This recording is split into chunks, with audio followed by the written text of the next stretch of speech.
Yeah.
last night. Now you're lying in my bed. Must have been a dream last night, but I can hear what you're saying. You were shot to death last night. Where's my cup of coffee? I was dreaming something bad last night. Can't you hear what I'm saying? One gunshot, and I forgot to look at you, to look at you, to look at you, to look at you. Two gunshots, and my thoughts. We're not with you, we're not with you, we're not with you, we're not with you. You were shot to death last night, and I thought of someone else. Didn't care about your life last night, at least less than about his. All our dreams were shot to death last night. I see the clock stand still. Nightmares at your heart sometimes, but this is unbelievable. One gunshot, and I forgot to look at you, to look at you, to look at you, to look at you.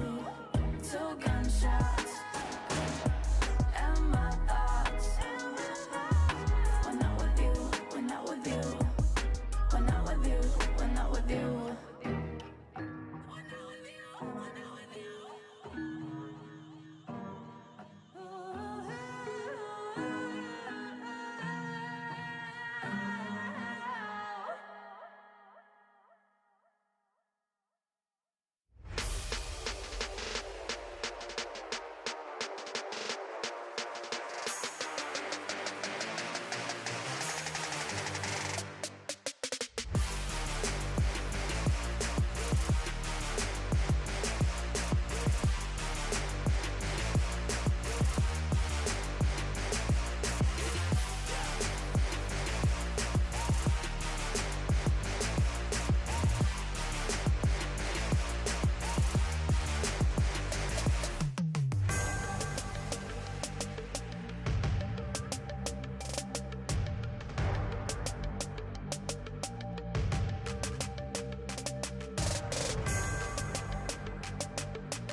wanna get it crunk in the club, crunk in the club, with a crunk in the club, crunk in the club, crunk in the club, crunk in the club, with a get it crunk with a couple hundred thugs.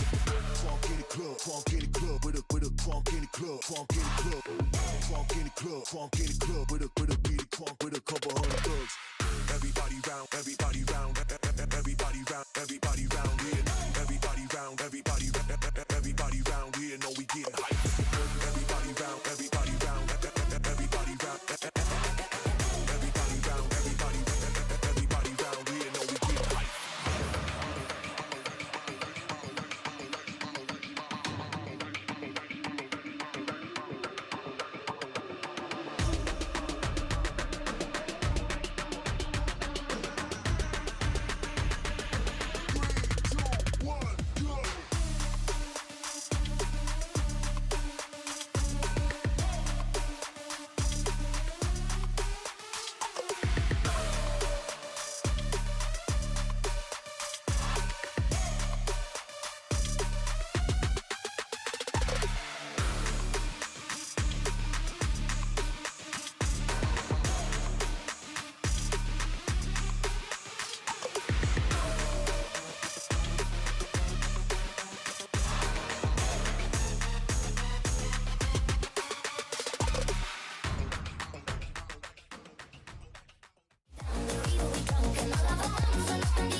Drunk and all of our thumbs on up in the air, singing in the wind, listen to the thunder rolling over and over. We down the river, we drunk and all of our thumbs on up in the air, singing in the wind, listen to the thunder rolling over and over. We down, we're getting on fire, we're raising up higher.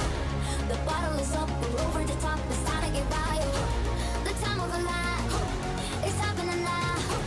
We're out of control, together we're rolling over and over. We down the river, we drunk and all of our thumbs on up in the air, singing in the wind, listen to the thunder rolling over and over. We down the river, we drunk and all of our thumbs on up in the air, singing in the wind, listen to the thunder rolling over and over. We down the river, we drunk and all of our thumbs on up in the air, singing in the wind, listen to the thunder rolling over and over. We down the river, we drunk and all of our thumbs on up in the air, singing in the wind, listen to the thunder rolling over.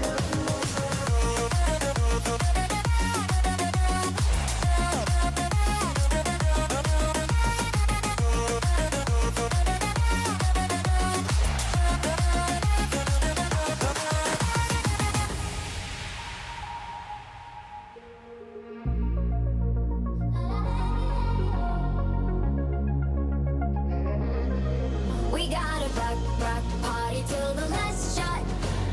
Fill that jug and raise your cup up. We got a chug, better take it unstop.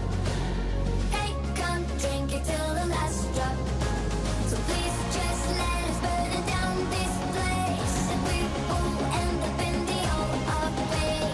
Let's get ready for a drinking game. So come and sip it through the last drop. Over and over, we down the river, we drunk and all of our thumbs on up in the air, singing in the wind, listen to the thunder rolling over and over. We down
the arrival.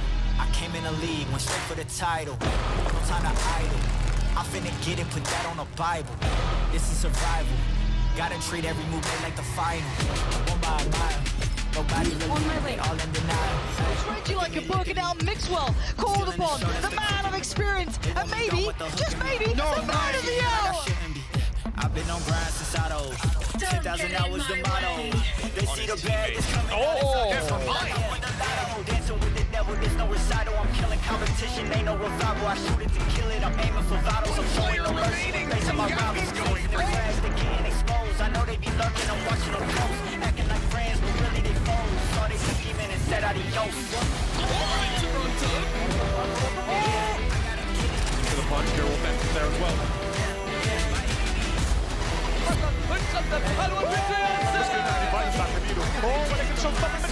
I gotta get it on my side.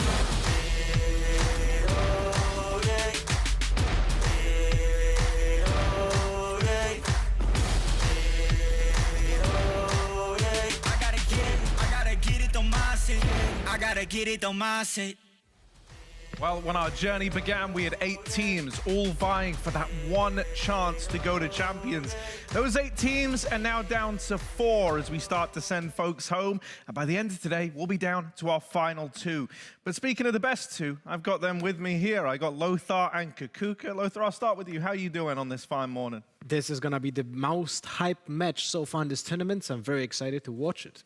Kaquka, how are you feeling? I mean, I share the feeling completely.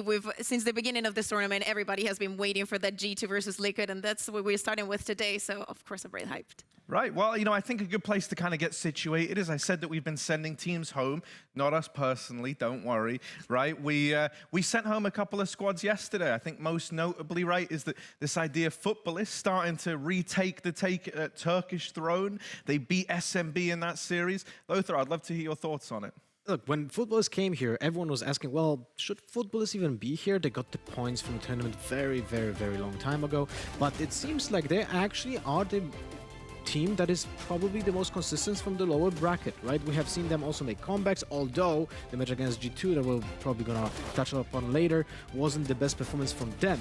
But when it comes to the way they present present themselves against the other Turkish teams, I feel like they're definitely the most consistent. Yeah, and exactly. They're in the lower bracket, but they were so close to not being there. It was that overtime, that eternal 42-round game that we had on Breeze. And yeah, I know you remember how you were there with me, but probably you would have seen footballers here instead of G2. So it was extremely close, and I would say probably one of the surprises in this tournament, as Lothar was saying. On the side on SMB, you know, I was, feeling kind of sad because they went 2-on-2 like individual play. They lost the synergy that they had been working on, that they have proven in the past, especially in Masters, and it's kind of bittersweet feeling. Yeah, well, they're actually the final Turkish squad remaining. That's because in our other matchup, Guild were able to take down Oxygen pretty dominantly at that, right? Actually, I say pretty dominantly. It was a 2-0, but as we're going to learn, Safe put out a tweet after the game. It's clear that they weren't thrilled with the outcome, right? He said, hey again, 2-0 versus OXG. We played really bad. Yeah. Not sure how to feel about it. Need to step it up for the next one. So it's one of these situations where you get the win, you get the victory, but you still walk away feeling like you could have given a lot more. Lothar, I'd love to kind of hear your insight here. Do you think that we saw the best face from Guild? I honestly believe that in the lower bracket, every single match so far that we had wasn't the showing of a better team. It was a showing of which team had been, let's say, doing less mistakes and was less punished for those mistakes. So far, those teams are like coming from the lower bracket against the teams in the upper bracket. Like today, we're going to have a hard test because they were not performing the way they should be to be in Champions yet. So this is pretty, let's say, nervous situation for a lot of those teams. I mean, I can understand that they're not feeling the best after it, because if we compare them directly to the other team that has making a ton of changes, it would be Liquid, and the outcome from Liquid has taken them to today, obviously. And for what we've seen in the server, they're looking way better than Guild. They're looking kind of sloppy. We appreciate the changes. Some of them not the best. I know, Lothar, you have some thoughts on that breach. But still, it's not over for Guild, so I hope that they're feeling better today.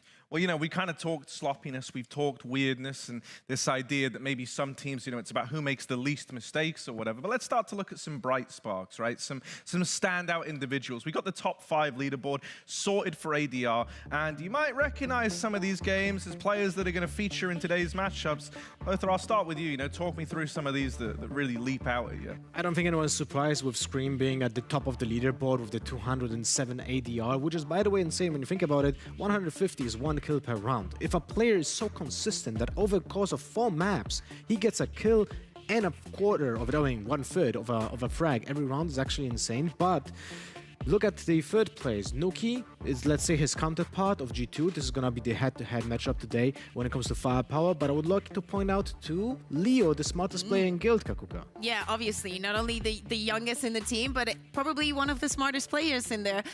He's been showing off probably in the earlier days of Guild. He wasn't showing off that much, especially in this tournament. I feel like he's the one with like the highest curve of learning, and he's been proving it on the server. These are the results, and even though he's not playing an aggressive role, he still gives it. Yeah, it's actually pretty nice because he's a supportive player, but when you watch him play, he's actually very smart when it comes to positioning, when it comes to playing off his teammates, and I feel like he has a very bright future ahead of him. Well, so I think, you know, we've kind of set the stage pretty well here. Also, want to draw some attention. Kiwi was also on there. This guy's been cracking. And Russ playing yesterday on Jet. That was spectacular to see. Still not good enough for SMB, but we liked it. But yeah, so I think we've said it well in terms of like auditory, right? But if you're more of a visual learner, don't worry, I got you covered. We can start to take a look at the bracket, right? And get into how this has started to take shape. Obviously, you know, touching upon the teams that were eliminated yesterday, we mentioned SMB, we mentioned Oxygen. They're both done here. But Lothar, kind of talk me through this, right? What matchups today are you really starting to get behind? Well, G2 versus Team Liquid, this is the most hyped match. Everyone coming into the tournament before even one match started, they thought this is gonna be the upper bracket final, right? The thing is, right before that, we had G2 versus Footballers. It started 1-0 for Footballers, and it was on the brink of destruction for G2, right? So, on paper, this looks like it's expected, but it's actually not the case in general. But I think this might be a very tough test for G2, and I don't feel like they're gonna be the team that should come on top in the first match. Well, yeah, I'll bring up the schedule right now, and I say I'll bring it up like I'm doing this. I'm not. But here we go, right? Look, G2 taking on Team Liquid is the first series of the day. Then Guild Footballist, and obviously the loser of G2 Team Liquid going on to face the winner of Guild and Footballist. So by the end of today, we're going to know who's in the finals. I would love to entertain this thought, and Kaquka, maybe you could weigh in. Some people were saying that, you know, Liquid G2 should be the final as it stands. Do you think there's a chance that we see that happen? I think that if Liquid wins today, because I feel like they have a very fair chance to do that, G2 is going to win the last match, and we're going to have it again tomorrow. Another Liquid versus G2, and I think that then is when G2 is going to get the win, because that is what they did at Masters with Sentinels, and they can do it again. Okay, I know, I like it, right? We didn't even put this bit in the rehearsal. I just threw her under the bus right there, but it was perfect. It worked well. And, you know, I also got to work well with Draken earlier on when I spoke to the guy. I'm joined by the wonderful Draken. So, what's up, bud? I want to start by saying, you know, we got to speak to Yassine yesterday. It was great, but it was pretty short. One thing he did emphasize in our little post-match interview was kind of the family-esque vibe that's inside a guild. Can you tell me a little bit about, you know, the culture in this team and how you all get on? I mean, it's pretty, you know, we have a pretty direct and honest relationship. Everyone is very open, and there's like no talking behind the backs. If we have a problem with each other, we just, you know, we talk about it and we try to solve it. So I think that's our biggest strength, that, you know, that we're very good friends and so, but it can also be our biggest weakness, right? Because sometimes you maybe get too invested and you like feel something too much, you know, and, you know, always working with the friends and so on, it isn't always good. So you gotta keep it on a balance, and I think we're finally starting to maintain that balance. So it's really like fun, and I mean it's it's up and down, you know. It's hate love, you know. You know what I mean. Everyone feels it. So no, I'm definitely glad to play with these guys, and they are very good as well. So. Well, so, talking about one of the guys in the squad, Safe, he came out with that tweet after the Oxygen victory, right? Where he said that he didn't really feel like you guys played your best Valorant today, even though you come through with the win. Could you talk to me about, what the feelings were like there? Maybe it wasn't as clean as you wanted it to be. Why was that the kind of feeling that we got? I mean, I think we know that we have a better split, so we started the game off pretty okay. We got the lead, but then we fell short a bit, and they were playing good, so they're starting to lead on splits. So that was unfortunate, but then we managed to obviously to get our shit together, and we knew what to do to continue. But I think it was, especially on Breeze, we had some we know how they were playing, and we did the calls, that how we were gonna play, but we didn't really do it right. So I think, and we were under like 2-8. I still managed to win that game though, but yeah, we had a game plan, but we didn't execute it. So I think that's why that tweet was out there. All right, Draken. Well, there was plenty more we could have talked about, but it's been great having you on. Best of luck today, and I want nothing best for you and the boys, so take care. Thank you, Harry. We'll do our best. See ya. I like Draken. He's always an honest guy. He's really not afraid to give us a look into at least his take on things, right? Was there anything in that, Lothar, that stood out to you, or is it more just like of a feeler piece? Yeah, it's actually very surprising to me, but pleasantly surprising to Draken to be so candid and open about the situation in the team. Not often you hear someone being a little bit more emotional, but at the same time very rational about the relationship and with the players. And it seems like that was always the vibe that I was getting from Guild, that they kind of want to trust each other without actually doing a plan in game. And it seems like it's getting that's the reason why they're changing so much right now, because it was always backfiring, right? But they still didn't find the balance between having a plan and executing it, or being missing the boat because they took a high risk, low reward play, which often happens when we watch them. I think it was a very honest interview. He took his time to give those answers, but it really looked like they came from the heart, being like, we know that if you treat, how family is like, there's some members of your family that you love, some of them that you hate, but at the end of the day, you are a family and you care for each other. That's the most important part, and the fact that you can work on it and you want to, because it's the feeling that you get is what you need. No, 100%. And, man, I know Draken's like that as well, right? This is someone that obviously I've had a bit of a relationship before with his prior history in CS. He's always been someone that's very, very keen to, not just give the very PC answers, we'll say, where it's very, very safe. You come on, you go, yeah, we hit our shots, we looked good. No, he's someone who will give you the real insights into how they're feeling and how things are looking. But now, we're going to start to focus on the here and the now, right? I'm, of course, talking G2 taking on Liquid. It's the big matchup of the day. It's all anybody's talking about. And you might find yourself wondering, well, who are G2? I don't know who's asking themselves that question by now, but if you are, don't worry, I got you covered.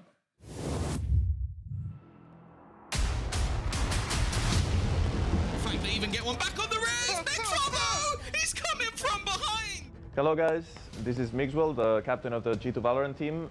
My role in the team is to be the captain outside of the game, kinda taking care that everyone is comfortable. And inside the game, I'm the flex player. I play whatever the team needs. Called upon, the man of experience, and maybe, just maybe, the man of the hour. Someone underrated from our team, I would say Avova. I think he's the best controller in Europe, and no one talks about him, or at least not as much as I praise him, because he is the best. Managed to get the pick. They're going to try and sneak their way through it on the other side. It's disordered. He's blocking him on the other side, and Avova again. I think everyone on my team is dreaming about playing on the stage of champions, representing EMEA and playing against all the international teams. We're just working really, really hard. Double retake through from Garage, the 1v1 you're going to have into CT, the timing. Okay, that's one way to do it. That's another way to do it. He knows where CNET is. Oh, Avova, you're incredible. We've had time to practice now, and we became so much stronger. We have the 5 pieces we needed, a good coaching staff. He has to be so quick on this. The spin is there. This is our main goal, to be the best in the world and retain the title for a long time. At long last, G2, the Kings are back, and this is their town. Well, it might have been their town then, but this town ain't big enough for the both of them. And that's the thing about this G2 squad, right? There were a lot of kind of hopes. There was a lot of anticipation on them coming in. Kaquka, I want to know, do you think they've been able to match up to that? I think like they have a pretty tough Masters. I feel like they learned a lot from that they've come prepared. It's been, you know, kind of a letdown seeing such close-up matchups, but they've been able to bounce back and you know, especially against footballers, you know, to have that close in that breeze and actually winning that ascent in such great fashion. I'd say... Yeah, the match against footballists, I think that's something that made them all the few years, for sure. Because, you know, they had a big test. The first map was 7-13 for footballists. And the fact that they wouldn't have been in this upper bracket without footballists just throwing around is actually quite... It's putting G2 in a quite a bad spot. So now when they're playing against, like, let's say, more consistent team like Liquid, even though they have a new player, I really don't put a lot of faith in G2 in this match. Yeah, right. I mean, I guess within like the grand scheme of the matchup, and I'm sure we can touch on this more later down the line, they were both coming in as like big heavyweights, right? You were kind of hoping to maybe rank them evenly or maybe even kind of lean in favor of G2. But based on what you said there, Lothar, that doesn't really feel like that's the case. When coming to this tournament, that whenever someone was asking me in my chat or when I was VOD reviewing, it was like, who is going to win this LCQ? I was like, on paper, G2 should be taking this. Yeah, well, you know, we do have a little player matchup to take a look at. Kaquka, I believe you got something that you want to talk us through. Link and Avova are going to be the two that we take a look at here. Yeah, and I love the fact that in that video we saw Mixwell saying one of the underrated players of our squad is Avova. He thinks that he's the best controller in EU. He proves that a lot, and also he's an insane clutcher. But we have to compare him to Link. He has been playing controllers in the past, but he's just jumped into this Astra, and the result obviously has been amazing, I would say, for a first contact. Still is not at the level of Avova, but what we see in here in the results, it shows up that this is the better Liquid. And, you know, I just want to add one point when it comes to Avova's performances. Something that not many people talk about is that he's actually insane in clutches.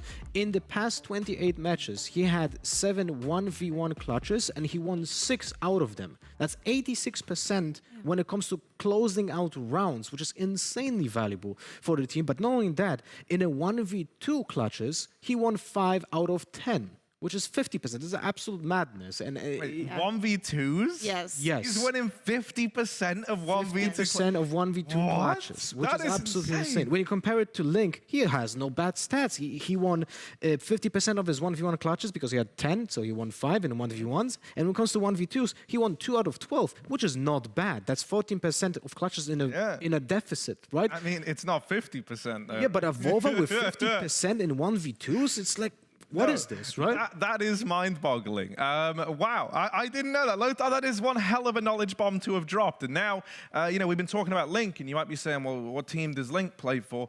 Don't worry, I got you covered. It's Liquid, duh.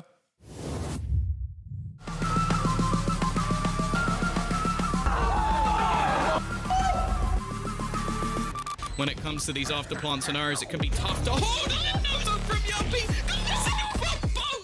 Hello, this is Jampi from Team Liquid. I think the coolest moment was when we won the EMEA. When we had lost to Fnatic like 3 times in a row. I think that was one of the moments where we were like so hyped about the win because that was super important. After that, nice.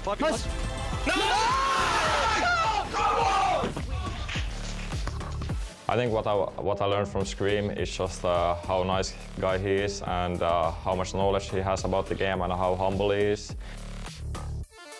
Scream though looks to swing and take a free kill even more. Great flash, and there we go. Just the gun in his hands. That's one. Oh, Link! Our like goal for the achievements is probably just win the one major. Let's say the champions in the end of the year and just keep a #1 spot in the rankings. And yeah, just to be as consistent as we can. Lockdown, it's not going to do it, so he's going to detain him on site, Shadow. I think what went wrong with us was just the preparation. And we were so close. Last map against Gambit was we had two match points. On the last chance qualifier, I don't think there's any team. I think we just want to play against Gambit in Champions and show them that we are the better team. Oh, we've seen a very confident face out of Team Liquid so far.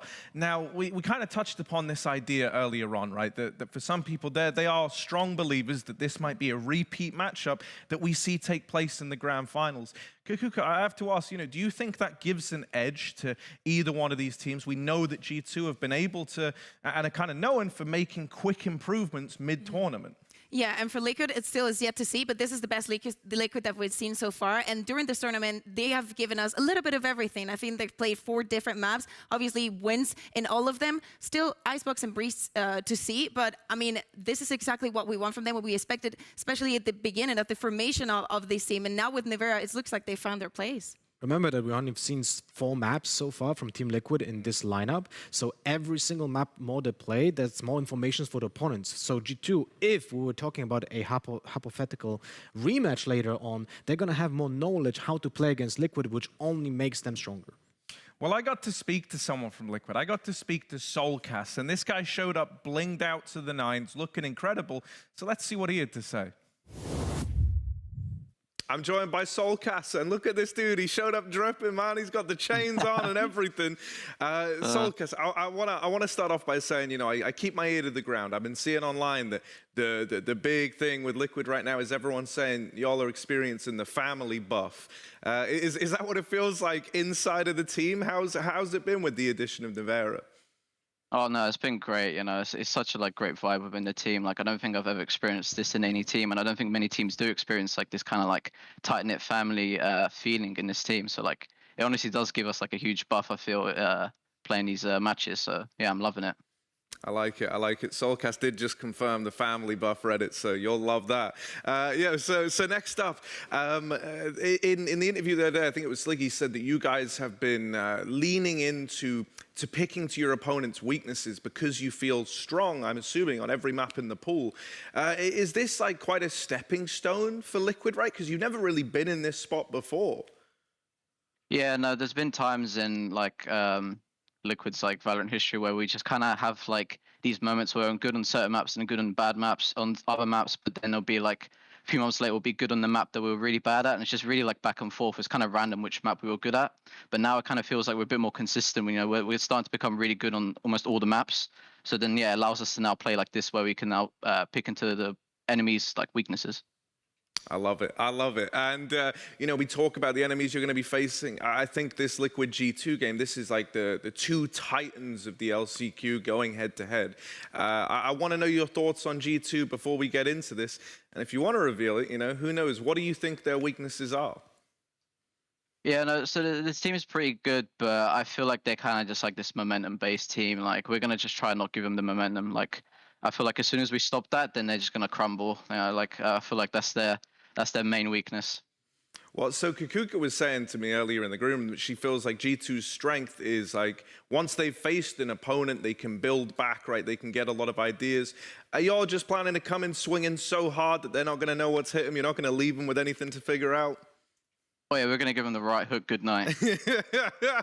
I love it, bud. I love it. And yeah, I mean, that's pretty much all from me, bro. Best of luck today. I've been loving the form that Liquid are in, and I hope we get to talk again. I appreciate it, man. Likewise. See ya. As if Soulcast is coming out saying they're going to give him the left-right good night, for crying out loud. I can't believe this guy.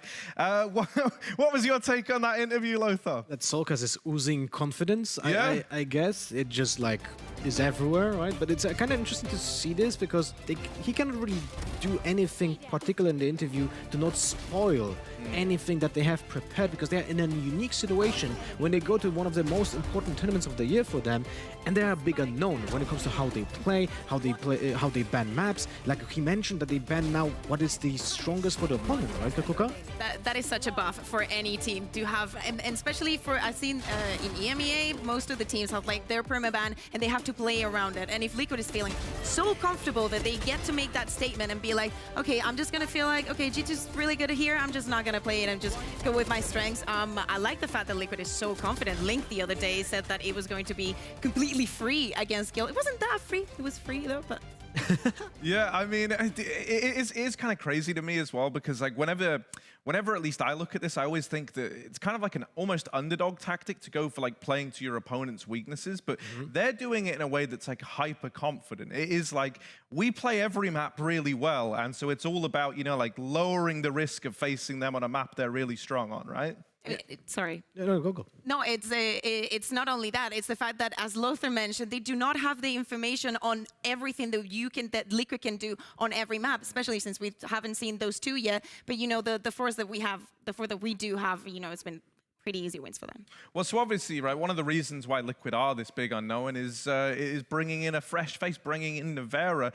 Lothar, I understand you kind of want to talk us through how he's been slotting in and do a bit of a comparison there. Yeah, when it comes to the head-to-head, we're going to see him against Mixwell here, but the thing is, they play a similar role, but Nivera only played 4 maps so far, and I feel like the audience doesn't really understand how he plays yet, because we're learning a lot about him, and I wanted to introduce a little bit information about Nivera. So far, he played Viper 2 times, a Killjoy and a Sova, so he's already very flexible. He's a very good supportive player. He has great fundamentals. When you watch him play with the utility, you see that he's actually very smart about timing it correctly, about using the space that he creates for the team, and how he plays off his teammates. So he's, I would say, one of the most exciting support players to watch and learn how he plays. But there's very interesting stat when it comes to Nivera. He's planting 2.75 spikes per game, which is absolutely insanely valuable, because it puts a lot of context how much pressure they put on the ultimates coming from him.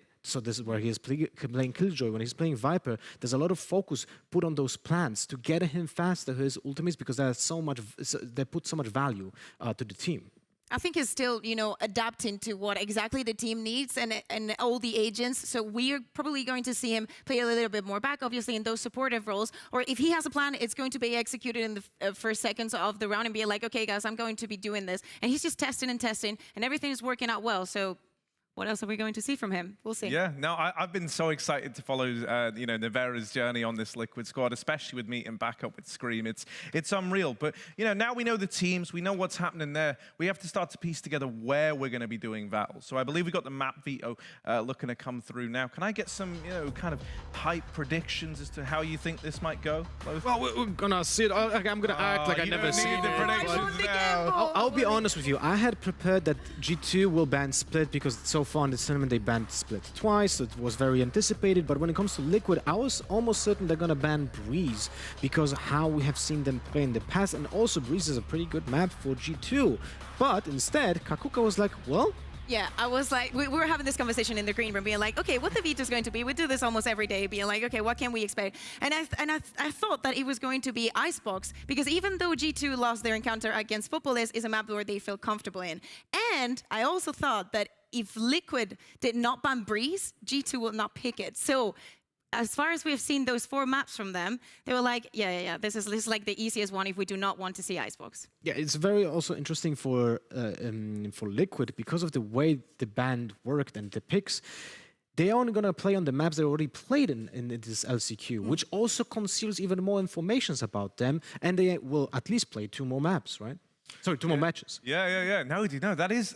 I love like the 4D chess that's going on here for Liquid. So when we kind of look at Ascent, right, as the opening map, what can we look to expect out of, you know, a G2 here, Kaquka? I think ever since they won against Futbolist that last game, I thought that then is when they gained the momentum after winning that Breeze. I don't think it's going to be so easy this time, especially against Liquid. Obviously, we're going to have head-to-head against Jets, and I think it's going to be very explosive. These 3 maps, I cannot tell you what team won the veto, but definitely us as spectators, we won. You know what's funny is that the only map that Team Liquid played, the only time they played on Ascent was a 13-0, right? So. Yep. How many informations can you get from a VOD review of 15 minutes, basically, right? They concealed, even though they played a full map, they concealed a lot of info. And also, there's a very interesting dynamic here, because we have a Jet, Reyna, Killjoy, Astra, Sova most likely coming for Liquid, when Nivera is actually playing a Killjoy. So he's anchoring typically one side, and because of that, Liquid is a little bit easier to read on the defense, but at the same time, we can't really predict how they will play on attack. For G2, this might be a very problematic situation because Ascent is such a execute-heavy map when it comes to entering the sites from either B main or A lobby. You know, there's a standards that we can spec to in Ascent, but specifically for Liquid and that 13-0, we saw them playing even double operator. I feel like they were just dancing around because everything was working for them. Nivea opened that match with that ace. So they were playing too comfortable. As we said, no information, I would say, you know, valuable enough for G2 to use against them so far. Yeah, right. I mean, when you're in a matchup like that, and Nivea opens it with the ace, like you say, and then like you start to feel it steamrolling out of control, there's almost this sense that like, you don't exert more effort or like show more in your hand than you needed to, right? You don't just immediately come in and be like, let's do everything we've ever wanted to do on Ascent just to see if it works. Like now's not the time for that. You know, this is what, you know, G2 are going to go back and look at. And so I think this idea of like having very little to have learned from is very, very interesting. Would you say that's pretty integral to G2's success here? Trying to have a good idea of their opponent. Do you think they can come in and just do this, you know, play their own game, as it were, as much as I hate it? Like, is that going to be enough, or do they rely on being able to anti-strat their opponent? Well, they cannot really anti-strat, right? That's the point. And typically the tendencies of G2 on attack, an example on Ascent, is that they don't really put a lot of pressure on the mid. So if they don't put a lot of pressure in mid, that means they're focusing on the main entrances of sites, right? But when that happens, then it's easy to read for Liquid, so it's actually better for Liquid to be on defense here than for G2 to come onto this map, even when they had their playstyle is very much known. Also, I was mentioning the double operator. Actually, Nivea said, I don't know if I'm going to be playing the operator. So far, he's been playing it almost on every map. He's on the Killjoy now, but we also saw Jumpy on Haven using the operator on the Killjoy. It's probably not the best agent to be using it, you know, because it's just not Jet. But I think, especially with what Lothar mentioned of G2 not paying enough attention to mid, anchoring those angles on the sides could be very important for Liquid. Also, let's look at the pistol rounds, because I feel like Liquid, if I'm not in the wrong house, won every single one of them. And in the last encounter, I think G2 only won one. You know, it's always a pending homework. Let's see if they work on that. So we actually have agent select ready and coming down the pipeline. So I can't wait to hear, you know, I want to get like some initial thoughts as to, I know you've already kind of lent in a little to what we could expect to see here. Looking at like G2, you know, what are you anticipating? And as they come through, I'd love for you guys to just kind of live react to this and let me know if anything leaps out at you. Well, as you can see, there's one player with 100% pick rate on a Jet, which is very important for G2's success here on when it comes to attack.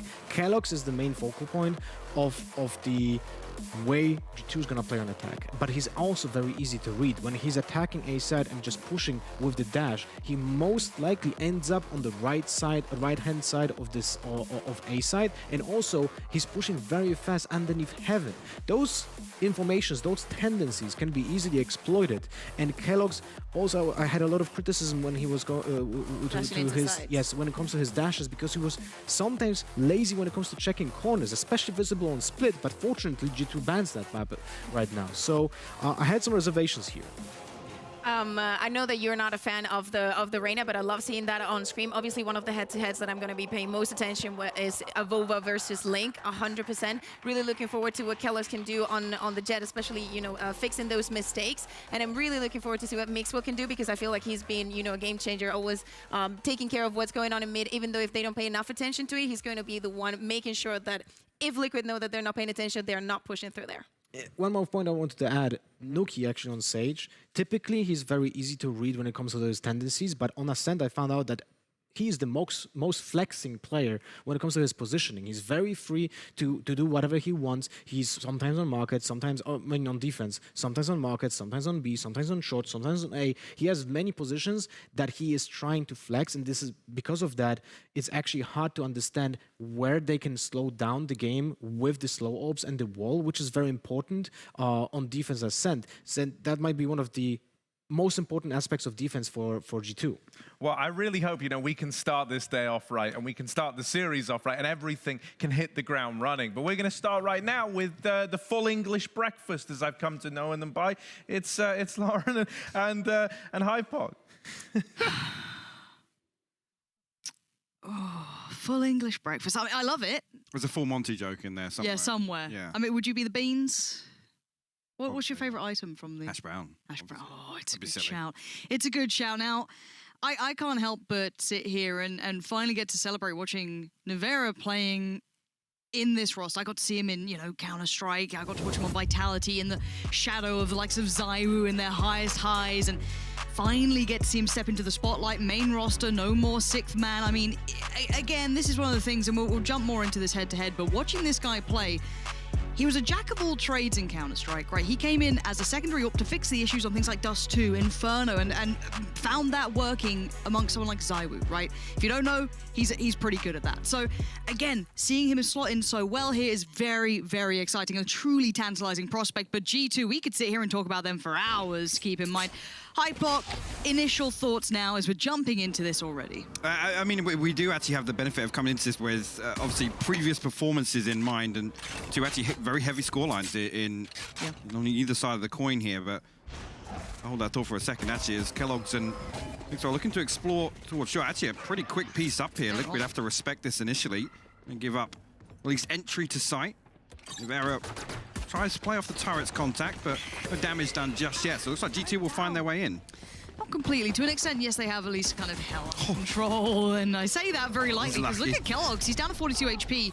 The lid did come out, and while that happened, Scream isolated Nookie. Now the play back in through short. It's Yampy finding 2 quick kills, and this is Liquid just really finding some nuanced time to that. That wasn't the full site take yet. The spike wasn't even down there in bits and pieces, and they made G2 just be fragmented through that. They did it initially, like I said, it looked like they were giving up entry there, but I mean, even way ahead of the spike being planted, way ahead of anybody being able to get close to support Kellogg's, who nearly actually gets caught off guard in hell there on the back of the recon bolt. But Yampy find 2 important kills, I guess actually the first 2 to even crest through that A main entrance. So that one stopped even before it got started, to be honest with you. And after initially what looked like very good progress on the side of G2.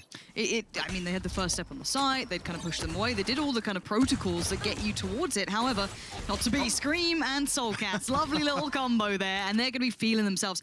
And something they said leading into this, they're just going to bounce off that confidence. And again, it's going to be hard for G2. They're going to have to tame that first. Otherwise, you're not going to get a normal game. You're going to get that team that's over-peaking, over-pushing, because they have confidence, which again can be tamed, it can be quelled, but that's what G2 has to do. Stabilize, and this isn't the round to really be doing it. We have, what, 1 Sheriff, I think, with Mixwell. That's about all she wrote for it. The rest just trying to find anything they can, but you can already see the rotations coming in, the contacts had towards A, so again, they should be pretty well situated here.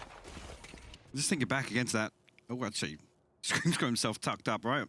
Opposite Sub-Rosa, actually. I don't know if Mixwell's even aware of this, but let's come back to the interview. Just the concept of coming out swinging here, setting the precedent early in this series, and particularly on the first map, as Scream will find not just the 1, but 3. Unleash the Scream.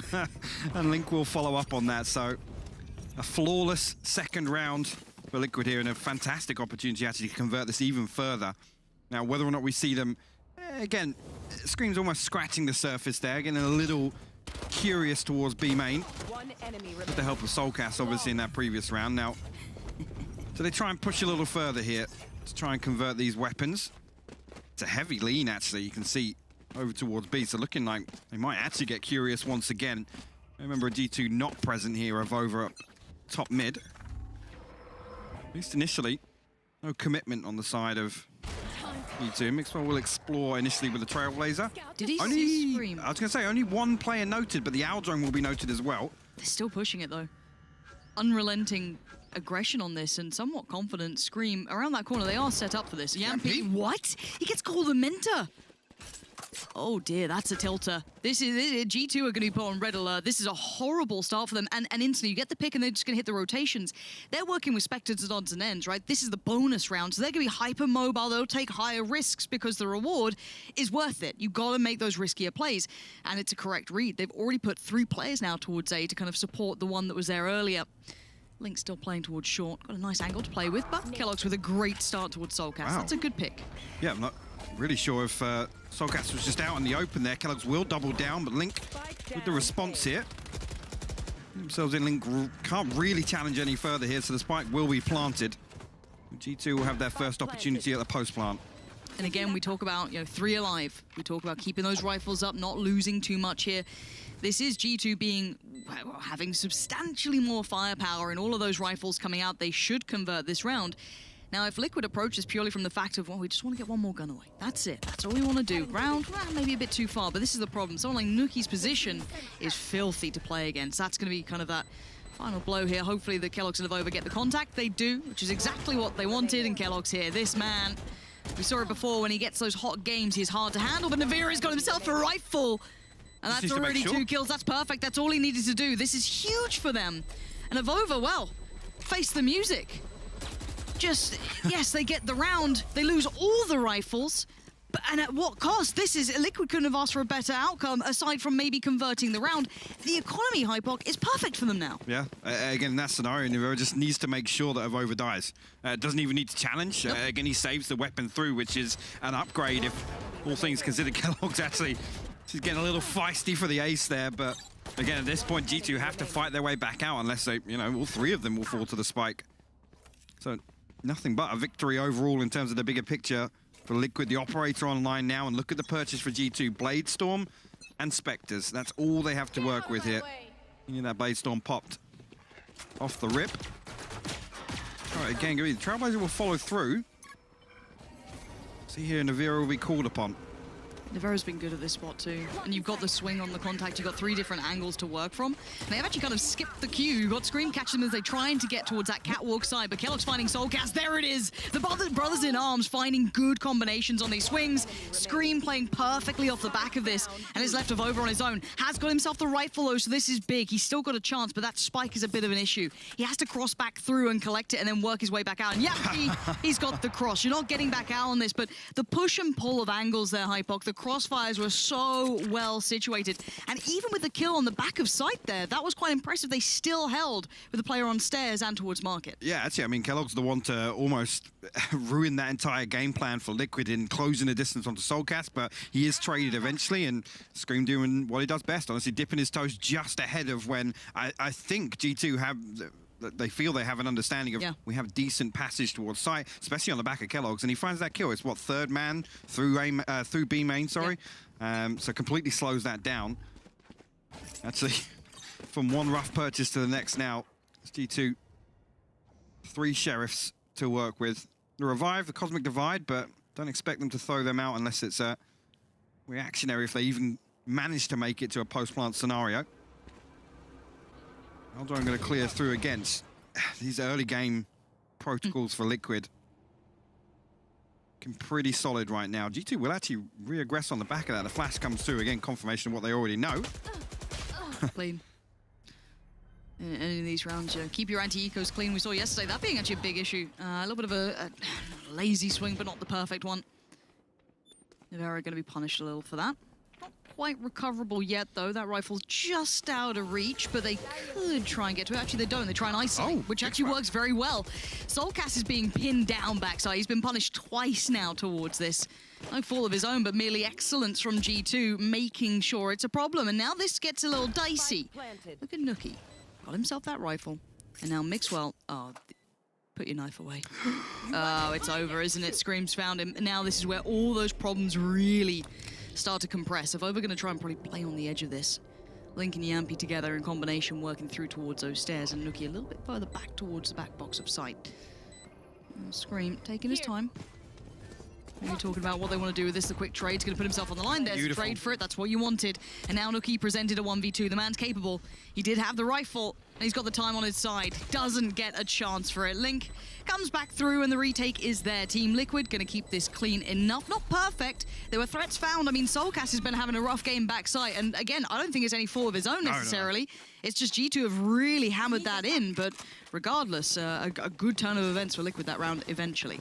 Yeah, unfortunately. I mean, there's 3 people swinging with sheriffs there. I think Soulcast misses on the first, but Mixwell able to clean things up to get himself on the board. But again, lovely little bait piece there from Yampi, just dashing through the Cosmic Divide into the Cloud Burst and isolating, or at least identifying where Avova was, even though he's traded. That gives them the opportunity to at least successfully retake B site. And well, and that was a talking point. There's a double up on the side of Liquid here. Hey, I'm down for this. I have faith in the man. Again, if you see someone taking the AWP away from Zywoo in a supportive manner, you know he's good for it.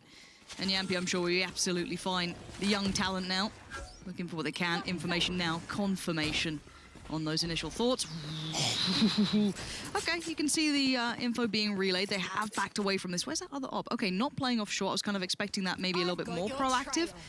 Not the case. Seeker's going to go down, and Scream tries to swing ahead. Now, the problem is, Nookie's got him. Now this puts a lot of pressure on this man. He is already going to be smoked off and forced away. Seekers have come through. Kelox is now looking towards the site. Link is there, but he's kind of trapped in no man's land. Tried to play ahead of the utility, get maybe a little bit more stay towards being stuck in hell. And this is Kelox finding some form here, and you need that. We talk about the win condition for G2, and he is one of them. Yeah, Soulcast on the other side of this smoke up in heaven. It's going to take a lot of damage here on the back of that. Looks like he just will retrieve the operator. Actually, Kellogg's trying to close the distance here. I got to say, got to be careful of this because Kellogg's will find one of them now. And again, I think Soulcast giving away the audio cue that he was going to save. So Nevera needs to be way out of line of sight of heaven there. But Soulcast at a safe enough distance. And it's important to highlight Kellogg's again, just with what we were expecting coming into this, and especially again leaning on what Soulcast was talking about. They want to set the precedent, they want to set the tone, they want to set the pace. And Kellogg's is, in my eyes, obviously the one to kind of counter that best. If the fight does get a little scrappy in the early round, he's the one we look towards on G2 to maybe at least break even in terms of these opening duels. And we saw that being tried and true, when especially in Berlin, when G2 needed a little spark. Once things got a little, hectic in the initial rounds, he was incredibly good for it. So eyes towards him in the future, creating that space towards short initially was the perfect response after losing that B main control, all that kind of little exchange that they've been having there. So great reply. And maybe Link could have positioned better there. He'd kind of got caught with very few options. I mean, with Cosmic Divide as well. Yeah. It wasn't really going to keep him safe for very long. Yeah. And you're going to have to kind of expect how this goes. And this is interesting. So Yampi does have his ult, which I think we just heard come through. And Nevera going to be stuck towards that up. The rest on towards, odds and ends. And already Kellogg's there, just free farming. Scream this time dealt with early. Soulcast towards the stairs, spotting one on the cross. That should be called out. Mixwell is now unleashed. Kelox is creeping his way forward. So hyper aware of these angles. You know how he's going to approach this one. It's a beautiful play from him. And the last three are pretty much tucked towards CT with very little play to this. No, Nookie's not going to let that slip. Ampy's gone. And that op may want to be contained and controlled and kept hold of. Kelox fiddling himself there, trying to get up on top of the wall to at least challenge. But again, noting the operator. I think G2 have a pretty good idea of where Link and Nevera are going to see out the rest of this round. But to be honest, G2 finding success once again, and when they identify that they can fight again in this round, particular lesser weaponry, but Soulcast almost feels like a punching bag right now. They're pressuring constantly to get onto B site. Let's see, actually, we've seen a couple of variations, especially with that. Those early pieces towards B main to at least take control or at least find that information early on. Couple of exits. Link will fall, and actually we'll lose the operator. Yeah, Vova will find him. Nice work to him over there. Yeah, he's happy you can with see that the one. grin. He's happy with that one. 3 to 4. G2 finding a bit of a reply. And be it off the back of a little bit of work from Kellogg's, but all of them finding great success towards that B site. They finally cracked that too, which is great. Again, this was against a kind of force-ish around the op. I mean, you invested the ult with it. It's not the end of the world. You can get a buyback here, and they're actually depending on the double op setup, which is, it's a financial drain, and we can talk about the pros and cons of it, to whichever extent you want. But I mean, if they can afford it for now, sure. But that's the key point. If they keep trading rounds in this manner, it's not feasible. It's going to become such a burden for them. Again, you look towards the utility, the full armor behind it. You see actually Nevera on half armor. Kellogg's again trying to find something up towards short here. Again, Liquid seem to have the people in the right places at the right time. G2 cautious in approach. Does he stick on it? Yeah, he does. That's a Vova caught. A little bit of a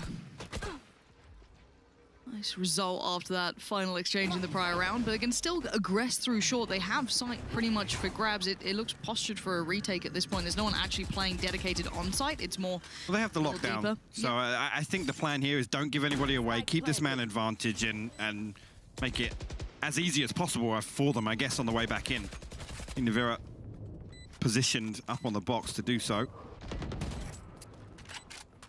And everybody's here now, though, so that should be the green light.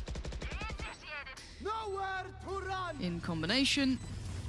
And away we go. Lockdown is destroyed, but it's enough to be able to get this one started already. 2 quick picks, and Liquid do at least have a man up until Nuki makes his debut here. 3 big kills. Scream, yes, he gets 1, and now we're down to the 1v1. Coldamenta against Nivera. And, well, time-wise, he knows he's done for. If Coldamenta plays this out, as I imagine... Does he? No. No. No, he doesn't. Okay. I was getting a little worried there when I didn't hear the sound for a second, but Coldamenta keeping his cool. Now, again, a decent retake. Let's remove Nuki's random 3K. This guy just seems to be always... I mean, Nuki's one of those players, isn't he? It's hard to kind of put him in a box because he's not like many other players. He really can just slip into these modes because the site retake starts, you couldn't ask for a better beginning. You literally removed 2 of the players and then clearing hell. I mean, maybe the spacing could have been better, but that's all kind of, you know, talking around the point.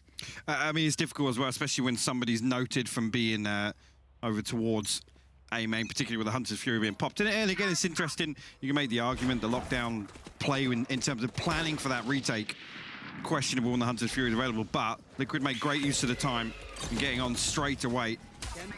Soulcast again, feeling the heat a little bit. This time, G2 won't push on through. Full challenge, but they will hold for the time being again of over towards top mid. Okay, it's almost like they feel no pressure here and they're gonna drift back over to B once again. This time actually only leaving 1 member. Scream actually inside market. Again, they're almost gonna give him a pocket to play out of once again with the smoke. Yep.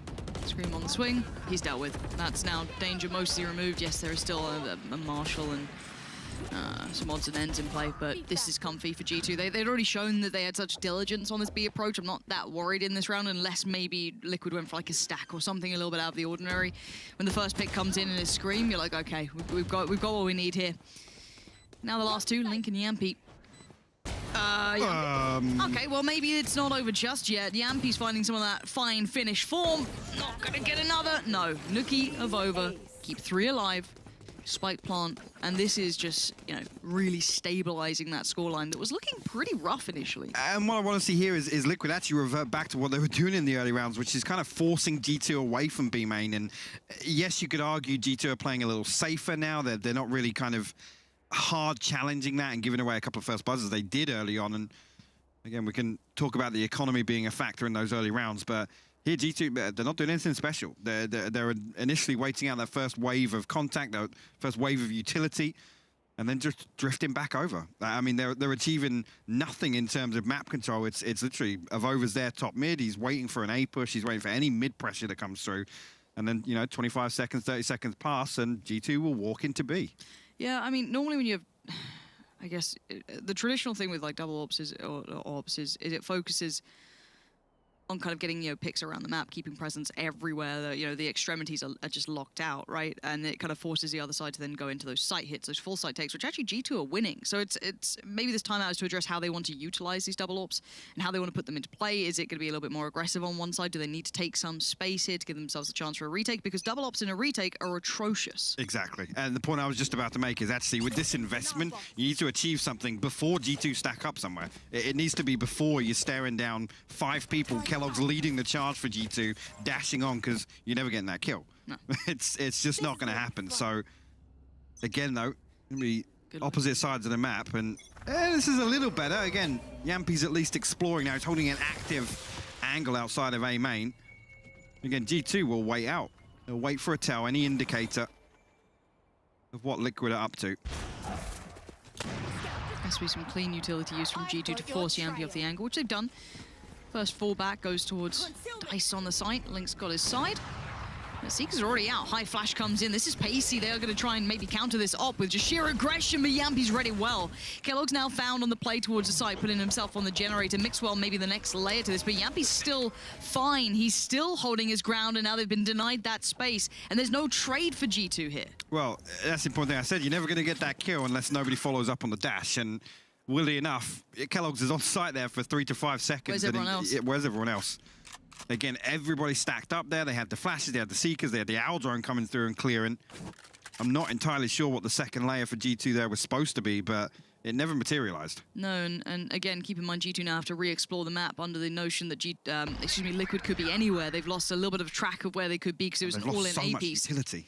30 seconds Yeah, you're left. right. Again, that was all meant to be that sight piece, right? It was all meant to lead towards that. One flash on Mixwell that's ticked back up. Coldamenta's still going to start leading the way. And it looks like Yampi's still very much aware this could be the adjustment. And they're actually coming over this way. You can see the lean coming through. There's the flash that will, if anything, really confirm it. Spike now noted. 13 seconds. Yampi is just getting the freest fights of his life. 1v1s, they're all just so simple for him. The first one, yes, I'll say was a nice shot, good prediction. I mean, he saw it's pretty telegraphed at this point, but there was no second layer, so no secondary pressure, and then one by one they peek on through and he has no pressure to be forced off that angle. And it's the problem with that. I was actually talking to Ryan about this earlier on. That's the problem with stacking up so heavily, investing, you know, everything you have in terms of information gathering in what should be a full on-site execution, right? Because then you have this 20 to 30 seconds where you have to walk, hope that Liquid haven't explored any other part of the map, and then you stack up, and really you're not much better off than just going with the utility initially. Yes, it might feel awkward to play this hard trade kind of execute style, but you got to get bodies on the site, because coming there with I love this. A flash and a recon is nothing. I really like this from Yampi. This is a big amount of space he's just taken. That's huge amount of area. Now, they did actually invest an op back on Kellogg's too, so that's maybe a little something they fancy trying to throw into the mix. But again, Liquid have taken control somewhat on both extremities of the map here. So mid, yes, is the only other option, but they've got to be aware of that too. So G2 need to stamp a little bit of authority here, find a little bit of that space, and if this is the walk towards mid, not a bad shout, but then you think about the crossfires that are set when you hit the site, right? You've lost that B main control, unless Kellogg's can open it up towards Scream or potentially Nivera. So at this point, Soulcast now knows what's up. Scream is pulled in two directions. You could see the indecision then. Oh, do I look back towards Market? Do I not? How long am I good here? And for now, he puts full faith in his brother and looks towards main. Shots now ring out. This is easy for Scream. The timing was not right then for G2. The swing between each other. Kellogg's unable to make the most of it, and Scream still stands here. He's not going to fall off. He's going to walk back in. Another for Scream, who's just racking up the bodies as they try and make their play. He falls away and says, hold on, there's more coming through here. Let's sit back a little bit, play it smarter. And now information will be garnered as soon as they step through this. They now know everything coming through, and it's a matter of timing. And there is relayed through. Scream is thriving. 11 seconds. Mixwell. This one a little bit beyond yet, and Soulcast denies it. Hypoc, that was domination. It was. So much time is eaten up though, and Scream's able to cause so many problems, even after being noted. Again, the second thing to swing on the back of Mixwell's contact is an operator, and it's so awkward to find that kind of response as soon as Mixwell even falls, takes damage, whatever. And actually, in this scenario, the revive's been available for so long that G2 are committed at this point. It's 30 seconds left on the clock. You know where they're ender up because they want to make use of that ultimate. And now we come into round 12. It's going to cost them effectively 2 rounds on the back of that. See this 3 sheriffs, a Spectre, the hero rifle almost. Again, I do have to say, even outside of what's going on in the server, someone like Sliggy, that timeout, they addressed the issues. They found a way to feasibly work in that double op that they wanted to run. Well, that's it. Took till around 11 for G2 to even explore mid, and now we're seeing the second attempt at it. Yep. We'll try and force their way back in through Market. A much quicker hit this time, right? We saw the indecision before on Scream that he was pinched then in that position. His aggression was a problem, but now Yampi doesn't find what he needs. Nuki gonna punish with that hero rifle. Scream now called into action through Market. He's gonna find one in the back. Kellogg's goes down. That's a big scalp removed here. A little bit of a look in. Nuki now knows it. They both know of each other's position. The Lear comes out, and now here we go. They want to bounce off this one, and there it is. Good trade, but better work from Coldamenta. Nivera being lost means that there's still a player advantage sitting for G2, and it leaves it all down to Soulcast. The spike's ticking. He's got 3 to find. Flash. They know where he's at. It's all coming up good for G2 now in this post plant. The first fight now found, and yeah, everything perfectly tuned up by G2 here. I love that switch up a pace through Market. Really well identified. G2, lovely work that round. And again, actually, where I've criticised them, actually credit to them, where they thought, actually, in the previous round, it was so easy. Let's try it again, just a little more fast, a little pacier to the hit. They find success, and again, 6-6. All intents and purposes, with the previous performances of both these teams, I'm interested to see what we get in the second half now. Again, coming onto the attack here, Scream expect him to just be the anomaly, be unpredictable, and and almost try to be that indicator for Liquid, almost to throw a bait out. We'll see here what the plan is for the pistol round. G2 spread, well, I say spread a little thin, 2 towards Market, 2 towards A, and Vova will be holding down B site. Let's see on the side of things, it's a turret outside B main just in case there is any early aggression coming out, but it's like A is the end goal here. We walled off early. And 3 players noted actually on the back of the Orb, the Sheriff and the Ghost, so G2 given some information early on, and that will pull an extra player towards A as well. See if they start exploring somewhere else. Given a lot of audio cues that this was their intended site. You've got to feel that rotation did come in, but pause for thought here. Yeah, I'll be waiting to see if anyone's daring to go back through. Flash finds nothing, so again, you're going to see Mixwell, for example, happy to lean a little bit more towards watching this A main push. Nookie backside, Kellogg's towards Heaven. Yampi first find to the cherry, does at least get a bit of a tag there, but an equal trade down. Nookie still tucked on the side. They know he's around somewhere, and that was Jet that they were fighting. So now Mixwell, timing's everything. Does he get it just right? That's the question. Scream's been lost, but there's a trade. Yampi makes it all the way towards Hell, and he sends Kellogg's right down towards it too. A 4v3 now. 30 seconds left. So Mixwell unable to really get too much. That frenzy playing on door. Oh, actually, stack up, it will be 2 towards Heaven. Mixwell still on shore. We might actually look for an upgrade here. Retrieve that Sheriff. You're lots to do here, and a difficult crossfire to dig out from Hell. Actually, a team flash is going to slow things down even further. Yeah, and they didn't get any confirmation for it. Navarro's going to just thrive in that, isn't he? Coldamenta gets found, and these positions are very complementary, and they're going to hold. Team Liquid did a nice little side take. Navarro called that wallbang headshot from A main. He was inside the smoke. What? What? Okay, sure. Why not? And I think that was actually first contact as well. It was. Potentially on the back of a mini-map ping or something. Yeah, there. Oh. What? How's he done that? I just noted that and I was like, okay, he wasn't one of the guys No, on because I was site. like, maybe he's on site. Apparently not. Bloody hell. Okay. We go back in. Last round we had 2 back-to-back and then the bonus. Kind of being a weird one, even though it was won, I guess, by the team with the better buy. The economic damage was pretty actually nasty. And they're just straight on in. Yeah, get themselves in for free. No pressure whatsoever on the way in. Scream actually gets himself all the way towards spawn. Actually going to continue to challenge. Again, 2 or 3 players noted already. See Soulcast drifting back over just to make sure there's no flank. One down. Again, should be a formality at this point. Yampi will find 2. Soulcast another. I think here it's going to be difficult for G2 to do any damage at all, to be honest with you, the way Liquid are playing this set. Moving as a unit. Death ball their way onto B site.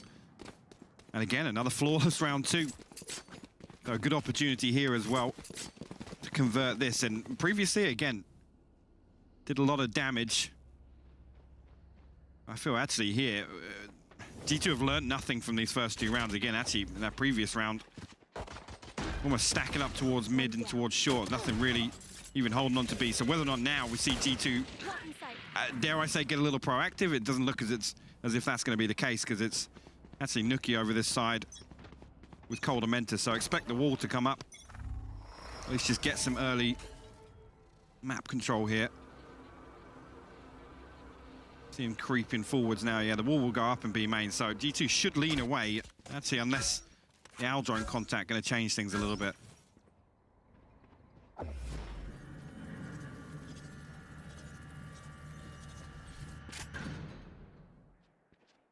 Exploring up mid, Yampi is taking a bit of space here. Now into that Spectre range, feels a little bit better about it. Mixwell going to be forced away for a second. Quick flash, now knows that he fell away for a moment's time. Pulls the attention, and Yampy on the drive-by, but Nuki needs some success, and he finds the first step. Nivera going down is pretty important, and there's a second. That's massive. Now he can refocus towards the rest of the play that's coming through on middle, but Yampy's got the knives out, so this is a little bit of a different look here. This now suddenly changes things up a little bit. And it's got him to find Soulcast, basically, with absolutely no vision on it. Over on the other side, drive-by from Scream. I mean, if you've got Spectres, you've got to make something happen with them. That's the most effective use of that weapon as well. Let's see here is actually Kellogg's getting pretty close. 30 seconds back left. through B main here. Again, all the information. There's no way they expect this timing, right? He's very early on this, but we'll find the first. And now just Scream called upon in a 1v2. If there's any player, it would be Scream, and he's got the big boy armor, he's got the rifle that he picked up en route. But how do you dice this up? You try and find a fight quickly. An isolated 1v1. He gets a little bit of a shot at it. Didn't quite get he wanted. Expects Coldamentor on the push-up. Again, a missed shot here, but he knows now he's in trouble. The net has been closed, and lovely work between G2 there. No one giving him an easy fight. Yeah. No overly kind of committed fights either. I mean, actually, you could argue, you could see there that Coldamentor was waiting out that recon to come off cooldown. Kellogg's, I guess, challenging maybe just to make sure that, you know, he's not going to immediately pop that recon bolt, but there's a risk there where Kellogg's is getting caught off guard there, and it brings it to a 1v1, but nonetheless, again, damage done though. 3 kills on the side of Liquid, so we'll force a couple of repurchases. I'm not sure, actually, I didn't catch it just there, whether or not Kellogg's has got decent progress towards the blade, so now it looks like he's still a couple away just from that replay. Well, I mean, it's 3 rifles on the board, 2 Spectres, yes, but the utility doesn't look too bad considering.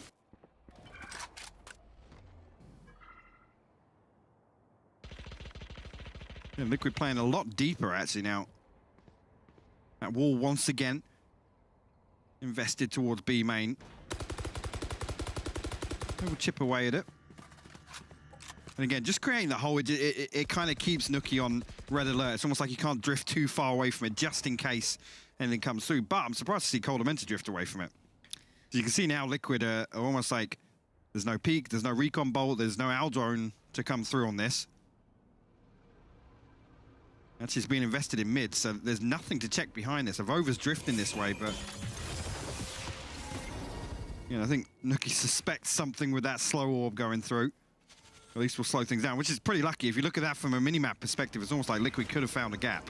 Yeah, they certainly could have for a second. Avova's vision now removed, but he holds his nerve, patiently waiting, talking to Nuki to, oh, swing, don't worry, I got you in a second. No, I don't. Yampy's found him. There's the swing, and he only gets 1 for it. I thought he might have been able to find a second, but Nivera with the deny, and now the spike going to go down. 3 to play it back in. Only 1 Spectre left in this, which will be with Mixwell. The other 2 rifled up. No one close towards Cat. 3 towards Sight. And then the split, just checking the backside in case there was anyone there. And so it begins. G2 first walking through. Link sitting really deep on this. Indeed.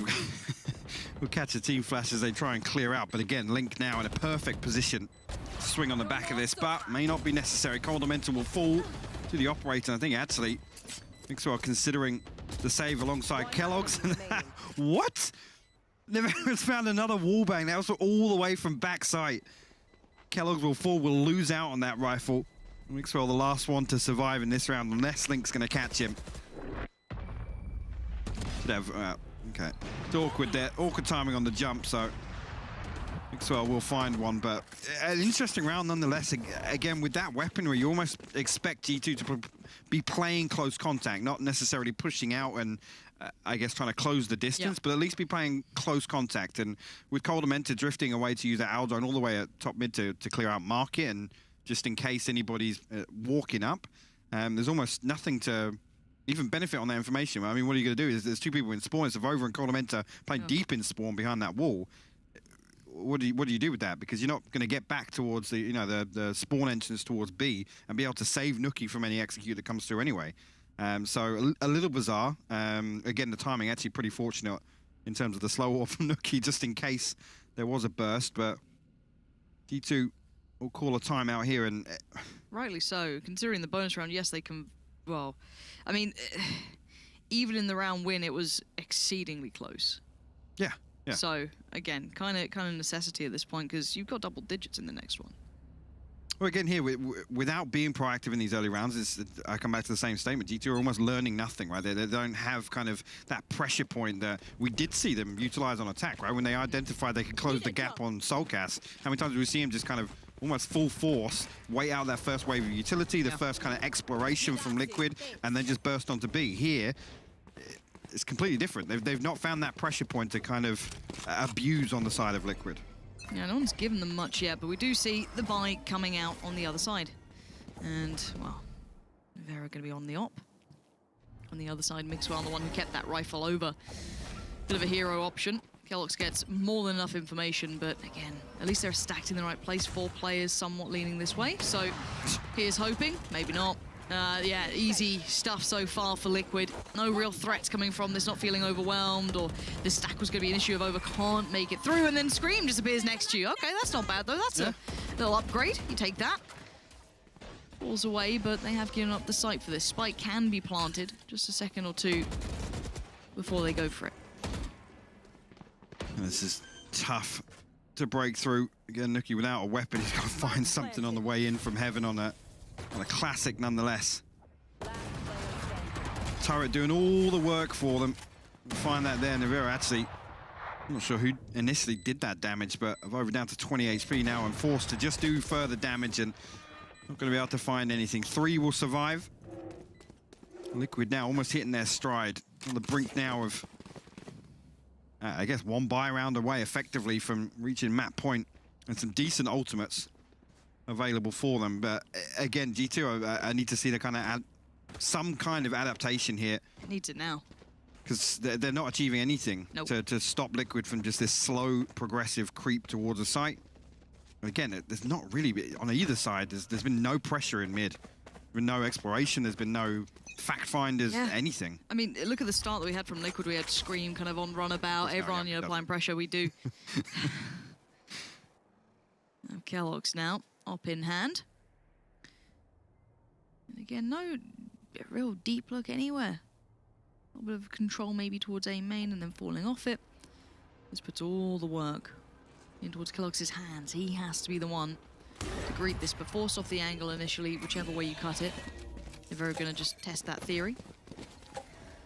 No one lingering around, just spamming away, making sure. And a lockdown invested too. This should force keloqz back at least. Has to respect this now. Actually, the Cosmic Divide to follow up on that. Hunter's Fury popped as well from Soulcast just to clear out that corner where Mixwell was actually hiding. keloqz is going to be tagged behind the Cosmic Divide. Scream actually doesn't opt to follow up on that, but again, a huge early round victory for Liquid. Again, get themselves comfortably set up now in a 5-man post plant of Over looming on this flank. Link will be the first one to deal with. First challenge, failure. Link gonna succeed in that if Over doesn't get what he needs. And this is a save. Honestly, it looked like a save from that divide. From the get-go, yeah. As soon as that pick came in and they had that site control so early and so well-rounded, even if, let's say, you had that success against Link, it's the next step where there's still 4 bodies on the site that's incredibly hard to crack. However, they keep the op, they keep the 2 rifles. Nuki going to be closing in now as well to it, getting, you know, all online. keloqz, I guess, could... I mean, do you want to spread the wealth? I don't know what the money's going to look like. This is the thing. I said it was 1 buy round away. Effectively, this gives them an extra round to play with, or at least an extra opportunity to at least have a fighting chance here. And Liquid now knocking on the door of map point. I think keloqz had the Blade Storm available, so there is, again, you talk about spreading the wealth, but, I mean, if Over down, could actually have the Spectre. I'm almost tempted to say, unless keloqz is going to be swinging somewhere with that operator in the early round, pass it across. And play your Blade Storm. Absolutely. I mean, maybe Evover's not exactly the superstar opper, but it's a Spectre. Anyway, we have to see how that now affects this round. The first time G2 are going to explore something, there's nobody here from Liquid, so... And I guess that's big info. It is, yeah. No information is still information. Doing the little jump peek cancels a little bit of the animation, so it's just nice and quick. So you get a little bit of a information peek, hard to hit, obviously, as well. Just from hell. Dog out towards short as well. They've got to know what's coming their way now. G2 should have a really good idea, especially now. It's pretty much as all in as you're going to get.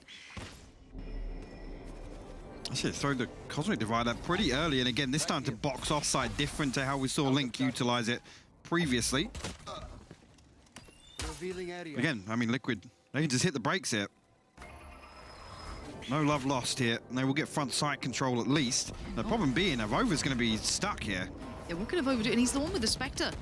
Oh, this is looking real rough, and it is Yampi just going to stride on through. And Liquid take the side, and it looks a little bit of a weak hold from G2. They don't have that second layer to this. They've had to just give up the site at this point. Yampi gets a jump scare. And look at this stack towards Hell, man. Okay, let's say you expect one. You got 4 players down there.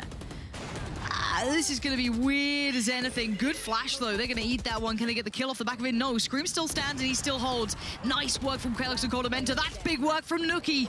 And now it's all looking better for G2. Finally, a retake that works out. I thought that sack was a little curious towards Hell, but hey, if it works, you know, in mind, great. But in theory, it gives G2 a chance to come back in. 8 on the board. I mean, actually, just a tiny component of that. The turret takes contact, and Nuki actually peeks from door on the back of that, anticipating the double swing onto Heaven, so almost gifted that freebie, which is the one that ultimately gives G2 a fighting chance. But again, just to come back to the holders, I understand the logic of the Cosmic Divide goes up. It's almost a deterrent, right? It's to buy them time. But with Avova staying so long behind Generator, it's like Liquid have lost nothing by sitting behind there. They can wait.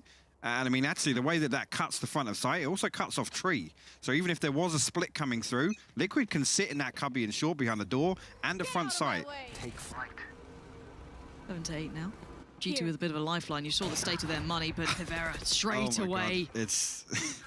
It's actually, that's painful to watch, because like we said, the previous round, the first time we really saw them explore, and now it's like, well, there was nobody there last time. We'll walk it again. Force of the res, though, so back up towards 5.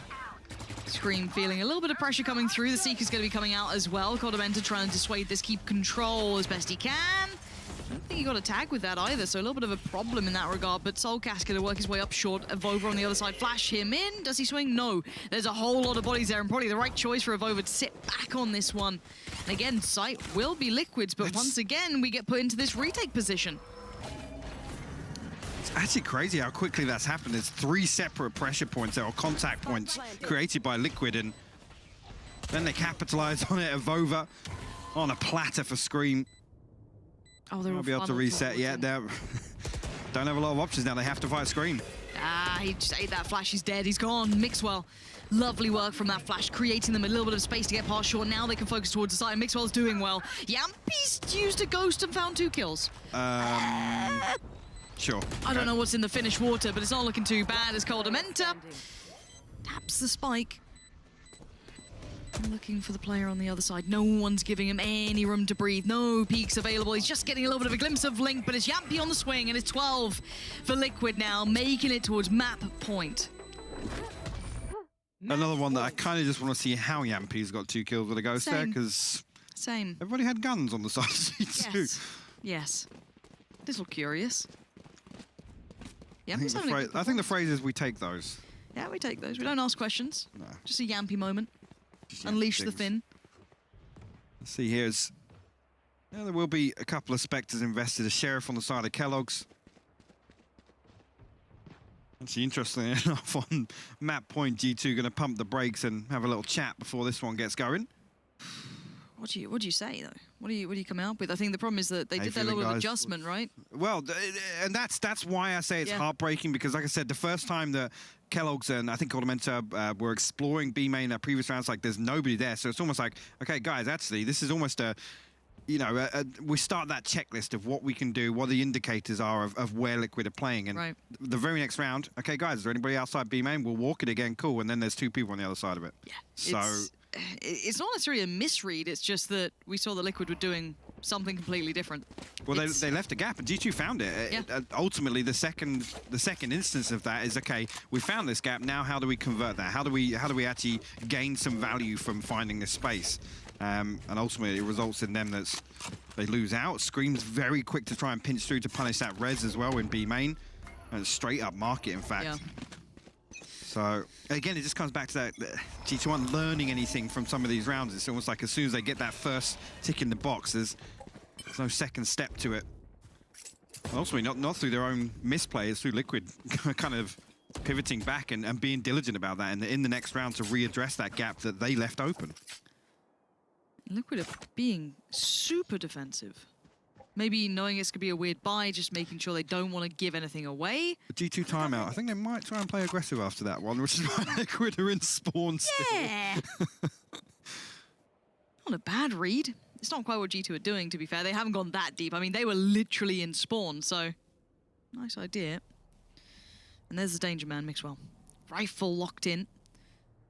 Everyone else working with less. Armor decent. Spectre with Avova. It's not completely unusable, but it's tough. And now the timing. This is terrible. Actually, well, perfect for Liquid because they're cleared right behind this wall. Oh, the triple face and all the trades are effective. This puts all the weight of this game basically on Kelix's shoulders here. Lockdown comes in, spam comes out, Screams found him without even basically seeing him. And now 4v2. Golden Mentor and Avova presented a near-on impossible scenario as Liquid played the timing and the pacing so perfect here. They're feeling that strain. Scream putting himself as the man forward. Happy to take that first challenge. Spam again. Effective. Avova's down to 21 HP. If they can really get anything done here, looks like Liquid, at least Scream's going to play very close contact, but still playing passively, not necessarily overextending. The alarm bot going to give away some of this information.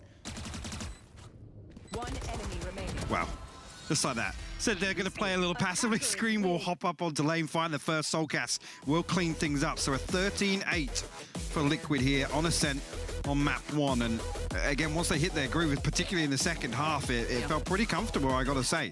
It did. And again, G2, yes, they identified a couple of bits and pieces, some odds and ends, but none of it really was something they could find repeatable success, because again, that round-by-round difference of just a couple of positions was never really repeatable. They couldn't find it 2 rounds in a row. Yeah, and that's the benefit of ultimately not being so reliant on playing a very deep default, right? Because it's very readable. G2 almost made the right moves to kind of try and address that, but a little late in the day, again, to even with the first half scoreline, I think round 11, the first time being you explore mid and market, you've got to achieve that earlier on, and you could talk about the way that they're trading out and the economy being a factor on that, but a little uncharacteristic. And actually playing into what Kaquka was talking about, right? Actually G2 are ones that learn from playing against a team first and that kind of anti-strat factor, and there's not a great data sample to bring into this. But did you get much from that game either? You didn't learn anything there. I don't think so. The double op is a bit weird, but it kind of worked sometimes. Yampy had a good game. I mean, it's very hard to draw stuff out from that game, I feel. So I'll be interested to see if this does come back up, if it is as predicted that this does, again, meet in the final. Is this something that they can count upon and actually call back to, and what are the adjustments? However, we're going to the featured song. It's a mouthful, so lock this one in. I'm looking down here, don't worry. I've definitely made notes of it. It is Lumix, Gabri Ponte, and Prezioso with Thunder.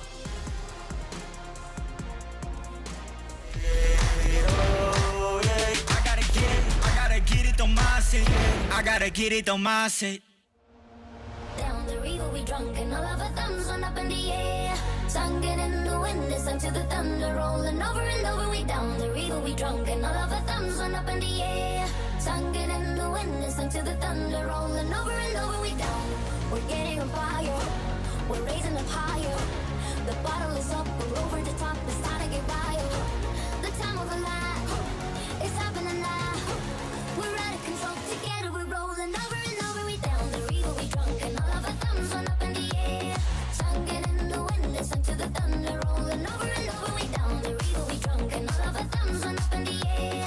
Singing in the wind, listen to the thunder rolling over and over. We down the river we drunk and all of our thumbs went up in the air. Singing in the wind, listen to the thunder rolling over and over. We down the river we drunk and all of our thumbs went up in the air. Singing in the wind, listen to the thunder.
gotta get it, don't mind say. Team Liquid, they do give the left hook as Soulcast predicted. G2, more like G-Who on that first map, am I right? I guess you're right. Okay. Throw me under the bus here. Man, don't worry. You don't have to start, talking down to them. But what were your thoughts on this, Lothar? How did you rate Team Liquid coming into this one? Few keynotes from this match. I'm very happy to see how Liquid played it on the first round, because they played it completely differently. When you compare it to the last Ascent they played, Nivera was anchoring B on the previous match on Ascent. Now he was anchoring A. So G2 couldn't be like, well, what do we do against this Team Liquid this time? Will they play the exact same composition and the way they wanted to play defense on that first round, or will that be completely different? And it was different. So very nice flexibility from Team Liquid. And also, I don't know if you guys remember, but the last sentence I said before we went into the match was that Kellogg's has some tendencies that can be easily exploitable, like as an example, dashing underneath Heaven on attack A when he's just sitting next to the stairs underneath Heaven, and he was dead in that exact position on pistol round because he was exactly there in the first execute. So there are some worries for me, therefore, when it comes to G2. Yeah, and we were talking at the beginning that they did not have a lot of information onto Liquid. You talked about it, Lothar, a lot of adaptation and just changes from Liquid, because we didn't see much from them on that 13-0. This is something that probably G2 did not expect it. Again, we saw them not paying really much attention to what was going on in mid. They thought that they knew what to do against Liquid, which is just clean, fast executes. But as Lothar mentioned, there were some things that were off key a little bit. Still, they ended up 6-6 on that first half. I missed the power couple of Mixwell and Kellogg's. I feel like Mixwell was a little bit underperforming. Maybe the synergy was not on point. Again, Liquid taking both pistols. That is a huge advantage coming in both sides. See, you kind of touch upon like the duo of Mixwell and Kellogg's. Mixwell did have a very, very quiet game. Obviously, he does kind of act as more of a support structure to Kellogg's, but normally we expect him to put up numbers. Do you think it's enough for him to be able to still find impact despite putting up, relatively kind of weak performances, or is he someone you need to have popping off if G2 want to do well? I mean, yeah, I think that Mixwell could be one of the pillars, but it's also, I feel like since he's in the supportive role, it has to be like a combined effort, and probably that's what G2 did not expect to see from Liquid, because their executes were so clean and so well coordinated that they had to start using a lot of utility and ultimates to prevent Liquid to take sides. Well, Lothar, I want you to talk me through a round. I hear you're going to serenade us with a bit of the old gameplay. I do have something prepared for when it comes to the round breakdown. It's a round 5 retake from Team Liquid. It's a 2 versus 3 situation. Sorry, 3 versus 2 situation, but it's not easy retaking this side because of the wall that we see from Avova here being played next to the entrances of side, which also leaves only one position that the opponents can go through is here through the stairs, right? Because otherwise those players will have to jump over this wall, which could have been heard in case they are next to the wall from Avova. But the thing is, now when I'm gonna play this clip, you're gonna see the position from Avova. He's standing next to the Cosmic Divide, which of course body blocks one of the angles that the opponents can go through. But if you don't know, you could actually knife through that. If you stand next to the player, Avova could have died to a knife, for example. You were praying for that, weren't you? I was praying, but it wasn't the case. But Yampi did something even better. What he did is he just took this time to make a plan to dash onto this position where he will smoke off this space for himself, so he is safe when he's dashing on side, while checking if someone is standing close to the Cosmic Divide, which then gives the opportunity for the next player to actually take that space and fight that player. So take a look at what Yampi is doing here. He goes for this cloudburst, and then he dashes while looking to his right side, and he spots Avova exactly here. This is what he's exactly doing, is basically being another drone, like from a Sova, but he's spotting it while being a pressure character himself, because he has a weapon, right? So he exposes the defenders of the spike while essentially getting a free kill for Link. So that's one of the most crucial aspects of playing Jett correctly, is to have that ability and also the confidence to be the scouting player for your team.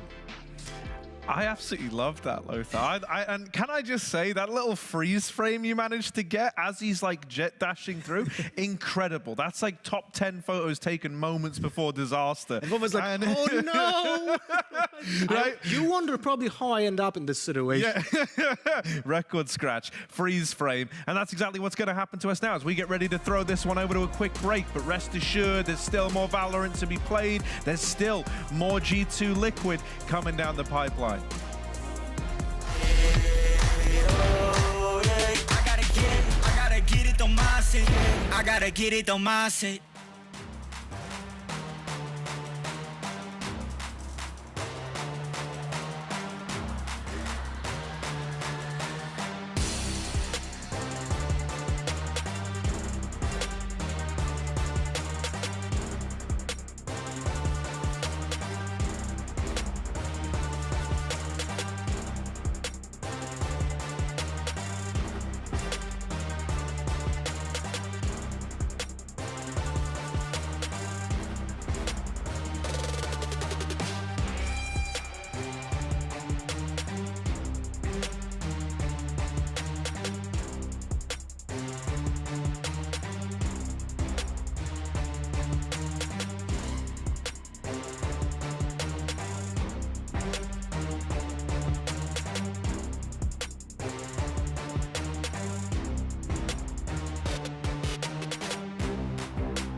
I gotta get it, don't mind it.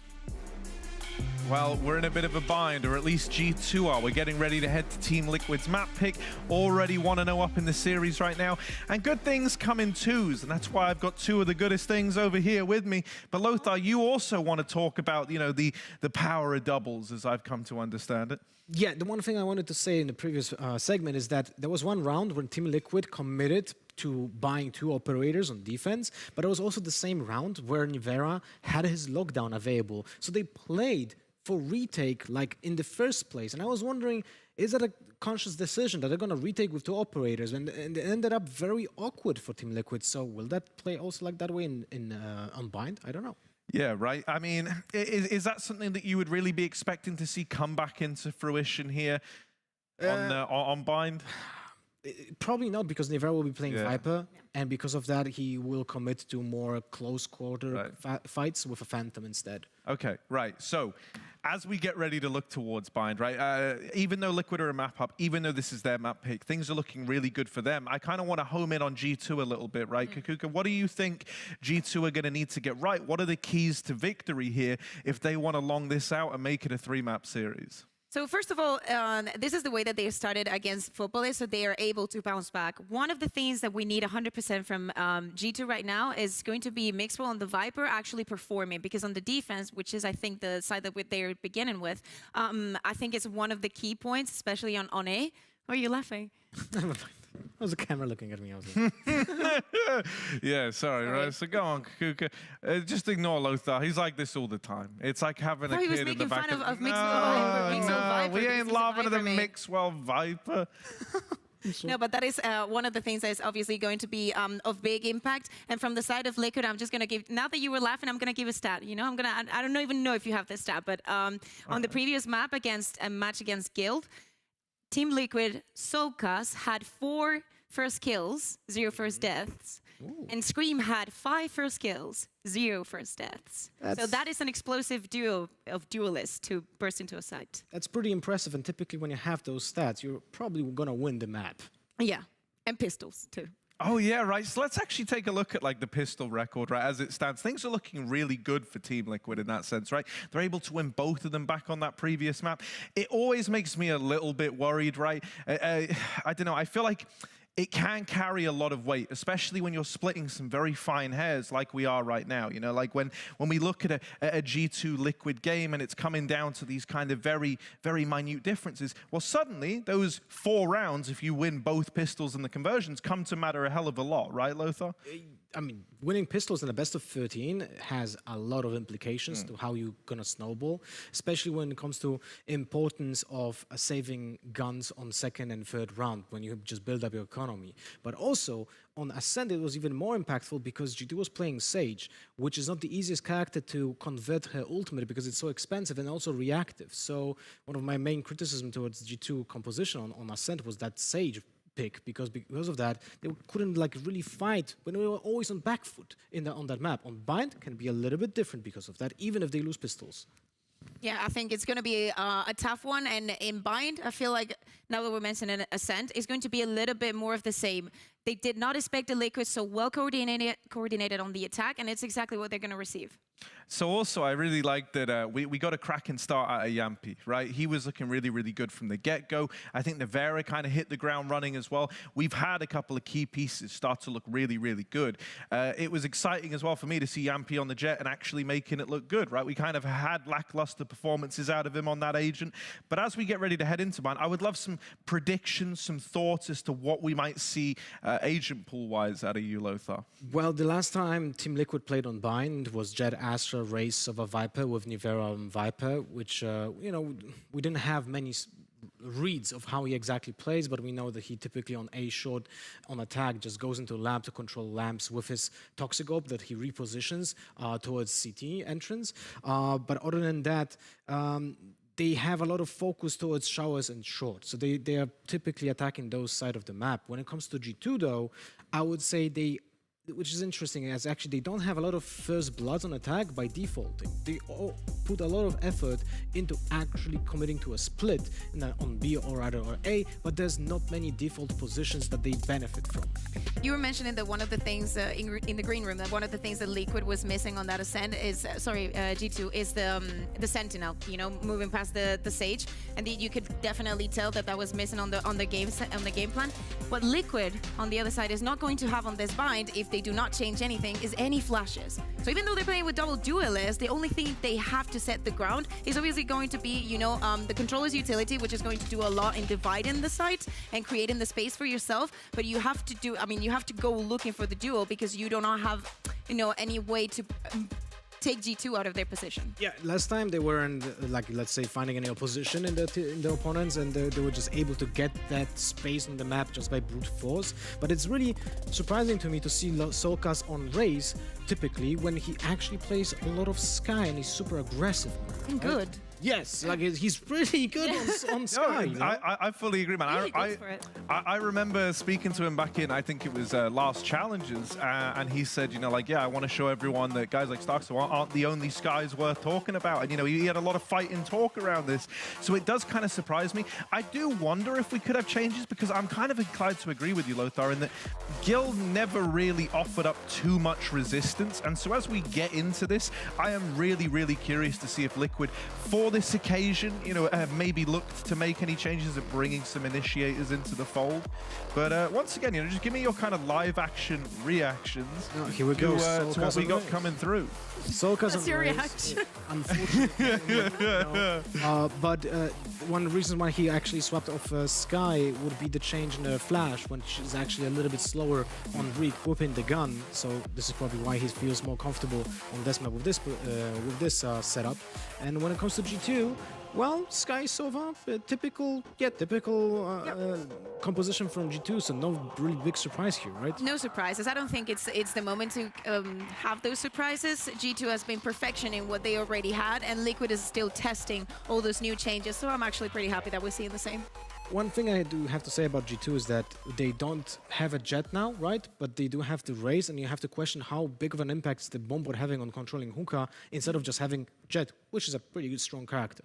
Yeah, I mean, and there's only one way to find out, right? We know where we're taking the battle to. We know who's fighting it. And I guess the only thing that's left now is to give this one over to our casters. Pansy, Hypoc, take it away.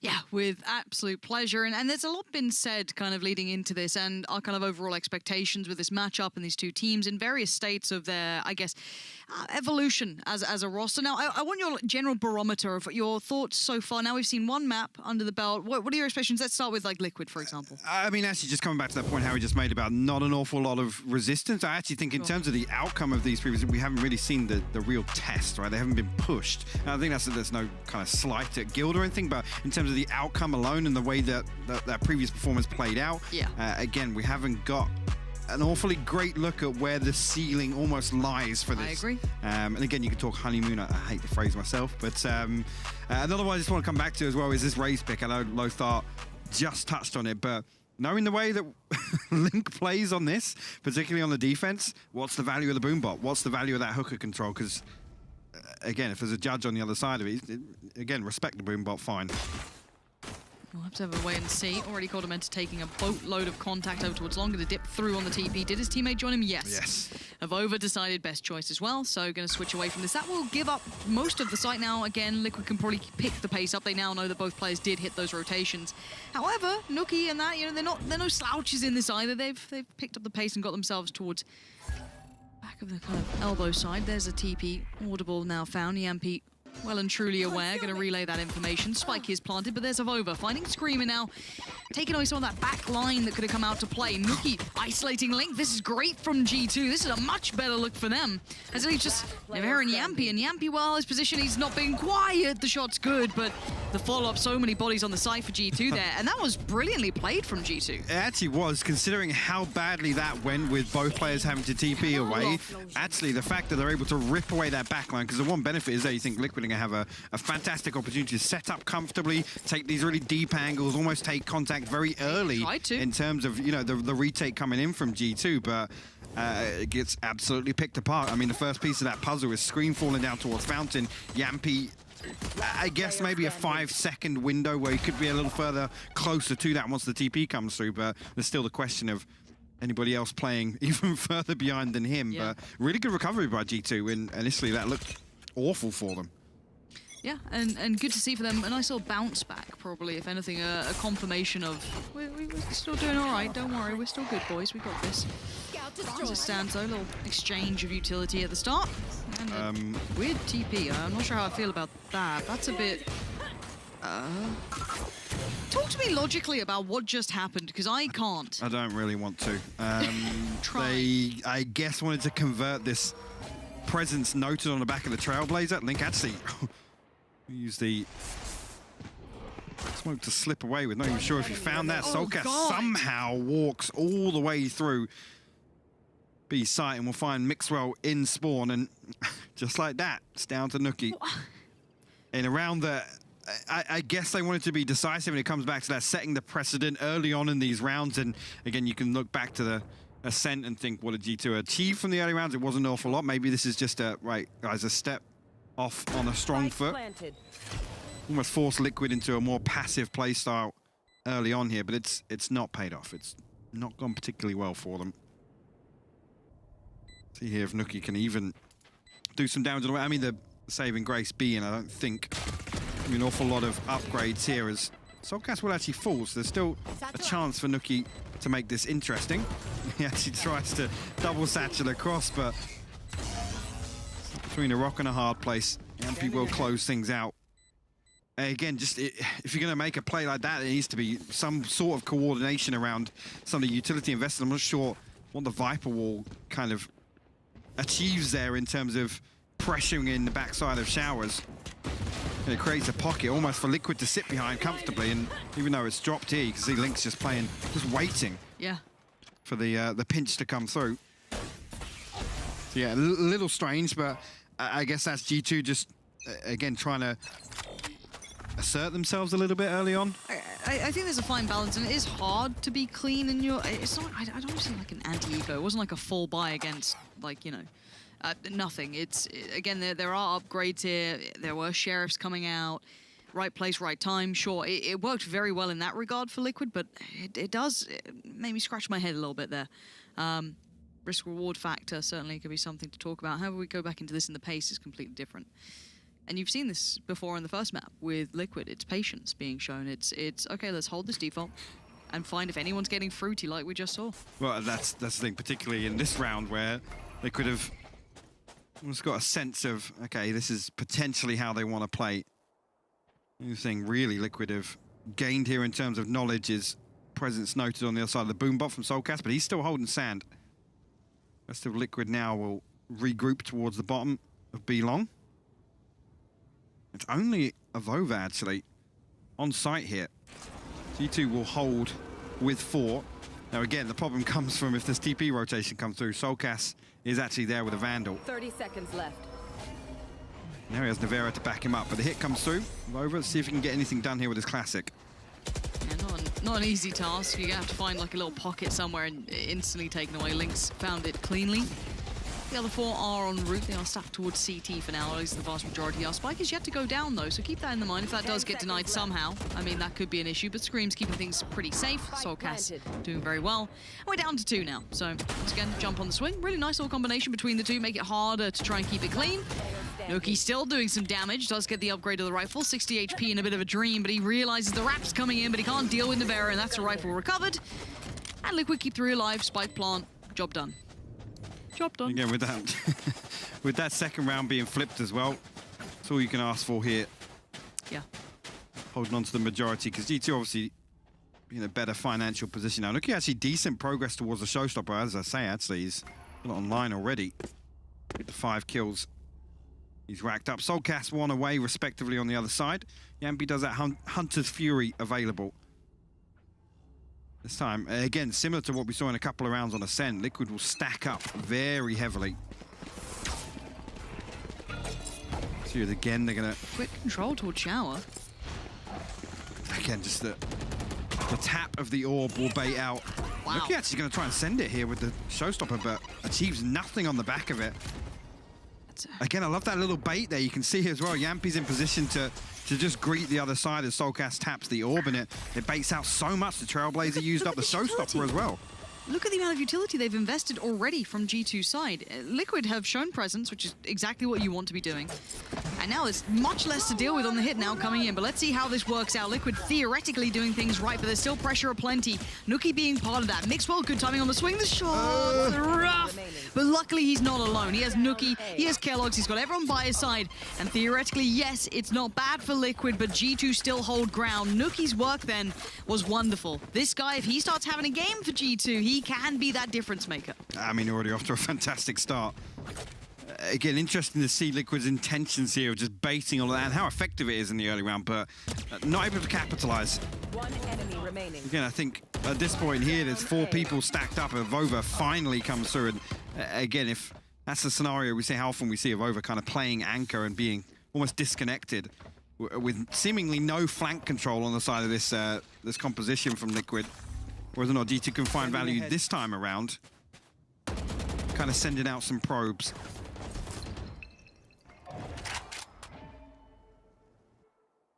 But again, complete variation on the side of Liquid. We'll revert back to a much deeper default here. Soulcast will return. Taking that back. And this is the hard part, right? Because then you're looking for tells that aren't there. The shower control is completely different. And yes, I guess that gives you an indicator, well, it's not going to be the same piece as the last round, but you don't get anything for it because it's very hard to garner this info. Even the dog, how much does it get? Okay, it's found the fact that there's a player on long. Follow-up flash, being considered by Kellogg's, but not committed just yet, and timing could have been different by a second or two there. Yampy could have found a whole lot more, but he doesn't. Quantimeter on site. There's the peak. Yampy gets Kellogg's on a bit of a... I mean, you could have opted for the flash first. He could have just sent that around if he fancied, draw that information off the back of knowing a player was there, but opts for the peak instead. Aldrone comes out, clears up relatively far towards site. Doesn't get much beyond that, though. Avova and Coldamenta not fully noted just yet, but I'm sure they'll be considered. And there comes the ult coming flying through for Soulcast. Let's see how this looks.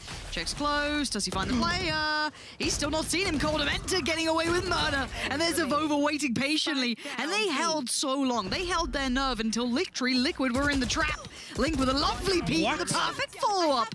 Now Spike's in the hand and now a 1v1, but it's Nuki who's been god tier. Cuts noise and walks up now. Link towards site and now timing's everything. He's got good information here, Nuki, but he's been spotted and Link, he can't adjust well enough. And Nuki clutching out, considering, hey, do we want that up? But again, that was made even just close to possible by Link being fantastic, but also Nuki, safe pair of hands. Yeah, I mean, it's unlucky there. I think Link considering repositioning after he notes no presence in Hooker, but spots him on the cross and decides to challenge. Nuki wins out. 9-2 now, leading the charge for G2. And again, kind of just a pretty weird scenario. Just G2 happy to kind of play almost dirty inside these smokes and wait for Liquid to overstep the mark. One enemy remaining. Two great kills from Link, though. How many times have we seen him actually close rounds out like that for Liquid?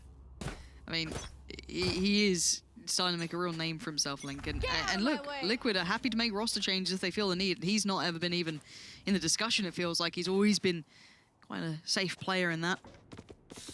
Kellogg's. Ooh, that's nice info for him. Good find on that. And Soulcast really the only one with a bit of... How all in it is again. Bite to the bark. You're right, it is. It's all up pretty much short, right? That's it. There's no second layer to this. I guess the ult from Scream might be the second layer, but it's... Let's see how deep G2 is sitting on this. Kellogg's is going to respect it for... Oh my god. Scream! If he's been working on his jet, man, I'm up for the idea for it. But Soulcast, he can hold this. That's a super strong position. Even if he doesn't have to crest around, he's heard the audio cue. He knows that there's going to be someone just around that corner. He can stay posted up on this. Flash goes deeper, so he's still just fine. They can get a spike plant here, and now this retake is going to be basically denying this area. Now, I'm going to have to respect that just a touch. Falls away. Yampy going to confirm the prior information, but will lose his life for it. Yeah, actually the Cosmic Divide going to go up. Kellogg's will tap it ahead of it, but actually I think his barrel was just spotted on the other side there. Oh, what? Scream! How she found Kellogg's like that? And now Link, we said before, safe pair of hands, but this one's a tall task. A classic, and that's it. In a 1v2. Timing's everything, and he's got safety behind the wall, and Link, now what do you do with it? Oh, he's got the upgrade. Oh, that was close. Mixwell, good work from him, but again, a dangerous round, but G2 convert it. Nice little piece there as well. Actually, I think the reposition of the Poison Orb from Nivera actually on top of just that cabinet there almost outside creates that one-way angle for Soulcast to make that judge even more troublesome. But again, I think at that point, a good read from G2, I guess, to read that the buy isn't great, and almost considering the possibility that Soulcast is doing just that. Yep. G2 will actually pull ahead a little bit.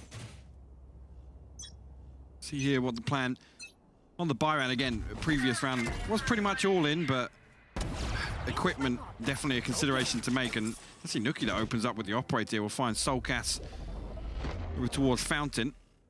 You see actually Mixwell as well as invested the Viper's Pit on short. So give G2 a little, I guess, leverage in terms of map control, and they can still keep a third member committed towards B side. I say that, actually, Kellogg's considering rotating. And be clearing through the ult as best he can right now. No one obviously actively in it as we stand. Last little glimpse, nothing.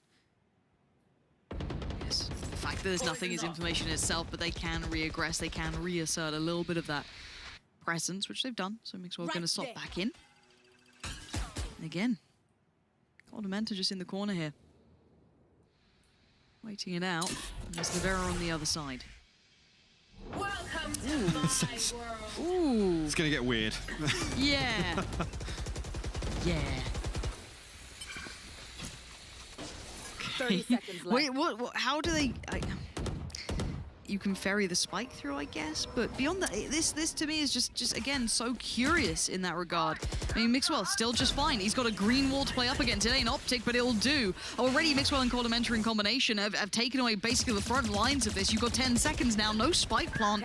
Liquid are finding a couple of kills here, but this is just such a weird round. There's the spike denied. Plant's now going to be removed away from the equation as Nivera, the last one alive, and a 1v3 with that much time never going to happen. I think even there, you look at what tools that G2 have to counter that. The Hunter's Fury, the Showstopper, even if Liquid get into a semi-comfortable post-plant scenario, Nuki comes along, he hits that rotate, you can post that Showstopper inside and at least give them an opportunity to fight their way into that. So a little odd to see this with, again, how difficult is it for Liquid to pressure beyond that Viper's Pit? Yes, it gives them an opportunity to plant on triple, but they've gained nothing. They have no short control because of Mixwell's ult. They have no information on backside. Yeah. Just a little strange there, to be honest. I think this needs to be addressed quite quickly for Liquid, and I'm glad that they've called the timeout now. Yes, it's 4 on the trot, so obviously it does look a bit of a problem, but again, they're not having that opening success. They tried that little bit of presence on B-Long, instantly found. Again, you saw the early probes of how do they want to play on towards B-Long, because, yeah, Liquid are a bit of a new beast, right? They don't quite know what they're coming in with. Things have changed. They had a little bit of dark time coming into this. So for G2, they're already finding out these tells. This comes back to that discussion as well. It's like where does their own comfort zone lie, almost? And right. Until you are kind of tested post this Nivera addition. And these are the lessons you learn along the way, on the fly. See here, again, scrappy purchase, but Liquid will spread a little further than previous. See what the plan is. And the wall invested, actually, to potentially get themselves into lamps at some point in the round. At least that's not the intention early on. And no pressure fell, actually, Soulcast here. Does have Scream in the form of backup. Previously we're exploring B-Long, but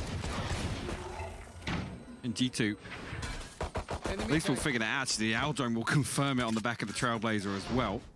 Not actually sure if Scream was noted on either of them there, because Soulcast challenged both of them. Vera just sliding forward here. Does have the rifle, the judges with Soulcast, so that's your 1-2. And Mixwell seems all but too aware. Wrapped each other. Yeah. And it's, again, Mixwell is still hunting that down. Just going to juggle the rifle away, make sure that's not going to be easily recovered. Great consideration from Mixwell there, because I'm sure Scream would love to be able to get a little upgrade on that. That'd be perfect. Not going to be the case, though. And now the cross is being held. Nuki's put himself in a better position for that. Spots at least one dashing through. Again, the movement is solid, and Soulcast will leap on in. But Mixwell's done an incredible bit of work already. That's a great deal of damage dealt early on, and a man advantage. Cordamenta can cut off the back lines. Doesn't, though. Swings, finds Soulcast, and looks for the follow-up. Doesn't get what he wants, but Kellogg's is right there. This is still a really competent round coming out from G2. Yeah, again, Mixwell almost setting them up for success there with the quick kills, the easy kills, actually. So I'm sure. And I actually wasn't anticipating the push coming through that early on in the round behind that Viper wall, but they absolutely did try and pressure their way into lamps. But to no avail. Again, you can see the ping there for Cordamenta to pre-aim that angle. One enemy remaining. But again, coming back to this buy round now, it's almost, we talked about the kind of the financial pressure of that double operator setup previously, but with this being, look at this timeline here. G2 stringing together some rounds now. Actually, Liquid have only got, one in every other round to really push towards it, but and actually now you can see them spread very thin. There's no real intention shown in this setup. Deep showers control though. Well, his Yampi posted up pretty deep. And G2 not even interested in entertaining it. Now that operator's available for Nuki, he can play much deeper. Nuki can kind of play this how he wants. He showed presence towards Heaven last time. He was kind of hanging out that way. This is a bit of an adjustment here. I quite like that, keeping things relatively versatile, kind of switching things up when required, and staying hard to pin down, right? Like, oh, okay, we've got to keep this in mind. Well, he's somewhere else now. He's a new angle, new way to play. They seem to have a decent concept as to where actually Liquid are going to be residing already. Mixwell. Bit of a switch up and a bit of a ping out as going to hop himself up. The divide comes in, so that's going to make things harder, at least for Nuki. Yampi, did he see? Knows that Mix was there to enough of an extent, but now Nuki going to try and bail him out. Just going to post it, hope for it. Doesn't quite get it, but Mixwell does. It is a trade out though, so the 4v4, but the site is under Liquid control. 30 Kellogg's seconds left. Scream actually finds himself a pocket on top. Actually, Kellogg's does finally get the kill. And nothing with a flash on the other side, but does find Nivera as well. Comes down to a 4v2 now. Scream on 14 HP. Quickly traded out. Link called upon once again. Good for the first. Nuki's the next line up here, and it's an operator, but he wins out. Link will fall, and G2 will post their 7th. Looking very comfortable, actually, Narita. You think back to that pistol round. G2 happy to play this game. And again, now you're faced with a similar problem, right? It's almost forcing Liquid to be way more cautious, way more passive in terms of their buy rounds, just with the way this is playing out. I mean, I think the thing for me is we're talking about Liquid not having a test yet. Right, well, here's a test. Let's see how you do.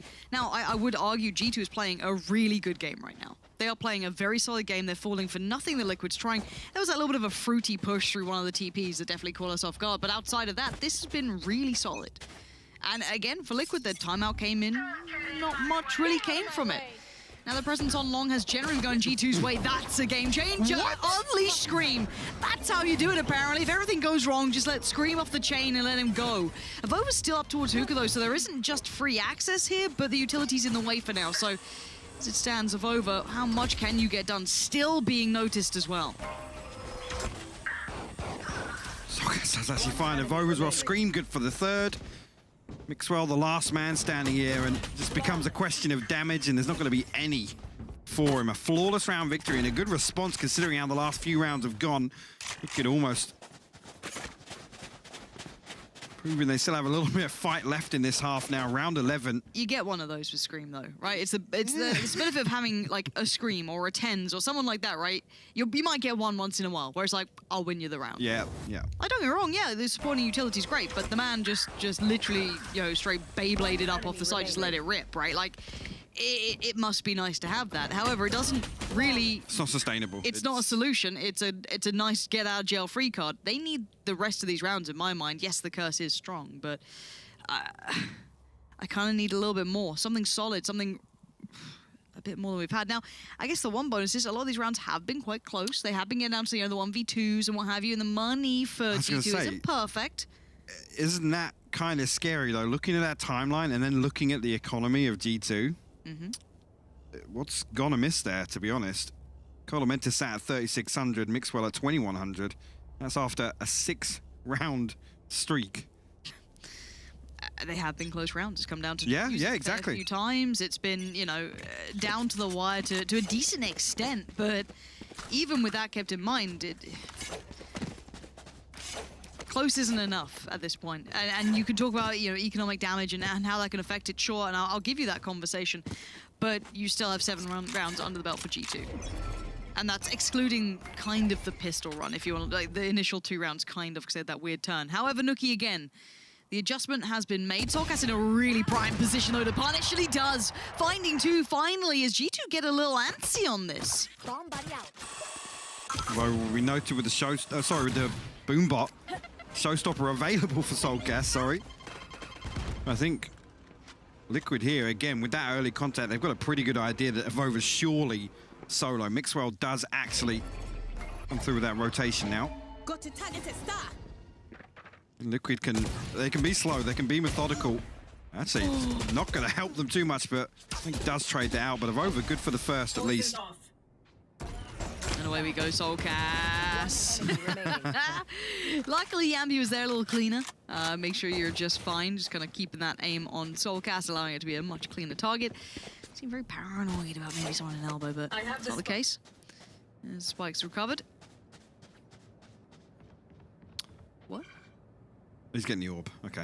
Okay. For a second, I was thinking, you're not going to rotate, are you? You're not hitting the I got so weirded out by that TP lingering around and the amount of paranoia they have around this B side, but it is a safe plant. Yeah, I think this is probably, they're going to try and get Nivera. Either he's going to fall and take an orb, or he's going to try and find this kill to get that Viper's Pit available for the last round. You can see Liquid playing very deep behind him. And the contingencies there, they're going to let him try and hunt. And he will find it. So, ultimate available. That's actually huge for them. Coming in from the last round. Sorry, I've just caught Looks different, doesn't it? Just caught the cam frame now. As, it's changed. A couple of weeks in VALORANT, yeah, he's really just... He's aged significantly. No offense to whoever that was in the webcam. Just casually flaming, probably the tech guy who's just downstairs crying. Nice one. Sorry, mate. Hope you're having a good day. But again, that's pretty telling. Liquid going to pin everything on at least getting to a post-plant scenario here to make use of that Viper's Pit. On the side, G2 actually, Hunter's Fury available, Cosmic Divide. So we'll see if they can get there. Here. So yeah, more indicative of a B lean here. Kellogg's a Bucky in hand. It's not the judge, which usually shines in this scenario. Let's see if he can get anything done. The boombot will come through. Again, noted on the other side. Soulcast's been happy to play this kind of slow game outside hook and not overextending too much. I think that's ultimately to control that TP rotate. Only really coming through and pinching here at the same time as contact comes along. Kellogg's actually gets tagged, and he will be closed out actually. Yampi with the Hunter's Fury on point. Yeah, and Scream's taking the space. You can see Soulcast trying to clear backside.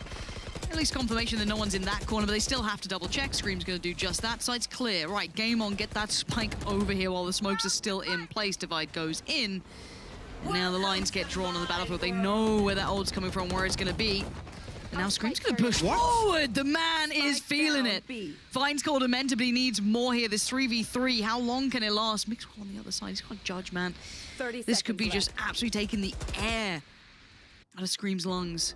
Nookie in the play back in, but that wall's a problem.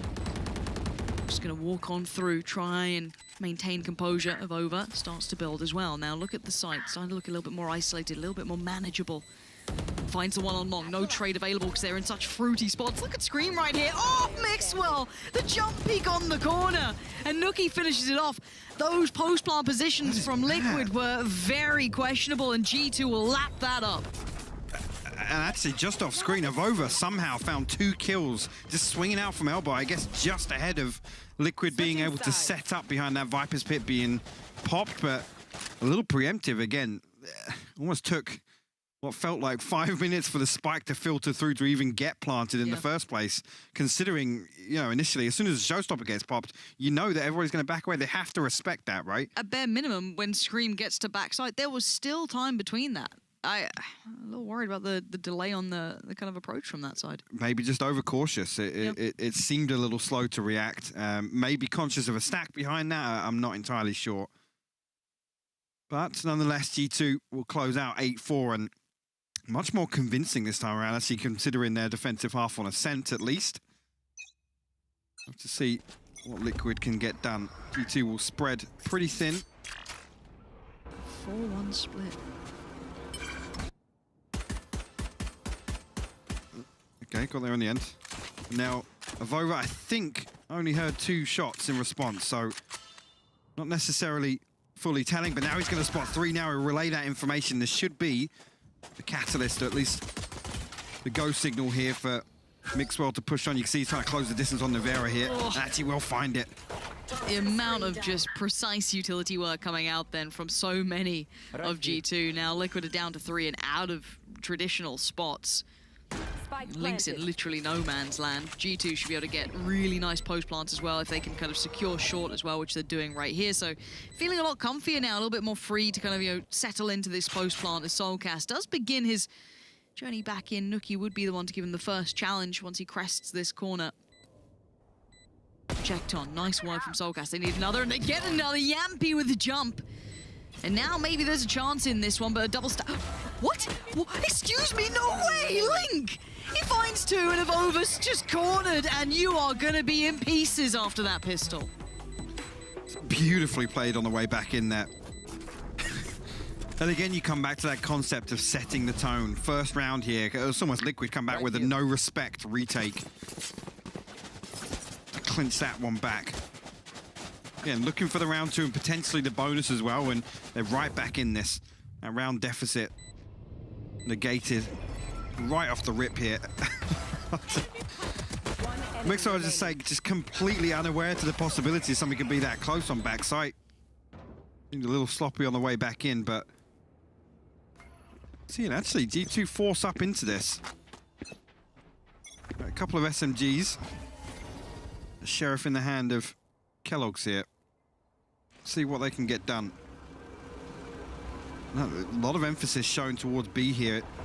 Link, where we expect him to be, with what we expect him to have. Doesn't take an analyst to work that one out, does it? You don't need your coach to be going pouring over the VODs. But as it seems, G2 all in on this one. I mean, the purchase is pretty substantial considering. So again, they know they can maybe match this buy, if not get close enough to it. So trying it out, TP taken.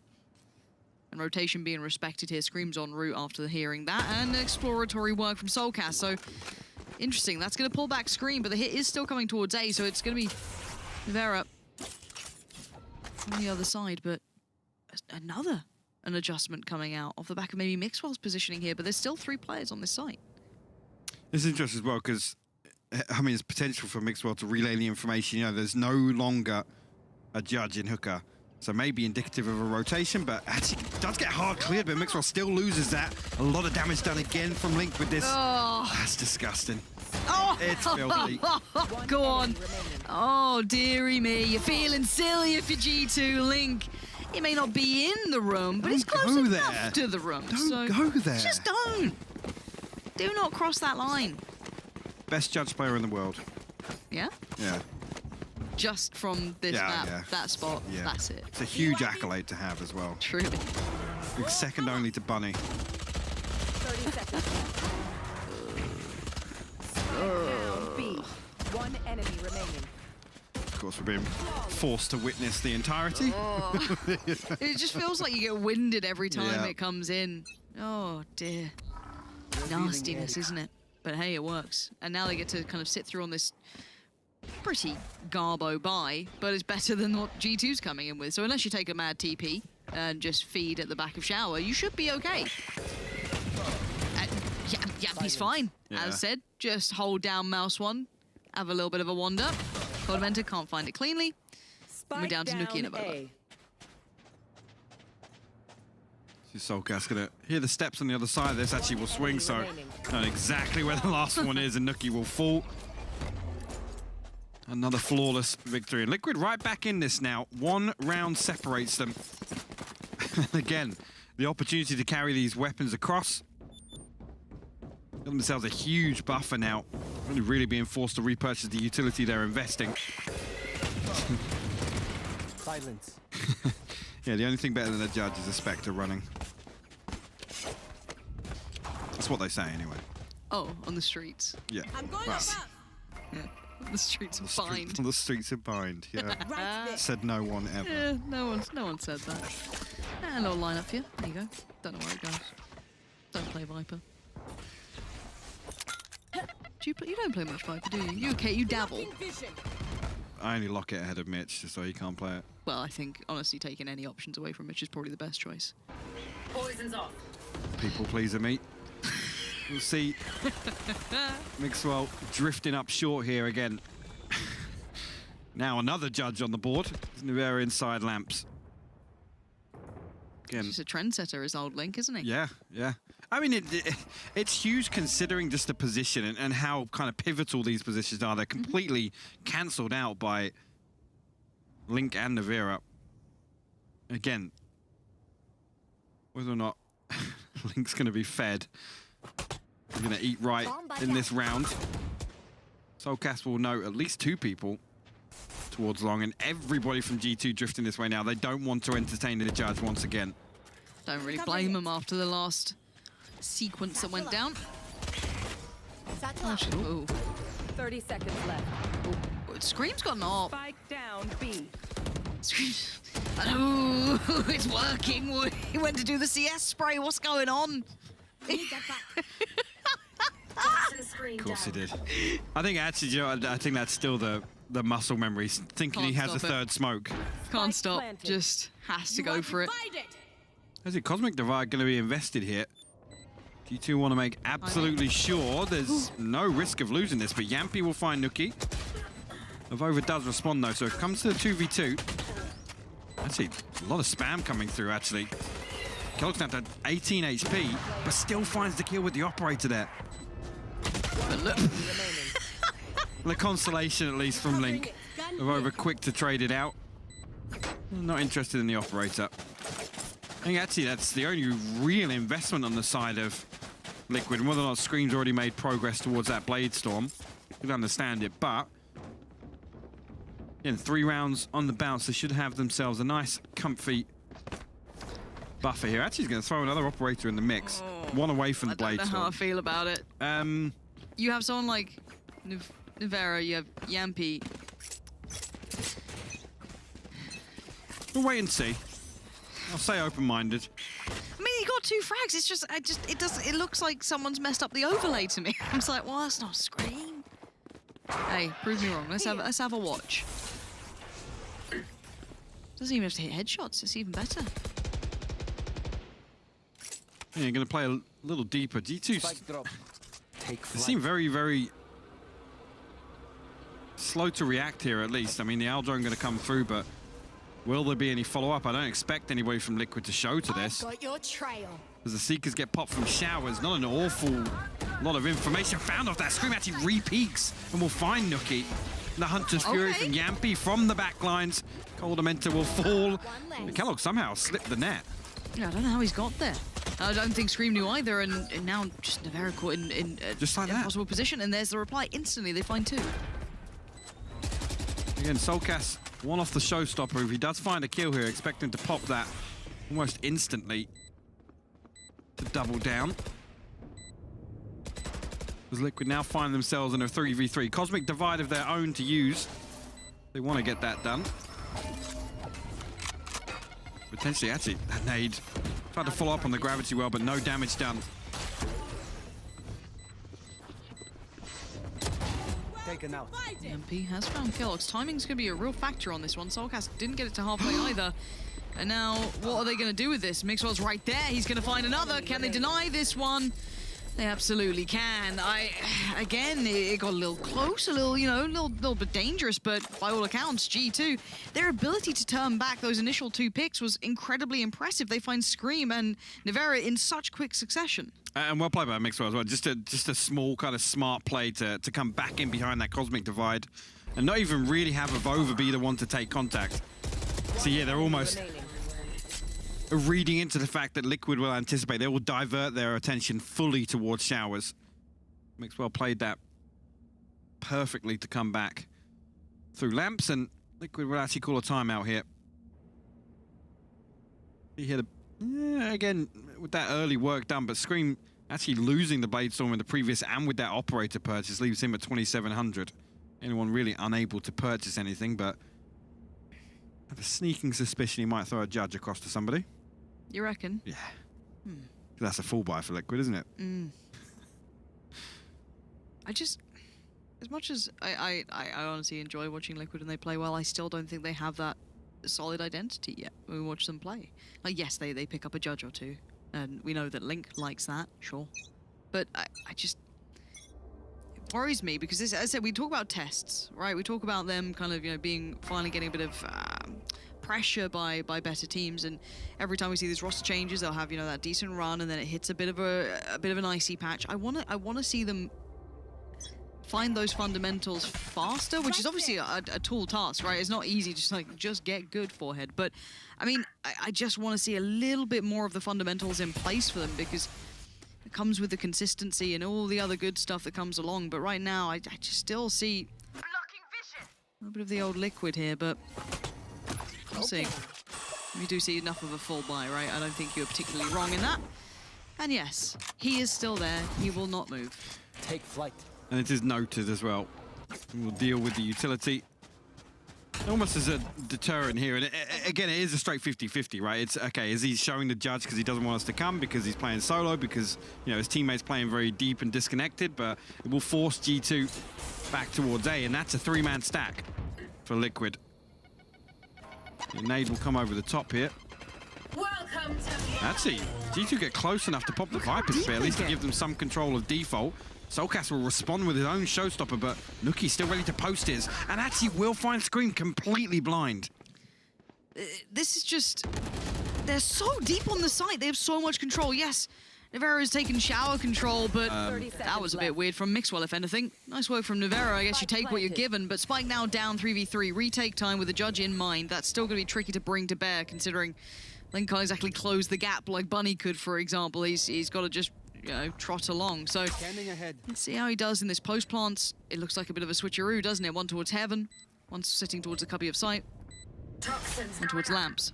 And there it is, Nivera's found Kellogg's. That's good, that's a player towards Heaven now removed. And actually it's just down to Nuki, and his ult was the one that kicked things off, really, finding Scream almost blind. And there's the first to fall in the post plant as well. So now Nuki gonna find Nivera, but he needs to deny this defuse, and he's not quite on it yet. And Yampy ain't moving, a flying player! But Nuki's spray control is always gonna be on point.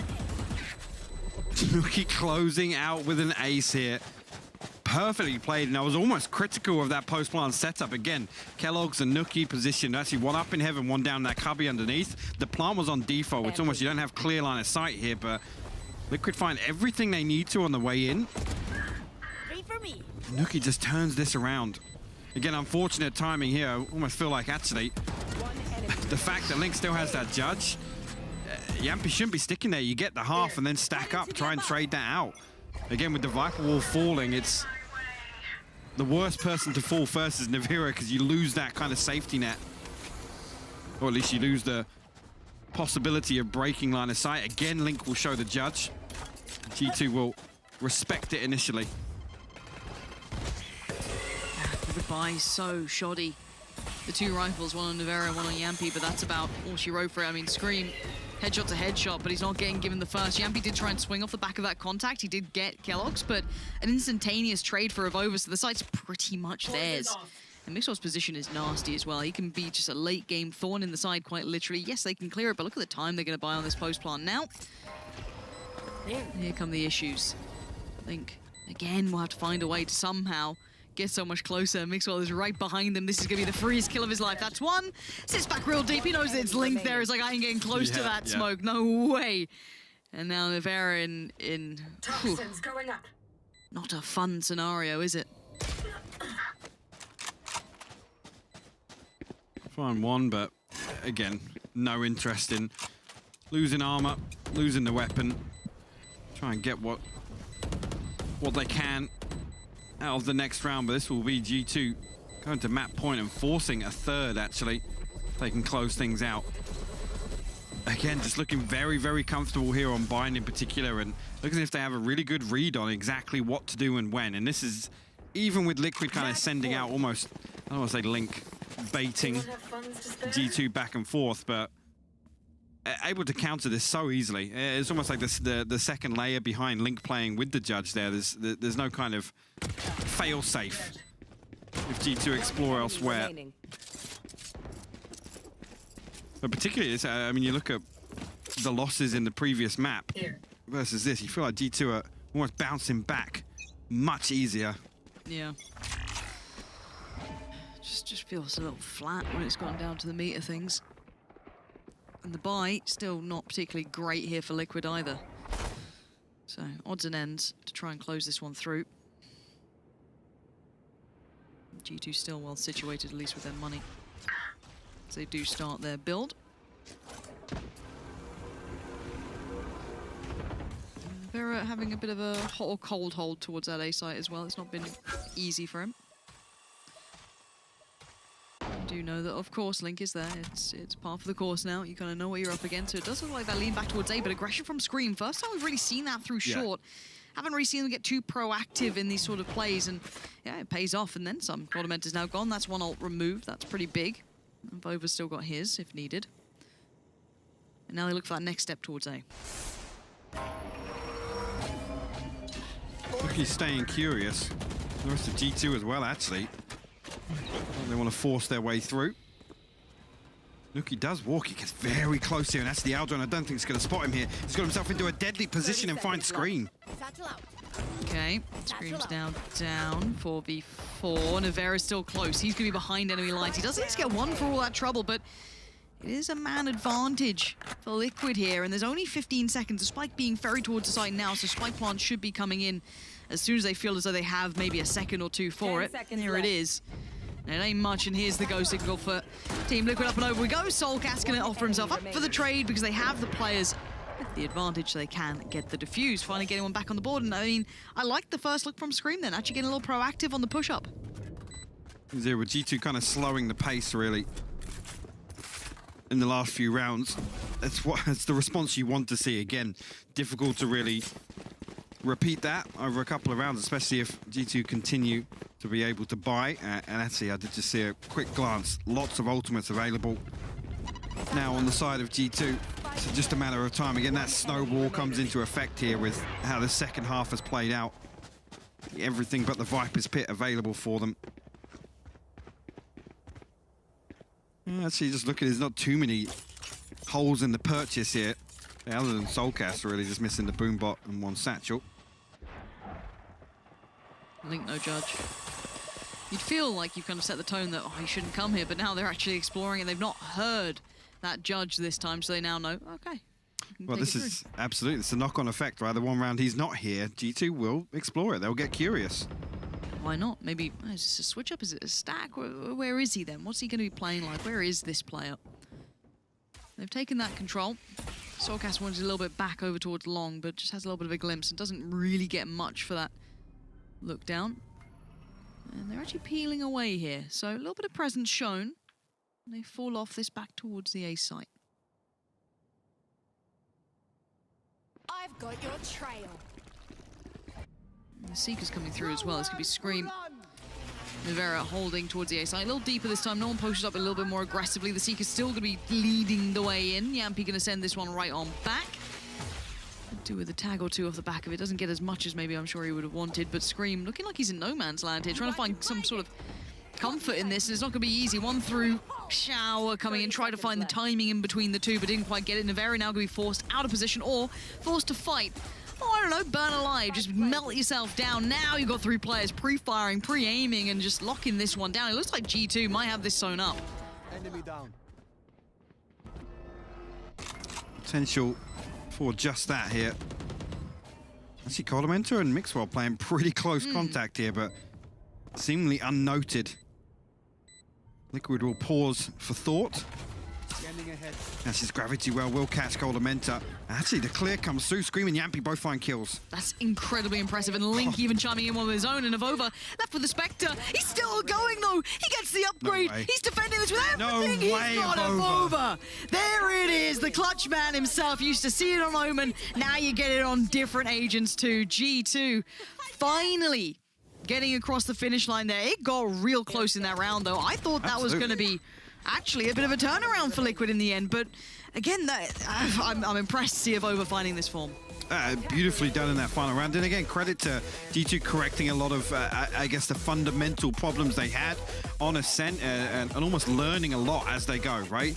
And again, actually, even looking at it, Scream trying his best. 6 first bloods for him, and actually, in those rounds, you've almost got to think, actually looking beyond that, Yampy found 4 himself. So there's lots of opportunities there for Liquid to convert some of these rounds, but G2 are able to almost squeeze out those round victories in terms of playing very reactive to what Liquid was showing them. Yeah, I don't want to say I'm not sold by Liquid. I have to keep kind of rolling it back a little bit and go, okay, still a new roster. They can't have the full map pulled down.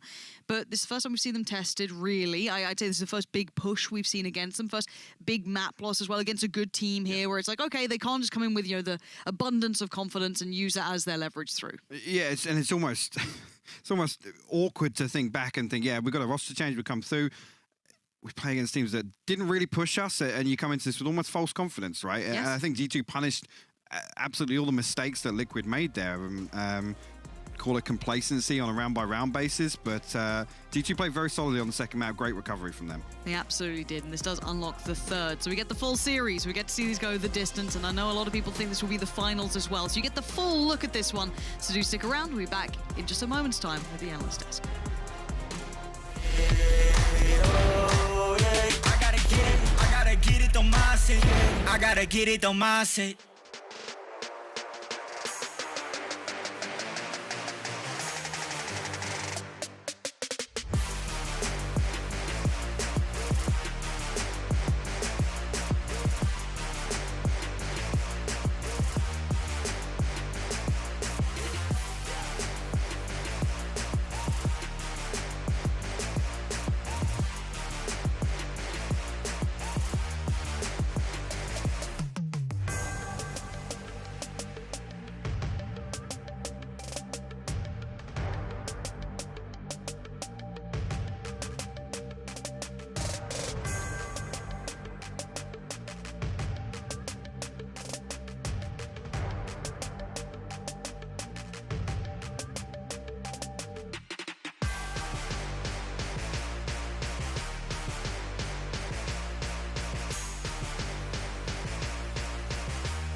I gotta get it, don't mindset.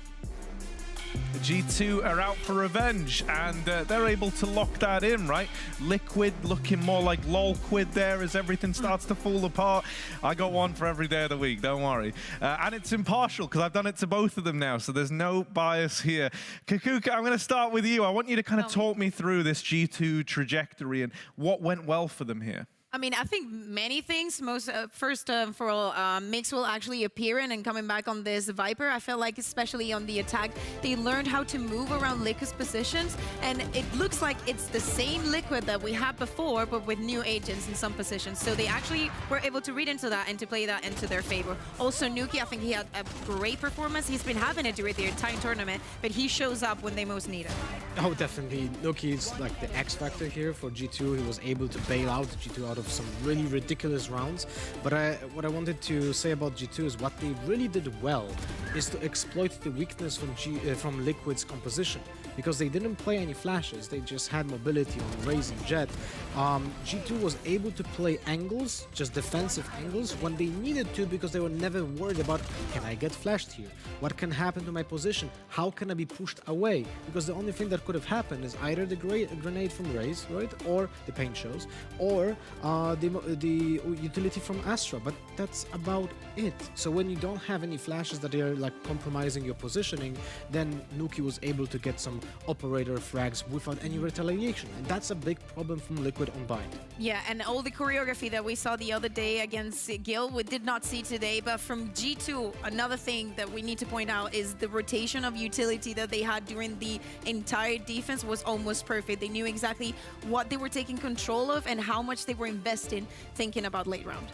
Well, so, you know, Lothar, something that you just brought up a moment ago, you kind of briefly touched upon it, was like the agent composition for Liquid, and how maybe, you know, we saw some of the results of, you know, what it means to not have those flashes, not have that initiator. Do you think that is like one of the real reasons why this started to get out of control for Liquid? Because it just looked, when G2 were taking a side, it just looked so convincing, didn't it? They just had so much more to kind of force you off of angles and turn fights to their advantage. So can you kind of give me your thoughts as to how the comp played into this? I think 100% not having Sky in this composition was a big problem from Liquid, and it's not even the fact that they couldn't follow up on the utility that you could usually just do from Sky, but the problem is your opponents will have confidence because of that. Just like I said before on defense, when they could just hold angles, right, and just hold them without being worried about getting flashed. When you attack and you do an execute, you are fully confident that your Viper ultimate, Viper wall, Viper smoke will not get abused by the opponents because they have nothing to follow up with that risky peek by it, right? So G2 basically is reinforced when it comes to their when it comes to their confidence, and can play totally off the charts. Well, so as I understand it as well, you also have a round for us to look at. I know I'm making you do a lot of the talking right now, Lothar, but do you have a little round you want to showcase here? I do have one. It's actually when round 2 was happening, and that was the one. Well, before we went into the game, one of my notes said G2 tendencies is just crunching through teleports to showers, and that happened on round 2, which is actually kind of interesting because when you look at the mini map, G2 has Avova and Coldamenta here in the garden right now, and what they're gonna do is they're gonna use the teleport to go to the other side of the map, because that's what they typically do in those low buy rounds when they have Spectres, so which is expected from them. But now they are doing it against an eco, and that is super risky to do by G2, because look at the position here from the opponents. They are going 4 people in front of showers and short, right? There's one lurker towards hookah, and 2 players from G2 are just holding off the showers with the Viper's with the Viper's toxic screen. Now, I fully understand what G2 wants to achieve while holding this, because now Kellogg's gets the info on how many players are getting inside of showers. He hears shots from 2 players, and because of that, we're gonna have the crunch happening from long B towards teleporter here, right here. But there's a big problem when you're gonna take a look at the minimap.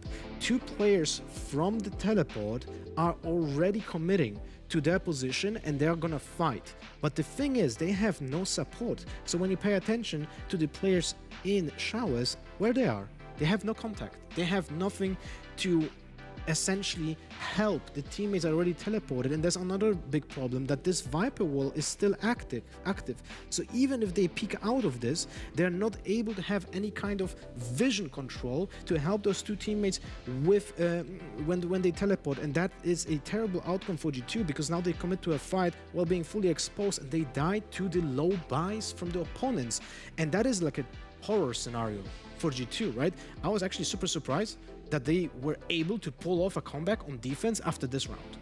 Well, so, you know, something I was, you know, asking to you guys in the green room, and Kaquka, you know, me and you we followed and casted the Liquid Guild game. Do you think Liquid were maybe lulled into like a false sense of confidence as to where they're at on this map and what comps they're able to run on the back of that? I think it has to do a lot with the composition and also the fact. Do you remember that set that I gave you before we got into this map with Solkas that was explosive? On this one, I think it was 2-2 first kills for first deaths. And when you do not have the possibility of just being so explosive, and all the team knows exactly that your weakness is the fact that you cannot break your timing with the walls. It's a coin toss. Yeah, I'm really nervous now as well. I mean, I imagine you guys are kind of the same here, right? I was anticipating we were going to have Liquid starting strong, continuing on, but now it's all up in the air. We're going to a third map. This is going the distance, and if you stick around, you just might catch it in a moment.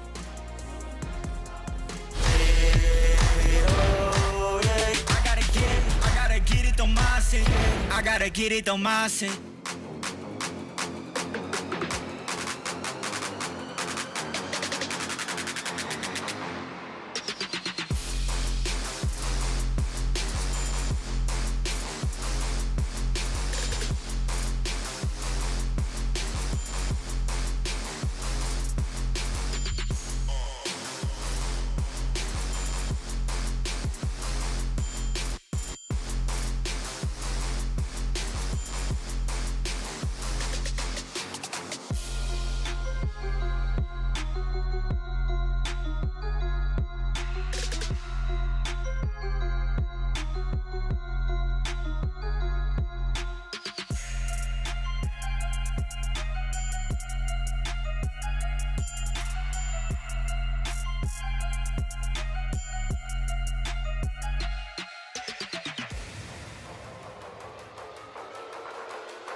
I gotta get it, don't mind it. I promised that if you stuck around, you'd get to see Haven, and I'm a man of my word. Don't worry, it's right around the corner. G2 versus Liquid really starting to heat up now as we go all 3 maps. The winner of this trying to get to the grand finals for a shot at making champions. So there is a hell of a lot on the line. Kaquka, I want to pick your brain first. I want to talk Team Liquid as we prepare to head into Haven. I have to say, I love the comment that they pulled out. One thing that I do not like is Jumpy on the Killjoy if he's going to be playing the operator, because he doesn't have the freedom that he would like to, just jump around the map and give us, some positions that would favor the team. Still, I feel like I really liked it. Well, when it comes to compositions, there's even something more weird, right, happening. G2 on this map, on Haven, the last time they actually played it, it was Jett, Phoenix, Killjoy, Omen, Sova. With Phoenix on Nuki, Omen on Avova. This might be completely changed now because we have seen Avova play now more on Astra. We have also seen less and less Phoenix overall. But there's some tendencies when it comes to G2's like execution on attack on this map because they are super slow on attack. Which is very weird because it's a free bomb site map, right? But they play it the slowest of all of their maps. They're barely moving off spawn for the first 15 seconds. And if they do anything, it's typically towards A short and A long. They do like a basic split. But otherwise, they actually play a default setup, which is something that you don't say often about G2. So that's a little bit different. But my biggest question is, will Nuki play on Phoenix? Because if he's not on Phoenix, that changes the dynamic of the entire game. Are you a big fan of the Phoenix coming into play? I like when G2 like stole that strat from Sentinels. They were like, oh, this is pretty strong. I am not a fan of Boba and Omen. I am not a fan of the Phoenix either. One thing that we're going to see regarding compositions as well, if Liquid repeats again, is going to be flashes. I know you need them. I know everybody needs them, but I feel like it's a more clean setup in the sense that you can make it work for attack and defense, and you can gather the information, also have presence in most of the sides. So it makes me happy to think about that. And talking about flashes, you know who needs them the most? It's Liquid when it comes to their Jett performance, because Scream on Jett here will be instrumental. The weight of executions will be on his shoulders. And the thing is, I was always saying, which very surprising, by the way, for me, is that Scream wasn't really a good Jett player so far in the tournament, especially with the Bladestorm. That's a weapon that has no recoil, has absolutely no deviation from the bullets where they go, right? Talking about it, and it's getting to me because I always expect him to be good, and I never get to see it, Lothar. I never get to see it. And Scream should benefit from that kind of weapon. He can be fully mobile and essentially play an arena shooter while everyone else is playing attack shooter. But we have so far never seen him do that until the bind happened that we just had when he opened up first the Coldamenta kill behind track on A side. When he just jumped up, right click, gets the Sova while he was in the drone. I was like impressed already because that's preparation from Team Liquid. And then when he was able to just fully wide swing while jumping, kill Nuki, then get a second kill on side B and follow up with a very quick execution, I was like, okay, Scream is today on point on that Jett. Well, so as like a little opinion piece from the two of you, I would love to get your thoughts. Who's under the most pressure team-wise, like to perform here? I'll start with you, Kaquka. Who do you think's feeling the burn the most in this situation? I would say Nivera, just because he's the latest incorporation to Team Liquid. And probably he has the most pressure being like, you know, if he underperforms now, what about the family buff and yada yada. So yeah, probably him. Yeah, Nivera's brother might be also on the... Yeah. I love how much this meme's taken full shape. So why do you think Nivera's brother, that's Scream, by the way, for anyone not in the know, why do you think Scream's under some pressure? Yeah, well, that's what I said before, right? He needs to perform on that Jett, he needs to be the executor of the entire team, and he needs to be supported by those flashes, but maybe they'll play something else. I don't know, we'll see, because they only played so far only once. Yeah, so we got the agent select about to come through the pipeline. As I so often do, I like to just leave you guys to give your immediate reactions to anything that maybe looks a little bit out of place. Are there any safe bets you're thinking, like any 100%? Kellogg's on Jett. Yeah, that has to be. Kellogg's on Jett. And even more important will be for him like to perform well on this map, because we have seen on Split when he wasn't on point with those Jett dashes on the side, he was replaced by Mixwell on Raze and he went back to Sage duty. But now Mixwell on Cypher here on this map. Well, that's yeah, he was on the Killjoy before. Okay, so they're actually going for the Phoenix. So I really need a Boba on Astra, sorry. No, it's okay. I was actually surprised to see Mixwell on Cypher. I was like, well, maybe they change everything else, right? But it seems like Nuki goes on that Phoenix. Avova probably goes for that Astra. Oh, but now I don't really understand why is Mixwell off the Killjoy, because Killjoy and Astra are perfect combo on this map, especially when it comes to A retakes. And it's also even better when you have a Phoenix in your team, because you can combo retakes with the gravity well stun Molotov combo from a lot of utility right? on top of it's actually so useful, so I don't really get it why Mixwell's playing All right, I would love to hear your thoughts very quickly. Agent Pools, who do you think won it out? I'm talking one-word answers. Liquid. We're both going with Liquid? All right, I like that. Well, I got two that flow like water on standby. It's our casters, Pansy, Hypoc, killer third map series. Take it away. Yeah, let's not waste any time. I think we got the desk's thoughts on the kind of agent selection that came down. As much as they went for, you know, which do you prefer, who won it out, I want you to just kind of lean into the G2 selection here, because that's obviously the bigger point that stood out to me. We've had a couple of changes. It's not the first time we've seen it, though. No, it's we did see Nuki pull out the Phoenix versus Crew previously, obviously back at Masters, but it was relatively underwhelming, I've got to say. Yes, they came out 13-7, but again, that was on the back of an impressive performance from Kellogg. So you could argue that, you know, one duelist picks up the slack, but I think where we've seen the application, particularly in EMEA of Phoenix, it's risky. And again, especially in this, we're on to map 3 here. Again, it's sort of it's the deciding map. It's a risky time to pull this out. And actually, I tend to agree as well. It's previously would have been Raze potentially for Nuki, Killji or Raze with Astra. It almost just feels a little safer. Yeah. I mean, I love the concept of Phoenix. I think that you see the best of it in certain NA teams, for example, who can show you exactly why it's hyper viable in some scenarios. But I want to see how Nuki looks on this now. Against someone like Liquid too, who's certainly no slouches, but playing a little safer in regards to the agent selection. But Nuki taking a great deal of space, and he doesn't need to go this far, but now he's in trouble. A little overextension, but he had the support of Kellogg, so maybe feeling a little bit more up for it. And you're right, the pinch was perfect, the timing, there was no safety to be had. As soon as they garnered that deep CT or the kind of defending side control at the back of sight, that pinch was just perfect. And now we look at what's remaining. Scream, Nivera, Yampi. Scream quickly adjusts, he did get one, but it's Nivera with the follow-up! And now the 1v2. Mixwell, the swings and roundabout supply is good for him though, but they're going to be so aware of where he's going to be. Wants to get one on the cross if he can. Oh, they're not giving him an easy fight. Not going to get a Yampi there. In combination, both facing, making sure there was no easy 1v1 to be had. Just brimming with confidence coming back in on that retake as well, just full-on challenging and finding every kill necessary to break apart that hold by G2, but initially a nice little push through. Again, Kellogg's almost catching himself off with that dash. Right here.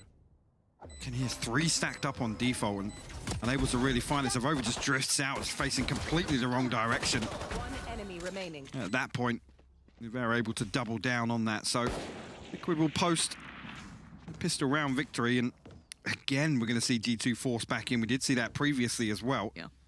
Spectres, a Marshal, a Sheriff on the hands of Mixwell. So expect him to just be on full flank control duties. Expect him to be leading the charge here for G2. You see a little progress made, at least inside A lobby. And the Spike, semi-committed. He's in position to follow up if they decide to. Yeah, we'll keep that in mind if that slowly builds through. But look how deep Liquid are playing as well, both towards that CT side, sitting super deep towards A as well, kind of floating back out. And that's interesting. That would potentially on the back of audio cues, if they have heard this force come out from G2, they're thinking actually to respect it initially, don't want to mess around with sewers or fighting for this orb down towards bricks. Soulcast is going to spy out Nuki, but nothing else behind that. So only one player noted on the side of G2. There will be enough of a deterrent here for them to drift back. But again, no progress made elsewhere. I mean, the only thing they've really gained is Mixwell having the information that nobody's pushed out double doors with that spy cam, and nobody's pushed down long. But it's because we see Scream here with a Marshal playing top of default. Scream, let's see it. They're going to be under the aim, but he still somehow gets 2 out of that. How has he got away with it? I do not know, but he's still going to have to fall away here. Has to respect the garage was given up to an extent, so has to just hope that there's some safety to be had here. But the site is now under G2 control, so Spike can be planted at the back. He's trying to spam away, and he's real close. He's right on the money. And the shot just goes slightly astray. Nuki down with it all to do. Players everywhere, and Liquid keep control off the back of what was sublime work from Scream. Again, yes, no frags, but the damage absolutely crucial in terms of the weaponry. Liquid are forcing their way back onto site there. Need them nice and squishy to be cleaned up, and Liquid will post the second. And 3 survive as well. A similar situation previously where G2 tried to force in a round 2 purchase. I'm just going to upset the rhythm here of this round timeline. Again, almost hearing this here, spots the hand, stays a little longer and finds the collat here. Actually gets a headshot onto Mixwell behind. Sheriff's thrown in the mix again. G2 almost wanted to, I guess, continue the possibility of damage here. But again, look, Liquid have done the right thing here. It's a Sheriff and a Ghost in the hands of Soulcast and Link again, just to make absolutely sure they can carry the momentum off these first 2 rounds.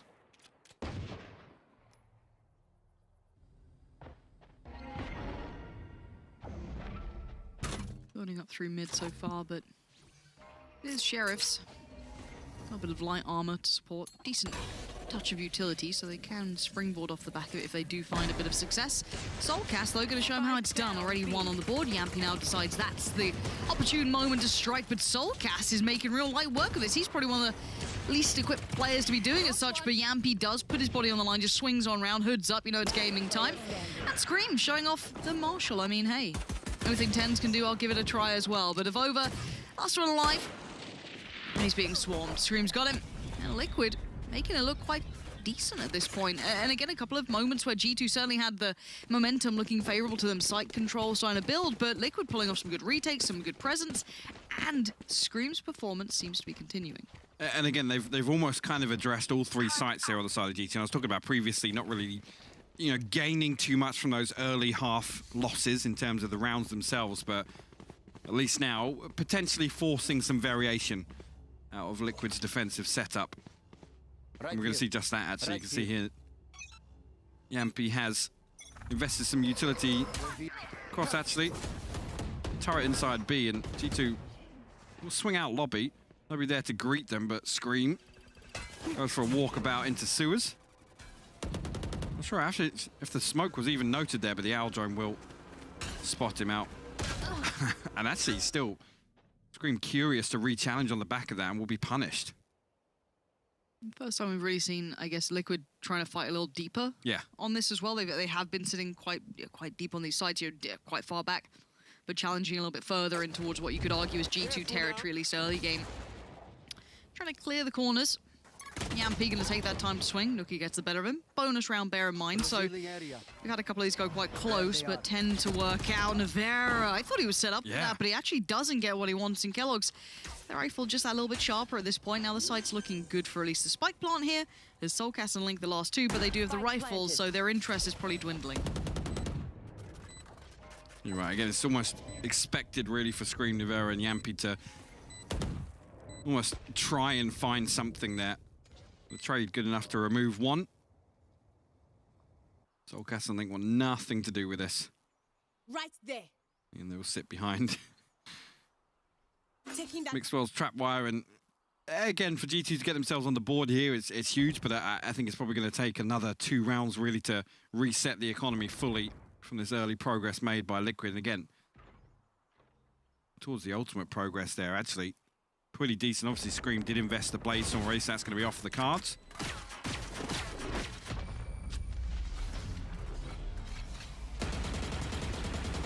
We'll see it again. The talking point got to come back to particularly on Haven, with how Scream can make use of the operator if we do see him purchase it once again. Such a prominent factor for so many teams on this map in particular. Actually, dropping it across to Yampy. It will be, again, we've seen this a few times, get a little unorthodox, put it in the hands of Yampy. Again, it's, I mean, is it unorthodox? It's been questioned. It's, like, if you have Yampy and Navera, I don't want to see Scream on and off. As much as, yes, he's on Jet, I get it, but sometimes the player's more important than the agent. Agreed. Like, again, yes, I meant more in the way we see Yampy on Killjoy play the operator. I tend to agree. I think it's just, it's Scream's got strengths that go beyond the traditional aspects, right? You have to play to those, and that's huge info found. You got to just go now. Nookie gonna pop the ult and go running on through. Navera's gonna notice somewhat of this, but he's on the side. He's eaten that flash completely. So sent back, and no trade.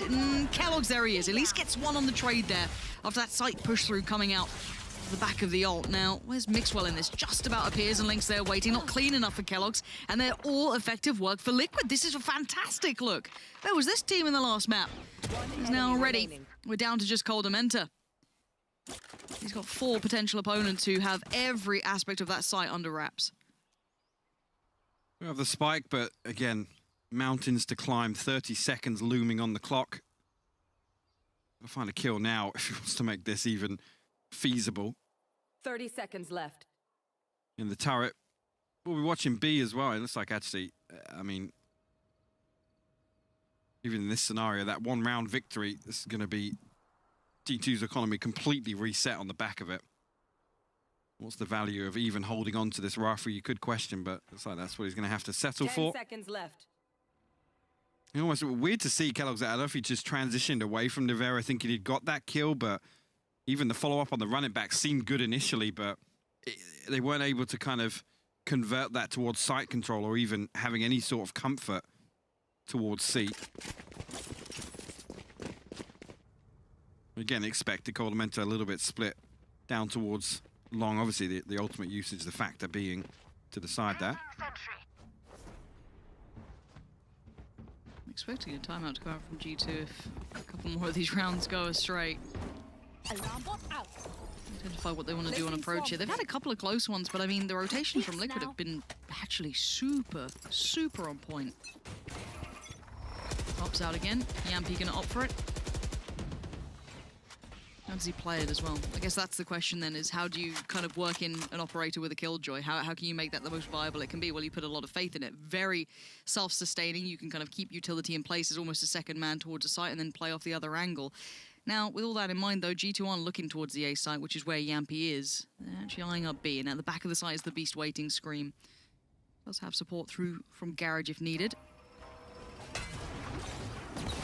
And in we go. But we saw issues with this before where Kellogg's didn't have that second layer to the hit. We saw it being an issue on map 1. However, this time Scream has to respect this and somewhat backs away. Yeah, actually, GG will call an audible midway through, possibly leaving Kellogg's to pinch through the backside of Garage, but initially, Solcast still in a position to do damage, and he will find Mixwell. The G2 almost just no way into C site right now. This is all on the back of Etsy. He's chasing them down. Might even find a kill on the back of this.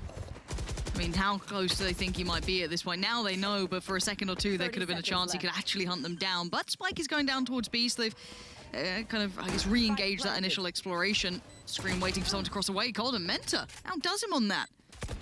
And now G2 in a fantastic position to lock this down. Yes, the HP's a little low as Coldamenta is only on 10 HP. And Yampi's just found Kellogg, so now the problems start to present themselves. Let's see. Yampi actually, if we can get anything else done here. Coldamenta's actually 10 HP. You can see Yampi resorting to the pistol, but they're over. We'll find one Coldamenta with the second. The Cosmic Divide invested just to make sure. Yampi looking to push on through, finds the first of over. Good for the trade, though. T2 will close out. We'll try to retrieve the operator as well. And it's interesting to see there, Liquid perfectly positioned actually on the back of Yampi kind of spreading his utility. The turret's obviously watching B. There's an alarm bot watching Suez. He's able to post up on A long. And it means initially in the early round, Liquid can lean 4 towards the backside of B. And obviously just in case, you know, that audible is called, which is what G2 do. But, I mean, actually, it just comes down to 1 or 2 gunfights. Yampi's all but negated in that round. And actually seeing a full-on investment here. Double operator. Scream has a second on the board for Liquid. See what they can get done here.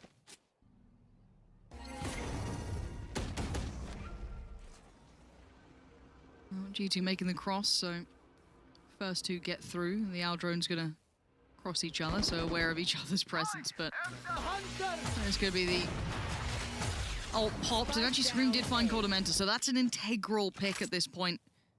As they look for the trade back in, but there's a judge waiting, so and a par for the course when you're playing Liquid, it seems, be it Link, be it whomever else, they all seem more than happy to lean towards it on those close choke points, and still looking back to this ace piece, they could get to the site, and whether or not they can hold the post plant is the next problem.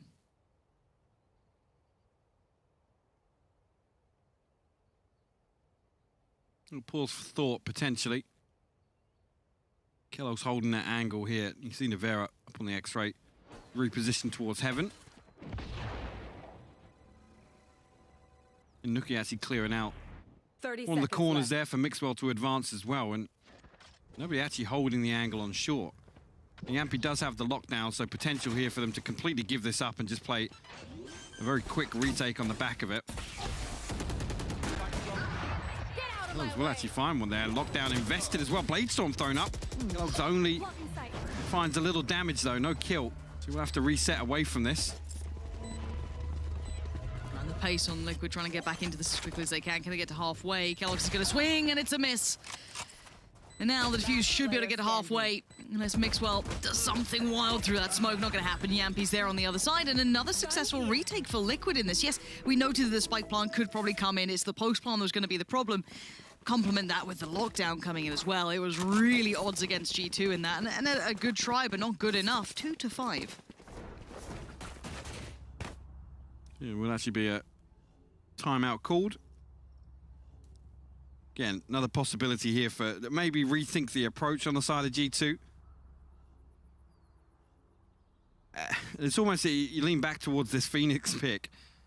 Almost needs to be explosive, right? And you think towards players like Sick and how often he's just able to find seemingly unorthodox kills that you're almost not expecting, but create openers. G2 are almost playing slow enough to try and react on what they're discovering throughout the round, but I just feel like it's the wrong approach. You know, throw the Phoenix out there again. You got to run it back now.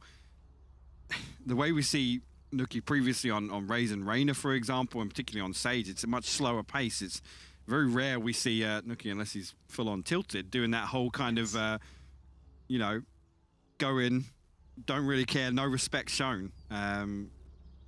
So we'll have to see if that So you does have to change. get mad, is what you're saying. I mean, you tilt Nuki, that's when he plays twice as bad. So. And okay, I think once again we're seeing this double up really being lent into now. So I think we have to look at the validity of it and how much we enjoy it, and does it get punished again. We saw the economy getting worked down in map 1, but it wasn't complete break. Here again, you're going to have an anti-eco basically, which can be pretty actually scary to play ops against because you can just get swarmed in these, but you know, Yeah, and actually they throw an SMG on Nuki potentially to make use of that, run it back in this round. So to see what he can get done with that. They're concussed. Again, 2 players noted there on the back of the flash, actually, the Trailblazer spotting out Mixwell. Here we go. Can he close the gap? Screams in danger. This is exactly what he wanted to do, but Nuki gets denied by Soulcast. Big catch from him, and Yampy's utility going to be the second string to this orchestra. Already just 4 now stand. The flash comes in just to see if anyone's still lingering around at least B site. It's not the case. They've already backed away. Quick flash towards A, no quick progress either. So he knows that they're not that deep towards the site, so he can retake that space towards the back site, you know, lingering between Hell and the boxes themselves. Now they're going to have to kind of go a little dry on this one. Not much utility to play with to actually kind of create space on the site or make Soulcast that uncomfortable. Flashback up in about 13 seconds for him. Where's the op to sit? Right place. Is it the right time? Cross almost could have been caught. It wasn't. Nuki's got it. And now? Screams a little on his own here. Careful. Easy, Tiger. And now he's been found. That's rifles potentially recovered and filtered through. Nuki's got one for himself. What? Nivera, that's nasty. That's why I want the op in this man's hands. You can't blame me. As Yampy almost gets drive-by, he doesn't though. Finds Avova, puts him to bed, and Nivera keeping control from heaven. It could have spiraled. You could see the mayhem the G2 were trying to create. There was definitely a moment where it could have spiraled either way. Yampy 20 HP, Nivera 46. It was getting a little low, but they once again secure the retake. They actually look way more comfortable this time around as well. It's kind of visible in the early rounds, maybe with the intentions of giving sites up, but particularly where Liquid are able to stack up and coordinate that. It's almost, yes, you could say Scream's a little ahead of the beat there in terms of the Owl drone coming through, but at least good for one. It's almost you can justify him being in a position like this. If he finds that kill on Mixwell, it's almost, okay, fair enough, you made it easy on the way back in, but that's disgusting. Standing ahead.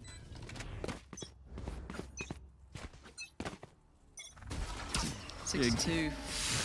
Hypoc, I mean, I'm looking at G2 here. It's tricky, right? Because you're losing the retakes, but you're also losing bodies on the way to the site. So where do you try and pitch the fix, right? What do you try and do? You've got double ops to play against, and Yampy's getting a little bit fruitier now, so going to try and slip away quietly. Don't give too much away, but he has to respect the early utility now. Colomental will note the alarm bot here. There's been Nivera to face that, and I guess that's to hide the operator. Or at least keep G2 guessing as Scream will find Mixwell. Mixwell's having a nightmare of a game too. He has. He really has. One down. Freebies. This is the problem. You play an operator on each side. Can't do slip picks. Typically, what you'd expect is they find the operator, they rotate away from him, but there's two of them to deal with. I don't know what that was, but Yampy will pluck Kellogg's out of the sky. Yeah, I mean, here's the thing. If you theory craft those double ups against you, the ideal way for them to thrive is that you get picks on either side, right? And that's exactly what they've had. No real like big site hit, no massive utility usage to force them off. Again, without the Sky having those deeper flashes, it gets a little trickier because they can hold those slightly deeper lines. Phoenix, I mean, the flashes are fine, but do they reach that far? And well, does it matter now? Link with just a shot to the back of the head towards Avova, just an execution as Coldamenta. That's going to be a nice shot. And he predicts Yampy reading him like a book, but there's a whole other player. And actually, the shot goes astray, so maybe a little hope in the day for Coldamenta. Ult's still available, but he's being closed in on, and Soulcast is right there. That's ballsy from Soulcast as well, but we'll come through, we'll retrieve the operator as well. Well, Liquid really starting to run away with this half. 7-2 the scoreline. Really looking for G2 to find some success in these final rounds. Again, it's almost looking a little flat once again from G2. Defeated.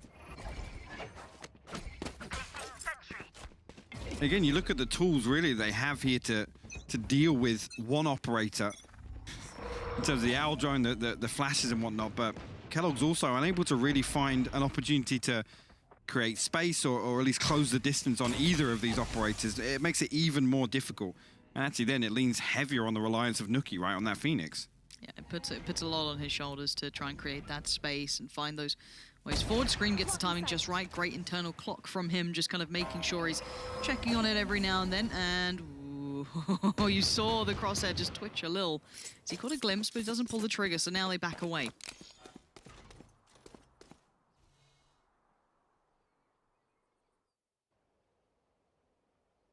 Now again, drift towards A site. Still two members of Liquid here, again, completely unpressured thus far in this map.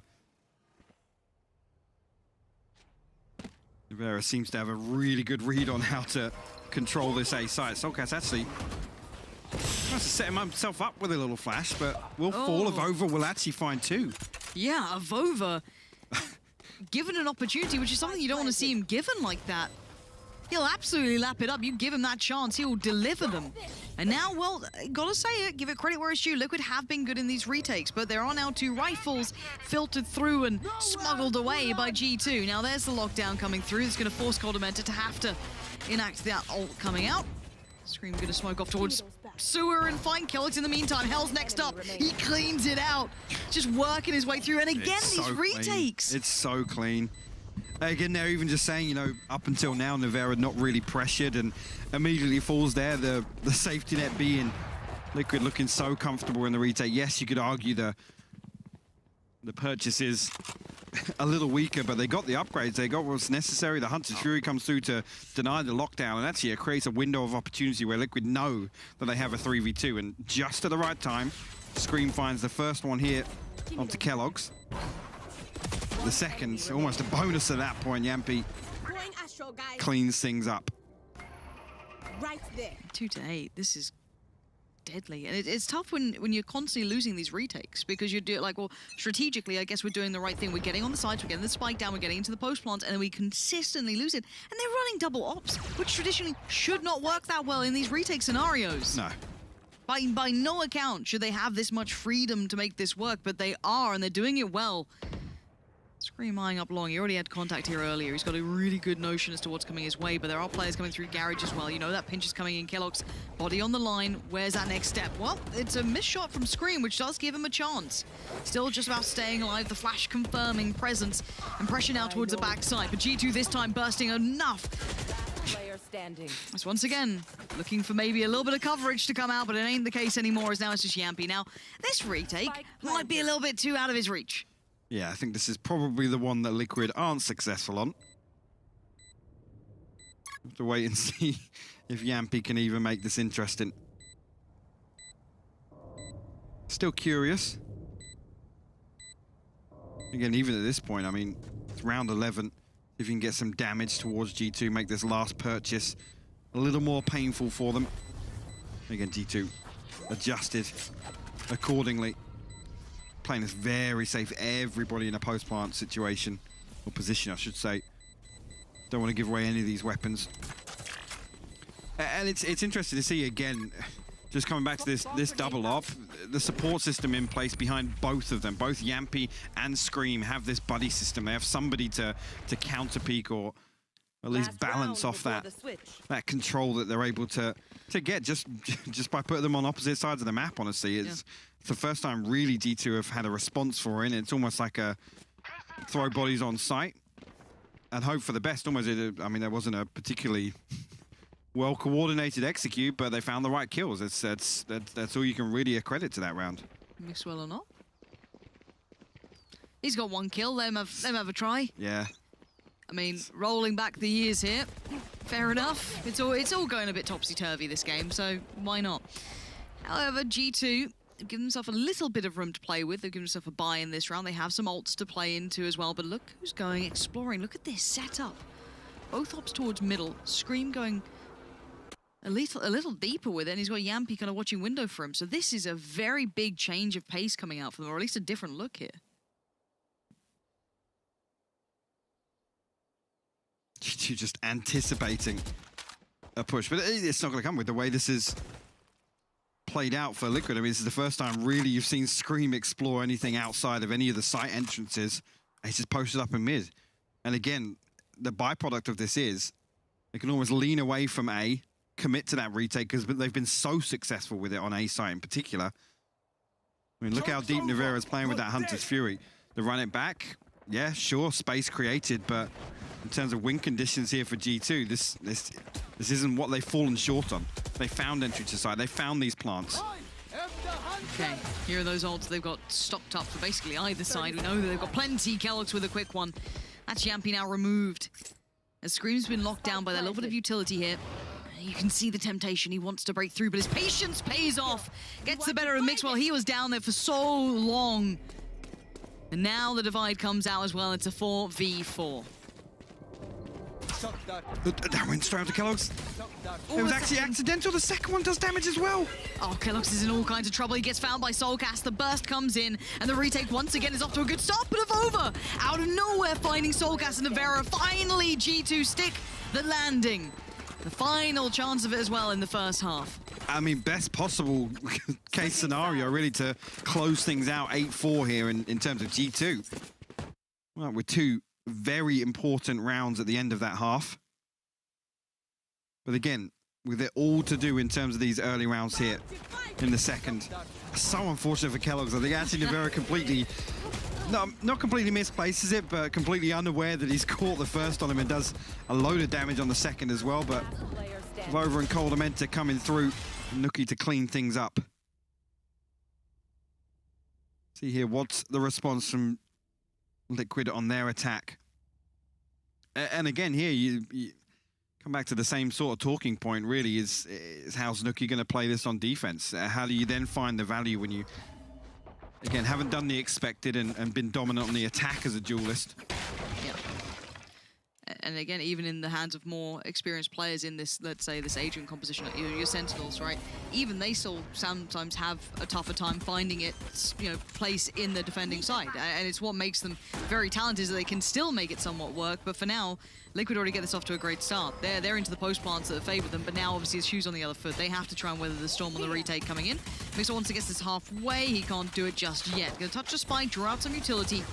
And now they look for that pick off the back. Scream's going to deny the push through from Kellogg's. Now they start pouring bodies to it, but Scream overwhelmed finally. Trade effective for Soulcast. It's all back and forward, but Soulcast is still alive, and he's still holding the ground, leaving just Avova now to try and do it all. And it ain't going to happen. Liquid get off to the perfect beginning in the second half. They have, again, no real attempt from G2 to address what they must have expected Liquid to do, right? Then when they come through, they clear through default. They know nobody's playing front side.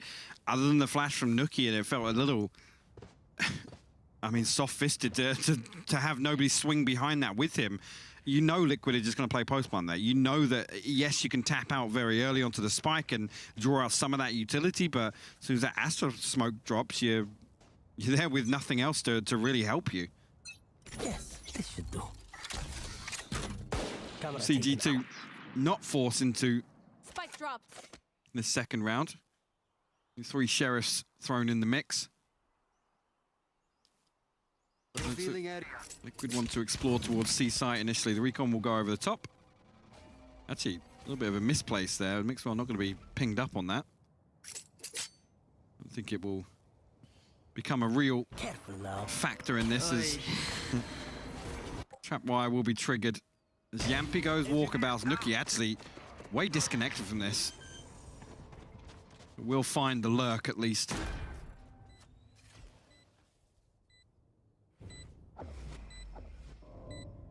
Now coming back in, 3 Spectres and that Marshall spawning out at least one down here. Very not that fast, hasn't seen the second play yet. Nuki's kind of staying unnoted now. Position granted and kind of given up here. Nevera desperate for it, almost feral on the hunt. But it's going to be Link and Soulcast holding from the site to be the main one to control this piece. Now, we're at double digits, and we have, you know, the reinvestment's not going to be terrible if they go up to those rifles here. This is going to be a hard round to come in against. Oh yeah, and this is, I mean, a key round really. It's the buy round for G2. It's Liquid on the brink of hitting 11. And before you know it, map point really, based on the fact that we've got to assume G2 will probably have to save for the next one. Yeah. And then it becomes a very tall order. It's an 8-round deficit to force overtime on map 3, and it goes without saying you never want to be in that position. See if G2 get a little curious, look to get proactive here, but initially doesn't look as so in the early round. Nuki will walk mid though, and that's important. Unnoted as well. Yeah. Even with that jump peak, it's not really given much over to the Liquid side. Yampy just digs Kellogg's out of the corner. Well, the problem being now that's going to pull Over away, and it makes Nuki's spot almost a one and done. If anybody even drifts into mid. And they're just leaning towards Mixwell, who's been having a tough game anyway. It looks like the build's happening. Back of sight. Great shot towards Scream, gets to dip away, readjust for that secondary position. Utility does come out from Liquid, so still confirmation of presence, but there's that lurk towards middle, actually working out quite well. Didn't use it in an aggressive manner, but merely to catch anyone trying to play through towards Garage late round. And these 3 aren't finding many ways in now for Liquid. Those Spectres are... well, the Spectres are out of range, but the Sheriff ain't. Farah finds the headshot on the Coldamenta, brings it to a 3v3, interestingly, and Liquid with an opportunity to potentially find a gap towards B. Looks like that's going to be the case. Nuki here, though. Does have to run it back, but already on site, so pretty risky here. Vova find the first. Actually, Vera gets the best of Nuki as well. Link will be called upon. 10 seconds left. Mixwell low HP. Time is everything, and Link removes that threat. Spike is in. There we go. Link now left in the 1v1 of Over, though. He's going to hear these steps. Link did whatever he could, but the weaponry just a little better for Over, and the defuse going to come through, and a lifeline for G2, but again, so costly. Considering they didn't go for the rifles, and they went for, what, 2 Sheriffs on, I think it was Nevera and Yampy, and they had the 3 leftover Spectres.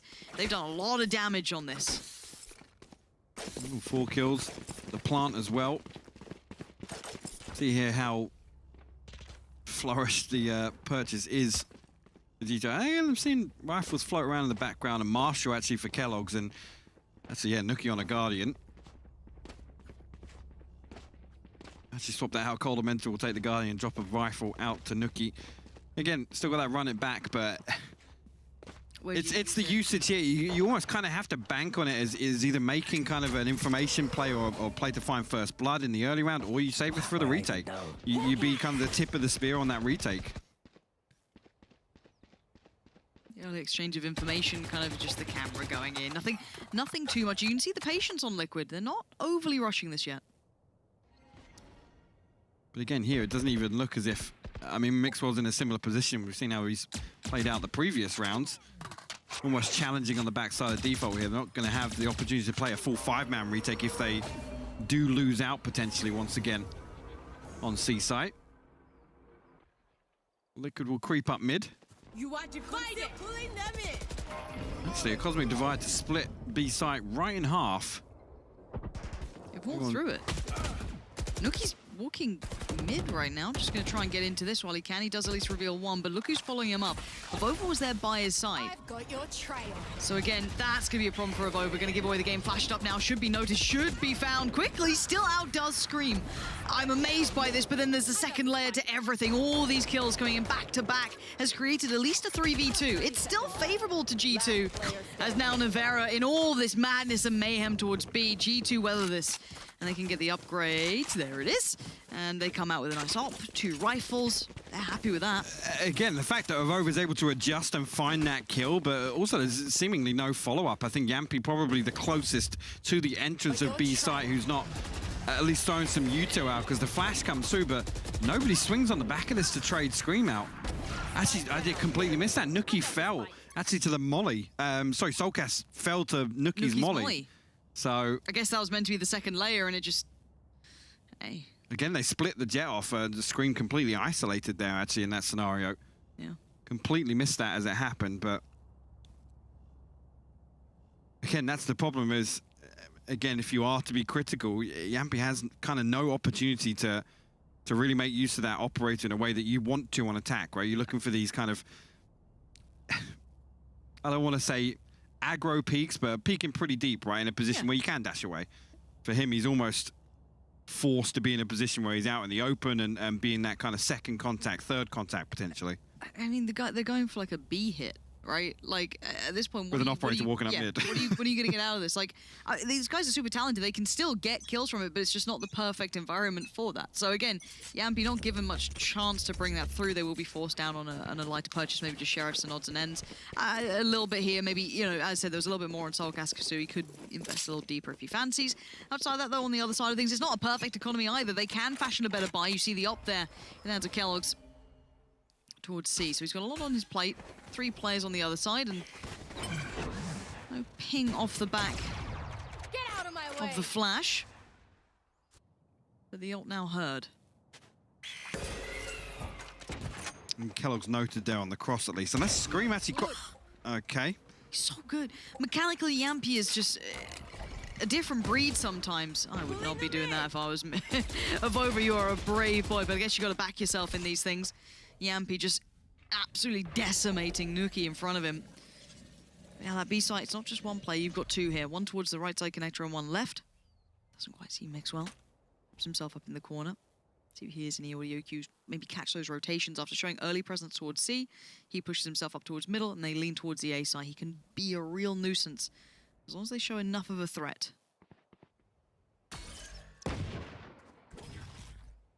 See if Yampi gets that catch. This is what it's for. Coldamenta so aware of the... Oh! Just about gets by. Now, Coldamenta's going to recheck this one, but they are on the side there. 30 seconds And now, once again, the kind of shoe gets put on the other foot here. This time, it's going to be on the likes of G2 to keep these retakes clean, especially against a buy like this. It should not get too dangerous. And that's Yampi being removed there. He has a lockdown, so he's in a position to kind of lurk behind that. Invest it pretty late. Rivera actually has the Hunter's Fury as well. G2 will start the Cosmic Divide to isolate 2 players on site, but Scream with that Blade Storm won't get anything done. The Hunter's Fury invested pretty early on. What was that? Let's go. You love to see it, and now Nevera in the impossible. That's 1. No second to follow up. Diffuse coming in. And G2, I mean, you take those jumping out of heaven shots with an op. You'll take them.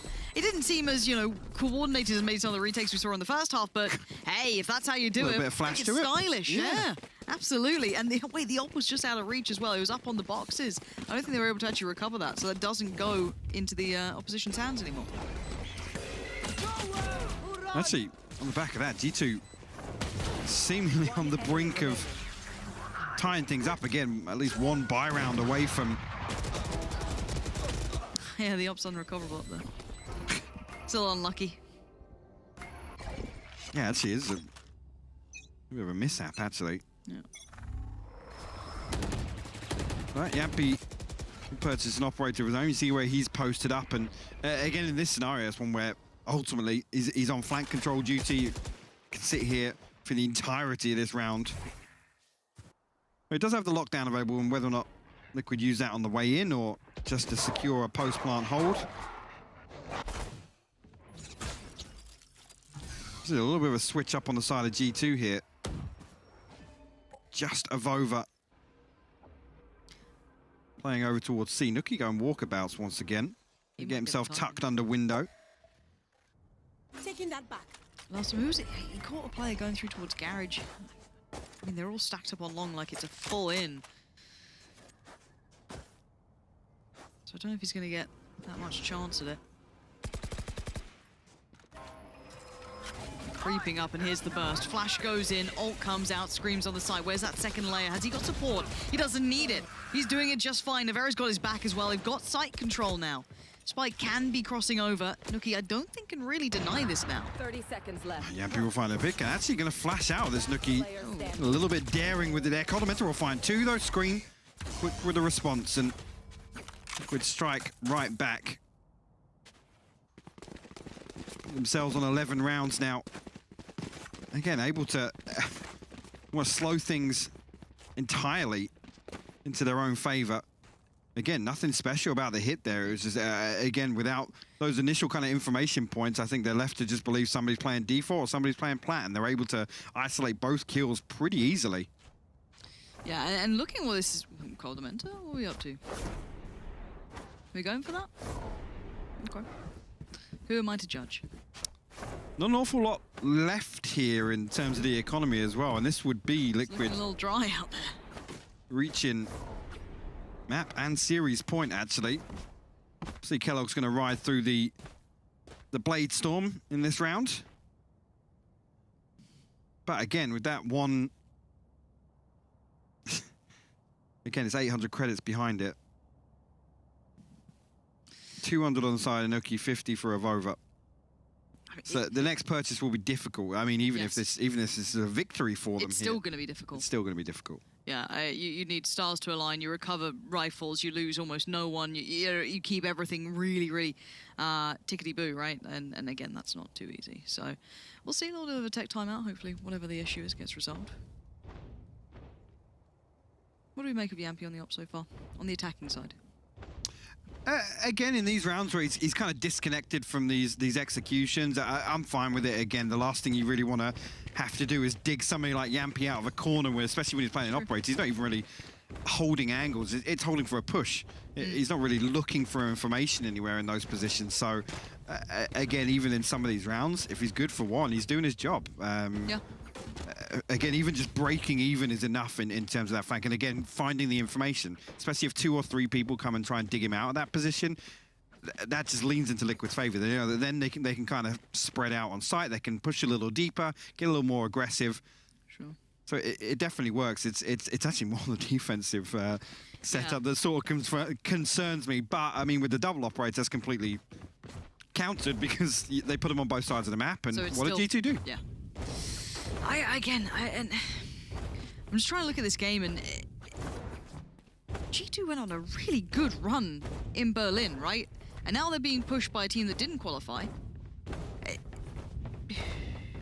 Yeah, it's interesting because do you credit that to an overperformance in Berlin? You know, stepping up to the plate, and you know, players like Kellogg. Actually, he had a tournament. He had a tournament and a half. Yes. But I mean, you could also argue that when the pressure's on, you have to pile behind. You have to invest in a player like Kellogg, especially if you're going to say you're a dedicated Jet, especially against some of the caliber teams that we had in Berlin. You expect Kellogg's to have to deliver, right? But I feel like there was more of an emphasis in building around. You think back to that round on Ascent where it was almost like, okay, Kellogg's go in, you haven't got a kill, we ain't coming in with you. It's almost like it's almost counterintuitive to where they found success in Berlin. Yeah, and that kind of stands out to me. And I think part of me, I think most... here we go. Here's the caveat to everything I say before people lose their minds. I think most logical people looked at G2's performance and saw it as an overperformance, but you saw glimpses of what you knew could work for this roster. Again, right? Reaching the ceiling, right? What's the potential mark? So you go, okay, this is the team. You got Nuki kind of popping off on one side, Kellogg's is there, everything's really lining up. Here, I'm getting a little nervous that that's now not necessarily faded away, but the focus obviously isn't as high. The octane's nowhere near as high. How's that working? Jonas is cringing somewhere, watching along. It's a deterrent. It's like, don't come here. We got Odin. I mean, the bigger deterrent for me is that there's 4 players on this site. That to me is the more worrying part now. There's 4 bodies on this site so early on. So even if they're like, we'll just go now, we'll go after this utility, that's fine. There's the flash and there's the work off the back. Mixwell finds Scream and they're like, oh, that's going to be a couple more players. And there is, Nuki being one of them. And we said this had to go almost to that dream scenario where you keep it clean, you upgrade all the rifles. And while they're doing quite nicely at that I guess, notion for G2, they still have that Spectre on Nuki, but he's done quite well in this anyway. So now we look at what's left on the other side. Yampi, Link, and Soulcas. And they've not really had much step. They made a bit of a play up sewer and a bit of a play towards A, and that's all she wrote, really. And this is the problem, really. Even if this is a 1-for-1 trade initially, this is where you got to question the Yampi operator, right? Is because now as 3, you have to advance. And whether or not Yampi is considering a weapon swap here in sewers to make it a little easier on the way in. Does have the lockdown, so again, advancing towards the expected position for that to be invested. And actually, the bait on the trap wire is perfect. They find Nuki on the back of it. That's really well done between them. Finding a way forward. Mixwell, though, still safe on the site, and the follow-up's perfect from him. However, Yampi still stands, but look at the time. Down to 6 seconds, he's being tested and being pressured, and Golden Menta gets him in the side. But he talked about money. It will still be something we talk about this round. Again, I want to see what the purchase looks like for G2 here, coming out in this one.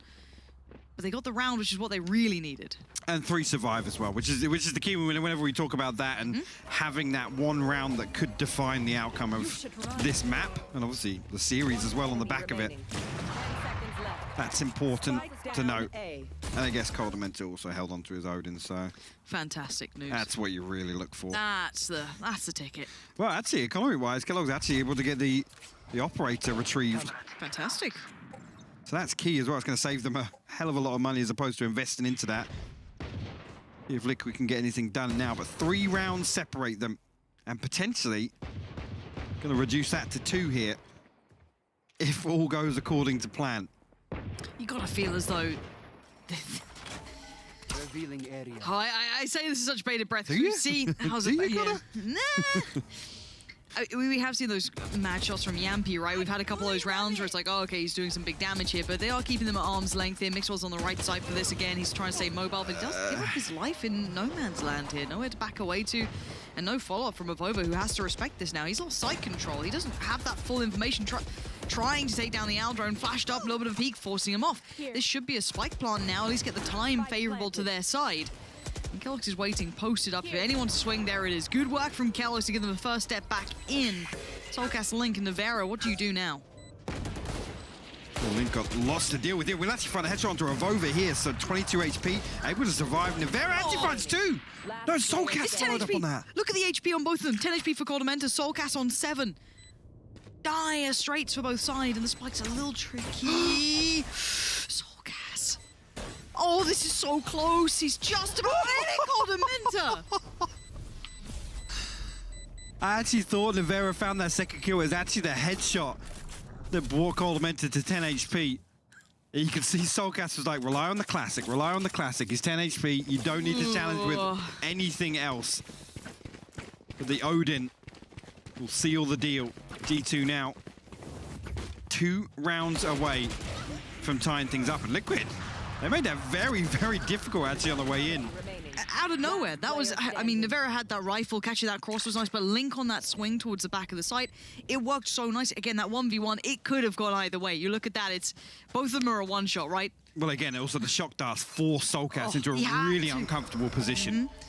All right, buy back in, though. 9-11, this is the big one for G2. Is this going to be the comeback? Is this where they can actually stabilize and start maybe closing in on this scoreline? But now Avova has to respect this, though, fall away, kind of, you know, take a little bit of a breath on this one, because already the site's being taken. Navera's found Avova, and now the site's already going to be swarmed. Scream's on site itself. He's pushed towards backside. It's all clear. Now they have to respect the utility coming out here from Golden Menta, for example, but actually it's Navera, it's Scream, sending them back, sending them away, leaving just Nuki and Golden Menta alive, and with very little option to move forward. The divide's in place. You could see how much this round could have opened up, and Liquid invested a lot into it. They did, but got themselves to a 4v2. Nuki and Golden Menta called upon here. Actually, the molly not even clearing out default. So Link able to stay in this position. Nuki actually finds Scream though on the way in. We quickly trade out Nivera, good for his third. Elementor now actually, yeah, forced to consider holding on to this rifle. That's rough. That's actually really rough. You have to just back away. You have to face now that 12 will be on the board. And I've got to give credit to Liquid on that hit, though. That was full power, full energy, everything in. Utility was great. The ults were great coming out from there. They invested a hell of a lot, though. But again, that could have been the opening of the doorway of, okay, G2 are starting to build back in now. That would have been the gap closer, right? Match point. Here is, and again, the run it back. Kind of the key piece of the puzzle there on the retake. Only good for one on that. Nivera, though, I'm not sure how in the mix of things. I think he got two. The kill with Dante's Fury, and then initially another tag or two. I can't remember what it is, but finds a shock dart kill somehow onto a 20 HP Kellogg's at backside, which makes it so much more difficult for Nuki because he's the one to be like, okay, I'm running out. Somebody come trade me on the way through that Cosmic Divide. Caught by a shock dart, it completely falls apart.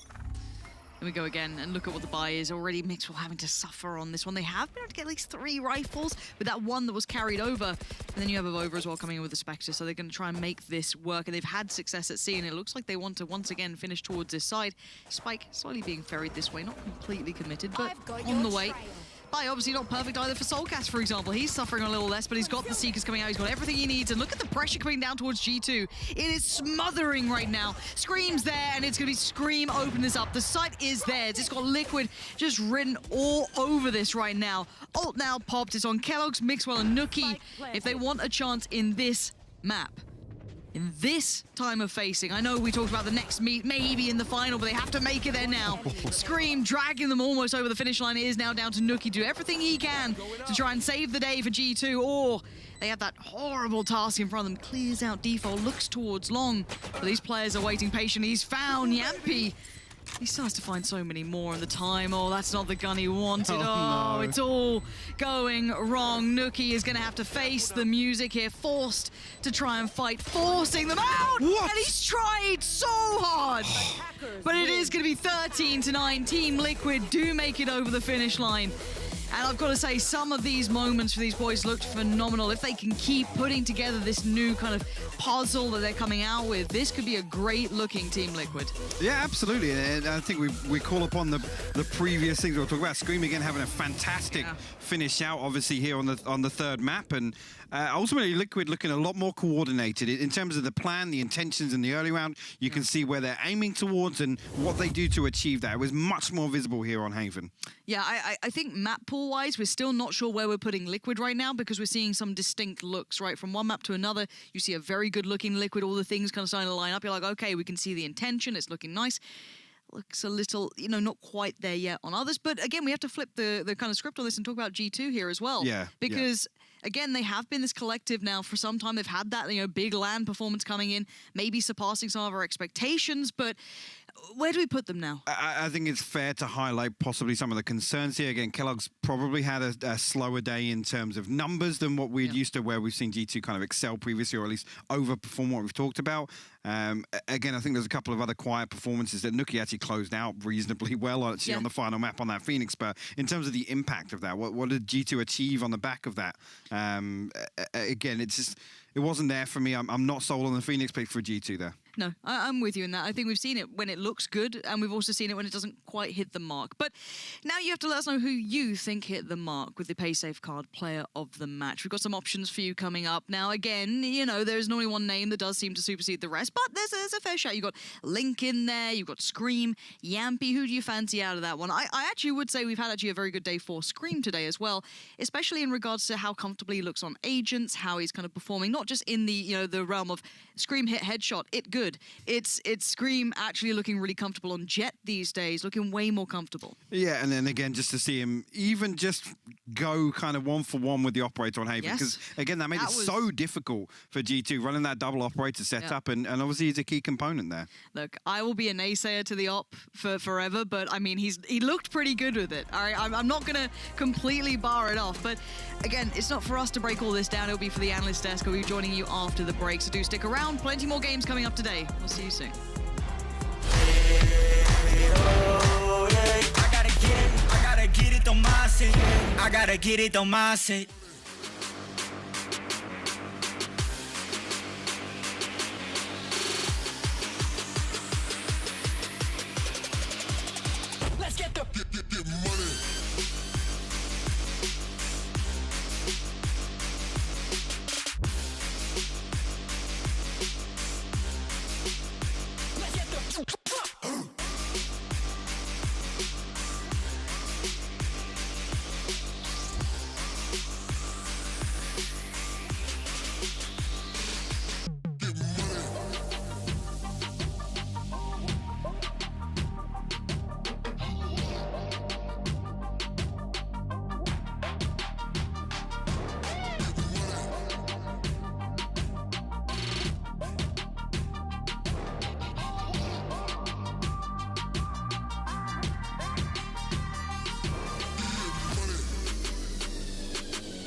I gotta get it on my.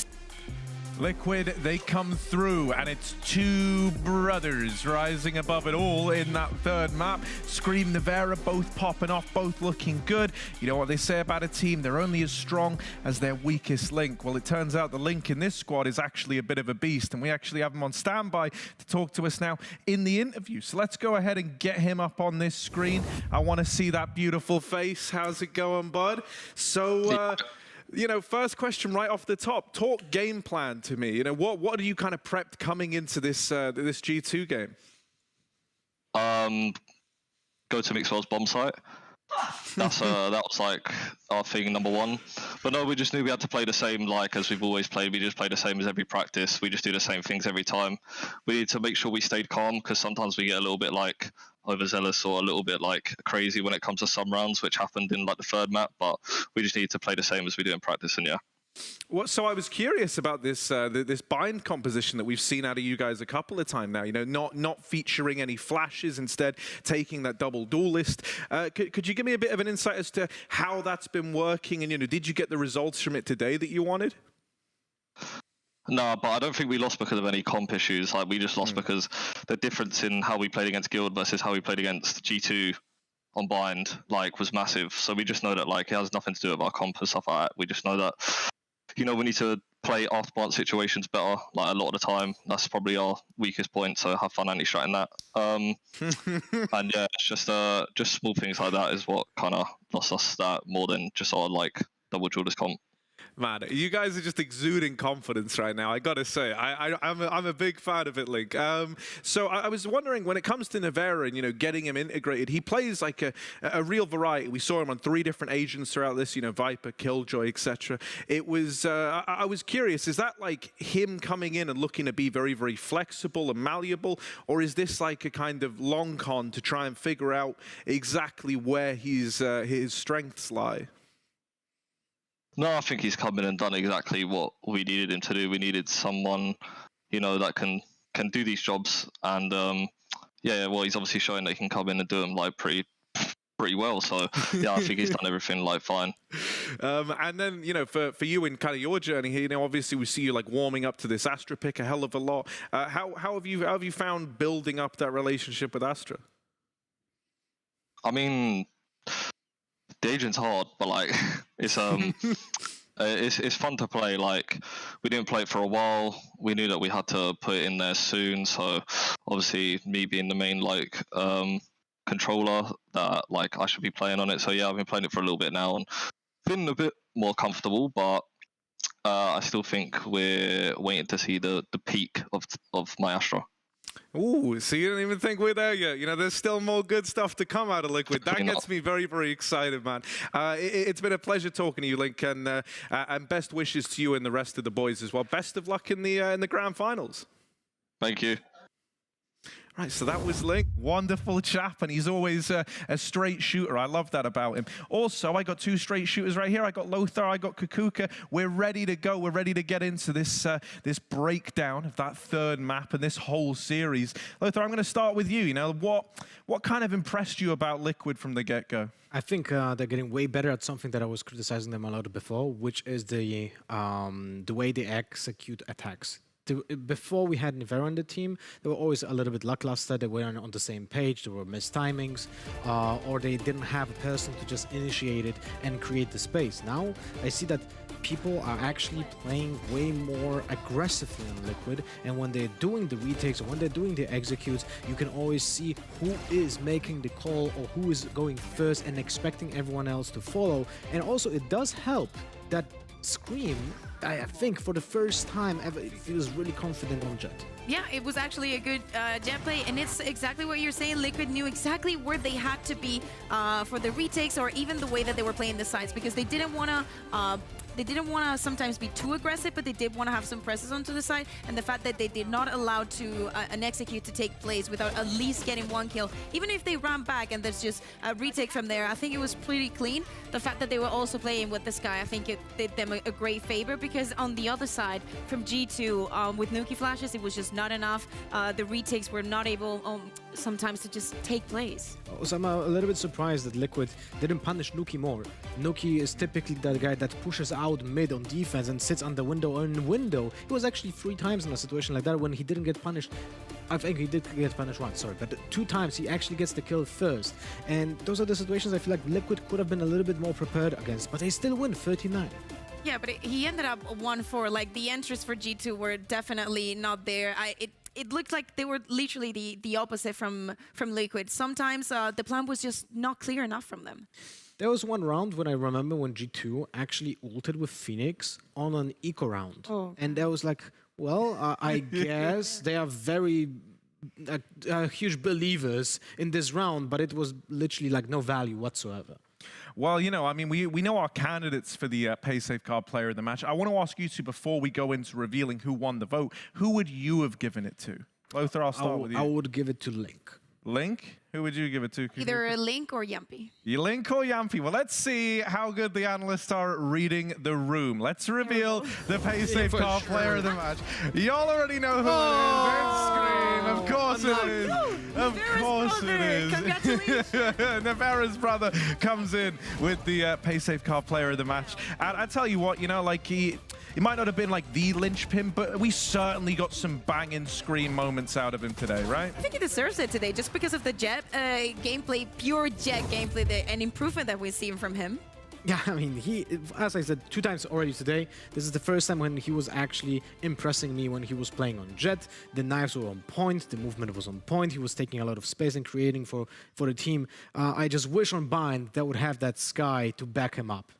Well, you know, this is it from this series, and this is it for me hosting this, but, you know, I'm sure you guys are going to be back out here doing your thing, but that's it for now. However, there's still a lot more Valorant to be played today. We got Footballist versus Guild coming up in just a moment. Of course, Guild already knocking Turkish teams out like it's going out of fashion. Will history repeat itself, or do Footballist rise to the occasion? Find out in a moment.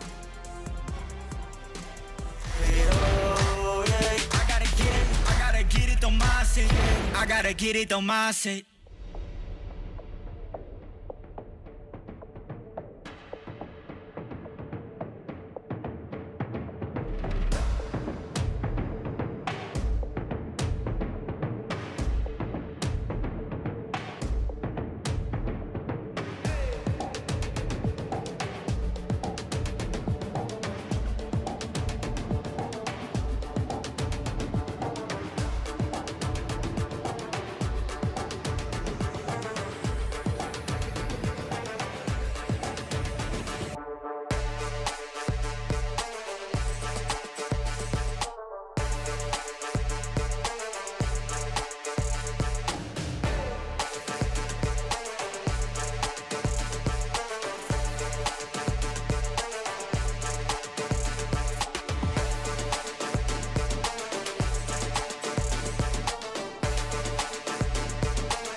get it, don't mind it. Welcome back to the VCT EMEA Last Chance Qualifiers. With that win from Team Liquid, we have officially completed the upper bracket, and it's now time for the lower bracket. I have two lovely gentlemen with me on the desk today, Ryan and Tux. Guys, from now on, every single game, Ryan is going to involve an elimination. Yeah, and it's just now to see who's going to end up in the final now against Team Liquid. And there's a mix of a different bunch of teams, right? So we've got some we expected to be here, and maybe not so much when it comes to teams like Footballist. Yeah, definitely things are getting interesting and heated up.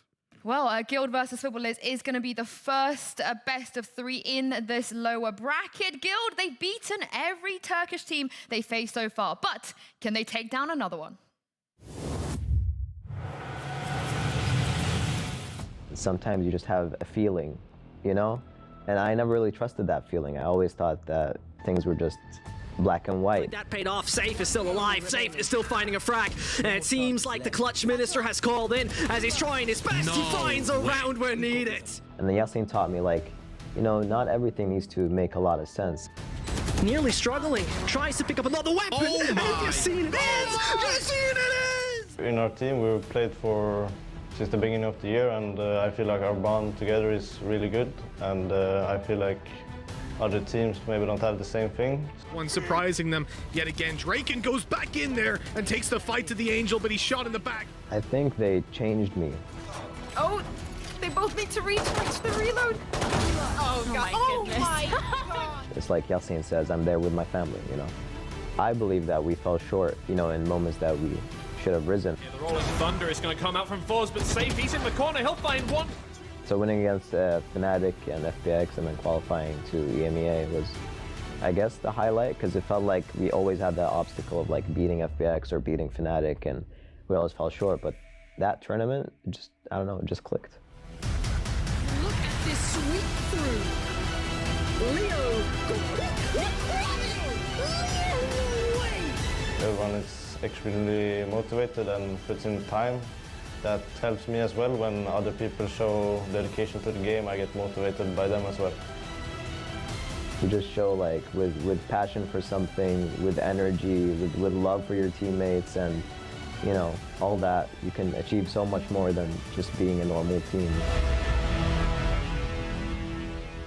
Well, Ryan, Guild being in the top 4 is not really a surprise to anyone, but what have you made of the fashion they've managed to achieve this? I think it's always a bit of a coin toss, Jekyll and Hyde team when it comes to some of the stuff you get from Guild, because you get some crazy ideas. Leo and Safe have been unlocked on different agents that have meant more for the impact of the team, but there is also some yikes moments from Guild when it comes to some of the rounds that they have, just overextending, kind of missing the beat when it comes to some of the ideas that they want to go ahead. They have brilliant ideas and brilliant ways that they want to play the game, but the execution is always a little awkward, to say the very least. The fact that they're in the top 4 isn't surprising, but the fact that they struggled maybe a bit more than they should have, and they got bodied by Liquid that we now know is in the finals, we could get either side of that, Gale, today. Well, Guild, they're going to be taking on Footballers, who have already proved that they are the best Turkish team in this tournament, and this is what they're all about.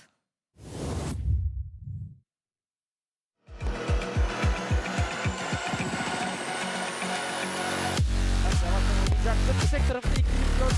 Bugün galiba...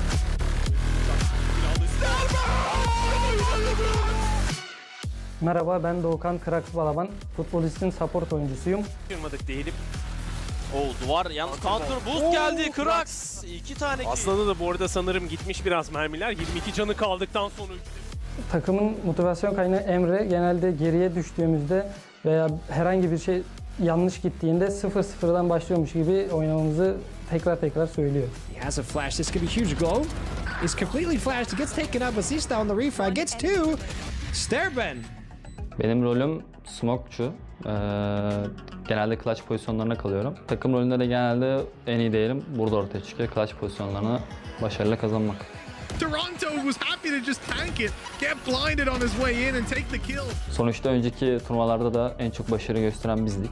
Ama hiçbir şekilde Avrupa'ya gidememiştik. Bunun da acısını yaşıyoruz hala. Avrupa'da çok iyi başarı gösteremediğimiz için. Ama kendi konumumuzu düşününce hala Türkiye'nin sayılı takımlarından biriyiz.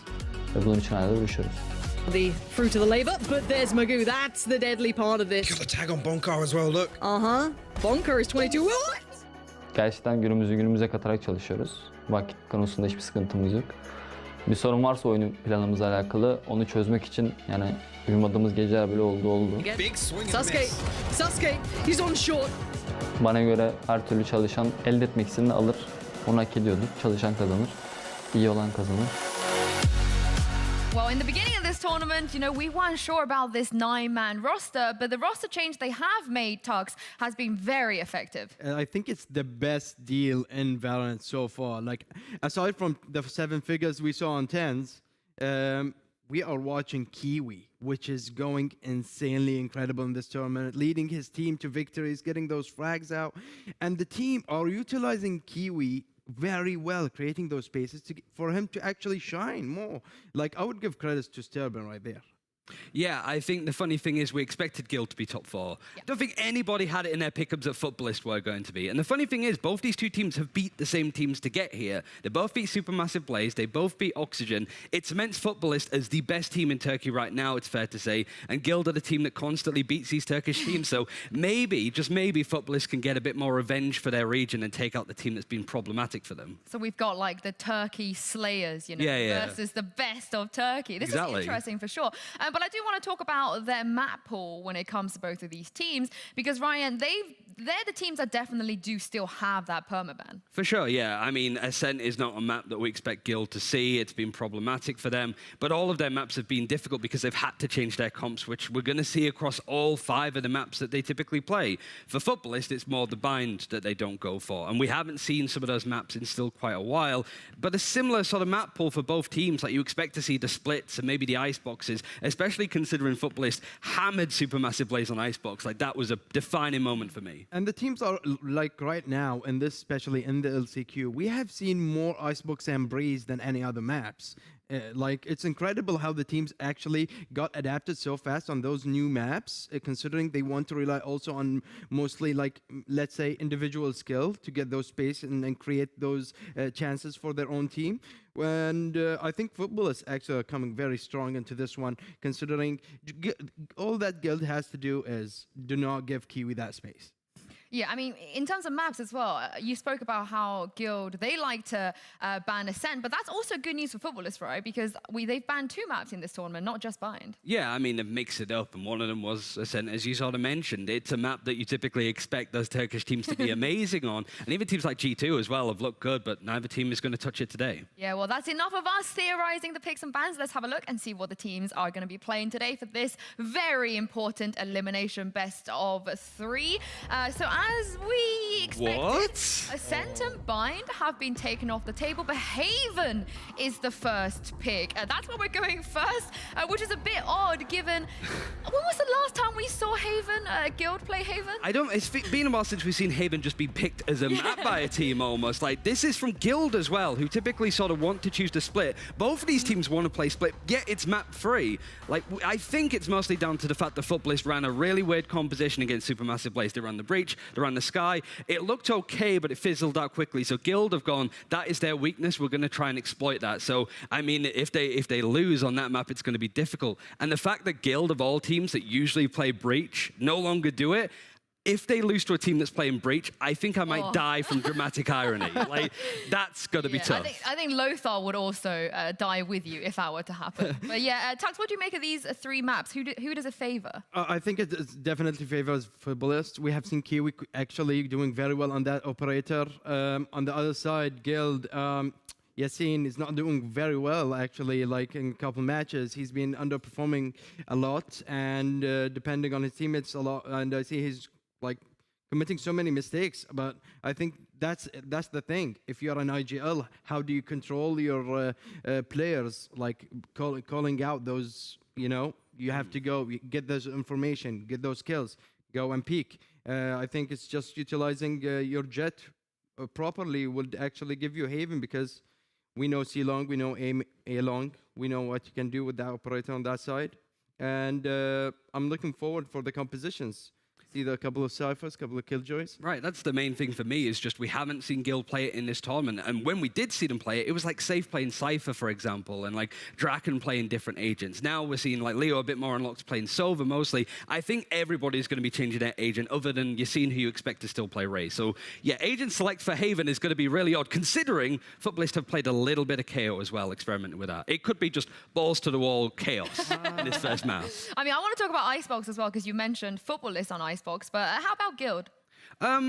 They struggled on their attack, to say the least. They were, what, 7-0 down against Supermassive Blaze? But the weird thing was they kept going B. They just kept executing on B. And it was a retake server for Supermassive Blaze. They were all comfortable with it. It was the defense that Guild unlocked on. And I'm pretty sure that's where they start. Because Futbolists typically, or even if they get the choice of what side to pick, they always want to start on attack, and I don't blame them. Their post plans on A have not been beaten, I don't think, when it comes to Supermassive Blaze and the other games they've played, including a win over G2. I think if Guild work on splitting some A sides here, especially if we see Futbolists on defend, because we know Futbolists can do all right on attack. They're very incredible. They have this...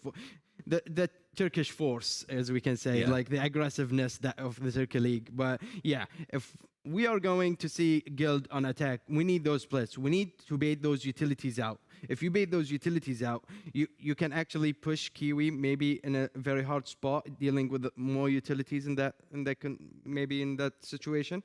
But yeah, that's the point I want to prove. Like, baiting out utility is very important, especially in a map like Haven. Yeah, I mean, I think you both hit the nail on the head there. But Ryan, you got to remind us the stakes here, because it is elimination no matter what happens to the team that loses. And both of these teams, they have so much to prove. Who's the pressure on, though, I suppose? Like Futbolists, I think top 4 finish is great for them. 4th place in an event like this with the teams, you were sort of expecting Futbolists to be the first team out. For Guild, it is that last chance where I feel that if they don't make champions, some of those changes are going to have to come into the roster, I do think, because they've been together so long and they haven't got that success. That's the big thing. Well, we're heading into Agent Select now and seeing what we are going to be getting today, of course. We talked about the Breach, something that Guild have always been comfortable in here for the longest of times. But on the side of Futbolists, you know, we're kind of expecting them to maybe go pull out the Breach here as well. As you guys at home know, everything that you're seeing right now, I almost would ignore at the rate of the changes we have seen in this tournament. These were the most picked agents for every single player during stage 3. But at this point, with everybody, you know, basically changing up their comps and doing whatever they want to do, is a little bit more difficult. But if Leo were to lock in that, he doesn't. I was going to say, if Leo were to lock in that Breach, Ryan, you'd be a very happy man. Yeah, I mean, I'd want to see Bonker on it more than anything, because his utility was solid. Everything is as expected so far. You want to see Leo on safe on those initiators to really enable your scene. He's 100% on the raise, you expect it. And Bonker on the Omen still, so no Astra in play. It must be a comfort pick, and I imagine when it comes to Guild's weakness, how telegraphed they can be, they don't want to give too much away. Yeah, I mean, both teams, no Breach. Look, what about this, all about this composition right here? I am focused on Sasuke and Leo, because this match is going to be between those two Sovas. Those two Sovas have been performing very well on every single map they play Sova, and they have been providing those, decision-making recon dots that actually allows them to retake and get those kills, and especially on execution. They're incredibly good Sovas. So that's an interesting match. Yeah, before we throw it over, very quick prediction, guys. Who are you backing? Oh, it's going to be chaos. I'm not backing anybody. I'm just backing fun, because no matter what's going to happen, I just want to see Futbolists sort of show why they got this far, because a lot of people are going to be interested, certainly after watching the G2 Liquid game. For me, it's just what kind of Guild we get today, because it really could be great, or it could be moving on. I'm gonna go with Kiwi here and Futbolists for sure, because I think Zenit is actually having a rival right now from the Turkish league. Big words here from Tux. Ryan, you wanted fun and chaos, and I'm gonna give it to you right now in the form of Mitch and Tom. Thank you so much, Yinsu. Wow, this is exciting stuff now. We're in the elimination stages. We're already seeing teams go home, and now we're jumping right back down to that lower bracket. Tom, it's where we live. The desk is set up a little bit of a scrappy match here. Ryan is just backing fun. Can we expect a little bit more than that, though? I'll be honest, going into this tournament, Futbolists were the team that I'm pretty sure everybody thought was going to be eliminated almost straight away. We didn't know what to expect from Kiwi, really, and the rest of the team hadn't performed in a long time. Guild, they've been the team that's always been on the edge of qualifying, and so they're normally what we would consider the dark horse. Sure. I would say Footballists are the dark horse at this point. Yeah. I've been really impressed with what we've seen from this squad since we saw them play versus Oxygen, because that game was a little bit messy. Yeah, painting the picture of Footballists coming into this tournament, I put them in the bracket with OBG, a team that probably shouldn't be here. It was just going to be a waste of a slot, but they've come through and they have proven that wrong again and again. As you said, the dark horse to maybe make it to that finals at this point. Yeah. They've been looking damn good, but they have to beat Guild if they want that to happen and then move on and take down G2. We'll see how things go here on Haven. We're starting it out on the attack side for Footballists, and you've seen a lot of utility thrown out here to try and seize a little bit of map control. That drone, along with Kiwi pushing down A, and the spike is now starting to gravitate towards this side of the map, so it looks like Footballists have got their sights set on it. Yeah, it's been a while since we've seen Guild on this map. A close victory versus Forza, who obviously don't exist anymore. So, you know, a little bit of a change of composition as well, moving a couple of players around. We're now seeing a little bit more from Safe on that Sky, which has been something I've enjoyed. We're going to get that push coming into the B side. Now, there's only a single trip to hold them back, and Safe, the man himself. And not really finding a lot of success in the early round, poking out on A, holding for C pushes and Garage. Now they've got the sight. The smoke's down, a little bit of a spam through, doing well for them. I like this from Bonkar. They're going to be able to push through in the back of the Paranoia, and huge amount of kills going Guild's way. Modge steps up, though, to find one. He has support coming in, but they need to stop that defuse inside the smoke. Little disturbing. No, he's already come off it, and out of the smoke, Draken emerges for a 3K, and the first round will go to Guild. Yeah, they got into that site so quickly, just as the plant went down. I think that's always one of the things with B that becomes incredibly difficult, is I almost feel like you have to take some control. If you're just falling back and trying to play those after plants from afar, it almost comes down to luck. And in this scenario, Draken, it seems like he's got off to a flying start. It's still one of those transfers, maybe the greatest transfer we've seen in a long time, minus Draken plus Draken again. And honestly, it looks like a new man. I have been really enjoying him in this tournament, though. I think he's been one of their best players, and in fact it's actually Yassine who I'm looking at today, because we can expect Bonker to be a little bit further down the board, but Yassine has been closer to his level than we've seen some of the other players, so I think if they're going to win today, Yassine needs to pop off. Absolutely, a man that will very often be the space taker for Guild. We'll see him make some ludicrous plays in this series. I think that's a guarantee. They need to be working out. And taking a look at that little bit of a mid push out of Footballists. They're pressuring it right now. They're using their shock darts to maybe clear out some of this utility. A lot of the time, the shock dart we just saw, you know, that might catch a nano swarm, but when you look at Guild, you realize that they're not really running a Killjoy. I've got rid of their alarm bot, guys. No alarm bots here, no nanos. Like, well, the trap wire's still alive, or at least it was. So at this point for Guild, I like the fact that they're not making a move. They're not overcommitting to anything, not trying to force any fights they don't need to.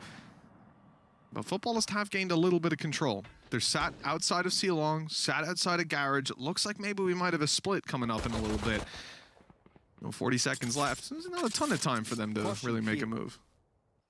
They've also been whittled away. There's been a reasonable amount of damage already done, and with the amount of time left, I feel like they're just going to get mowed down the second they attempt to go into a site. What I will say, though, is it looks like a retake A setup currently in play for Guild. So although a plant is not going to be the be-all and end-all of the round, it could give them an opportunity to do a little bit of damage and earn some credits. And Big Fake coming in here. They smoke the right side after already giving away mid presence. That means Guild are still looking at this as a potential B hit, and now they realize the A side is lost, but that plant will come through.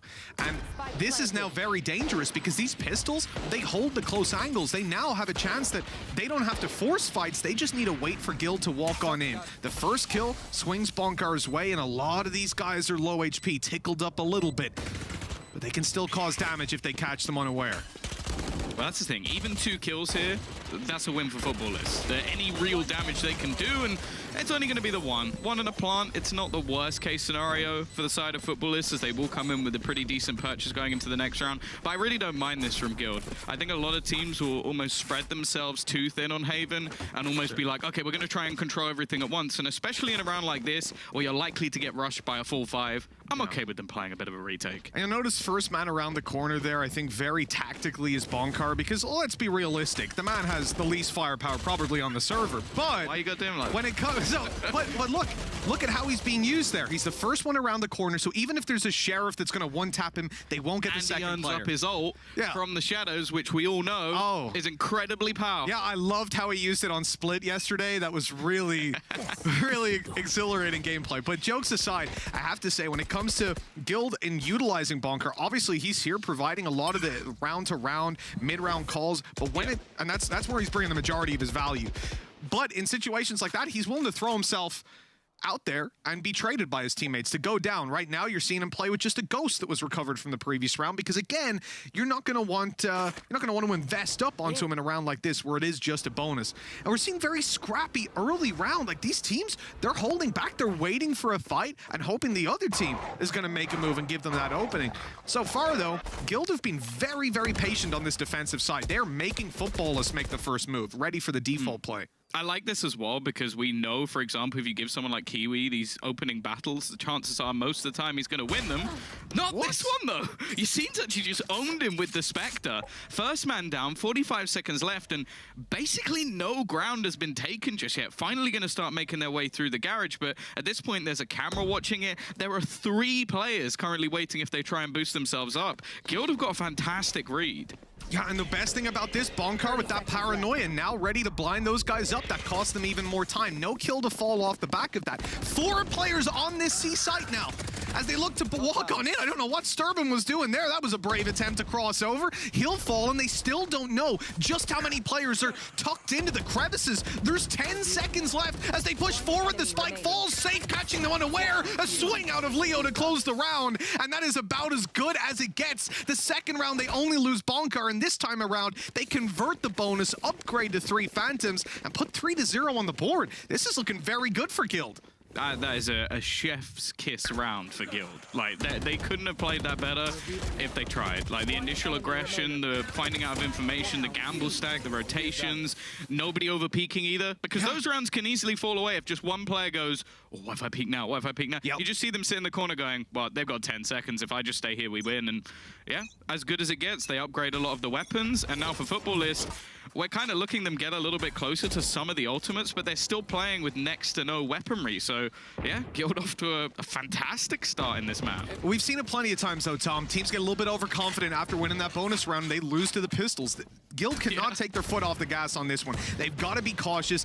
But so far, as I said, this hasn't been a defensive side that had a lot of aggression coming out of it. Footballists are going to need to move out of their comfort zone and start playing a little bit more aggressive if they want to find those opening duels. And just like that, they'll find one. A 1-for-1 trade in a round where you've got Sheriff's good damage done immediately onto Draken. He is able to survive with Leo backing him up. And so that push onto the A site completely dealt with. Now a 2v4. This is looking like it should be Guild's round. I have the spike. It's not Leo, it's Liu. He's got an extra O if you look at the key for kill feed. Yeah. Not sure about that one now. You know, we've seen a few rebrands, you know, Deve. Everybody loves Deve. Love a bit of a Kukos, don't we? Of course. Absolutely. #1 rebrand. Don't even know what his name was before. Could never remember that one. No, again, I just know he came into existence as a Kukos in VALORANT. That's all I know. This is a bait and switch. Again, these crossfires are just wonderful. Like, Leo ends up getting both the kills anyway, but realistically, only losing one. What?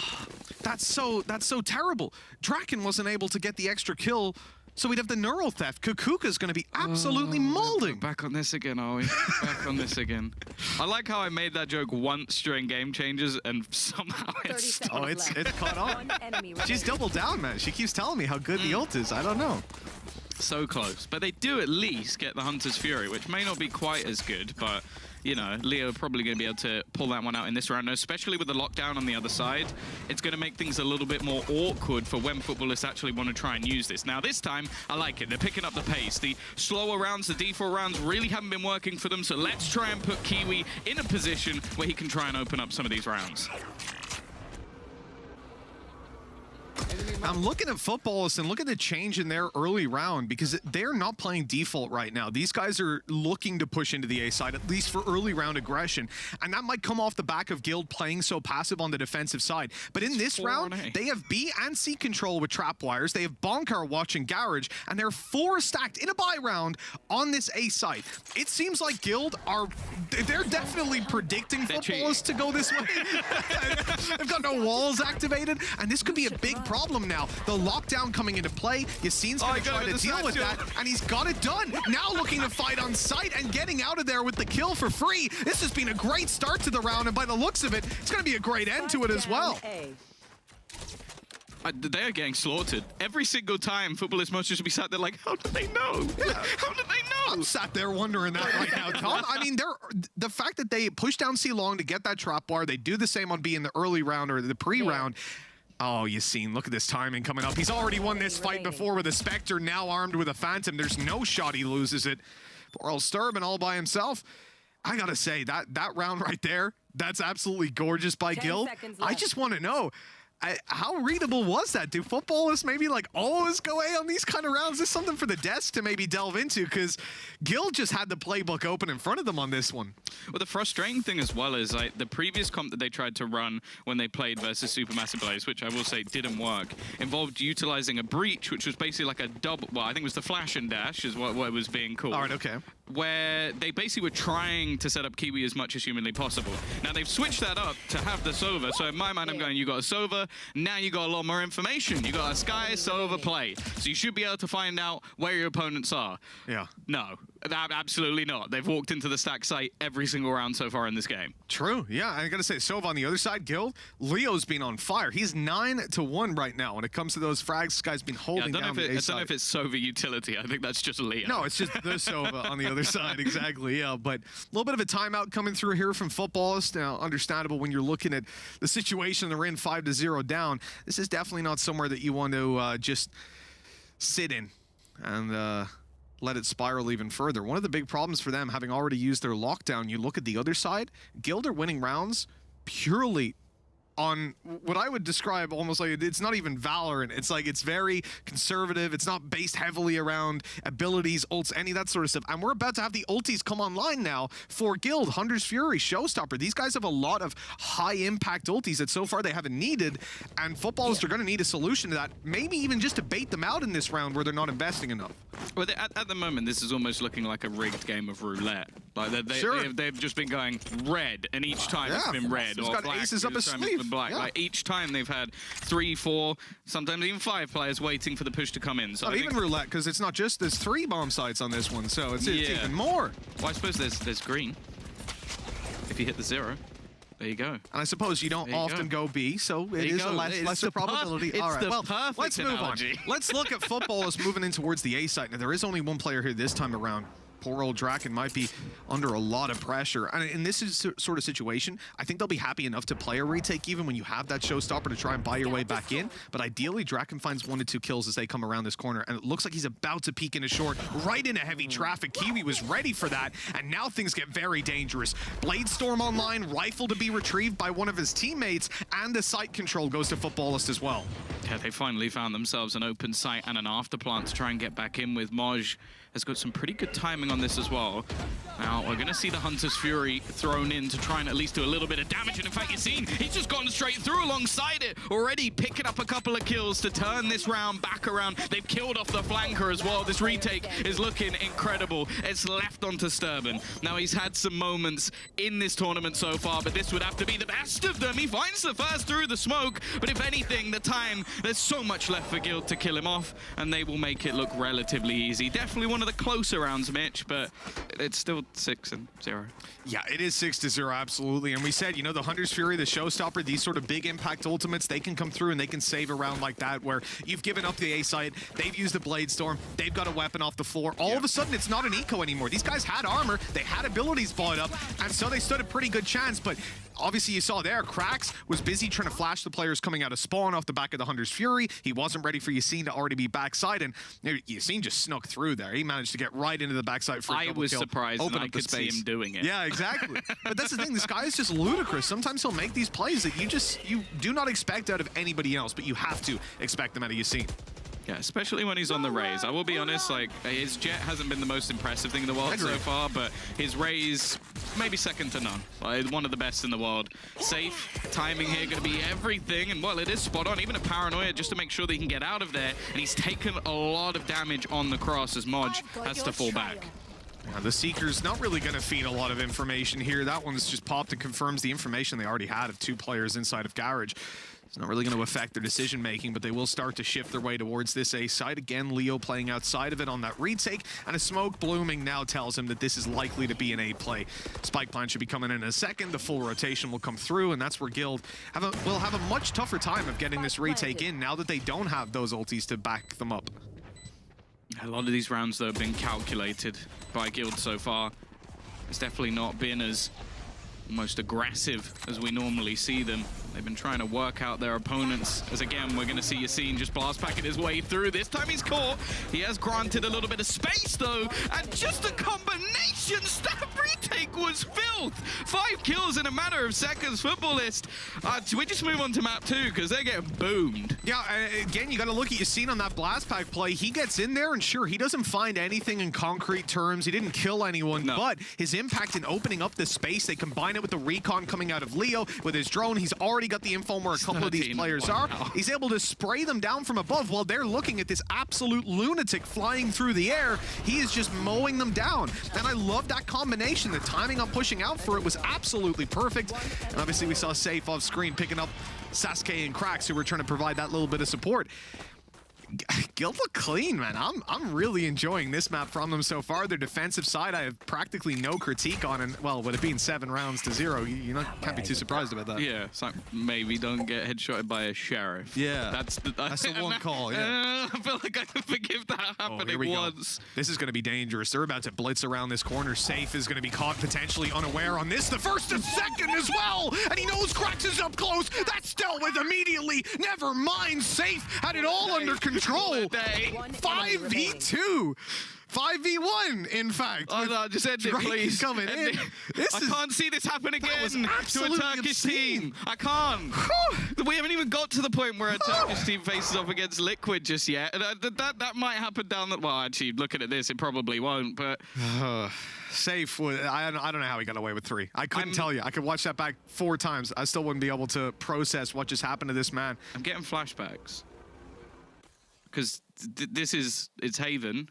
Yes. They're sure it's not Liquid this time, but it is a Turkish team. There's been nothing. Safe stayed in the same corner the entire round and got 4 kills. And they spotted him with a Trailblazer first. That's the best part. So, and he shot it. It's not even... Yeah, he didn't have a surprise factor on that. They saw him. They knew he was there. He was mid-spray. He still gets 3 kills, then a 4th. Oh, no. That's a life round out of Safe. Yeah, let's watch this replay real quick. No, that is absolutely nasty. Kiwi's having a tough time. Both of those duels lost on A short up against Yassine, now failing to take down Safe when he had time to reset his spray and everything. So a lot of problems real quick, and I'm starting to get a little bit worried because Kiwi's a player we seemed, in the other games at least, to consistently rely on. He's been unreal. I think he's in the top 5 for ADR in the entire tournament. Like, he's been one of the best players so far, and he's not done anything in this match so far. Again, 1 sheriff kill. I think that's all I can really remember. They're going to go for this faster play. Leo, that's only his 2nd death. Maybe that's a good sign. Maybe. Look at this nade coming through. Yassine is just completely sectioning them off, pushing them back towards Safe. And it's an absolute massacre. Hello, darkness. Leo falls, but football is full right after, with poor old Modge left alone. And the sheriff in hand. Yeah. Safe for 3, of course. The man is, he has earned, in the last like 3 rounds, he has earned his Seekers twice. It's pretty ridiculous. He hasn't used it either. No. He's had it online and he's farmed up a second one. Should we make them stack? You can just spam them Doubles. Oh my god. Imagine. Well, a little bit of a blowout, Tom, so far. Gotta say, I'm surprised because these rounds, they don't feel close. No. They don't feel like it's, unlucky or a little mistake here or there. It just feels like Guild are playing, they're smurfing. Yeah, no, this is almost felt like bullying. Like, we need to call the bully hunters. He just wallbanged him! He's just wallbanged him! Look at where he died! I said Kiwi was unfortunate with the A short, with the garage fight. He has just died in their spawn with a wallbang from a Phantom. I mean, come on, that summarizes the dude's game so far. If you don't laugh, you'll cry. Safe. He's going to get blinded up, but he will survive. And actually, look at the control that Draken has taken. This is going to be so difficult for them to hold on to anything. The Seekers is going to give up all the remaining positions, and they don't know that there's still this man just hiding behind them. If they try and plant in the open, they're almost definitely dead. They need to try and clear these angles, and Stubborn will do just that. Maybe the first whiff we've seen so far from Guild. Yeah, over on the Guild side, that's almost certain. Look at the damage done, though. A lot of these guys are low, sub 50, and now it's only going to be Sasuke and Cracks left to try and hold on to it. The spike still not planted in the flank out of Bonkar. That could seal the round. They're not checking it at all. He is catching them completely unaware. And a 45, at 19 HP after the shock dart, Sasuke has to try to make this clutch. The Shrouded Step getting Bonkar out of trouble. He'll rotate around to play this one with his teammate, and at this point, I mean, it feels like it's going to be that double digits on the board for Guild. We need a god tier play out of Sasuke, and he's got 20 seconds to go get the spike. Yeah. It's basically impossible. This is done. Like, he maybe gets the kill onto Bonka, but then he basically has to sprint all the way back, and he's wasted so much. You just got turned by Bonkar, man! I've never seen Bonkar hit a shot like that in my life. Oh, no. Oh, no, it's 10-0. He couldn't even win the round at that point. That was insult to injury. He didn't even need to do that. Is this going to be a no, we don't need to do him like this. He takes his time and Oh, no. Granted, he was 19 HP, but I mean, Bonkar just 90-degree flicking you like that. I think at this point you got to call a pause for your mental health. I think retire. Wow, that's not a good start to the game, I think it's fair to say. Yet to get around on the board.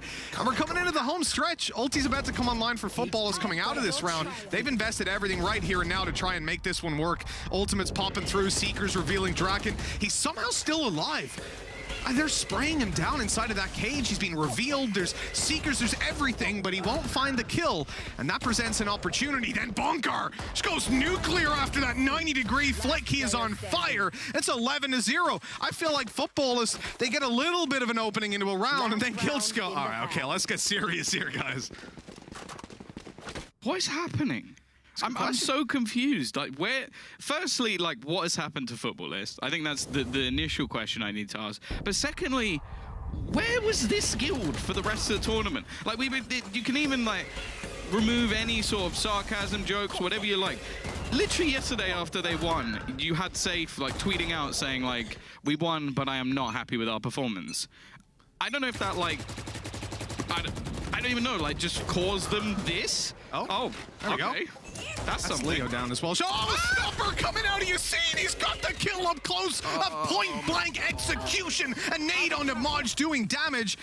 And he'll look to get out of this position, but he's running right into them. He wants to take the fight, and Yassine is winning them. Blast back out, and it's not going to be popped in time to deal the damage to take them down, but Safe is there to do the same to close that half out. 12-0, a completely flawless defense out of Guild. And now they move to the attack, and, well, Tom, I don't think, I have never seen a comeback like this. I'm going to go ahead and say with the way things are going, we're not going to see one.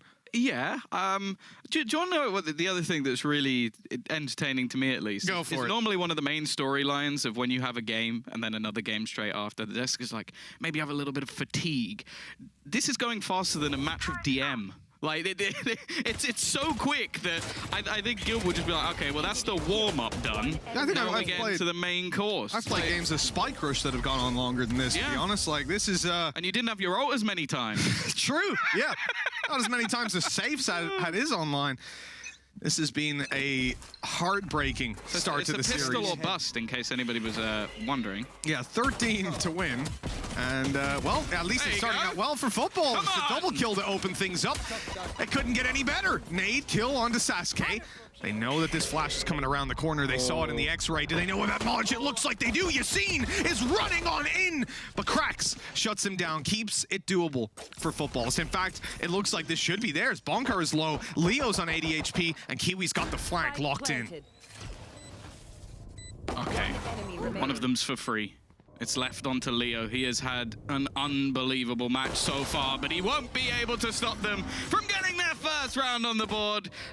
Thank God it wasn't a 13-0. Honestly, I know that there'll be some sad people in the Twitch chat going, oh, dream ruined, 13-0, all of this stuff, but I honestly die a little bit inside each time I see a 13-0. So thankfully, they have got a round. I'll tell you what. Will they get any more? One of the most heartbreaking things is starting a comeback, getting close, and then letting it slip on one sense. And it really depends on the team and how they're formatted, how they think a lot of the time. But when I look at Footballists right now, I can almost imagine if they rack it up to double digits and then it closes out in Guild's favor, it's just like you feel like you've just wasted an hour, you know what I mean? At the same build time, that momentum back up. But going into a second map, especially one like Icebox, which historically has actually been pretty good for Guild, especially if they go back to their beautiful Bonker Breach, I would almost say that at least getting a few more rounds, just so you kind of warm up. Because as of right now, it's not even like they've been in the match or like got many kills. So I feel like just an extra round or two, do a bit of damage, get yourselves like, okay, we had a bad map, like, rather than just being bullied. It's essentially reminding yourself that your opponents are mortal, right? Don't let them feel as unkillable as they have been for the entirety of the first half. Obviously, in this round, Guild are very easily killable. They're not running with any shields on the majority of players. Leo and Yassine having half, and it's classics to try and work with. I'm gonna destroy the turret? Okay. No, you're not. A bit too low, unfortunately. You know. Hey, at least he knows that for a buy round now. Yeah, it doesn't matter. Like, this is a round where realistically they've only invested a little bit. Any damage would be great. A spike plant. Safe has got quite far into this site, and thankfully so, but it's going to be similar to what we saw in the last half, where just basically playing the retake, trying to get this one done as a team, and they're doing it cleanly. Leo, he's always going to get a kill. Honestly, one of the brightest sparks in all of Valorant at the moment. Like, if he's not like a top 10 player in the world in the future, I'll be gobsmacked. Like, because he's already getting there now. Yeah, and even in the games where they struggle, this man shows up. Interesting point there. Bonkar did take the plant, so one towards the From the Shadows. Huge. Love it. Could be absolutely game-changing. Yeah, even though I don't think that, I can't think of many rounds that their ultimates actually made much of a difference. Everyone was kind of dead. Yeah, that's about it. So, yeah, I don't think it's going to be the be-all and end-all. As said, if Footballists win this, it'll be the most surprising comeback ever in the history of Valorant. But until we get to even 11, I don't think I'm going to be believing. Yeah, it certainly feels that way. Decent little bit of damage to start. Some shields stripped. Leo effectively on half. Deploying drone. Enemy mark. Well, the drone's tagged at least. Makes it a little bit easier to shoot it. For Footballists on the defense, now, this is a team that obviously prioritizes, at least in the first couple of rounds here, they prioritized holding the defaults, waiting for Guild to push into them. And you feel like almost on the defensive side, when a team does that, on the attack, they're often going to be an aggressive team when it comes to their defense. And look at this push coming down, and Sewer's right now safe, able to grab the first, but he will be punished. Almost taking cracks down though. Look at 33 HP remaining, and he's the one player that can't be healed up. That's the problem. You can't heal yourself with your nice little healing circle. And they're going to take a little bit of control into B again. They're almost just setting off utility at this point. They'll know that there's an alarm bot, which again, I think has actually been taken back, so that's not going to play any part in this round either, but they're almost just trying to bait rotations. And for now, the defense is actually fairly split for Footballists, not the similar reads we saw in the last half. So sure, the time is ticking down, but the chances are they're only going to be walking into one player, and by the looks of it, it's going to be Maj. Yeah, Maj with a lot of responsibility on his shoulders right now. The steps being heard, 10 seconds remaining. Krax is coming through with a high flash. That paranoia caught Maj perfectly. He might not be able to do anything about this now as they push into sight. 5 seconds remaining. If he can just drop this spike, it's all over, but he won't. He'll catch Leo, but the spike is down. Planted in the background. Kills swinging Guild's way in the 3v2. Maj, undetected, was able to get the jump on them, leaving Draken to do it all. The defuse needs to come through, and it is planted nice and open. The first kill in Draken's favor already, and he is going to play this off of his cage, blocking the vision, spraying on through. Maj waiting for him to peek on out. The wallbang's not quite there for him this time, and Draken gets the jump. 13-2 we go, and an incredible start to this series coming out of Guild. They've really blindsided their opponents on that one, and I have to say, Tom, they blindsided me too. I thought maybe they could take it, but not in this kind of fashion. No, considering as well that this is a map that, again, we haven't really seen them play at all in this tournament so far. So I was kind of sat there going like, okay, it's one that they played really close versus Forza last time. Yeah. I didn't really rate Forza that highly as a team, so I'm going by proxy. It'd probably be quite a close map, especially considering it's not that great a map on the other side either. That was depressing. Like that genuinely made me a little bit sad because this is an elimination game, and realistically, they got 0 rounds in the first half. Yeah, it's not a good start for Footballists, that's for sure. But we've got plenty more for them to fight back on. 2 more maps they need a reverse sweep. We'll see if Footballists still have it in them. We'll be back with the Analyst Desk right after this break. Desk.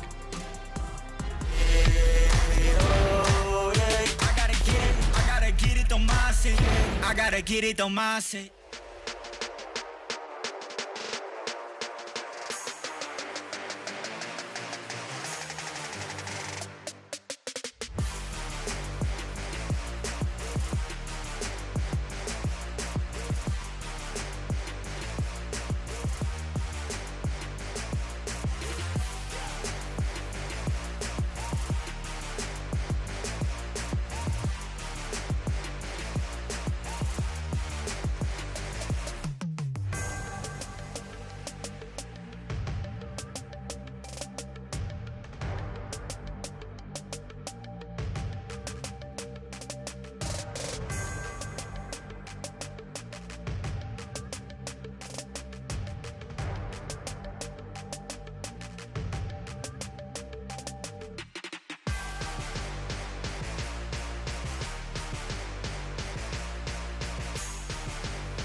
I gotta get it on my set.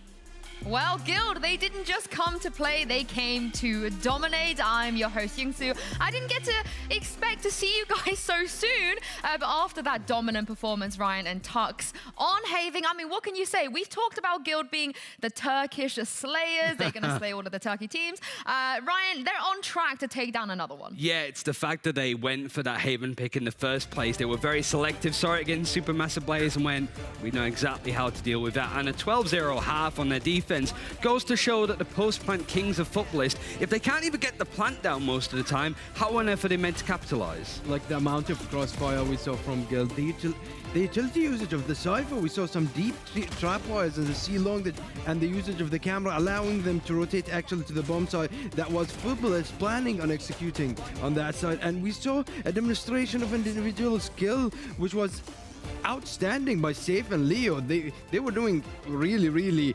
they're excelling as well their role very well, and especially in Haven. Like, I don't know, did Foot not warm up, or the change of composition actually hurt them so bad? I think it's the fact that you could describe that from Footballist as telegraphed. Everything seemed to clear where they want to go on a site, whether they want to go A, B, and C, which is hard to do. Guild always had the read, but you have to bear in mind, that was Guild like 2 months ago. That's why they moved away from stuff like the Breach themselves. Footballist, whilst they didn't play the Breach this time, they still ran into the same issues of being very obvious by their utility where they want to go, and Guild just shut them down because they don't want that spike to get planted, because Footballist post plants are just that good. I mean, let's talk about the comp change real quick, because the last time we saw them when they played against S&B, like you said, Ryan, maybe Guild saw something that they knew how to exploit, but Footballers, they changed up the team comp. They didn't play the same comp today as they did last time, but it still didn't work. Why do you think that is? It's just you're swapping an initiator for an initiator, right? I do think that what we've seen more from Guild is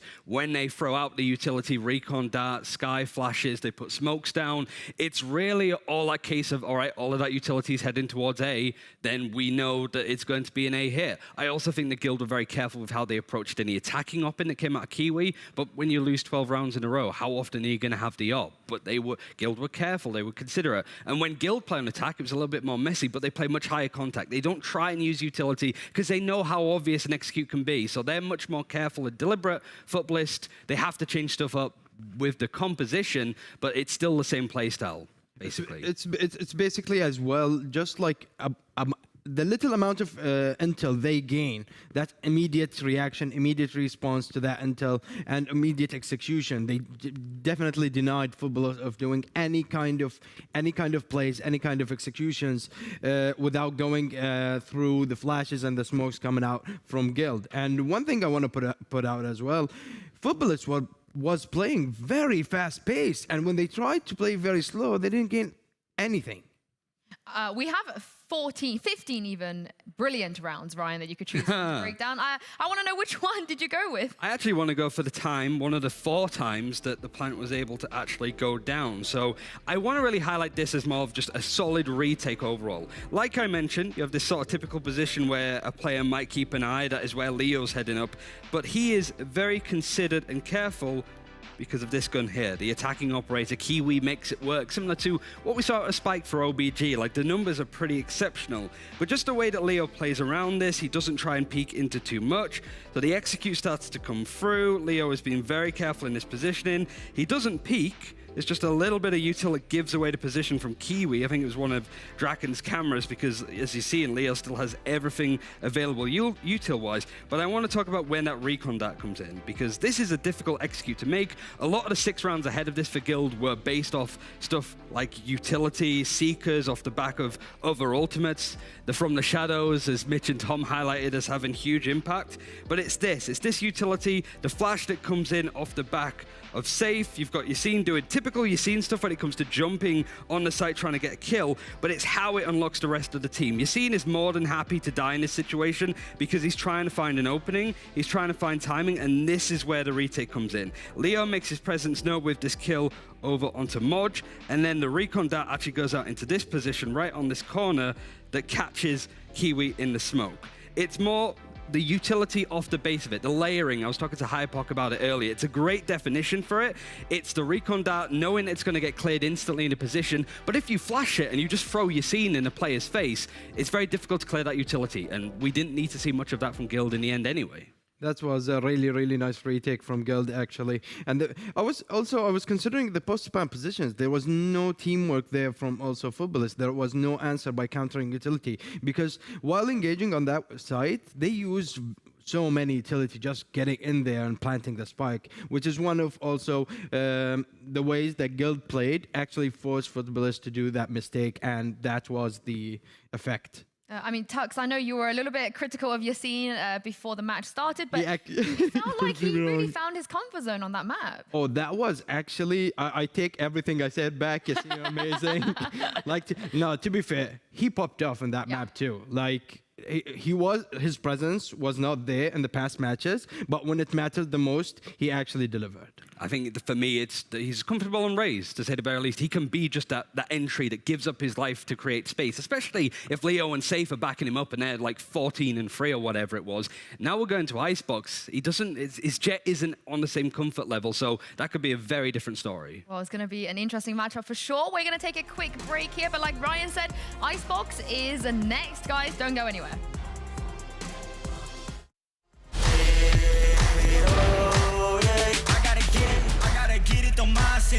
I gotta get it on my side.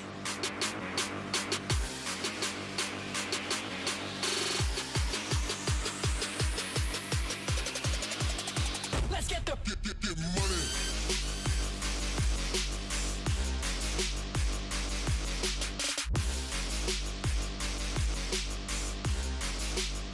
Let's get the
I gotta get it on my set. As we promised before the break, we are going to Icebox next. Now, the first map wasn't the best for Footballists, but Ryan, it's safe to say that if there was anywhere we can see Footballists get back into this game, is on Icebox. It's on Icebox, wins against G2 and a dominant one to knock out Supermassive Blaze in the tournament, but it's the attacking side that's so good. I think it was on the A side, 11 plants, which is quite a lot considering the rounds that they've only been put through. they haven't lost in a retake at all on that A site, which is scary because Guild even, their defense is relatively okay, but they're very retake-centric. They're going to give up parts of that A site, so you've got this immovable object, unstoppable force just on the first half. I think it's going to get a bit more awkward as we get into Guild's attack, because that's a bit rough, and we haven't seen Futbolists defend all that much, but this first half is just going to be nuts, I think. That's a very good, valid point you point out there, Ryan, because the retake actually from Guild is really, really insane. We always see Draken coming up from the back, supporting by Leo's recon dots, and Leo has been performing so well on the Sova. I don't think he's gonna not perform in this map, especially on Icebox. It's like the most effective, one of the most effective maps for Sova as well. Though we see Yasin also popping off on Raze, and we mentioned him earlier coming on the Jet. Hopefully he also delivers on this map as well. So one thing I want to point out though, Futbolists definitely on attack. We know how fierce are the Turkish teams on attack are, and especially coming into Icebox, which is we can't see those maybe new creative strategies coming in all the time. We just see the same lineups most of the time. Right, on Icebox, yeah. Yeah, same stage walls. So probably nothing new, but we're gonna see Sturban and Sturban on Viper. Mm-hmm. And we're gonna see as well as who was it from Guild? It's Draken. Draken, yeah, sorry. Clutch King, a 1v4 against Gambit comes to mind, but I was just gonna say, we haven't really seen that from him. Bonkar is the Clutch King on Icebox. Oh yeah, now he is. Yeah. Oh my god, on that stage. He's the real Clutch King. But in the break, I'm gonna expose you here, Task, because you said to me and Ryan that you're very confident about Guild's chances on Icebox. And explain it to us, why? So I in the past, they went against G2. They performed very well, even though G2 was very experienced Icebox back in the day, 3 months ago, I think, in July. So they performed very well. I think they changed a bit of their game style, and they learned a lot from that specific match because it was a best of 5, and it was such a mental game, and that experience they gained with endurance as well, that will definitely help them in this match specifically. Yeah. I have a feeling that Guild are just gonna take it to 2-0, even though I really believed in Kiwi and the guys on Futbolists, but I just have a feeling that Guild are actually very good on Icebox right now, especially coming to the LCQ with the past experiences. Yeah, I think the interesting thing about the sort of games 2 months ago is, again, we saw Leo, for example, playing Sage. Now we just saw him off the back of playing Sova. We just saw Safe playing Sky. They are going to be playing those agents on this map as well. And I think that's the exciting thing. They're in form. They're feeling good, but they're not like, oh, Leo, you did really well on Sova, but now you have to play Sage. And it's like, oh, but I was fine in my form and stuff. Now you still expect to see that sort of consistency come through. And that's where Safe and Leo are the scariest. If you get them to change agents all the time, you just lose that sort of sense of what makes these players great. It's like BDS do it as well as a team that just changed the roles around a lot. So any form that's found in between maps is kind of lost because you go from playing a Phoenix to an Omen, for example. What about Safe on the Reyna, though? I still like the Sky. Yeah? I think in a lot of cases, if it's Scream, sure, Reyna, that's fine. I can deal with that. But I think in cases like we saw Supermassive Blaze trying to do that a lot, like Russ changing from, I think it was first Reyna, and then back to the Sky, which is what he played in Masters, and then Jet. So it's kind of like, it's scary if you get it wrong, but Sky's utility you can almost rely on. For Reyna, you just need to pop off. I'm surprised that you're not as confident in Safe's Reyna. We saw him last time against SMB, dropping 36 kills. He top-fragged out of both teams. He was right on the top of the leaderboard. So, I mean, I personally would like to see the Reyna. Tux, what about you? No, I don't. If he takes the Reyna right now, he's. I think it's gonna it's gonna give Futbolists that specific amount of space that they really needed on attack to actually execute freely. And give that Kiwi okay, go ahead, we're gonna back you up, give you that info, go ahead, frag. Oh, they only have Reyna, for example. Yeah. Right? And I think Safe is more comfortable on a Sky than a Reyna. Yeah. In my opinion. I got lost in the sauce. 36 kills, not comfortable enough for the two of you. All right. How many more do you want? I got lost in the sauce. I was wrong. I think I got a bit in too deep with saying Leo is changing from Sova to Sage. He's consistently on that. He performs. Safe, like you said, had a terrific time. But I don't think that map against Supermassive Blaze, 17-15, I think it ended in overtime. Not as comfortable as Futbolists. No, definitely not. But we are going to head into Agent Select now and see what Safe is going to do. I mean, I'm on Team Reyna, guys. I want to see him on the Reyna, but again, Ryan, like you said, it wasn't, it wasn't an absolute stomp against SMB, even with Safe's Reyna being on form. But yeah, go on. That reminds me, actually, because of the Reyna, one thing that's been really good at countering it is Modge. Just a Killjoy turret on A is just... very true. So usually you see the Reyna try and like push up and take that A main space, but if there's a turret there going, haha, no. So it puts you off a little bit. And if you're not feeling it as well, that could be problematic. So Guild, I think we're expected to see more of it. I'd love to see Bunker's Breach, but I just don't think it's working. But even then, his Sage isn't bad. I think that's some of the best stats he's had, and beautiful 4K as well in that game against Supermassive Blaze. Like something else I wanted to mention: if we see Safe on a Sage. Oh, there you go, Sue. I called it. You called it, and you got it. The Reyna crew, we've got it. Yeah, go on, Tux, finish your point. So the point was, if we saw Safe on a Sage, I think it's a really strong pick because Safe actually frags a lot. And you really need those ult points to get the revive down, right? And now seeing Bonka, I think will definitely perform. He performed last time on that stage. We got that clutch. He played it so smart on A side. He's definitely performing on Icebox. But yeah, we're gonna see Draken and Sturban. That's the most exciting part for me. Like Draken and Sturban going head to head with the Viper. Yeah, you guys still sticking with your prediction from the last time I spoke to you? It's been fun. I hope that we don't get a 13-3 this time, and I don't think we will. Like, we're probably going to get a 13-0 when you see it. Yeah. Sorry, Tom. Sorry, Mitch. But I think it is just that Safe on the Reyna up against probably a 5-man hit on the A site on A. That's going to be interesting to watch. I believed in Kiwi, and I believe in Futbolists. But I think in Icebox, I'm going to go with Guild. Oh, okay. Interesting, you guys. Well, Guild, they had the perfect game plan for Haven. But Tom and Mitch, the question is, will they have the perfect game plan on Icebox? Well, that's a great question because we saw at Haven, they had this strat book open. But Tom, do you expect Futbolists to bounce back now coming into map number 2? I'll throw out a few stats of my own. Go for it. I will say, I think that realistically, this has been Kiwi's best map. Okay. 26-9 versus SMB. He was truly unbelievable. I also want to add in, though, I am definitely Team Sue in this position. Anybody suggesting that Safe should be coming off the Reyna, even if it's Lothar, is wrong.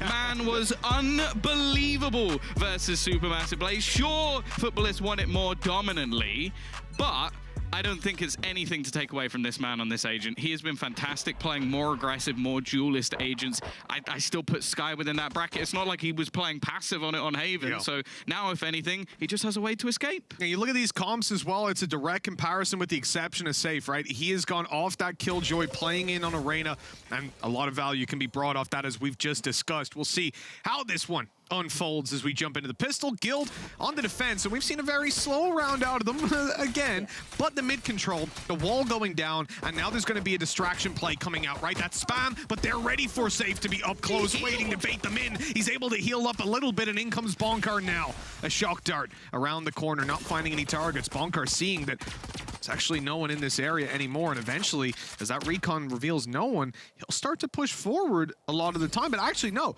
he's pulling back. Another very safe play coming out of Guild, no pun intended, and Futbolists will be taking the A side, but running into a little bit of a stack. Yeah, the reason for my surprise is I really thought he would dismiss there, but I guess never mind. It's down to Yassine instead. He's got Leo alongside him, and again, they're looking to get off to a solid start. Not really renowned for his jet play as much, but hey, the Sheriff's working out for him, and in the end, the pistol round is fairly clean. Guild, the thing I'm really enjoying about the addition of this Reyna, like taking away just like, oh, he's really good, I like playing. Yeah.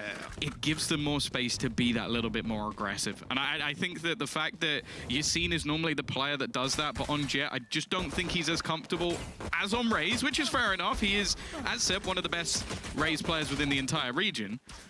It now gives them another avenue in which someone can just like take over the game, be that a little bit more aggressive, go for these defensive side pushes, and also get out of there. And it's something we see so commonly on this map. That's why there is an argument of, okay, do we take the Killjoy or do we switch it up and go for that more aggressive style with the Reyna? Now, look at Futbolists and what they have to work with, Tom. Scrappy buy, but they've gotten a little bit out there. It's mainly Kiwi, and the battle of Kiwi versus Yassine. on that Jet is going to be something I'm very interested in. Good damage out of Sturban. The man's taking a fight with a classic, and he's let Draken down to just 46 HP. In fact, he's done more damage to Draken than Draken did to him in return. Good tag. Yeah, they're making this one at least a little bit dicey. Of course, there are the heals available, at least for Draken, so he's going to be back up to 100. Orb taken as well, so get a little bit closer to the lockdown. He's going to be one hit now, as well as you've seen to that Marshall, though. So Kiwi has a lot of potential here to do some damage on range. They've got so much info, though. That's why you're already seeing 3 players over on that side of the map, but it's because of Safe getting that little bit more aggressive. A plant, though, is looking fairly likely, although Leo holding onto the cross might make it a little bit more difficult. And actually, Suzuki's got himself 2 kills already. So this is a successful round, and it's starting to look winnable. Yeah, it definitely is. With the damage already done to Drake, and he's got no shields, as we said, the potential for the one-shot to come out of Kiwi, but he just gets absolutely dropped. Sasuke, the last man alive, will be dealt with, but all things considered, good round from Footballers. Some great potential to do even further damage that Guild, luckily, managed to avoid. Yeah, I think it's important they recover in the way they did. They're also going to get the Guardian back, which... yeah, so it's not the greatest gun in the game, but it gives them that little bit more. But the thing is as well, I would love to see Safe try and do something a little bit more audacious here, like maybe even just purchase some light shields, go in with that gun, because then he can heal himself all the way back up, and you're not spending anywhere near as much cash as you would have to if you now reinvested with a different weapon. You've also got Yassine just 2 ult points away from getting that ulti, the Bladestorm, online. Potential to give him a Sheriff, for example, and try to play the early round to pick up one of those orbs. We'll see how they approach this as we come into 10 seconds remaining in the bite time. That is definitely not a Sheriff. That's not a Sheriff, no. It is a little bit different to a Sheriff. Significant upgrade on a Sheriff, actually. My man's coming in with the Operator right off the bat, looking for a pick on A, but it's going to be Draken that gets challenged. This Footballers stack up entirely outside this B side, and by the looks of it, they want to up the pace a little bit on this push forward. This also plays into exactly what we were saying, but in a different way. If he now just gets a kill, he'll have and dies, he'll have the Bladestorm for the next round. So you can see that it's a big, it seems like a big risk, but realistically, it's actually not that far off, just exactly the same thing in the next round. Now, for this one, they're gathering up for a full push onto the B site. They're going to obviously try and get that cross in, have the wall down, but there are the majority of the players here once again. Guild, they seem to be fantastic on these early round reads. Yeah, they've made the rotate over, but now they're starting to think a little bit about how this round could unfold, the sneaking play that could come through middle or tube. So they're having to put a couple of resources to holding down Kitchen. Makes it a little bit harder. So much information, though. They've scanned up at least 1 or 2 of the players. They've got the slow to keep them back even further. Now they start to gamble rotations in, and Safe does actually have that Guardian, by the way, so he can sit that a little bit further back. And we're getting down to the last 30 seconds, and basically all Guild are doing is just going, okay, we're going to try and slow you down as much as humanly possible. And actually, Kiwi's going to whiff that duel. This is off to an awful start. Yeah, I like the Leer coming out as well for repeat, but they're just going to wall this up and look for the plant. Sasuke with a good kill, and now here comes the plant. Even though Guild were here ready to stop them, they're not able to do much about that, and Modge's flank is good for the first, but now he's spotted behind enemy lines, and they're going to look to take him down. Oh, he's just about dodged Yassine, who's now coming up behind him. Has he slipped under the radar? No! But the shot doesn't connect. An opportunity for Modge until Safe wall bangs him down. Another rifle retrieve, but all this while, the clock has been ticking, and Footballers are waiting patiently, allowing Modge to run the clock as they'll finally be able to take those duels, but Guild need to be quick and clean. And Safe is doing a damn good job to start with the dismiss coming out. It's all on to Sasuke. He has them lined up. The time is too low. He'll just run this clock all the way down, and even stopping the defuse. No time left, and I'm actually getting out of there. Not going to be possible. The Operator lost as well. All in all, a fantastic round out of Footballist. Was it? They did They lose. dropped the off. They end up winning it. Get right. That was let a me say bonus this. round, though. They sat there until there was 30 seconds left on the clock. Outside from B, the point they with were in. no control. I thought they were getting mowed down. From the point they were in, I'd agree, but as a round, that was a full buy versus what was basically an Operator forced up with some SMGs and a Guardian. So that's one that you want to be. It's a very good point, you should lose 2 players here. Yeah. But they lost 5. Yeah, all of them. And now, look, well, their buy is okay, but they're having to drop down their shields, and if they lose this one, they're in the bin. I like that early fight we see go down. Yassine's popping the cloud burst so he can try to take the orb, but they've shock darted it already. Footballers were ready for that sort of a play to come in the early stages, and now Yassine isn't as free to go and take that orb. That means he doesn't have a rifle to play with because he's only got the Sheriff and his Blade Storm not online, so he's hard nerfed now coming into the actual execute. Great early round map control from Footballers, but again, they have to do something with it afterwards. We're going to see the drone coming out to try and clear some of those closer positions, and in the meantime, again, we're seeing this aggressive take into middle, just forcing time to be wasted. It means there's no wall available for the retake, but you can also just see how much control Safe currently has. The rest of the team, though, from Footballers, they're going to go barreling into the A site. They know that Yassine doesn't have that ult online. They've spotted him with the Sheriff, so they need to be very careful about not giving him the opportunity to take those kills for free. Good return on the shock darts out of Leo. He's lighting Sasuke up, and meaning that the heal has to be used now, so it's not going to be available coming into the early stages of post-plant, and Sasuke's even being tagged on the cross yet again. Bonkar is actually going to go wide swinging in. Yassine does the same, and both of them fall. Footballist getting the heavy man advantage, and Guild need a hero to step up right here and now. Draken does well on the flank, Leo with another. It's like starting to fall apart pretty quickly. Safe has just walked up behind Sasuke. This round was looking to be locked in for Footballist, and now the defuse is coming down. I don't even know if they'll be able to stop this just about, but the trade comes in way too fast. That's going to be a third round for Guild, and I gotta be honest, man, that feels like Footballers. They just took their foot off the gas on that. They should have closed that round out. Yeah, I'm not sure what happened in that after plant, but they had the whole idea of Sturban going on a late flank, which, again, I don't really have any issue with. Of course, it does mean that in terms of delaying, he's normally the guy you'd want to delay because he has the snake bites and he obviously has the poison orb, which is how you normally have these after plants. Instead, though, because everybody died so fast, his flank almost became worthless because everybody else died. And I'm not sure how the crossfires were so poor from Footballers that Guild, I don't think they did anything particularly amazing to get back into this one. They basically just traded more effectively while also having less players. Look at Yassine in this round. I really like this. You know your opponents are not going to be playing with shields the majority of the time, so he's going to use the Marshal to start off with. Not the ideal position to be caught in jumping in the air, but body shot's all he needs. It's basically an operator. And then obviously he'll have his Blade Storm for the next round and a Marshal to fall back on. All in all, that's a very good strategy. I love the econ usage here. And, well, he'll get away with that kill just about.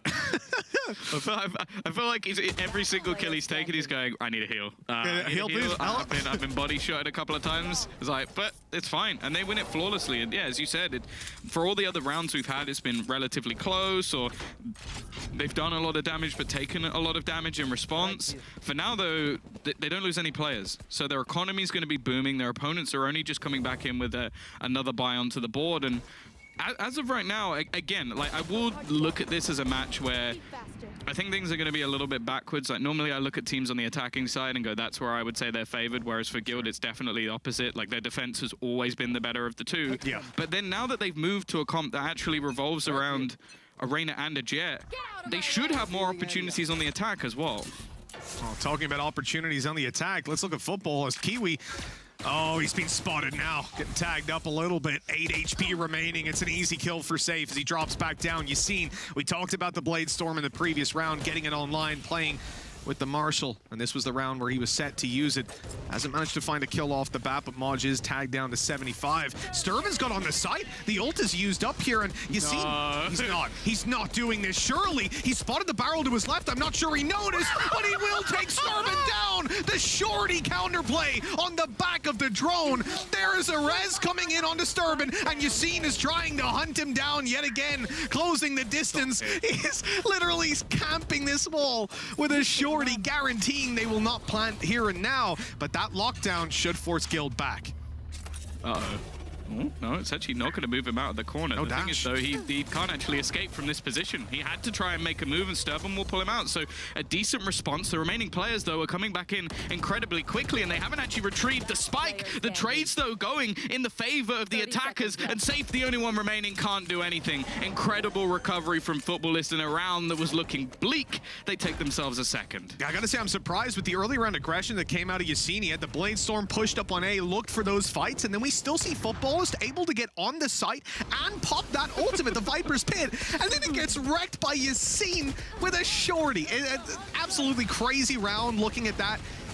The history of how some of these fights went down. He was good for a second shorty kill there if that Hunter's Fury didn't connect.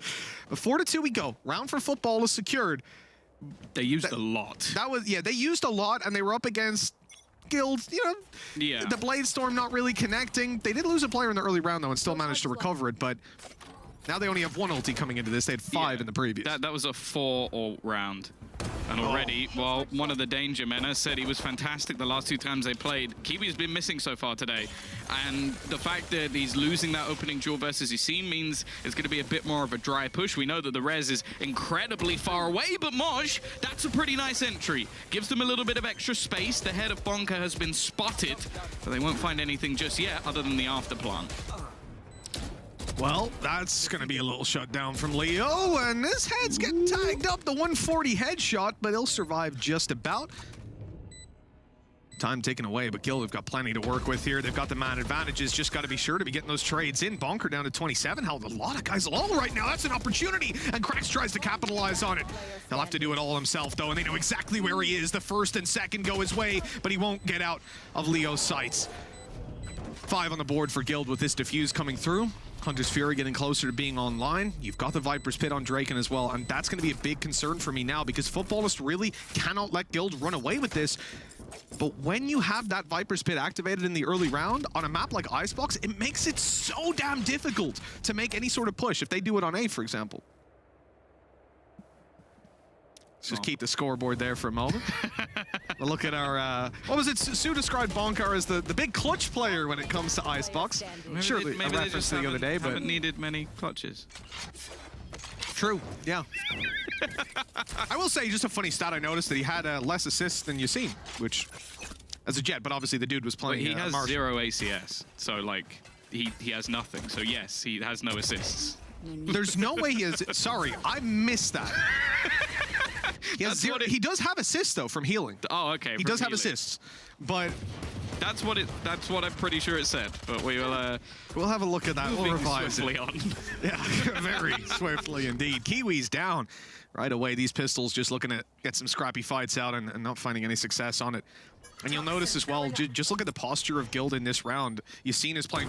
What? That's not how you dash, Yassine. He is dashed in the... He wanted to follow the bullet. He was a bullet bill in that hold on to the bullet. Yeah, I'm coming for you. There's the shorty again coming out. You're a nasty piece of work. Just being killed off by a shorty. They took barely any damage in that round. So again, another flawless one coming out from Guild. The 6th going to be onto the board. Of course, they're going to try and move this potentially... Give it to. Oh, give it to Bonker, right? They are being very selective here. Oh, no, looks like they're going to put it, oh no, still not sure. They're saving a weapon inside of mid, I think, but still, there you go, flawless round coming out. And I gotta say, overall, right now, Futbolist, they don't look like the team that we saw. We gave them a lot of compliments starting out this series. We said that this was a team that, on paper, we thought was going to be terrible, and yes, that man has got 0 ACS. I am just your healer. The close to the Bonker voice line. I am no more than your healer. Please expect nothing of me. That said, he's been on fire when it comes to healing his teammates. He's been keeping Yassine alive. He has to be. He actually has. Yeah, got to give the man props. And he's not really been needed. He's been taking control of the wall every single round as well, like going deep into mid. And holding in mid where we've seen Futbolist consistently avoid. So yeah, we'll give him some room. It is just hilarious, to be honest, that he has 0 just ACS. A bit of banter. We all love Bonker, really. We do. Especially Kaquka. Oh, yes. She actually owns the Bonker fan club. Yeah. The group. It exists. Here we go. It's just her in it. She won't let anyone else in. Getting aggressive. The angle helped. Kiwi getting onto the board. As said, he's been incredibly... They haven't checked it with the drone! What are you doing? Oh, God, no, they killed someone up close, but to not even check it with the drone? It's okay. They use a res. Sasuke, you're testing me, man. You're testing me. That is, yeah, definitely a misplay. But that's a big misplay. That's something you see in gold matchmaking right there, but we'll forgive it. Oh, he's ate that shock dart on the way back, hasn't he? 50 HP. on his fallback. But Footballers now have the Hunter's Fury online for post plant. There's also a flank. Like this should be impossible to lose, realistically. Now they have thrown in the Viper's Pit. Going to try and bait out some of the shots. Oh, it's a nice read from Draken, but he's not going to find himself the kill. And Maj has now dropped basically the only bit of hope for them in this round. It may have taken them a little while. They may have even had a slip up within this round. But the fact is, I was going to say it looks like they'll come out with 5 players, but they won't. Even just you thinking it was enough to curse it, Tom. Well done on that. But look at this. Look how close their ultis are as well. Maj, Sturban just about to have theirs online. Things are looking decent for Footballers in terms of connecting a couple more rounds. I like the swarm grenade onto Bunker. Oh, he's done him there. What a play by Maj. Taking the rifle out of his hands, and Bonkar, he's got 5 assists at least, but he won't have a weapon coming into this round. That's for damn sure. I love that, though. You see that little nano swarm down, he's in the corner, then he's wall banging the... Oh, love to see it. Of course, with the flawless rounds that have been coming through for Guild on the other side, they still have plenty of finances going into this one. But as said, I think it's important to mention for Footballers that I genuinely think we could see a defensive side of this map from both of these teams. I think especially Kiwi going to be getting a little bit more aggressive, a bit more cheeky, although he definitely has shown he can op on the attack as well. And for Guild, they have always been a fairly defensive-sided team on this map. So it's definitely not a death sentence to see 6 rounds on the board already. Oh, anything but. And as you said, Tom, this is Guild on the defensive side where we expect them to pick up the majority of the rounds. Footballers are doing good in just picking up these scraps of rounds here and there. I want to see a little bit more from them, though. And looking again towards this B side, and very different setup. We've seen Guild have Draken up close. We've seen that double stack in the previous round. This time around, it's going to be a fake coming out of Footballers for the A push. Then they're going to rotate back to Beast, try to split through middle. But Yassine is playing hyper passive on the side. Not an angle he normally holds, and he can support his teammates on. Why is he dashing forward every time? Yassine, press your left or right key, please. He keeps hitting the shot still, though. With the spike dropped, Maj takes his time to strike on that mid flank. Left click. But he finally gets caught. And you know what the most important thing is? Bonkar's the one to shut him down. My man on the Sage, getting his first point of ACS on the board. And at just the right time with Guild now sitting 4 versus 2. And Footballers, they haven't even got the spike. They're about to pick it up. But how can they even plant it like this? Yeah, Yassine has got the cross, and well, the remaining players are actually expecting them to go for some sort of rotation back. Instead, it's not going to be easy, but he might actually get away with it. He's not going in with it. This is just so disrespectful. Just trying to go in with the shot. He's going to have to use one of the shots. Oh, now Spire's Draken to help him out. The time is gone, and Yassine is going to close it with a triple kill on this operator. We said that his jet has not been something to really talk about so far in this tournament, but he's having a game. Tom, I'm going to be honest with you. I will put none of that down to the Jet, essentially. I mean, his Cloudburst play, sure, outside of the Cloudburst, these forward dashes. To left click. You always dash after you get a kill. There you go. Or miss. It's a Lothar bind, but it's like a budget Lothar bind. Lothar comes in with these actual applicable ones in matchmaking. You're like, right click. Yeah, just get your left foot pedal and then make that your forward. And then I've thought about that before. He does actually. He's done that, right? He has a foot pedal. A foot pedal for voice comms. For voice. Well, that's what we had actually at Masters, funny enough. On the stage, there was a foot pedal, right? And that was to mute your mic. I feel like he's going to end up as like one of those like one-man walking bands where it's just like... Oh, he has like the whole thing. Yeah, he uses his ankles and everything to play it. Yeah. I know what you mean.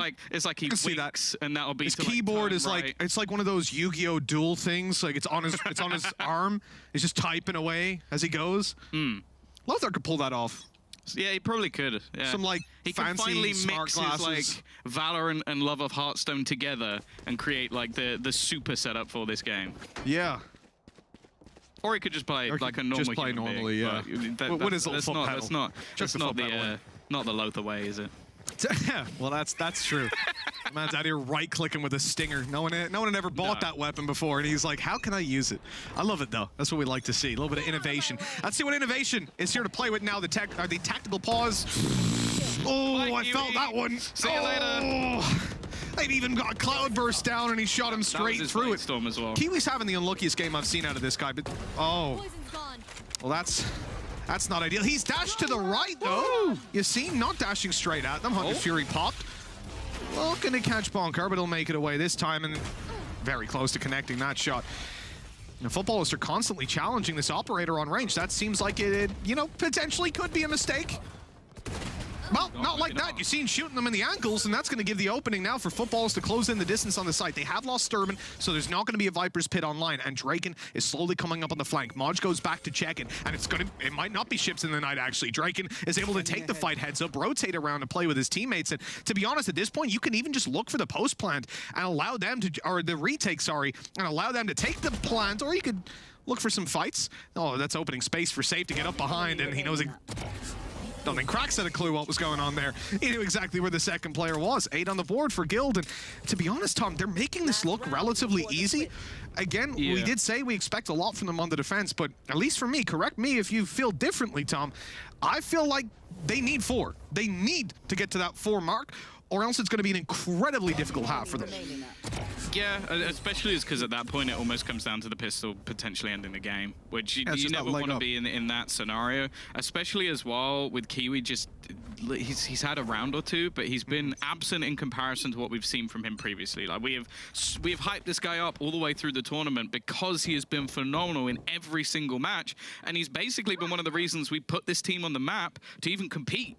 For now, I'm sorry, but he's not been there. He will, however, shut down Safe, but Safe has been making a similar play in the majority of these rounds, so it's not surprising to see him in the tube once again. Well, a little bit of a gap in that wall there for them to walk on through, but they've already shot one open. Look at the sneaky position by Sturban, though.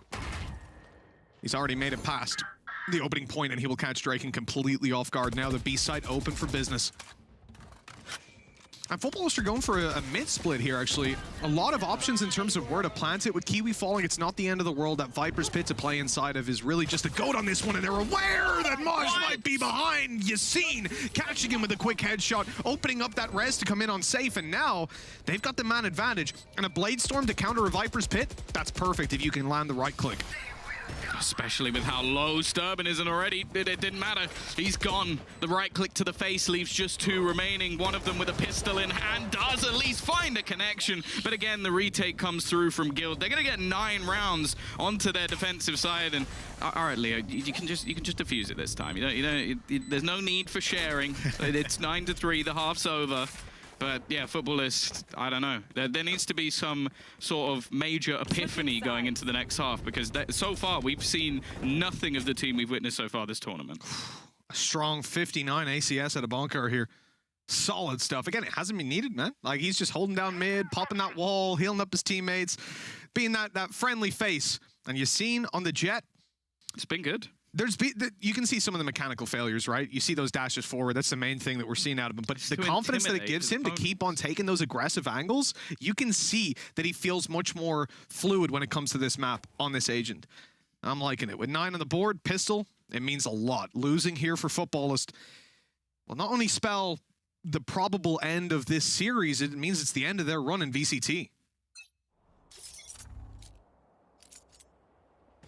Oh, here we go. Fighting for what looks like a lifeline, and well, it's not looking like the most complicated straight out from Guild. A straight rush in towards the B site, a late lurk from Draken likely to come through, and the defenders, they've got a pretty damn good read, but they've already lost their first man. Now with Maj down, the trades are coming in quite quickly. Guild able to maintain that man advantage for now. Look at this, Draken on his way through the tube, an awkward fight, but one that he comes out on top in. Further whittling down the numbers the Footballists have to play with. A shock dart attempt, and it's not going to yield them anything really. The flank out of Draken, a constant paranoia in the back of their minds that they have to consider, and a lot of, oh, hold on, this little push coming down through tube, it's going to waste a lot of time, and actually Sturman gives up on it. That is heard, and now Draken knows that his flank is good. He's able to step on forward, make his way through the tube, and his teammates just need to delay. They've got the HP, they've got the time to do this, and I'll be honest, there's practically no way Footballists get away with this one. Or old Sasuke will try to do some damage, but in a pistol round, it's not even going to serve for much. Maybe take the shields off Bonker. There you go. Closed out. Bonker's going to die to Spike at least. Woo! I don't think he's really gonna he had 25 shields, you know, it's a little bit of reinvestment, Tom. At 10-3, butterfly effect, who knows? Oh, yeah, you know, I think that's what we're looking at this point.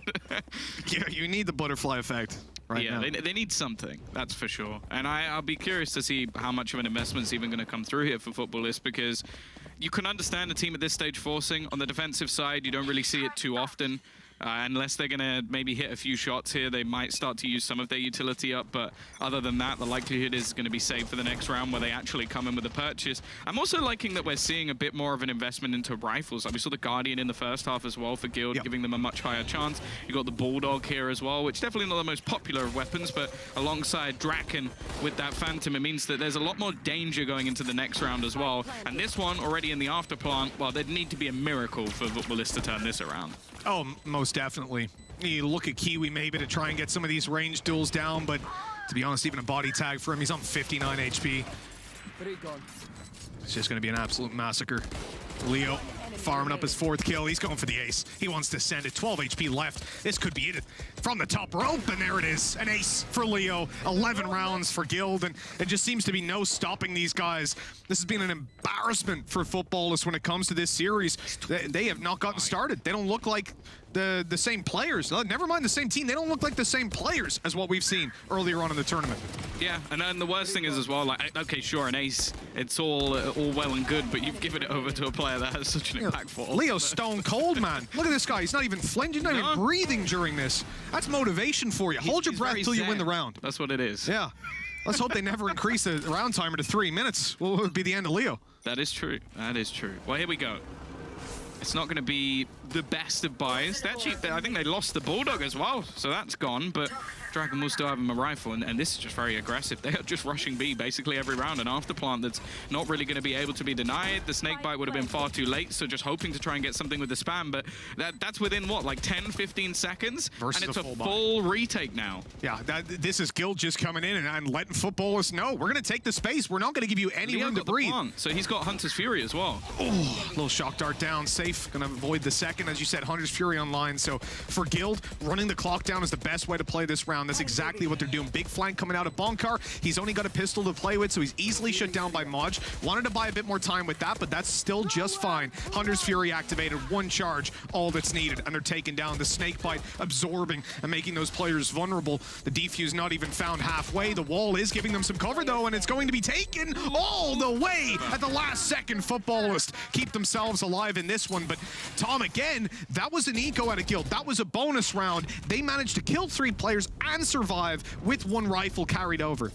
Yeah, it's similar to the context of the last one, though, where it's like, I'm actually surprised they just didn't lose it entirely. Because other than the wall, I think they do lose it. Like, a literal couple of seconds left on the clock, and realistically, a little bit too close for what was just a straight-up B-rush. I almost wonder, though, if it is just going to be a similar thing once again. Instead, no. I think they're just going to go barreling into the A site, and actually, Footballists have a decent setup here. Well, we'll see what Guild can do on this one. Now that they've got rifles in their hands, it feels like it's almost going to be the end, doesn't it? That was a tough wall. It was a tough wall. It was absorbing bullets. Safe goes down. A little bit of an aggressive play. Bonkar in there. And so is Yassine starting to really dominate in those duels. Bonkar's even getting the plant in. He'll absorb that snake bite. It's no problem to him. He can heal himself up right afterwards. Leo shutting them down on the pushback through. This is just an absolute suffocation of this defensive side. Practically, and they invested so much into this round as well, but the rebuys they had to make following the previous round. A shutdown of a 3rd kill for Leo. Man's almost got his Hunter's Fury back online. It's 12-4. This is, well, Tom, I mean, I don't want to throw statistics out there, but there was a low probability, let's say, the Footballists make this comeback. We could be seeing the end of this team in VCT this year.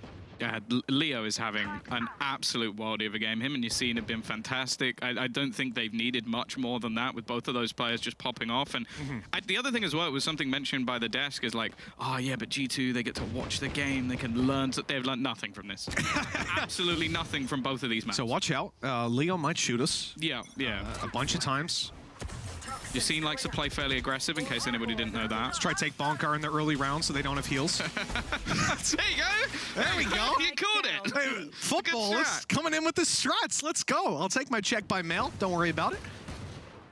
First kill is theirs. Damage on the safe as well. For Guild, that's going to represent a pretty decent problem. They're watching for the flank, but now they've been spotted. Kiwi still wants to close this in. Bladestorm in hand, and he's catching the kill on the Draken. Good shutdown to safe. There's plenty of potential here for this round to go football this way. Still won't count Guild out. You never know. Leo and Yassine left alive. But they're completely sandwiched. This should be a clean closeout. I don't know how he's killed him with a classic, but let's move on from that. It's 12-5. One round for footballers, but same as in the previous map. We need to see these guys hit double digits before we even give any sort of space to that narrative that they'll make a comeback. Yeah, the other problem as well is, even in this map, I feel like we're looking at them winning rounds based off ultimates. Like, it's not like I'm sat there going, okay, that was a really cool strat, great afterplan, blah, blah. It's basically, hey, we popped a Hunter's Fury and a Bladestorm, and that was enough to get us through the round, which it doesn't fill me with any confidence that they're going to be able to turn this game, which is, it's sad, but there needs to be something different. Be it Kiwi stepping up, be it having, again, Sturban, normally a fantastic Viper on this map on the defensive side. There are aspects of this team that could turn this around. As of yet, there's nothing that's convinced me. My man's running it down. Look at Yassine. He's just completely ran at this site, already up close, underneath them, about to take a fight right on to Connector, but he's caught. Dealt with. A good catch by Cracks. That gives him the res online, and another frag holding down middle. Perfect from Footballist. At this stage, okay, sure, Cracks falls, but they've still got man advantage and a lockdown to play with. Guild decide to change pace, though. They're going to move this back towards the A side for now, at least watching for flanks. But look at that position. If Maj has the patience to sit here for the round, that should secure it. He's got no real reason to make a move. The rest of his teammates are sat all the way, just locking down this B site. He should at least get one of these for free. And that's exactly what he will, but he's going to go hunting for the second. Oh, it just about get. He was making interesting, making it a little bit more entertaining. Yeah. He was going to close it. Now, this is one of the first rounds as well, right? I feel like up until this point, Guild have basically just been trying to bully their way through. I think they tried it again in this round. Almost just fast pace, not trying to show too much because they're so far in the lead. I like the fact that that was almost a complete shutdown. Didn't really get anything done, and I wonder if we are going to see them go back to a more strategical approach, or if there is a very real possibility that they're just going to keep trying these fast-paced plays. And if they do, I think that's actually a way that footballers could potentially get back into this game. Yeah, I think Crack saved them there, because coming in through middle, if he doesn't expect Yassine to already be pushing through the Viper wall, why would you? Well, then they probably lose the round. But luckily, there was that little bit of caution by him. He shut down the mid play. A hiccup, though. If he falls, if he misses even the second shot, and that mid flank's allowed to come to completion, I then think that they maybe lose that round. We need to see no mistakes coming out of the footballer's side. And Maj, again, good to catch that opening. He'll shut down a second, maybe even 3 on the board for him. Luckily, he's just backing out of there, not looking to roll the dice too much, not looking to risk it all. They're content with their 2-man advantage for now. It's quite funny. We talk about the opposite sides of playing a Killjoy and playing a Reyna, and it's almost like he's gone, I'm gonna play the Killjoy as a Reyna, just as especially versus pistols, incredibly risky, but he still manages to find all of the shots anyway, so I guess it doesn't matter too much. A little bit of a confidence building round. Now, you still have the Bladestorm online for Yassine, but I felt like this would have to be one of the biggest blunders we've seen this tournament for them to lose this, and thankfully Moj is going to be like, okay, that's you got your one, that is all. Oh, fake planned out is safe. They know he's not planting, though. Spotted him firing away. This should be nice and easy, in theory. In theory. 14 HP. Of course, he can get the heal up if he manages to find a frag. He'll be... Oh, he's been spotted, right? Saw a little pre-fire coming through. They're really dragging this one out, aren't they? Oh, they are. Oh, they are. I mean, look, with 10 seconds left, he's got to plant it eventually or force the fight. And although Maj comes around the corner, he'll survive this one with 10 HP. 12-7.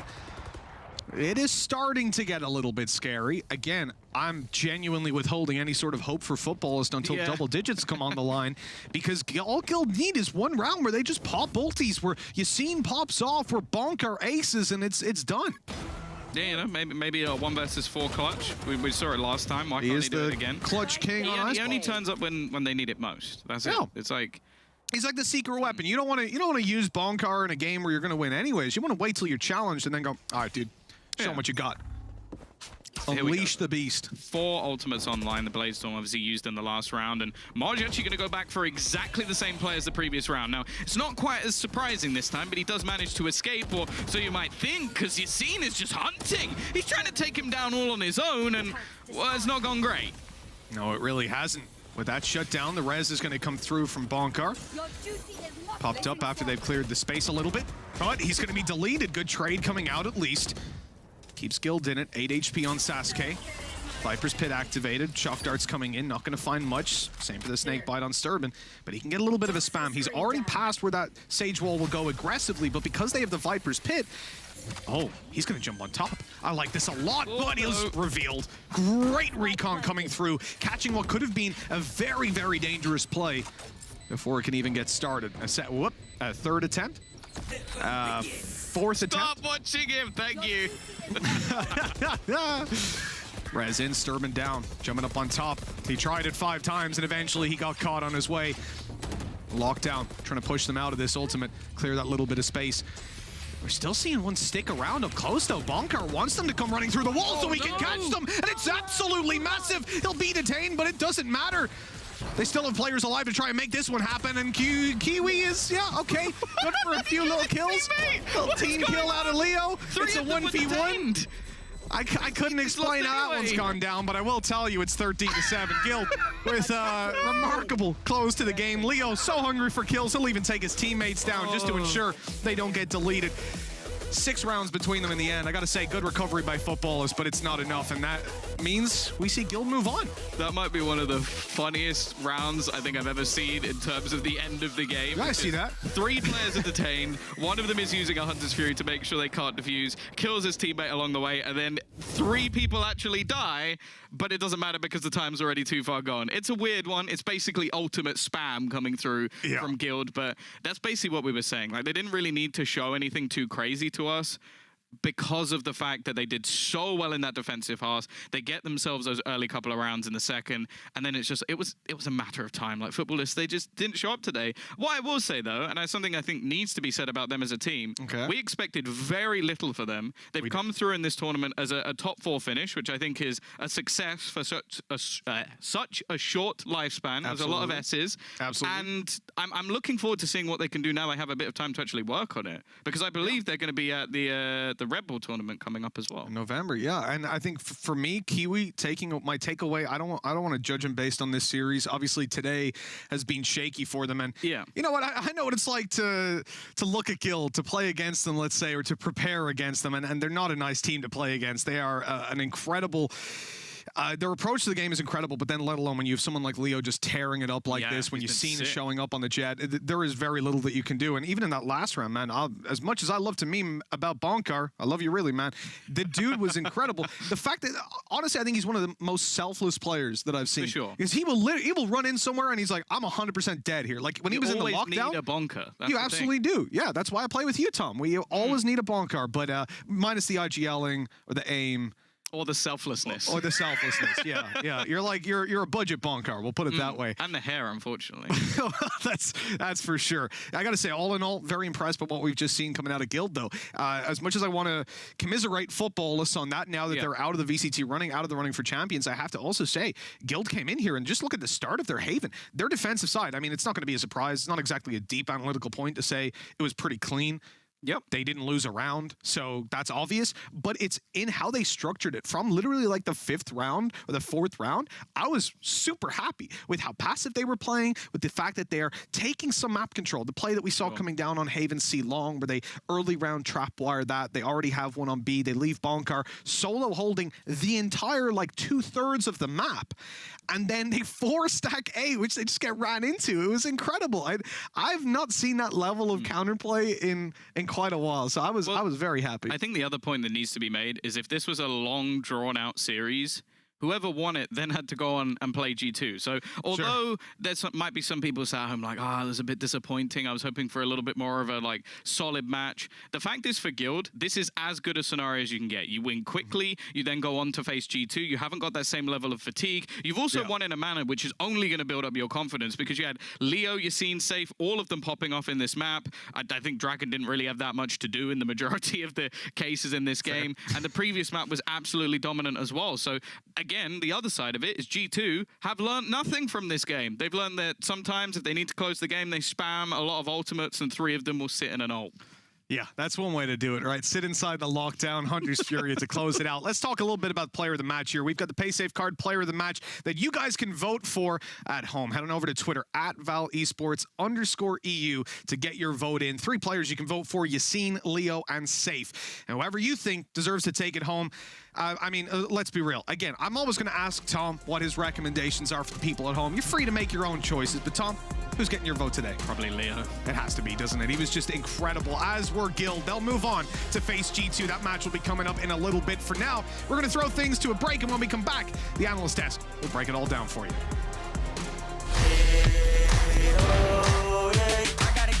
I gotta get it on my set. I gotta get it on my set.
I gotta get it on my set. We're down to just 3 teams now. Footballists, unfortunately, they are out. But Guild, they live to see another best of 3. A best of 3 that is coming up right after this. But guys, did you expect such a dominant performance from Guild? I don't know, to be honest. It's just one of those ones where you feel that if they don't start off on the right foot, it can be really problematic for them due to their own nature, right? Just as a team, right? But I think everybody was firing on all cylinders, and despite Footballists not really standing up to the occasion, I think a top 4 finish is really nice for them. Well, I predicted that Guild gonna win this because Football looked sloppy on the last map, like the first map, like on Haven. They didn't seem like they were comfortable. So coming into Icebox, they did it much better than they did in Haven, but I think actually Yassine popped up very well. Yeah. Just like you mentioned too earlier.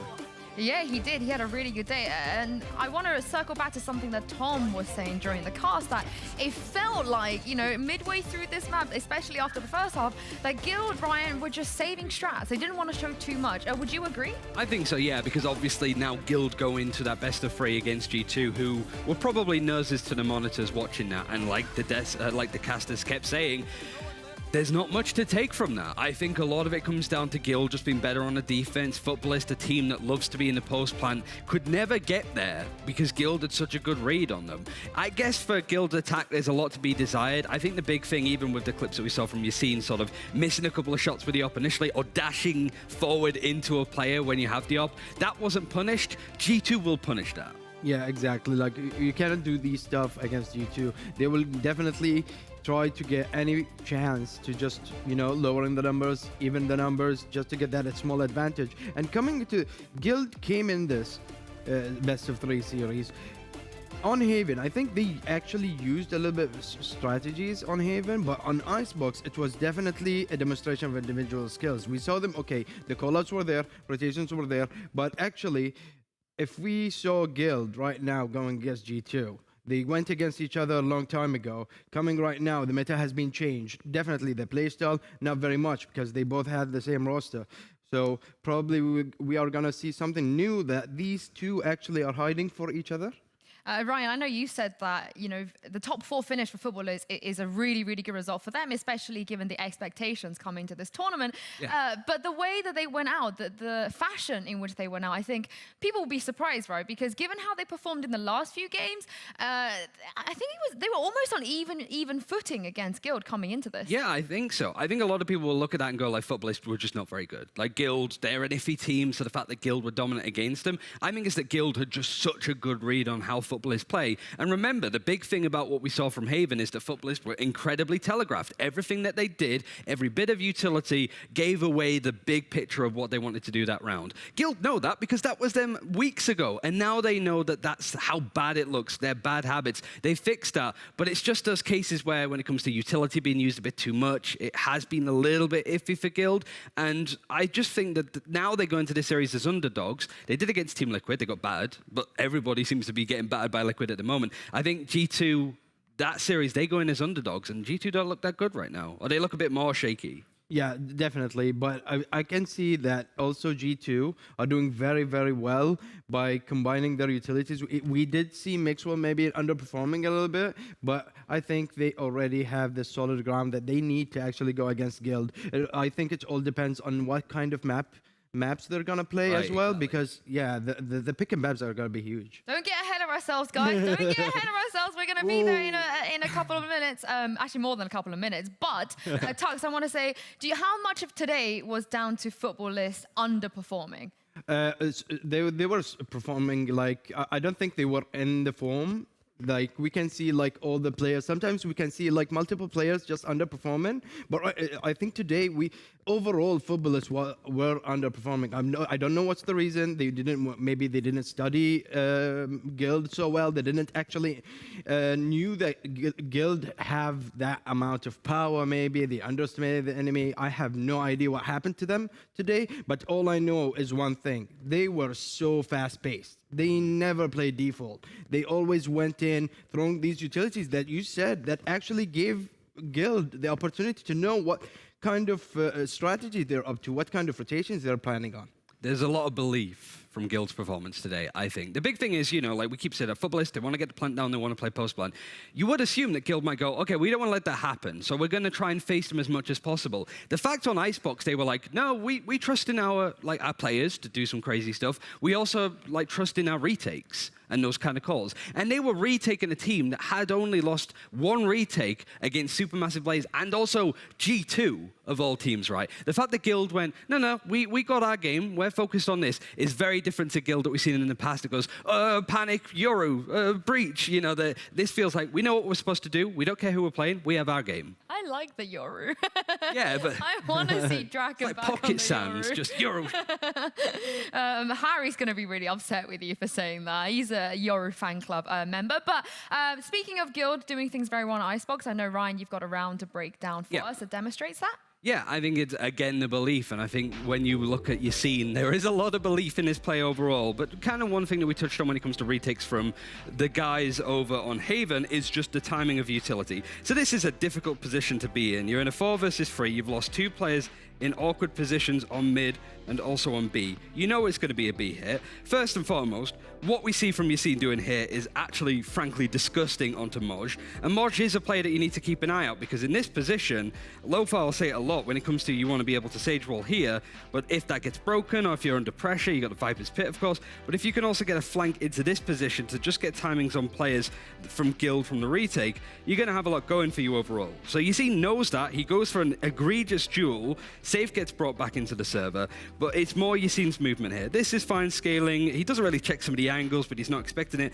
But it's here, if I can get the timing right. That recon dart goes down in this position, right from Leo, right in the center of the Viper's Pit. And Sturban doesn't really have a second to react. He's currently looking in this direction to see if anybody's coming there. So the fact that he gets a recon dart behind him, and then Yassine immediately right-clicks. Obviously with Jet now, the right-click, it gets immediately used, the ultimate. There's stuff that you don't need to worry about anymore. Yassine has the operator here. He's happy to just back out. So the Viper's Pit's gone. That is a dangerous and in some cases potentially backfiring thing for Yassine to do, but it's the fact that he goes, it's the last round anyway, I'm going to just go in and I'm just going to find the Viper and right-click them. And Leo goes, okay, we'll time this well. You said it in the green room, like the recon dart timings that came out of Leo were superb. It was just more a good retake from Guild, and Futbolists think that they have the advantage, but Yassine runs into them and takes that fight. Like I mentioned that Leo is incredibly so good in using those recon dots. He's always so precise. I don't know how he times it, but he got it twice in that game.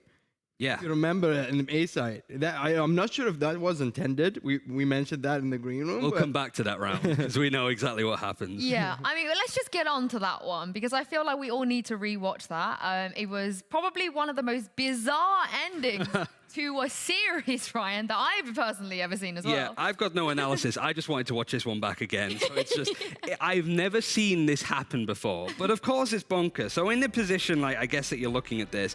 So one of the big things for Guild on this attacking round is just making sure that, considering the res comes out, there's a lockdown in play, and it's a lockdown in play for Moj. So the fact is that Draken, because he has that Viper's Pit, he wants to place it down. You'll see where and why in a second. So this is just a bit of a res play that kind of works out poorly, but it baits out Moj in a position. So using the res, still losing that player, but being able to trade off that is still worthwhile if it means that that lockdown isn't going to be in play. Unfortunately, he gets rezzed in just a little bit, but just the reaction and the fast-pacedness of Guild, of decision-making, of like, all right, we got that kill, we now have the freedom to use this Viper's Pit, we're going to try and make our way onto site, we're not going to overstep it, we've got Safe playing in the back because he has a Hunter's Fury ready to go, which is one of the reasons why we have to talk about this round, because it is just a spaghetti fest, to say the very least. There's the recon dart. What was that? It's just the timing to put down Sturban. Draken wants to sort of back out. He knows that the res is likely to come into play fairly soon. Moj comes in. I mean, I'm just going to play it. It's just something that you have to just watch.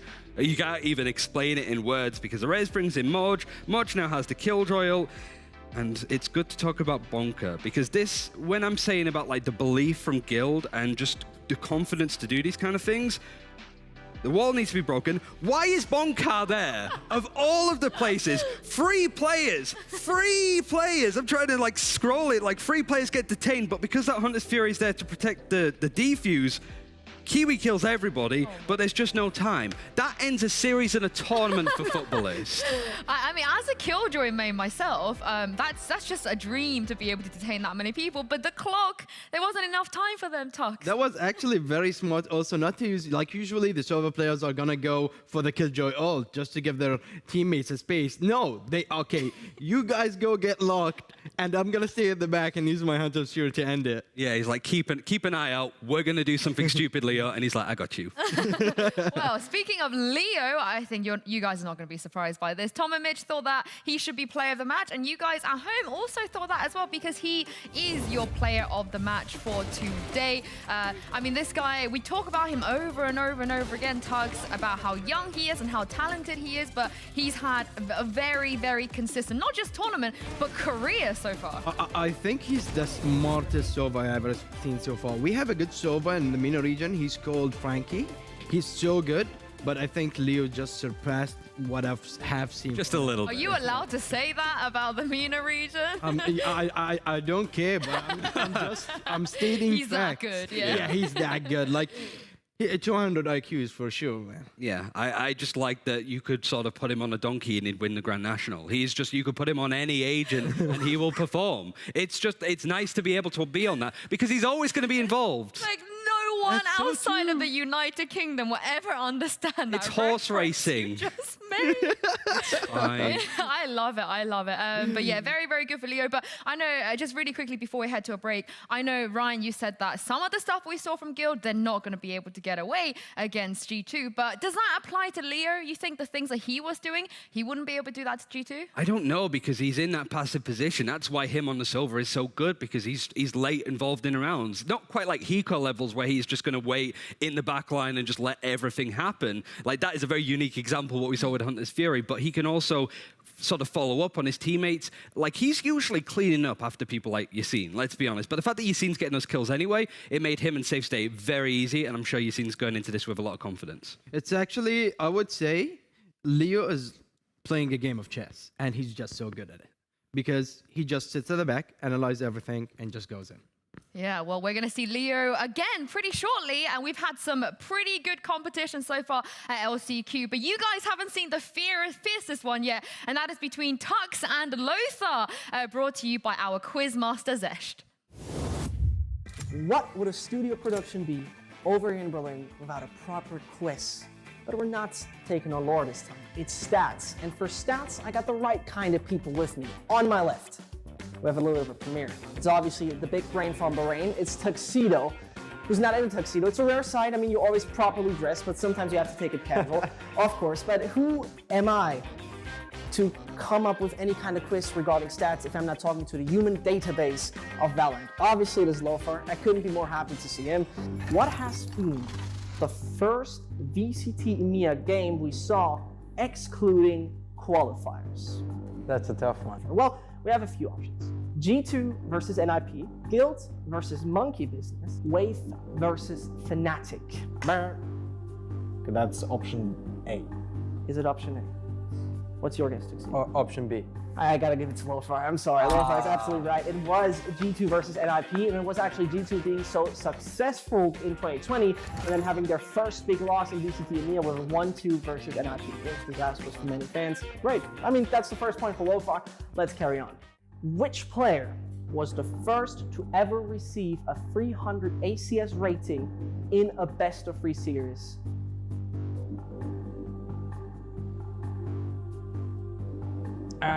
Doma. I think it would actually make most sense to say Yasin. You're both absolutely wrong. It was Scream. Okay. First time ever.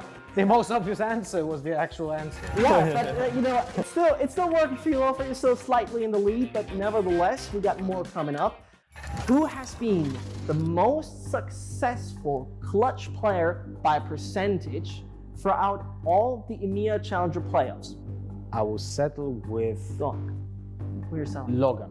I would say Leo. Tuxedo is absolutely right. It's insane what Leo has done percentage-wise. The man had a 42% success rate in EMEA Challenger Playoffs 2, fielded by clutches. And during Stage 3, during EMEA Challenger Playoffs 3, it has been 36%. Wow. In the meantime, question number 4 is coming. Who has the highest ADR throughout EMEA Challenger Playoffs Stage 3 as Viper? Well, I would say Nats. Yeah. You're going with Chronicle. You're going with Chronicle. Yeah. Chronicle. Chronicle's played the Viper somewhere. He did in Breeze, didn't he? No. I have bad memory. You have bad memory. So I'm gonna give you options.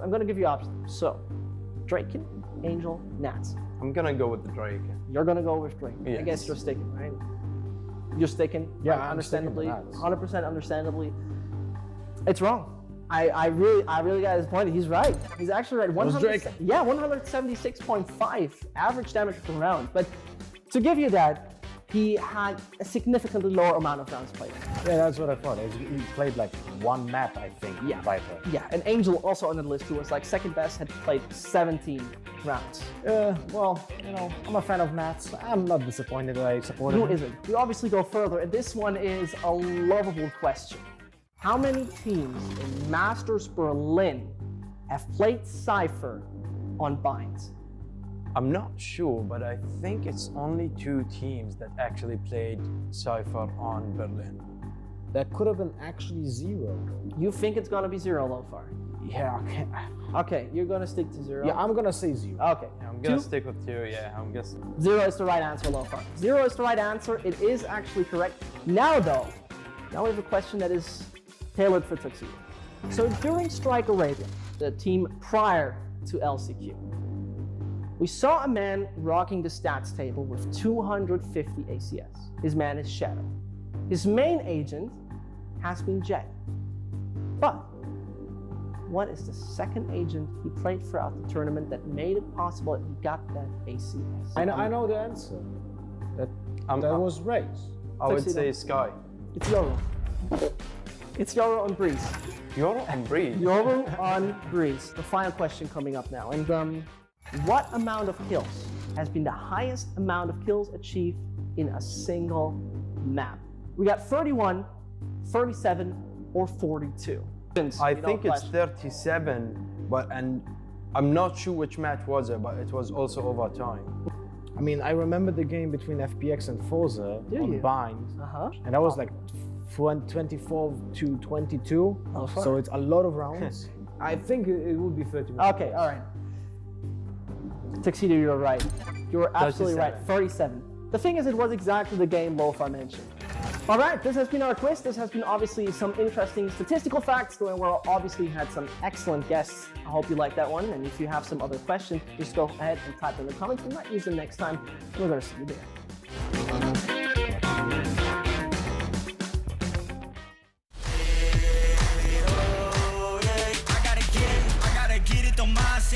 I gotta get it, don't mind it.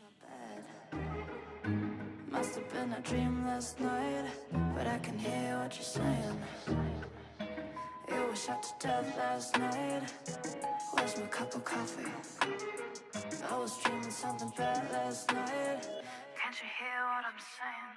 One gunshot, and I forgot to look at you, to look at you. To look at you, to look at you.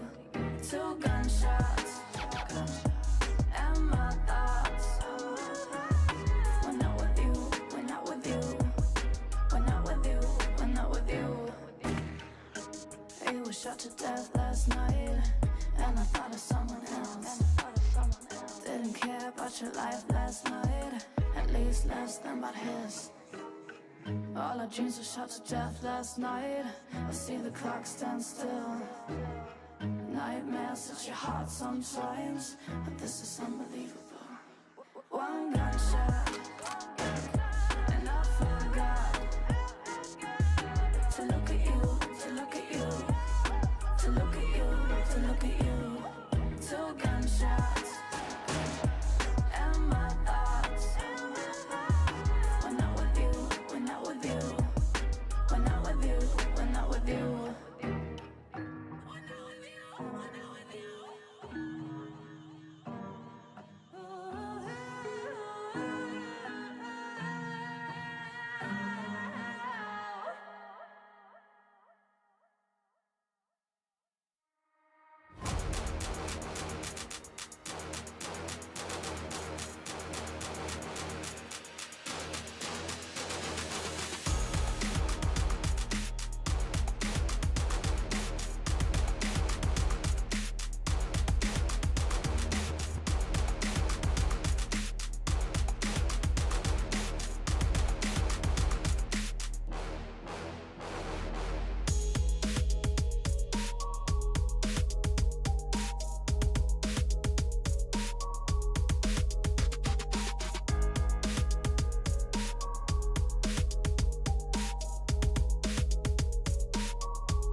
I gotta get it, don't mindset. Welcome back to the lower bracket finals, the penultimate game of Last Chance Qualifier, and to see which team, G2 or Guild, is going to get that rematch against Team Liquid in the grand finals. Tux, I know you mentioned this before. These two teams, they've met before in stage 3 as well, in a best of 5 last time. Yes, and Guild won against G2 on Bind and on Haven, and G2 won against Guild on Split, Icebox, and Ascent. So it's interesting that these two teams finally meet again in a lower bracket final for the last spot for the champions, and to get to the grand finals to get against Team Liquid. Cool thing you got to realize about Guild is, well, the two opponents that are now in front of them for champions have had LAN experience. Like, we have Liquid with Reykjavik, you've got obviously G2 with Berlin. Guild have always been that really, really close, and you see how much it means to your scene to be at these kind of events. This is a bit of a tough gauntlet to go through. I'd say that this is about as far as it goes, but you never know because G2 look a little bit off, and now Guild, that belief is back. The copium's in stock. Yeah, well, let's talk about G2 real quick, because it does feel like both teams are coming into this lower bracket final from very different places today. Of course, earlier, G2, 3 maps in the end, but they lost to Team Liquid. And we see that those kind of situations, Tug, sometimes teams can get fatigued from it. Sometimes, you know, losing a game already early in the day puts them on a back foot. But do you think that's going to affect a team like G2 at all? No, I don't think it's going to affect it. Definitely Team Liquid countered G2 very well on the best of 3 series, but I'm not sure how Guild is going to react around G2 playstyle, because they tend to change their playstyle a lot. Yeah, I mean, I don't expect too much to change after like 15 minutes, to be fair. But it really does depend on what these kind of maps come up, because there is that sense of consistency with both of these teams that now isn't the time that you throw in. And I don't think the meta allows for a cheeky Yoru or a cheeky KO in these kind of games. You're going to jinx it. We're going to get 2 cheeky I would Yorus. be happy to jinx it, but I think this is just going to come down to like G2. They should be able to have that strength, and Guild, it's about showing that potential, because if they sort of bottom out here, now it's a bit of a coin toss on like, do you keep these players? Do you try to change up some of the rosters in it overall to do better in 2022, however that looks? But obviously, if they go to champions, you don't touch anything. No, yeah, but before we dive into Guild a little bit more, Ryan, you know, earlier you alluded to the fact that G2 is going to be a very, very big test. Do you still feel like they're the favorites on paper, even in the situation they're in now? You have to do it on a map-by-map basis, I feel, at this point. I think one of the big things is that it sort of falls into the lap of G2 a little bit, because they always ban Split, and that is a map that at least Guild have looked okay on. There's some other areas where, like Ascent, all right, that's what you expect to see banned out from Guild, really good for G2. But you look at stuff like Haven, Breeze, as well as the rest of the map pool, because G2 is just so flexible and so targetable on maps. They're so good and consistent across them that Guild have to sort of pick and choose where they're taking these fights. Like, if they end up on some of these maps, it could be really difficult for them. I think G2 as well has a very good strat book on every single map, though they just, you know, go for the ban that they actually think it's the best ban against that team, specific team. And that's the thing I love about G2. They know how to play around the enemy. They know how to actually approach the game, not just go and, okay, I know this team, I played him before, I'm just going to perform and just going to go with our strategies. No, I'm going to counter the abilities that they actually have, and they're going to add into that game and move on. The question for me is that G2 is a team that fixes stuff as a tournament is going on. Yeah. You know, like, they maybe have a bad bind against like F4Q. A couple of days later, they replay F4Q, change up their composition a bit, and it's night and day. How are they going to do after a couple of hours, especially? And Guild as well, like they obviously have like breach and stuff that they can rely on in cases. Is now the break glass for emergency button, or do you just trust that what you're doing now is good enough? Well, let's think about Leo, okay? We talked about G2 and Guild, but coming with Guild, with the Leo, I'm just going to focus on that guy because he's making a lot of difference. And I just want to point out again that this guy is insane. He's the one that led Guild to that point. also with the other 4 players. I'm not gonna lie, that this guy is just insane. Yeah, he is insane. G2, as you said, Ryan, them being able to fix stuff, I'm excited to see. Because like you said, in a day, they can fix something. In 2 days, they can fix something. They fix stuff all the way through Masters, but in 2 hours, I don't know. I'm really, really excited to see what they can do. But on to Guild here. As I said, G2 coming to this lower bracket. On the back foot a little bit, but for Guild, let's be honest, the last game was almost like a bit of a warm-up, a bit of a scrim, right, before the big beast. I mean, like a lot of teams will just have scrims before officials, and not to discredit Futbolist at this tournament at all, but Guild were just better. And I think that Guild had their game plan to shut down what Futbolist wanted to do. And you can start the second half, 9-3 up, for example. But then it's where we get to Guild's attack that starts to get a little more closer and a little more awkward. That's not going to happen with G2. You're not going to really win a half 10-2 or 12-0 in the case of Haven, especially against a team like G2 who are going to try and punish that. And I think for Guild as well, it's all about maintaining that control, that momentum, which is something that Link said to stop G2, to stop G2's momentum, but he didn't say how. So it's kind of like Guild are in the messages, like, how did you do it? Are we really saying that 12-0ing G2 is something that we don't see happening, Ryan? May I cast your mind back to a little team called Gambit that might have done just that? You've got the best team in the world versus Guild. Like, it's just, I mean, it's just tough for Guild because even like the first game against Supermassive Blaze, it was close, they came back, it was mentally strong, but it's like Liquid, G2, they're in like the upper echelon, what we've seen, and Liquid made easy work of Guild overall, especially with the map pulls and everything there. Well, looking at Guild right now, I think we're just gonna have to focus on the kind of rotations, because we know if G2 always abuse these fast rotations, fast decision making, and the collabs that happen towards team. We saw like Mixwell with those incredible flanks. We saw him on Breeze. We saw him also on Bind. We saw him on multiple maps. Getting this also, he just doesn't just flank. He also gets into a position that gets those audio that he needs and takes the round, which is also either a Rick round or a buy round. It doesn't matter. It's just like Mixwell things. So I think just Mixwell thing. Yeah. So I think Guild coming into this, I think they look good. I think they're going to perform. Yeah, they look very good. And one player that looks really, really good right now is Yassine. I do want to take a look at head-to-head versus Kellogg's because both of these players we always have high hopes for coming into the tournament. But here and there, they haven't 100%, Ryan, fulfilled their potential, but we're starting to see that now. Yeah, and it's the fact that when you look at it from this perspective, considering Kellogg's was not an MVP for Berlin, but he was the most improved. Expectations for him shot through the roof. I think you're seeing his now find a great time to sort of find some form. And both of these play very similarly when it comes to playing Jet because they are the selfless entries, reckless as you put it. I would sort of say and describe it as stupid in some of the cases with how much they try to take space, they take attention. It's part of the plan, but a follow-up also needs to be there behind both of these players because Yassine's going to lose confidence and Kellogg's has always been a little bit iffy this event for similar reasons. That's the thing that makes it different from a good Jet and a bad Jet. I'm gonna be honest that those pro players always take the 50-50 play,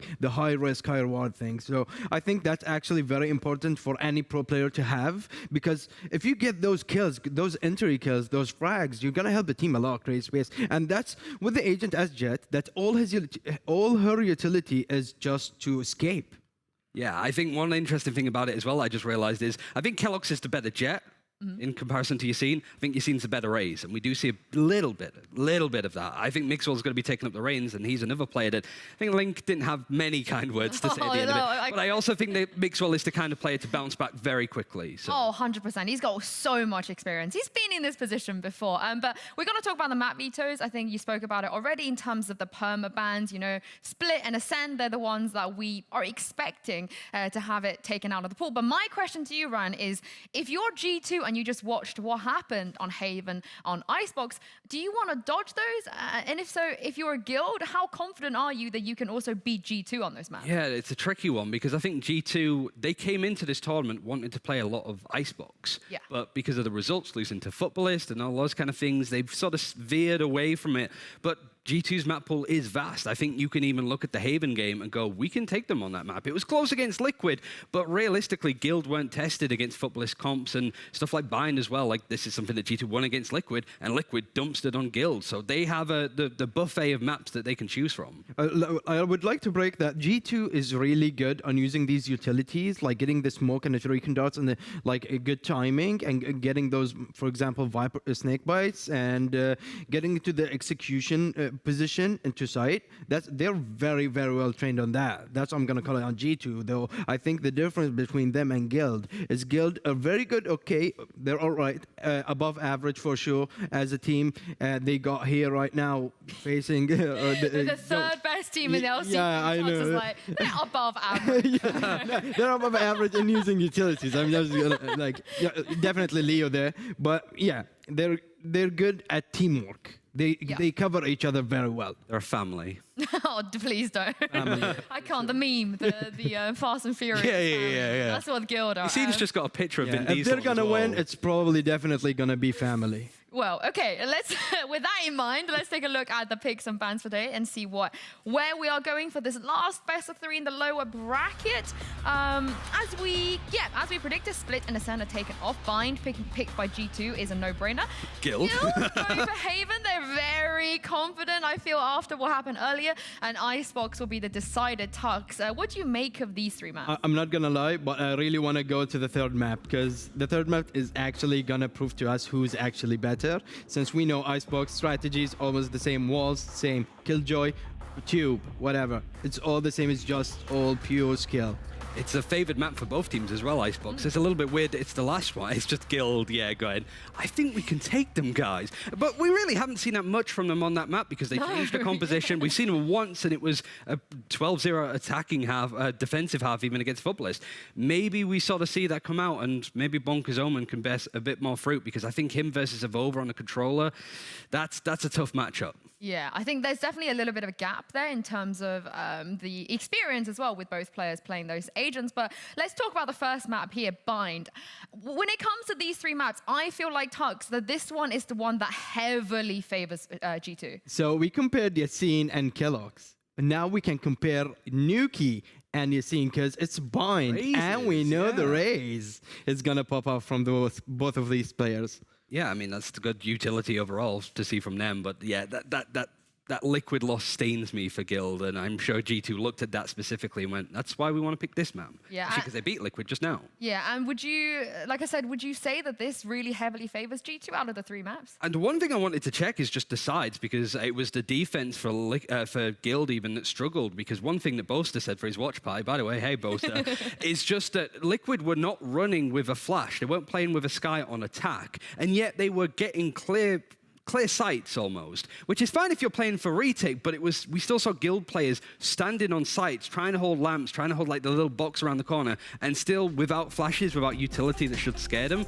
Liquid win those duels. That's not a good sign, but I'm pretty sure Guild is attacking first. So we're gonna say, to say the least, also we're gonna say, we're gonna see also Safe going ahead with Kellogg's with the Sky might be in the agent selection, but considering we're talking about Bind here, we saw also Mixwell was very impactful on this map, especially on that Viper, getting those, also playing around his wall and utility very well, which I think not so many Vipers actually use that thing to their advantage. They mostly use it on execution or to help their team out, creating space.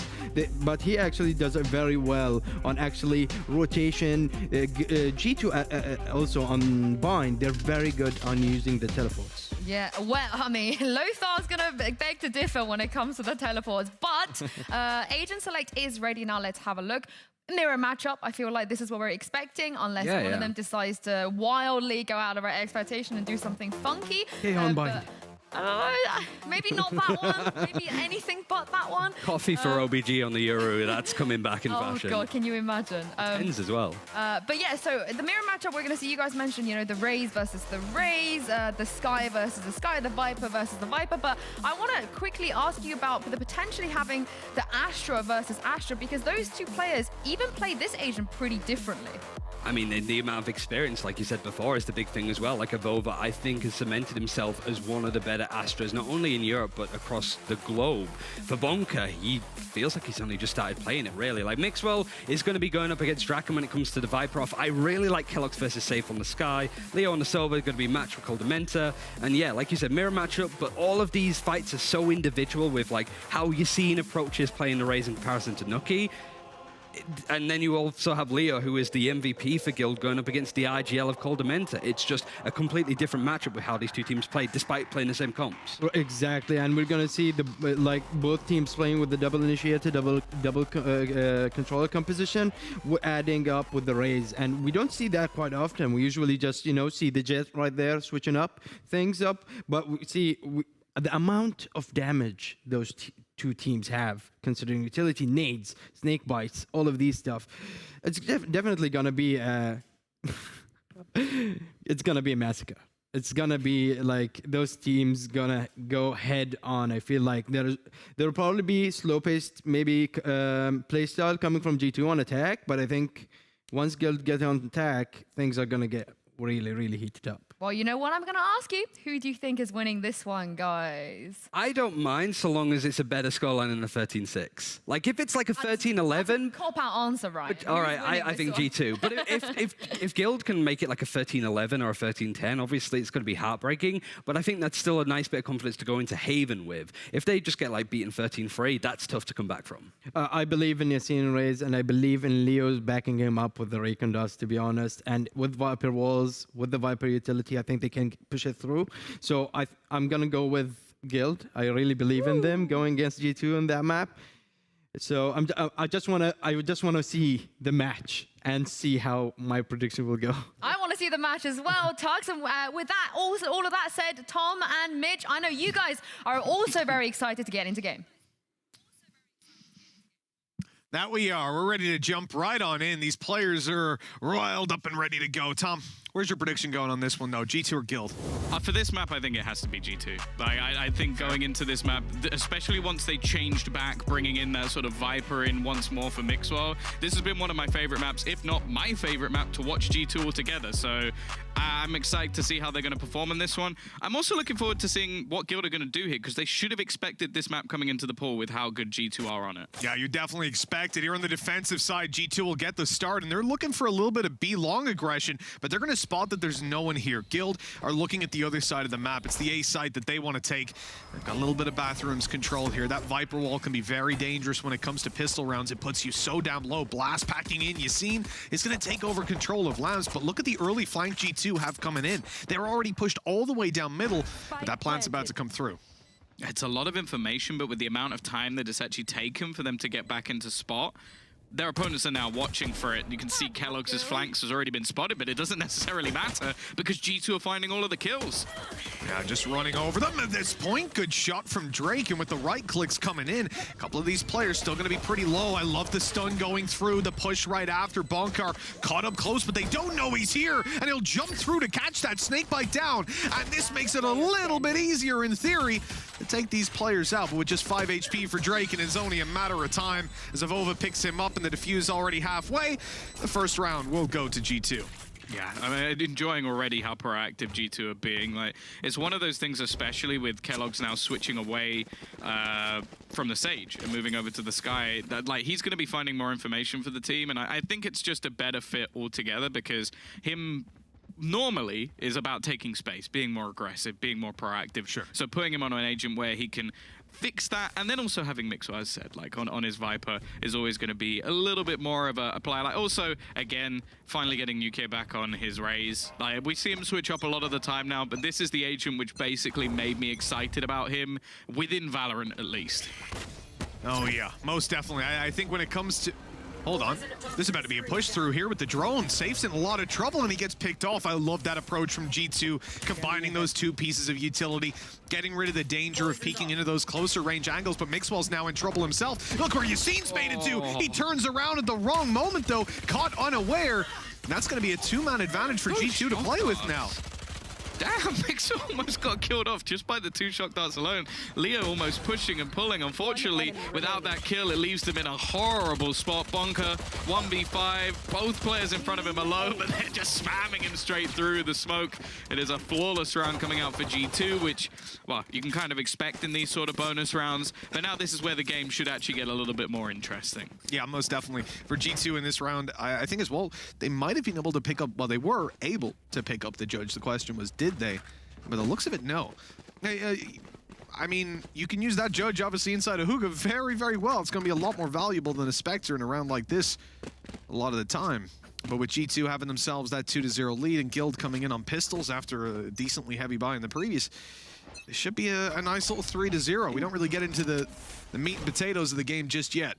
I'll be honest, like from the pistols I saw, I was like, oh, they invested a bit. Yeah. But they actually put in a lot more than expected. So the fact that they get nothing in that last round is actually a little bit more disappointing than it would normally be. So this is going to be a huge boost in terms of economy, and not even just financially for G2, as they can now look to build up those ults. Oh, it doesn't quite check the corner quick enough, and hey, Draken's gonna get a kill with the pistol. Yeah, early pressure inside of bathroom, lurking inside of mid on the back of G2's early flanks that they had coming through in some of the previous rounds.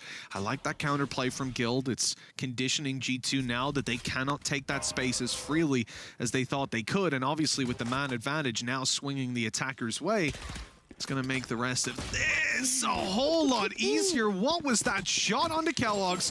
Boombot coming in. Mixwell ignores it completely, taking the kills instead. And although he'll fall eventually, there's a decent little hold inside of Bath. Still a man disadvantage to play with in the late round, and Cole Dementa's not taking a very favorable fight on range. Yeah, this is looking incredibly shaky. I think a lot of it's going to come down to the flank of Avova. Coldamenta just a bullet away and hits the dink. But now it is left onto the clutch. Now, I remember there were some crazy statistics earlier about Avova in clutch situations. We'll see what he can do here. First goes his way. Now, bear in mind, Draken only has 4 HP remaining, but Leo won't even let it come down to his teammates. Guild, they went around off of what was basically nothing invested, just a few pistols, and G2 might be a little bit red in the face. Not a fantastic start. I think, you know, G2 building up that second round, forcing Guild onto the eco looked spectacular, but the resistance is there already. I'm liking what I'm seeing from Guild today. They played really clean Valorant in the previous series, but obviously it's difficult to read into that too much when Footballists were not presenting the biggest of challenge in some of the rounds, let's say. And at that point, obviously, the question is, was that Guild overperforming or Footballists choking? And right now, it looks like maybe we're seeing a fresh-faced Guild from the constant situation they found themselves in throughout VCT this year of, you know, very nearly qualifying or just about making it, and then they fall at the last hurdle. And it's been a disappointment for this brand so far. Oh dear, that's not the start that Kellogg's was looking for either. Now, G2 do actually have a buy into this round, so although that technically was more of a bonus in the last, because they had a flawless before that, they're going to end up in a pretty good spot. And already managing to trade things out fairly early. You're going to hear the showstopper coming through, although Yassine's getting delayed quite a bit. And actually, Nuke will pick him straight out of the air. He's low on HP, but he's still going strong. Already turning this into an advantageous position. With 45 seconds left, the spike was dropped for a moment, Mitch, but now we watch as Guild fall back. Now, Leo playing one-handed here. He's going to start to move up and take some control over the B site. Well, no, I think it's his webcam, but it's kind of frozen, so that wasn't a pre-submitted photo that he went for. 30 seconds left. I'll just do a beautiful, it's a very artistic pose. I like it. Oh, so Coldemanda's just snuck by. Leo's going to be heard dropping out, potentially. No, he's made it down. 15 seconds left. This should be Coldemanda's round. That's the thing, this kill is absolutely everything. He's almost trying to fake it out by putting down the dart, but now Safe almost just has to try and stick this plant through, and knowing that he's going for it, even dying here wouldn't be a problem for Coldamenta. He's already won the round for his team. There isn't enough time for the plant, and well, there'll be a little bit of extra credits, but that's about it with Mixwell closing it. So G2, although they had a little bit of a hiccup in the last round, they break back versus the purchase of Guild, and now financially Guild are going to be a bit in the bin. Yeah, that's going to be the hiccup reset on that. After an opening into it for Guild, they had to win that previous round, but it looks like they're going to force buy it back up. They're not going to let things swing away from them, at least from what we saw just there in the early stages of the buy round. I saw a Bulldog on safe, but seems he's gone for the Spectre and utility around it. The judge on Yassine, though, is what I'm staring at. We obviously saw him got very unlucky on the last A push, but I feel like this guy, with his shorty play earlier, I'm scared of what he can do with the judge. Yeah, early AWP control taken. So we've got a couple of pretty impactful ults already online, and in fact, the remainder for G2 are getting ever closer. Much more of a default round, but I think they're almost hoping that Yassine can find them some sort of opener. And actually, it's going to be the challenge coming through from Kellogg's, deciding eventually to just fall back off that one and allow Coldamental with the rifle to take maybe a slightly smarter fight.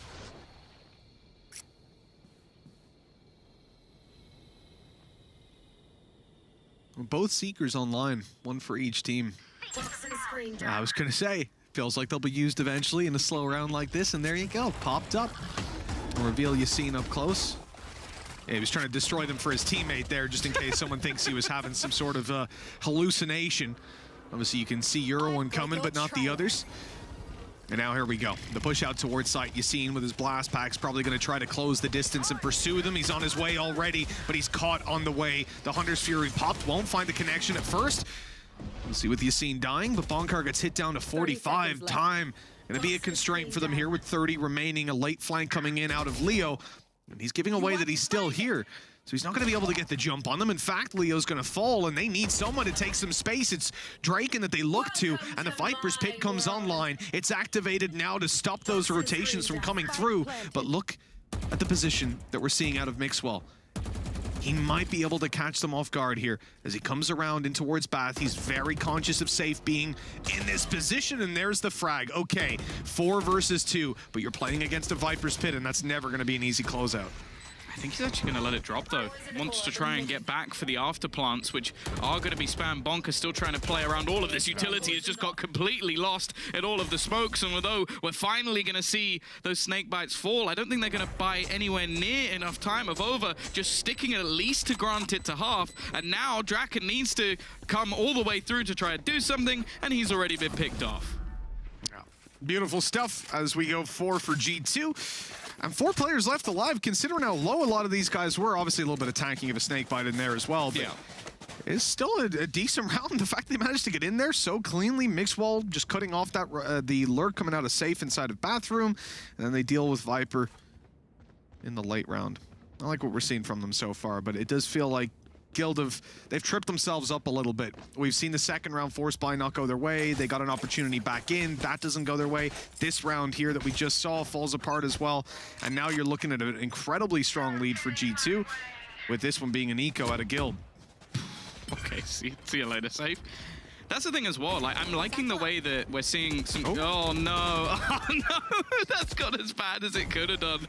And the remaining players are just stuck behind the smokes. But yeah, I'm liking the fact that G2 the grab are having these, like, different pace rounds. Like, some incredibly passive, which you see these now slow rounds coming out from Guild, almost waiting for someone to get aggressive and make a mistake. And then others, like this one, where they're flashing through positions, taking long control, battling in towards Hookah as well.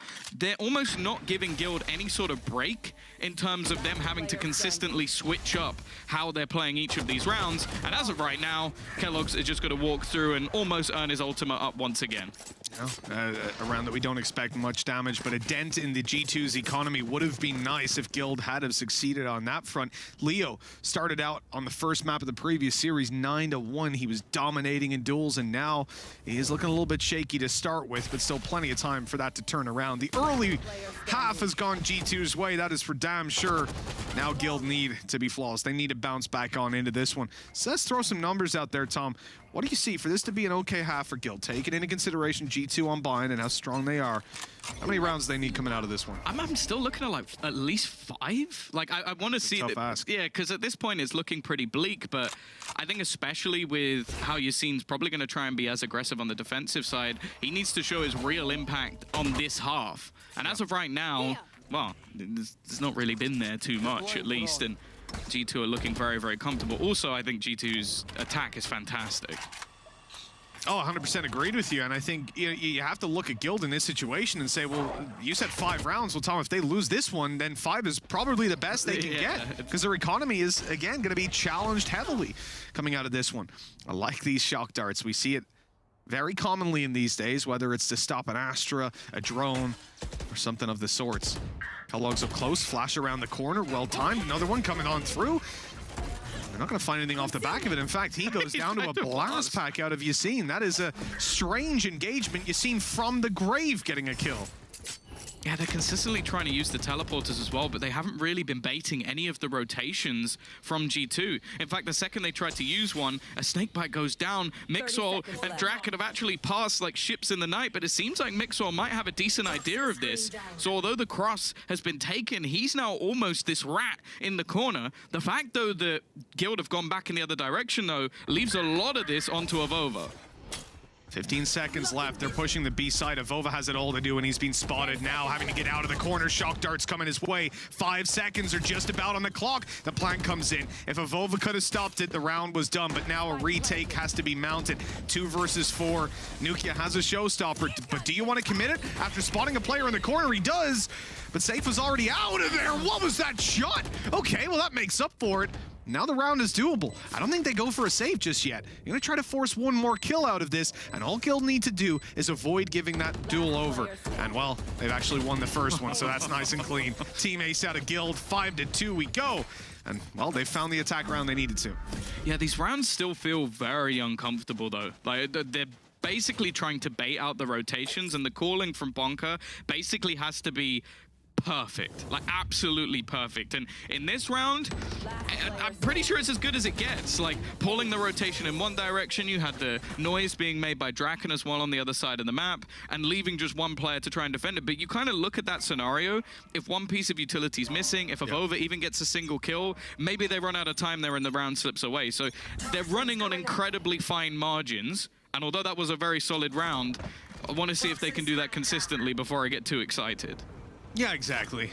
You don't want to count all your eggs before they've hatched. Coldamenta moving up through mid, spotted out Yassine. Not going to be much found off the back of that, really, though. The early round drone just confirming they've got some presence.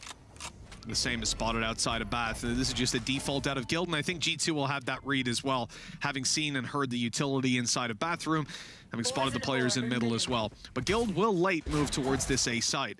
Look at G2 though, grouped up and ready to push on in. Again, it's going to be Mixwell taking the fight on the safe and winning it. The grab well not even needed this time around. That's the man advantage, and they keep on going with Kellogg's clearing out the rest of it. Looks like Draken might have actually found some really good timing to get a flank play on, because they are solely focused on the mid players right now. And as Yassine makes a lot of noise, and oh, they've spotted him. They've spotted him and hunted him down as well. Read by Kellogg's to go back and check that. Where do you go now? Guild, they're going to try to plant out in the open like that. There's so much utility still online for G2. They have all the angles to play with. Getting out of there is impossible. Kellogg's is just hunting them. And although he won't take Leo down, he's left him on 42 HP. It's very easy to clean on up. Yeah, it felt like Guild, they really ran into a brick wall there, stalled in the side, and then figured, hey, let's just go for it anyways. Rolled the dice, but the shock darts were ready. The peak was perfect from Kellogg's. And I have to say, his control over Bathroom there, he was the key player.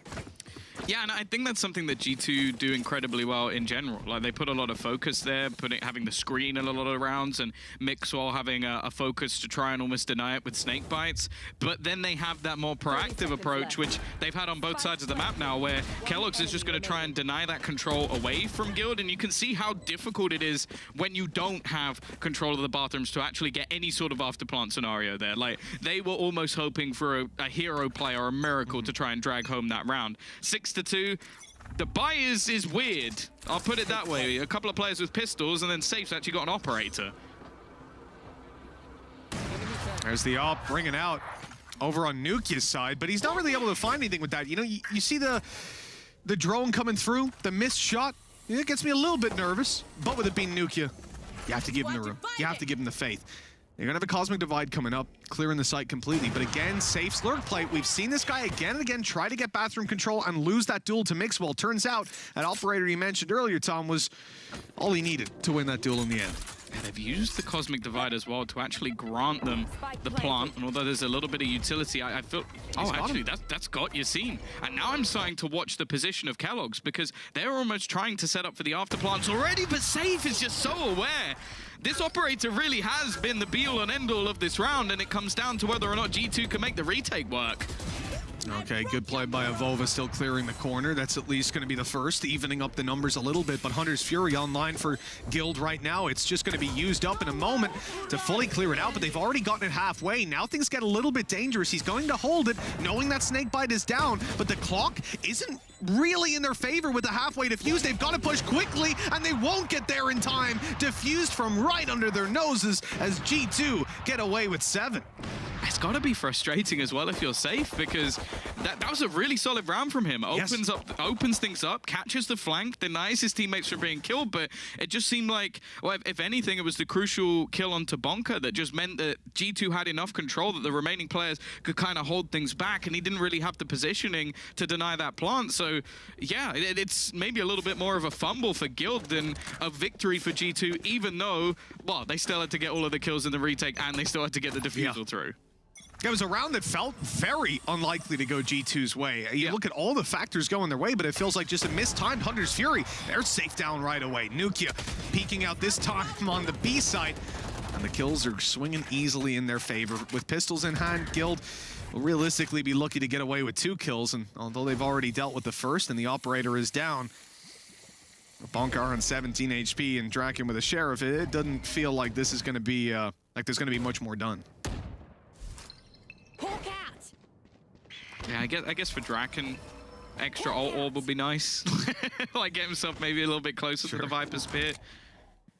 But realistically, yeah, you can't expect anything from them. The remaining players aren't exactly low.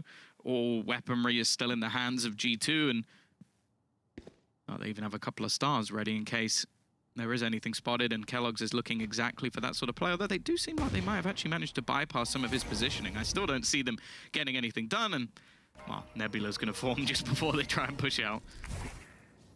They've also droned out on mid over on the G2 side. They cleared it, so they know there's not going to be immediate pressure on the A side.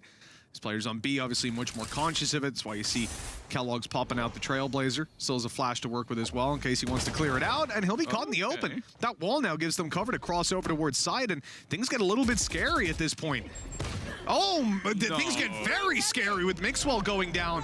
This is going to be horrendous if they end up falling behind in this one. The Hunter's Fury is at least good to find one, but Draken, well, having recovered the rifle, maybe stood a chance. The defuse, though, surely coming to G2 now. 8 rounds on this defensive side, and, well, the 5 that you spoke of earlier no longer possible. Guild have made a couple of these close, though. It's feeling still doable, but they've got to finish off with these final 2 rounds. Yeah, that was a round that definitely was a lot closer than it should have been. And I can actually understand Draken's play towards the end as well. It's like, you know that one of the players is using a Hunter's Fury, so the other player, if you can find them in isolation, you give yourself the 1v1 and the other player can't do anything about it. So I understand the risk. Unfortunately, in this case, it doesn't actually pay off for him. And, well, realistically, they're so far down at this point. Like, do I really think on the other side that there's not going to be enough rounds coming up for G2? I'd be very, very surprised, because as I said, I think that their attack on this map is incredible. Yeah, exactly. We talk about G2 on buy, and we know they're one of the strongest teams in the world when it comes to this map. But Kellogg's, honestly, this guy's only grown on me. Like, as time goes on, he just looks like a better and better player when it comes down to certainly jet play. Flexing into the Sky Duelist is always fun as well. 1:15 on the clock. Guild looking favorably towards the B site, but they're really hoping to get some aggression out of G2 to catch them going for flanks. But at this point, G2, they don't want to move. In fact, they're even rotating around to A a little bit more, giving Coldamenta that faster rotation time, but now they've realized, this is actually a B hit, and the showstopper should grant them a lot of space. Oh, that could be on. Oh, he's going to shoot at the very last second, just hoping that he can hold them back to give them the afterplant. Something we haven't really seen too much. Draken as well is going to be waiting for someone to go into the teleporter, but they're actually all going through defender spawn. So his position... Mixwell's still on A. He was just putting his wall down for the retake. That's taken a long, long time. That's run a lot off the clock now. I mean, look, by the time they even make a move, It's already halfway. What? He's just gone on site with an operator like that. Blast packing in, punished immediately. Now the advantage is for Guild, and G2 have to rely on a big play coming out, and it absolutely doesn't. With 30 HP on 2 of their players, Guild get away with a 3rd round, and that is a godsend for them, really. They need to close it out right here with another, but as I said, a lot of these rounds have been close. They've looked good, and I wouldn't, the showstopper didn't really do that much for them anyways. It just bought a little bit of extra space. Could have been done by the blast pack. That really confused me, though. Gotta say, that man is a lunatic. Yeah, I do. The thing is, though, I almost disagree slightly, just because I think that that's actually what Guild have been lacking, is just being able to get into these afterplants with having some space to play with. Like, you think about all of the rounds where they have managed to plant, a lot of the time, for example, the round in bathrooms where they just didn't have anything to play with. So the fact that for once they actually had a proper afterplant setup without any of their players dead, well, it made a difference, and now they don't necessarily have that anymore. Instead, it's going to be Yassine trying to take that space by force. The thing that gets me looking at Guild right now, is that Yassine seems to be going in a lot, trying to claim space, but... Oh, no. Yeah, it doesn't matter, the Cosmic Divide.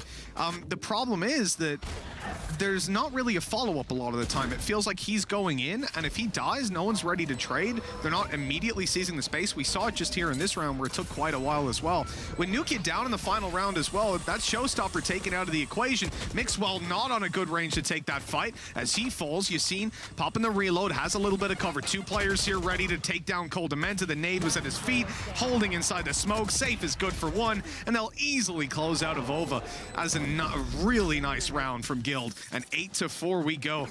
It's a bare minimum, really. I'd say they need the pistol to have a chance. Yeah, I think as well, the last couple of rounds, you almost see the strength of Guild on their attacking side when they actually have those afterplants. Like, sure, it took a couple of ults committed to actually get them into that space in the first place, but the thing is, once they were there actually didn't look like there was much of a response from G2. It's just in a lot of the other rounds, as I said, they were mixing up that sort of really passive play with the aggressive play and just not giving up any space for free. But as you said, going into this second half, I think they're desperately going to need themselves a pistol. It's ghosts across the board for every single member of G2, so I think they're going to be going for the battles in this one. It definitely looks like it, and considering how things have gone so far for G2, I can understand why. They're going to go for these duels and look to dominate in the early stages. Winning this pistol could mean a lot to this attacking side. Playing a heavy default in the pistol round isn't often seen. You see, they'll try to gain some value as ult orbs are fought for. Map control is attempted by Guild. We already saw the jump peek inside of Hookah, now the push that came in through the bathroom. But as the round now sort of calms down with Guild not going for any aggression, this is where G2 need to show us what they have planned, because it's unlikely that the defense actually pushes up anymore. Yeah, I think initially as well, G2 almost tried to fake out a bit of a rotation by throwing in an early screen and then putting the poison orb down in a similar position just to try and almost force players into peeking or rotating, but no one in Guild actually budged. They've just sat patiently knowing that Draken has actually held onto that cross, and now they have a little bit of utility of their own to try and slow down any push from G2. Leo's come to join this A site. There's plenty to work with here for Guild with 3 players primed on site. But these smokes are locking them out completely, giving G2 the edge and closing towards the site. Going for that plant. Down goes the orb, and there's nothing found. Leo in for a double, but Nukia returns it instantly. Kellogg's caught up close, is in trouble. He needs to keep this control for his teammates so he won't re-aggress around there. But as Nukia falls, the chances of this round going their way decrease exponentially. Cole Dementa with 79 health, Kellogg's with 24. The time, at least, they can run it down, but now they know exactly where Cole Dementa is. Guild should be able to close this, going for the double peaks, but they go alone. Draken falls, the defuse on its way, but the recon's gonna reveal Yassine sat down up close. And look at this swing out of Cole Dementa, but Yassine luckily able to land it, keeping Guild alive. And at 8-5, they should be able to put up one more round, close in the gap a little bit, and make this the competitive map we hoped it would be. Yeah, a little bit closer than maybe they would have liked towards the end, but yeah, as you mentioned, just bringing them ever closer to the scoreline of G2, and I don't know, I'd be a little bit surprised if we do see the same sort of force buy that came out from Guild, especially with G2 far enough in the lead that they don't necessarily need to take that same sort of risk. The fact is, though, it seems like both teams have gone almost to a similar vein, at least initially. And actually, we do have a force buy. G2 are going straight back into this round. That is a big statement for them.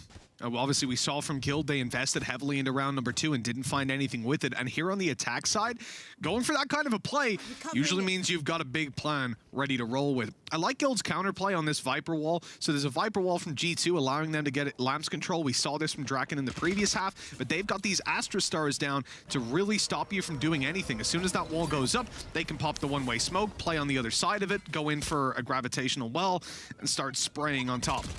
We'll see if anyone's going to actually be caught by that. For now, it seems like G2 got away with it fairly clean, and Mixwell just comes running through the wall to catch an opening and a second at that. Sure, the Boombot takes him in the end, but he's created so much space for his team. Oh, that's awkward. Oh, no, that's awkward. Never mind. Guild right back in this one now as Kellogg's is all alone. He's hit the shot, but he hasn't got himself the kill for it, and it's looking like we might have an identical scenario of what we had, a force by a risky one taken from G2, and instead, it looks like Guild have managed to hold on. Kellogg's will do his best to try and earn as many ultimate orbs as possible, of course. Get himself into a position where in the future rounds, those Seekers will be available. At this point, not really much to find. He's still bringing them that little bit lower, but there is Draken to just close things out. 8-6. Again, that was an investment from G2, so the next one is going to be that little bit tougher for them. Yeah, normally in that second round, 2 kills would be pretty decent, but just as you said, this is going to be an eco out of G2 most likely, unless they really want to just throw this one away. That means we'll be seeing a big opportunity to build up cash when it comes to Guild. Playing with pistols that are dropped over most likely, saving that extra little bit of econ.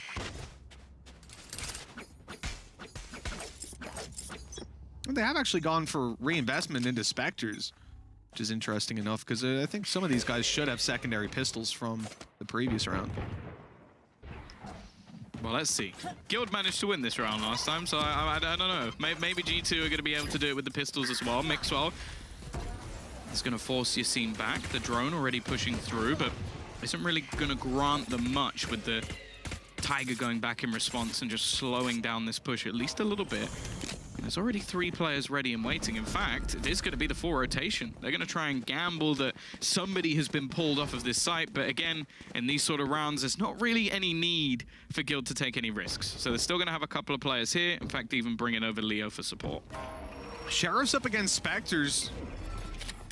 If there were shields in play for G2, that might be a pretty even fight. But with some of these players being so squishy, it doesn't really help. You notice, obviously, they went for the TP play. And then they're rotating back to B, but as you said, Tom, it makes no impact really. Like, you're not going to have heavy rotations in a round like this. You should be fairly confident in taking the majority of duels, and here's going to be a challenge for Yassine as these players group up around the corner. Now they've spotted him. He's in big trouble. The flash. I don't know how he made it out of there alive, but that is a godsend for Guild. Flash through the wall. Yassine, oh, that's nice. But unfortunately, he's not able to connect anything with the recons that are coming on through. Safe in a little bit of a different scenario, absolutely farming up a triple kill and a flawless round in the end for Guild. As maybe not as expected. I think Sheriffs can definitely do some damage, but as we hoped. Well, yeah, and now this really is game on, because they're going to have as good a bonus round as you can get. They've kept all of the Spectres. They've now won a couple of rounds in a row as well, along with a flawless one. So the next round, if anything, doesn't matter that much for Guild, because they're going to have as big a purchase as they like going into the round after, and they can opt to try and do a bit of damage here. In fact, they've even got a rifle into this round with a chance to maybe build things up a little bit, and Yassine's not actually that far away from pulling in the showstopper. So I think they're going to be challenging at least a little bit for some of these orbs. Yeah, you already see like some of those early round denials coming through from Guild, popping a snake bite down inside of the bathroom. You'll have the flashes coming out on long from safe that we've already had to clear that there's no one there. He'll be jump peeking out to maintain the control. Guild have been super disciplined when it came down to this defensive side, and I think that's something we've heard from Barbar again and again. It's something that we've always questioned whether it was possible with a player like Yassine, but it seems like Guild are slowly shifting towards a much, much cleaner playstyle than what we used to see from them before. Big rotates out of them this time, though. They are full stacking up this A side. Yeah, they've lost a lot of control, and actually, Nuke is going to be taken down almost instantly.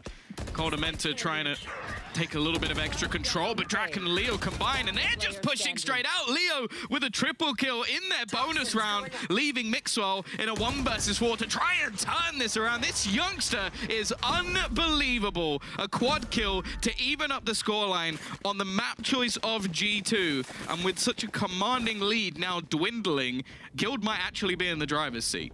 It looks like they might be, yeah. The numbers evened up, and as we said, the first half was shaky. Take a look at that timeline. Round number 3, they were up against a very low buy. They still come through with it was a very close round, lose right afterwards. G2 are bouncing right back into things. Their defense was fantastic, and right at the end, those last 2 rounds that Guild found off the back of a B push with a showstopper, and then you seen taking a lot of space on A, getting his teammates up there, and they had the Viper's Pit. It was very centered around ultimates on both of those rounds that they won towards the end, but they got them on the board. They did the bare minimum, the legwork there, the foundations for a good second half. And with that pistol, with the punishment of G2's force buy, and now with this 4th round that they found, they have reset things completely. And in fact, I think they've done even better because they've snatched the lead away from G2 and put G2 in a position where they're calling a timeout, where they're rethinking how they're approaching this, and getting your opponent on the back foot like that is almost better than having the lead. For sure. I think the one thing to note with this round, though, is that although in terms of weaponry, G2 are not in the greatest of spots, they're 1 away from Seekers, and then the other 3 ults are incredibly impactful as well. Yes. So this is not going to be a straight walk in the park, especially if you see G2 get an opening kill. There's going to be a lot invested to almost try and drag this one home. And obviously, aside from the rifles, Guild don't have a bunch to do on the other side, like to return that with ultimates. They don't have a showstopper. They don't really have their Seekers for the info. They don't have the Viper's Pit. They're close to them, but they're not online. That gives G2 an opportunity. There's not that many lifelines for Guild to play with in this round, and already Yasina's been lit down to 5 HP. Nukia's nade is pinpoint accurate. They're gonna lock out long, push into sight, and this is looking incredible. Showstopper used up. Why not? Trying to seize the space, find a kill down below, and there it is. Nukia able to eliminate safe. The follow-up isn't there, though, as Leo starts to dominate on this site. Draken in with another. That puts G2 on the back foot once more, but they're making a quick rotate. And Tom, the danger here is if they get the A side, and by now it very much looks like they will, they have the Viper's Pit to play with. Not ideal to have Sheriffs in it, Yeah. but it's better than nothing. Well, that's the thing. I'm curious if they actually invest it in this sort of scenario, especially low on HP, a Hunter's Fury on the other side. It leaves them in a bit of an awkward spot, and I feel like they need a Vova to get something here. Otherwise, Mixwell might get picked off a little bit too easily. And considering how much they've already committed into this round, they wouldn't want to lose this for nothing. And a big downside here is not... Oh, they've used a drone very early. They're not actually going to be able to clear out this ultimate, and Avova can easily sneak back into it. That is a strange enough scenario. Mixwell's caught, though. Down goes the Viper's Pit, and Avova has it all to do. A much more difficult time for him this time around, and Leo will shut it down before it even gets started. Plenty of time left to get that defuse, I believe. Gonna be a little close, but he'll get there in the end. 4 seconds on the clock. Lovely stuff. 9-8 Guild. Shocking us all as they take the lead right back. They were 8-2 down, Tom, and they have just been streaking rounds together ever since. Well, yeah, literally haven't lost a round. It has been a rough time for G2, and as said, like, I understand why these ultimates were committed. They made things a little bit more costly, although the finances of Guild at this stage are actually off the charts anyway. That they can invest into an operator and still have money to spare, so it's not like as much of an issue. But the cost that came through was those ultimates, and to not get that much off the back of it, G2 is still going to be in an awkward spot. This is interesting. I like this. Even this drone from Coldamenta, the best that he could hope for is that he tags a player who can just sit inside the TP anyways. Pushing up, he has as good a chance of spraying you down.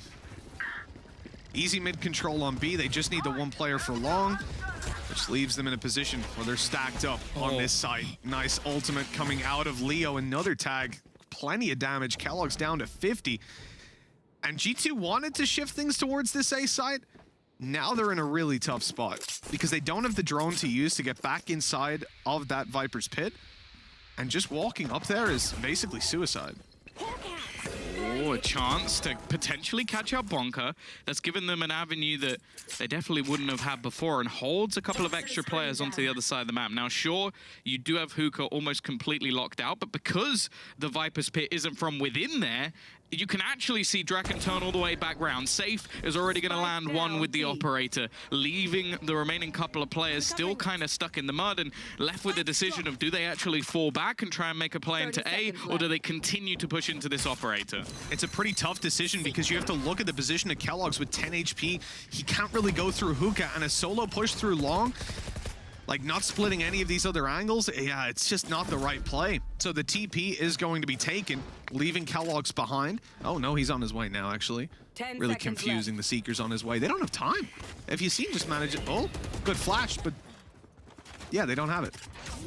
That's a strange one on timing. And even though they get a bunch of kills, it just doesn't matter. Guild will hit double digits anyways. There's a little bit of a miscalculation on that rotate. Yeah, I won't lie. I was thinking the second they went through that they were going to save. Yeah. I was like, okay, they're just going to hold on to the weapons, but still tried to give it a go. It wasn't off by a massive margin. Like maybe if they just run past Yassine and don't actually try and kill him. But yeah, it's been an awkward couple of rounds, and we are now looking at the fact that Guild have won, what, 8 rounds in a row? They're going to have this boost up as well to put in a more aggressive position into play. And again, it's not a good purchase coming through for the side of G2. I'm looking at that judge from Nukia, though, and maybe thinking that he might be able to get something done with it. Oh, Nukia can always get something done with the judge if he's given the opportunities to. On the attack side, he creates his own as well. So let's see what he has in store for his little blast pack play. I'd imagine in towards Lamps, trying to get those close duels, hold on to late round control, but you need the rest of the team to be pushing up same time. Cosmic Divide, you're going to use it in a round like this, maybe to try and seize up close control, catch an angle to plant on. We'll see. It's already up close, and they're scared. They're running away. I like the little pre-fart, guaranteeing the corners clear. Boombot going forward. Just making sure that there's no one hiding around those corners that he can take down right here and now. Getting the plant's going to be difficult, but as we said, Cosmic Divide, that gives the opportunity. It's actually a deep Cosmic Divide. They're looking to get aggressive. Yassine taking down Nukia with the ultimate, and although a couple of kills are going the way of Guild, G2 have rotated fully. They're looking for the B site now, and they're going to run right onto an open site and a free plant. Yeah, the heals will at least come through for Guild, so they'll have much more of an opportunity in this retake. The Shock Dart doing a little bit extra damage, though. Taking Yassine back down, he needs to use up the last of those heals just to give him something into this round. And they're actually going to double up, try and take him on, face him individually, and the trade is decent. It will give them an extra gun, give Mixor something to play with in this 2v2 situation. Avova a little bit wary that there could be someone coming in from behind, but he's spotting them as they run through, already leaving it down to just one. And G2, after a long hiatus from the board, have managed to get one on their attacking side. Losing 8 rounds in a row, that is not very G2-esque. But now, at least finding their footing on the attack. Is it repeatable? Can they pull together and string together a couple more? We'll be finding out in just a moment. It's not going to be easy, though.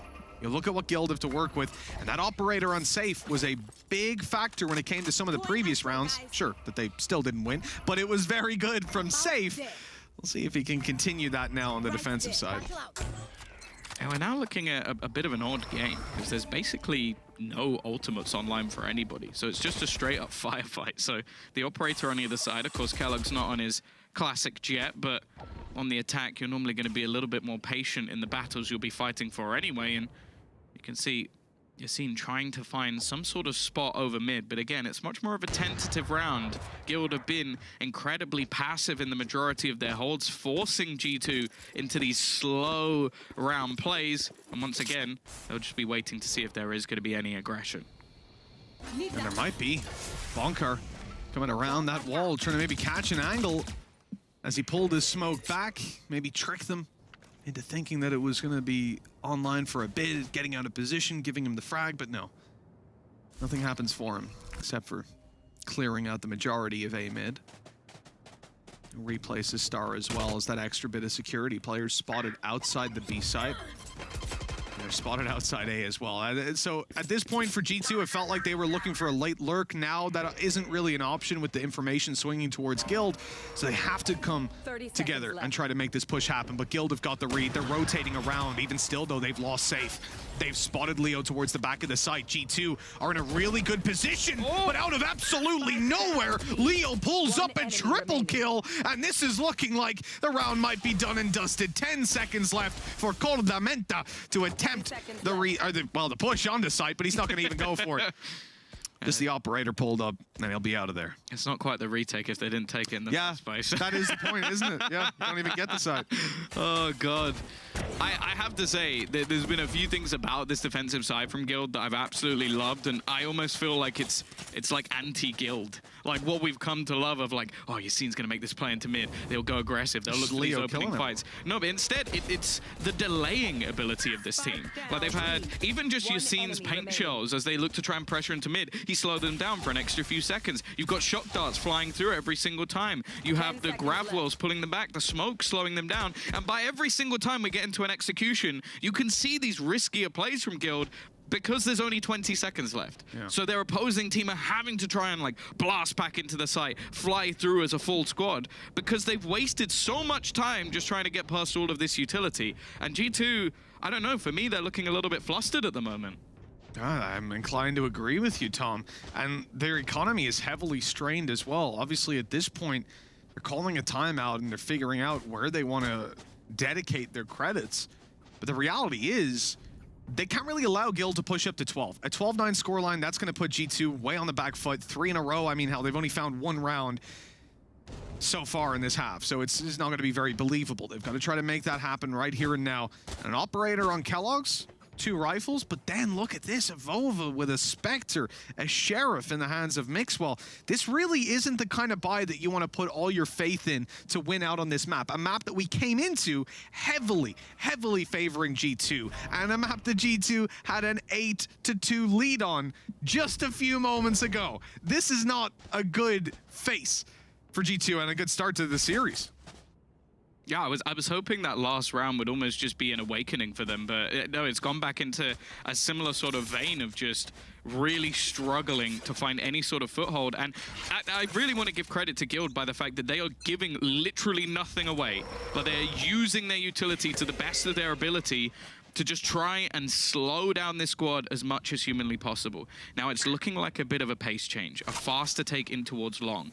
But again, you can already see the pieces looking to try and delay them as they go in towards this B site. Got a bit of information. 2 players at a minimum spotted by that Tiger. Gravwell in play, Recon up above, and it's actually going to get a scan off as well. They know there's a player on the backside. Mixwell hunting him down, but Draken turns and takes a double to shock dart, dealing with him right afterwards, but out comes Safe, and he will keep the round safe. The lead safe as Guild go 12-9. 3 attempts to close out this map. And G2, what has happened? I feel bad for them in that round because their timing was really solid. They're like, I'll run around the right, you run around the left. And it's like, bang, bang, he gets both of them. It's like, well, that's just straight BS. Like, look at that. It's like, oh, it's maybe a split second apart. But the fact I just saw that man's entire house shake during that. Yeah, like, you see that in his cam? If he had any drinks on his table, they're gone. They're gone. They're on the other side of the room. The PC is an aquarium now. This is not good. 12-9. 3 attempts to close this out for Guild on the defense, and there's not even any of these saving graces for G2. They've got no money. So it's Sheriffs, Spectres. There's no like Showstopper or Viper's Pit or anything that can help them. This is a really tough round to try to win out, and they've lost Nukia immediately. I've got your trail. Well, we were expecting a solid attack from the side of Guild. It's been anything but their defense has been unbelievable. G2 need to try and break that, but thus far it has been anything but a failure. A single round is all they've managed so far, and they are being picked apart once again. Just 2 men standing to try and hold on to this, make that one. Avova, I mentioned it earlier, he's known for his clutches, but this is impossible. Yeah, a little bit too much to ask. I think that's fair to say. At this point, we have to be looking at a map for Guild and a very impressive start in this series. One that I have to say, I was counting them out of at least this map. I was happy to favor G2 overall, but here we are, 1-0 as Guild kick it off in style. Back-to-back series, and sure, not as dominant as it was up against the Turkish team, but you'll take those, won't you, beating G2 on a map like Bind. Yeah, I think again, like, we are now having to we've already been hyping up Leo for a very long time. Oh, yes. I don't think that's new to anybody. But the way that he managed to hold down, I think it was the B site, just throughout pretty much the whole of the game, multi-frag after multi-frag, him and Draken having an incredible performance overall. And more so just the fact that I want to call that a utility display from Guild, which, again, normally we talk about this sort of like, or this loose, like chakra-driven, like crazy play where they're like getting really was the one aggressive. that first talked about that. Exactly. Yeah. And it's like, instead, this was methodical. This was clean. Like, they forced G2 into a style that they didn't really want to play. We saw no lurks coming through at all. There was no round where I thought Guild had been really caught off there. Yeah. It was like in the Game versus Football list on the defensive side, where they just seemed to have the read right every single time. And that is not a style of Guild I think I've ever seen, and it makes me incredibly excited for them as maybe even a team that could take that champion spot. Sure, and we've seen it just earlier in that quiz by Zesh, we had Leo brought up, and obviously we brought him up a lot when it came to the previous map. He top fragged here on this map after, I think, a very poor start. I highlighted he was like 1 for 5 or 6 to start things off. Really wasn't getting the gears turning, and then he just showed up out of absolutely nowhere. Gotta say, impressed by what Guild have to offer. We're gonna be going to a map 2 in just a little bit. I don't know that I'm feeling too confident for G2 now. We'll see how the analyst desk feels. They'll be back after this break. This is a Warner break, though, so we have got something special for you. We're going to have Thunder by Lumix, by Gabri Pont, and by Prezioso. Enjoy this one. I gotta get it on my set. I gotta get it on my set. Down the river we drunk and all of our thumbs went up in the air. Singing in the wind, listening to the thunder rolling over and over. We down the river we drunk and all of our thumbs went up in the air. Singing in the wind, listening to the thunder rolling over and over. We down, we're getting on fire, we're raising up higher. The bottle is up, we're over the top, it's time to get wild. The time of a life, it's happening now. We're out of control, together we're rolling over and over. We down the river we drunk and all of our thumbs went up in the air. Singing in the wind, listen to the thunder rolling over and over. We down the river we drunk and all of our thumbs went up in the air. Singing in the wind, listen to the thunder rolling over and over. We down the river we drunk and all of our thumbs went up in the air. Singing in the wind, listen to the thunder rolling over and over. We down the river we drunk and all of our thumbs went up in the air. Singing in the wind, listen to the thunder rolling over.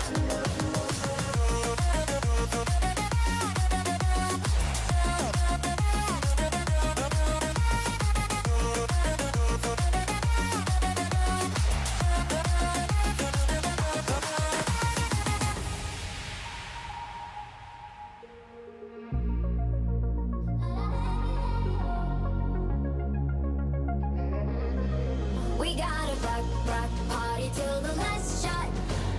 Fill that jug and raise your cup up. We got a chuck, better take it unstop. Hey, come drink it till the last drop. So please just let us burn it down this place, and we will end up in the old way. Let's get ready for a drinking game. So come and sip it till the last drop. Over and over we down the river we drunk and all of our thumbs went up in the air. Singing in the wind, listen to the thunder rolling over and over. We down the river we drunk and all of our thumbs went up in the air.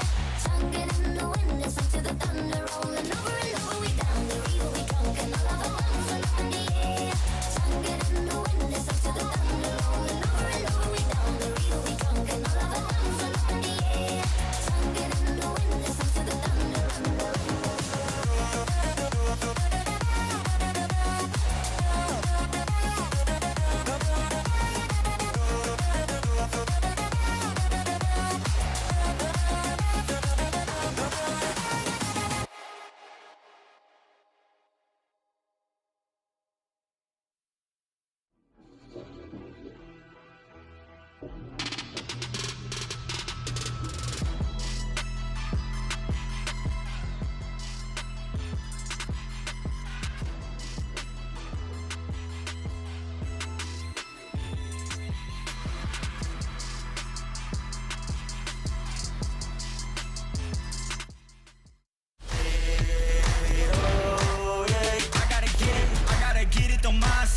I gotta get it on my set. Welcome back to the lower bracket finals of the VCT EMEA last chance to qualifiers, where Guild on your screen, they took map 1. Ryan's just like, what's going on? But the map that we all said between us was going to be the strongest one for G2. Oh, no, of course that happened. I mean, it was a good first half. Like, they're 8-4 up on their defense, and it looked comfortable, really. Like, they were dealing with a lot of stuff for Guild. It was just when we switched sides that you see G2 on attack, which I remember being on the desk for Anubis, like, up against that game, and just the utility that comes out on these site hits. It's difficult to play from them. Guild faced them and won every duel, and it was to a point where G2 couldn't even get the plant down sometimes. It's not just the duel, the ability to actually counter utility, whatever actually G2 is dropping on you is actually really difficult, because we know how well G2 execute on site. And Safe, Leo, all of them just popped off on this map.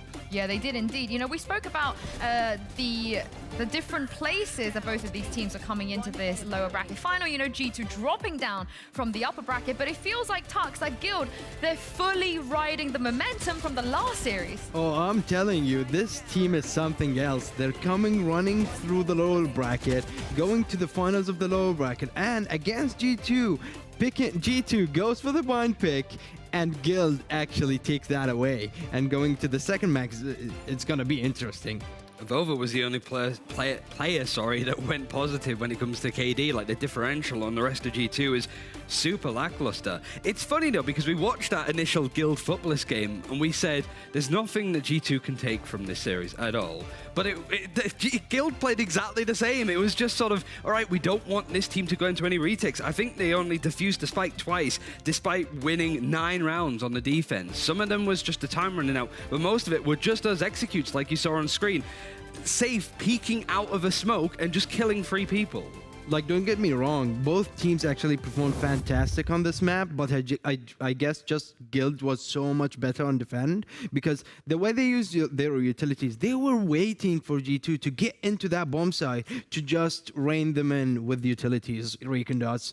We got the flashes from Safe, we got everything going in. What I like also about Guild, they used, we all know the utility was in the button E, which is usually like recon dot or a guiding light or a smoke of omen. So they're all regeneratable. So once people use them for early information at the early round. So that's actually very good. Using it for information early round and then getting it back when actually the team is planning on executing, which is actually a very nice point. Yeah, I mean, we spoke about the game plan Guild could possibly have at the Footballist game, and they executed it beautifully. Seems like they're doing it again here. And Ryan, I know you've got a round to break down. Maybe, I think this was a more predominantly G2-centric round. Yeah, I think so. If I could get the telestrator to work, I'm like, it's like Tesco just on the machines. Like, I'm just padding it and nothing's working.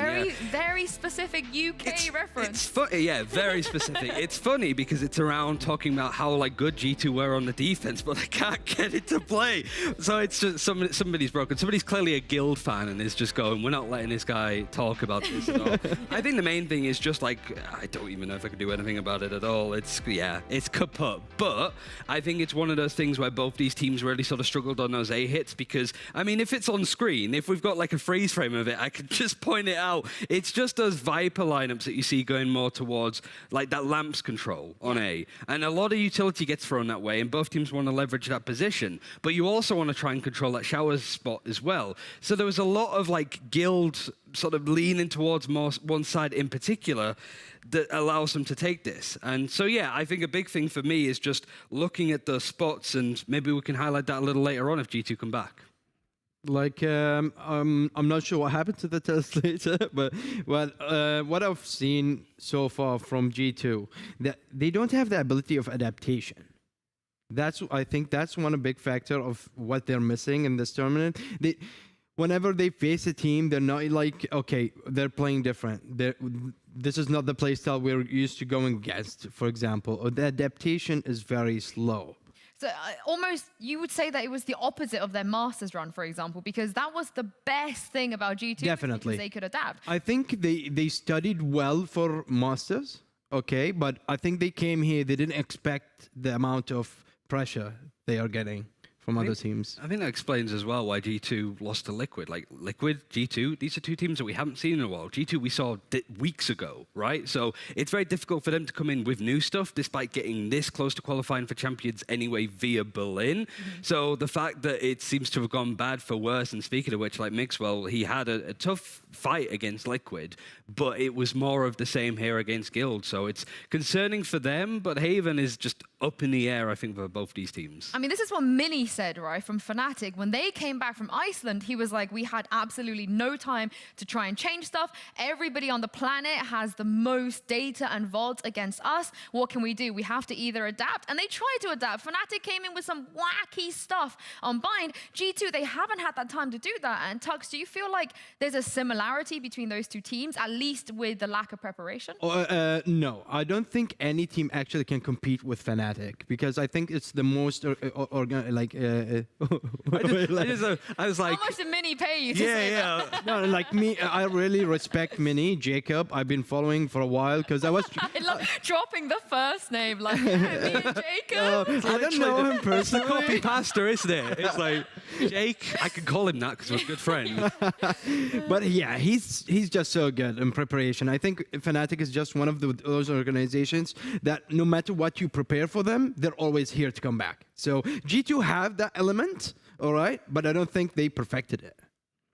Yeah, I think so. I mean, I just think at this point it doesn't even come down to the prep and the excellence that we saw from G2. This is a really dark place to be in for them. Losing to Guild would almost be unpredictable at this point, but it's a likely scenario now, and it's hard to come back from those kind of looming odds. Well, they will have a chance to come back, Ryan, because we have map 2 coming up right after this break. Guys, go grab some water and some snacks, but make sure you come back here in just a couple of minutes. I gotta get it, don't mindset. I gotta get it, don't mindset.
gotta get it, don't mindset. Guild are on a hell of a win streak here at the EMEA LCQ, but G2, they're looking to break that now, Ryan. Do you believe that this is going to happen on Haven? Maybe, because it was a close series against Liquid. We remember it was a lot of moments. It was G2's attack yet again that was a bit awkward on that, but they start defending first, and their defense on Bind wasn't really that bad. It was just the other side of it. And whilst we saw Guild play earlier against Futbolists, they weren't really tested. That's true. And if we're going to mention Haven overall, I think at that point, G2 versus Guild is all depending on the utility baiting, and as well as if there is going to be a retake, like planning on retake. Don't engage, just let them in, take the bomb sites, all on the retakes and utility baiting. I think at that point we're going to see how the rotations comes out from both teams. We've seen both teams actually performing very well if it comes like rotating to bomb site, baiting, like getting extra information, forcing that rotation to happen. I think right now Guild is actually doing an outstanding job actually controlling the enemy where they go. Well, Guild, they picked this map, bearing in mind that before today, we hadn't seen them play this for like a long, long time. Tux, do you feel like that was a good idea? Do you think they have what it takes to take down G2 here? Yeah, absolutely. I think they can do it. I'm not sure how G2 is going to approach Haven. Is it the same way they approached it with Team Liquid or not? But watching Guild coming through this lower bracket, I think the ability of their retake especially, it's not just their retake, they always disable the enemy, they always punish them. So, okay, they're inside, they're about to plant. Okay, that's when our utility goes out, and that's when they just completely take over the site again, destroy them, don't give them the plant even. For me, it's two players and what they're going to play. First is Bonker, because he plays Omen instead of Astra, so going up against that on Evolver, it has to be worthwhile. Like, if they're both playing Astra, it's hard to really get that like head-to-head because Evolver's got so much more experience, but Bonker is making the decision to want to play Omen instead, so that has to be worthwhile in that case. The second, I think, is also like Nuki. Like, he did relatively well against Liquid to an extent, but he could always just move to the sky. I don't think it's necessarily something that you expect G2 that they have to do, but they have that flexibility. They do change up their compositions just a little bit now and again. It'd just be weird to see two comps in the same day, I suppose. But in these kind of scenarios, throwing something a little bit different that Guild aren't expected because they expected that bind for sure, might be just enough to throw Guild off. Well, let's talk about that because, you know, even today, G2, they surprised us with the Astra coming out and also the Cypher coming out. Ryan, would you like to see them, I don't think you're going to want to see them go back to the Omen, but would you like to see Mixwell go back to the Killjoy? Potentially, especially if they feel that their retakes are somewhat lacking, or if Mixwell doesn't feel comfortable to try and get the timings and the lurks and stuff. I think what Pora does really well on this site for SMB is just sort of playing off of it retake and letting the utility be enough of a concern for Guild, right? Because Guild, they love to use that utility, certainly on their executes, that if you can bait it out with just some good, like, Cypher utility on an empty site, I think that's where you can catch them off guard. It's just that utility in the early round, because Guild, I think if they just get thrown off a little off kilter, that's a prime opportunity for G2. Probably a fast retake from G2 would actually hit the spot on Guild, because he's right. They use so many utilities. We saw them all on Icebox. They did perform very well. The amount of utility was not that much coming out from them because they always left some utility behind. So we can play post-spawn position. But when it comes to Haven, it's different. You have to have like specific kind of utilities left. So if the G2 plays it very quick on retakes, they don't have that chance because they use two guiding lights, they used the recon dot, they used Trailblazer for early information, for example, or a drone. So they need to retake quick G2 if they really want to catch Guild off guard, especially on a post-plant position. And it's one of those maps that even in Masters, like the composition that G2 ran against F4Q, against Sentinels, which didn't go well for them, they changed up when they faced Crew to put in that Phoenix, right? So there is a bit of we can move back, we can go back to an earlier version if we feel that could work. For Guild, we just never really saw any extra stuff from that composition. It was very de facto, very vanilla, and G2 can maybe just change things enough that it just catches them off guard. Well, Tux, you know, you said you were a little bit underwhelmed with the way G2 have not being able to adapt as fast as we're used to seeing them. But what about the side of Guild? Do you feel like this is something that we're seeing from them, the quick adaptation? I don't think they're quick on adaptation. I think they're just very well on executing whatever intel they're gaining from whoever they're facing. They know how to deal with any kind of defense setup or any kind of default setup coming from attack side. So I think that's the main factor of them actually handling every single team now in the lower bracket. Well, we're heading into Agent Select now to see what we're going to be getting today and whether they're going to, G2 especially, going to revert back to some of the agents we've seen them play in the past, especially after losing to Liquid earlier. Ryan, as you said, Guild, it feels like it would be silly for them to change things at this point when they're on a really, really good win streak, 3-0. Imagine now is where we see the bunker breach. Imagine seeing like just now, just a final moment. Don't put that in my head because now I want to see it. Now I want to see it. But again, both of these teams, they've played Haven already today. We've spoken about it, what we're expecting. Of course, Kellogg's and Leo, they're going to be choosing and locking in their agents first. But I'd be very surprised if Kellogg's and Leo are the people that change their agents out of everybody on this team. Yep, and they're not going to Tux.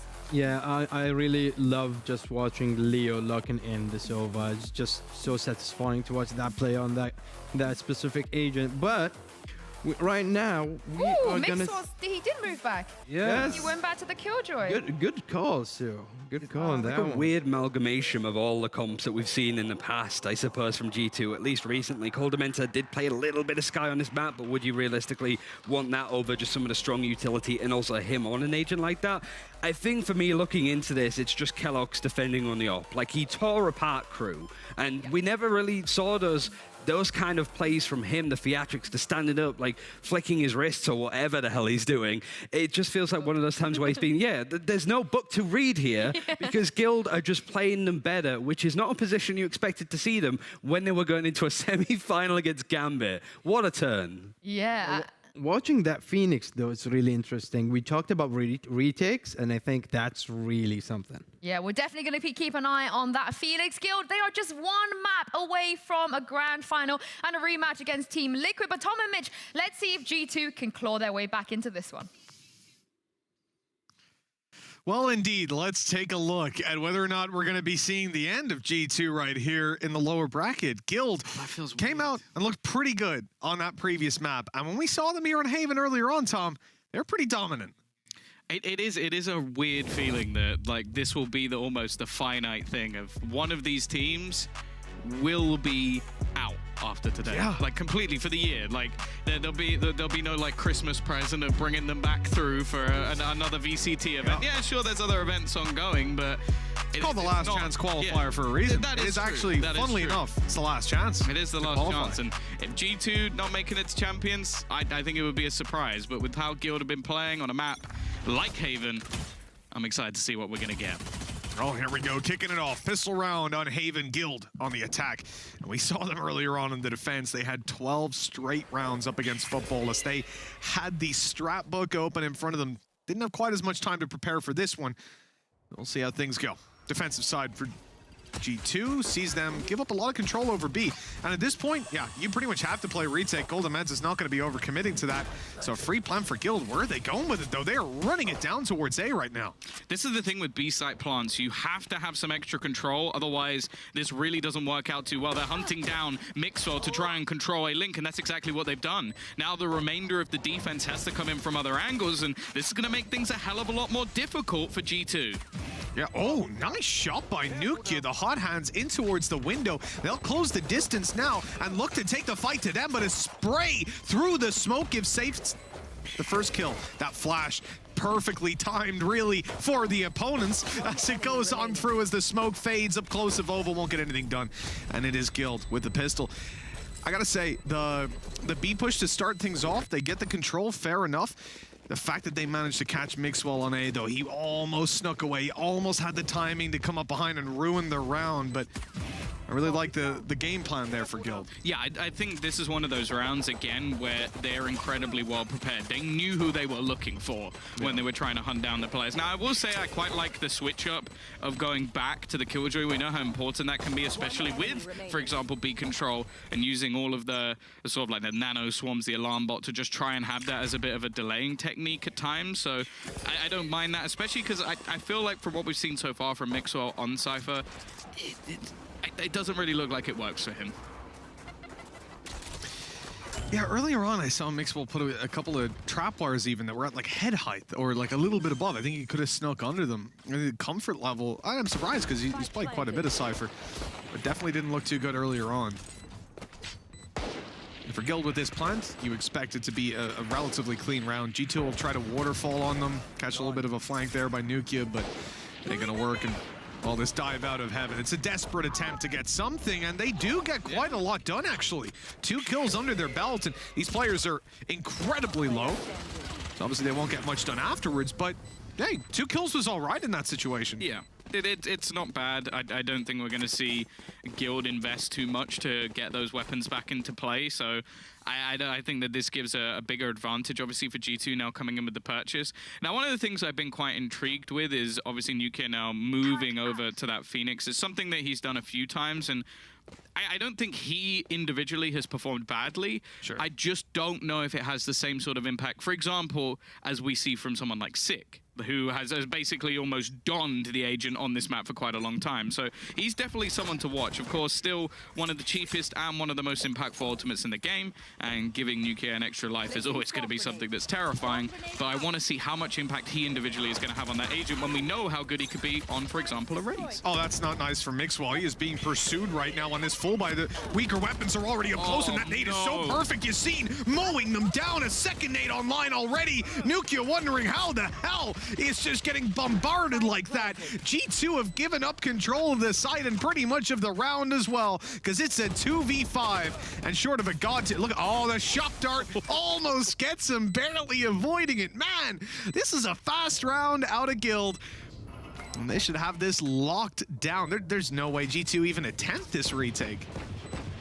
Yeah, again, we sort of make these jokes about ACS frags for Bonka, but his paranoia in this round won them the round. Yes, like, he completely blinded 2 players at the back. I think he even got an assist on the 3rd player trying to rotate in as well. And it is just how he almost plays off of someone like Yassine, because that's the thing.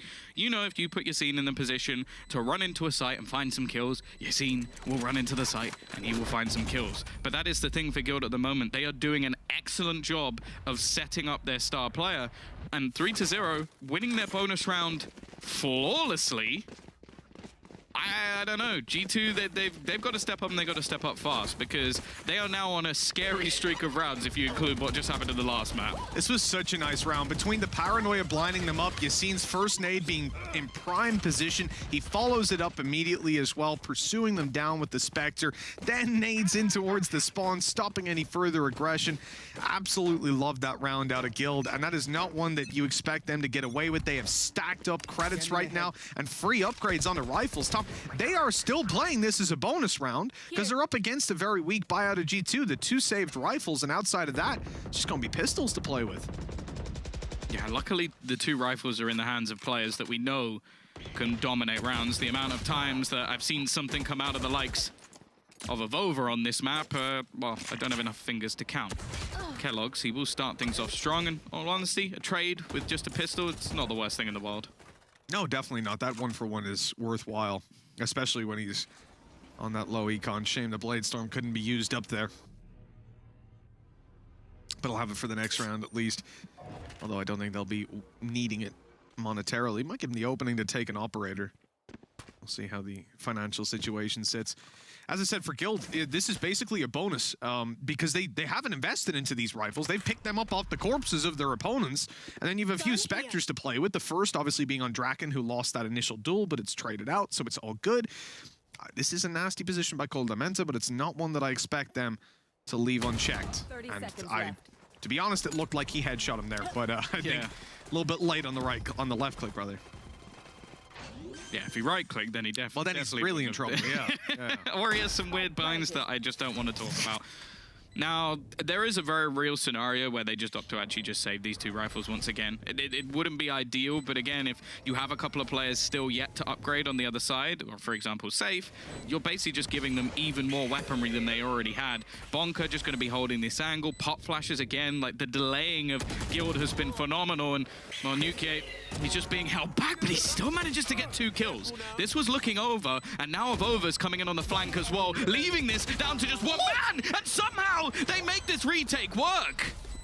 The defuse coming through, and they even have time to swap it over onto Avova because Nukia has that ultimate online after a lights-out round. G2 pick this one up 3-1.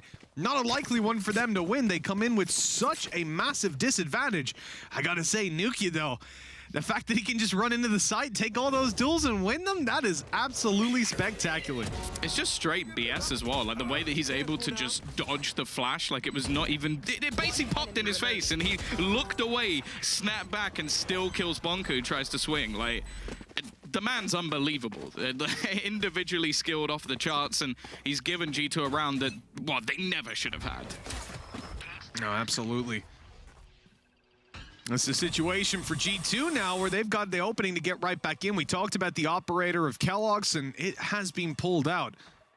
Oh, Nukia, he's already in the window. He's pushing them all the way down, but Leo was ready for that kind of play. This is something we've seen from G2 before, wanting to actively take control over middle, and I like that Guild are reading into it. They're letting G2 play their own game and setting up to counter what that might be in the early rounds. With 1 minute 8 seconds on the clock, G2 have a man disadvantage, and they'll try to make up for that with an aggressive push coming out of Kellogg's. This could end up as a domino effect, though. With this push coming through, there's still players waiting. It will come down to the timing of it, and actually just about gets away with the pop of a cage. 50 seconds left as they look to reset. Now, this deep control does allow for somewhat of a freebie, but in fact, it looks like Coldament is still watching it. Do they think that Bonker actually continued his push through? Because where they're watching is interesting. Well, there could be another player already in short as well, right? True. Lurking around there. I think that's the main concern for them right now. Hunter's Fury is activated. Okay, it's looking for a couple of tags in here. A little bit of team damage on that one as well. Bonker, the teleport on the back site. Paranoia to cover in, make sure they don't reaggress and allow that plan to go down safely with the man advantage to play with Guild. Definitely have things going their way. I'm surprised here Draken started to push up and get a little bit more aggressive, but you know, he'll fall back to the site, playing on top of the box instead. His position spotted, he'll fall down and okay. I really didn't expect Safe to reposition. He's in a really rough spot now. They are spraying him away. Luckily, though, he's dodging all the damage to start with, and not to end with. Mixwell in for the first. A low HP Safe on backside. Shouldn't really be lasting all too much longer, and there he's dropped again. Bonker, he gets them lighting up through the smoke. Easy peasy for Guild.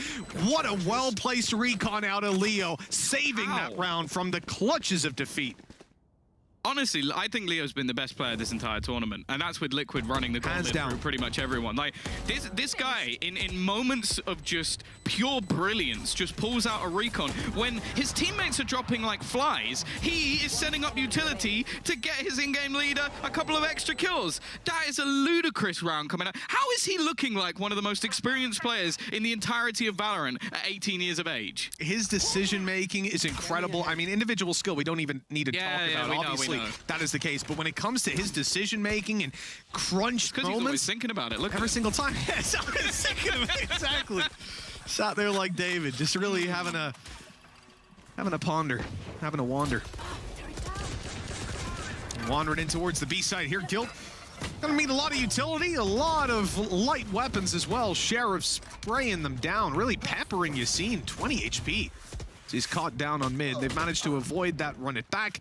Coldamenta gets dropped on that fight on mid. Kellogg's hoping for an angle. Ooh, he had it. He had pre-aimed it right on his head. The crosshair placement was perfect, but he flicked away, Tom, at the last second. Unfortunate.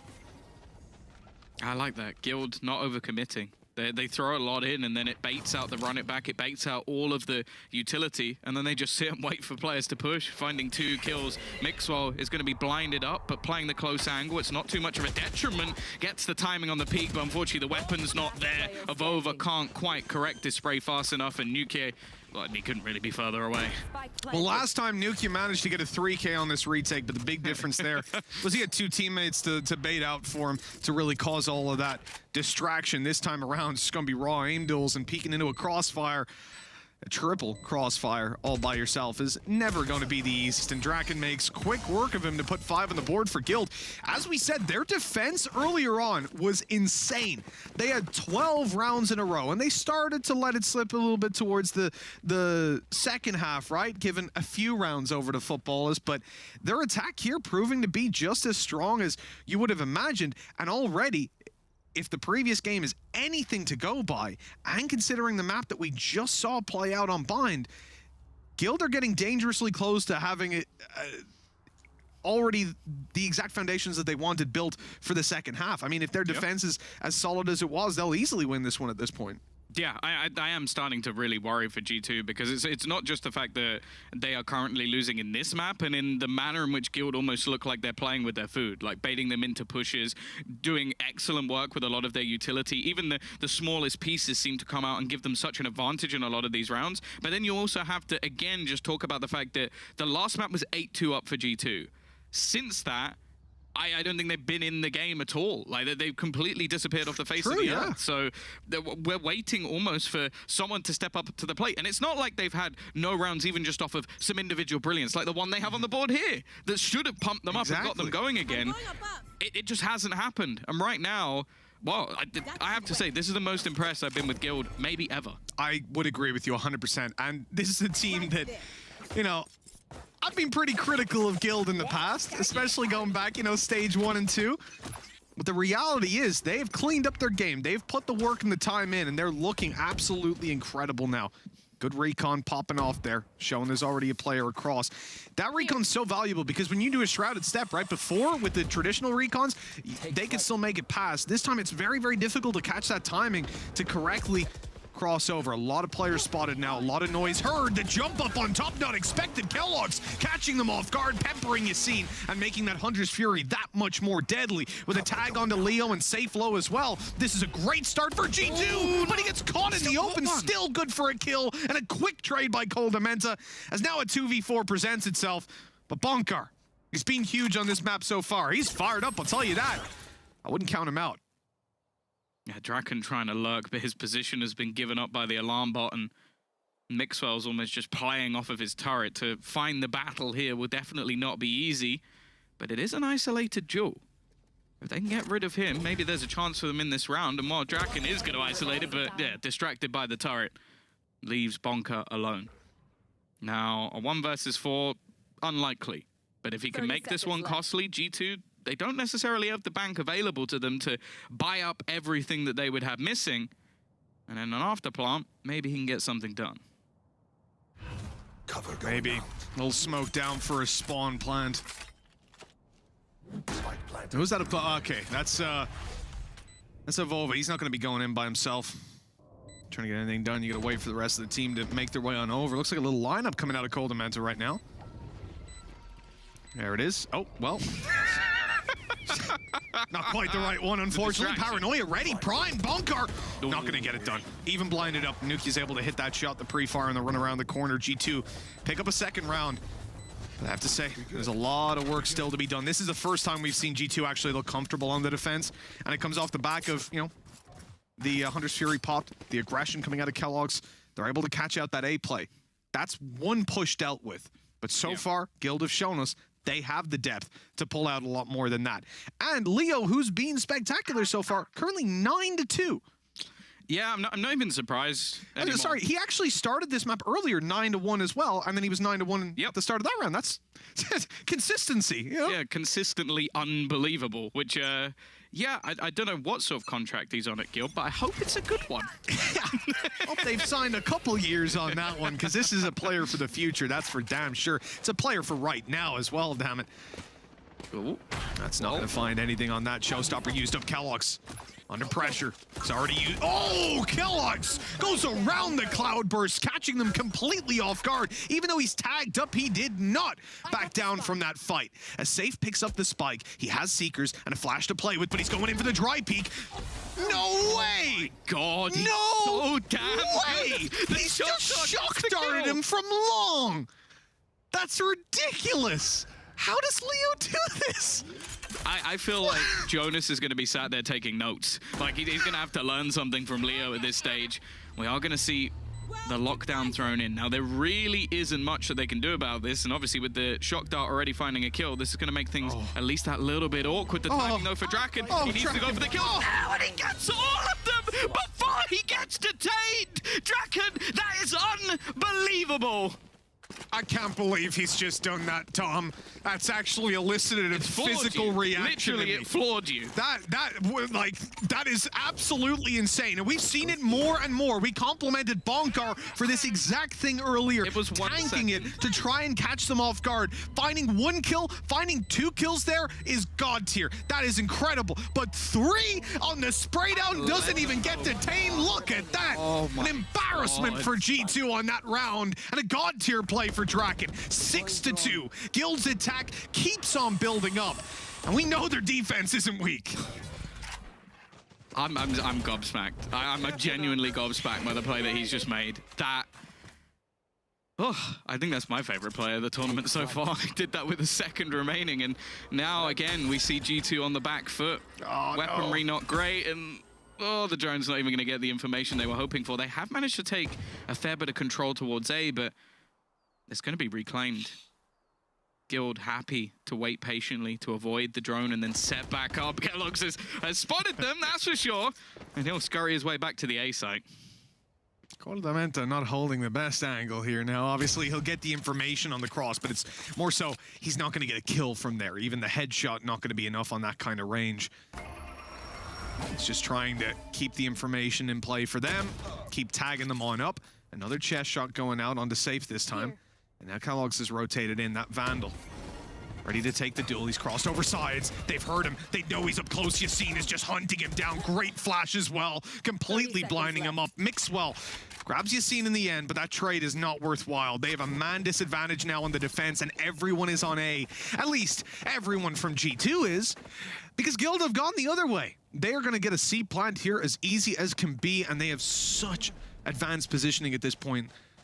They've cleared out everything. They know there's no one in Garage. They know they've got spawn locked down, and Draken's going to try to be the thorn in the side, catching the rotates.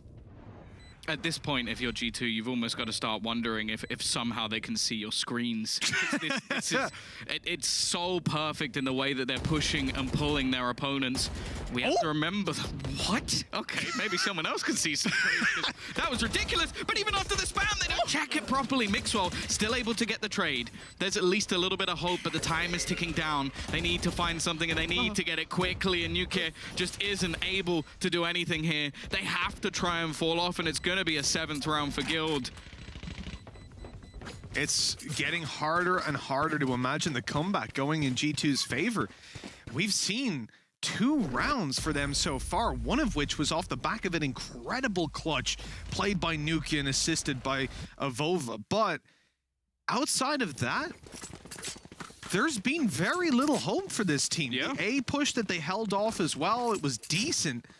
But you look at that round, even when they use the lockdown, they lose the 3 players. It's one of the most depressing things to lose a round like that. And I think G2 mentally right now almost need to just reset. They need to restart the map, essentially. Maybe restart the series at this point as well, considering the second half of Bind where they look dead in the water. And I'm not mad to see a timeout called. No, sure, this isn't going to be the best buy financially. They're not going to come in here looking to win the round, or rather, expecting to win the round. Obviously, they'll take a round win if it's coming.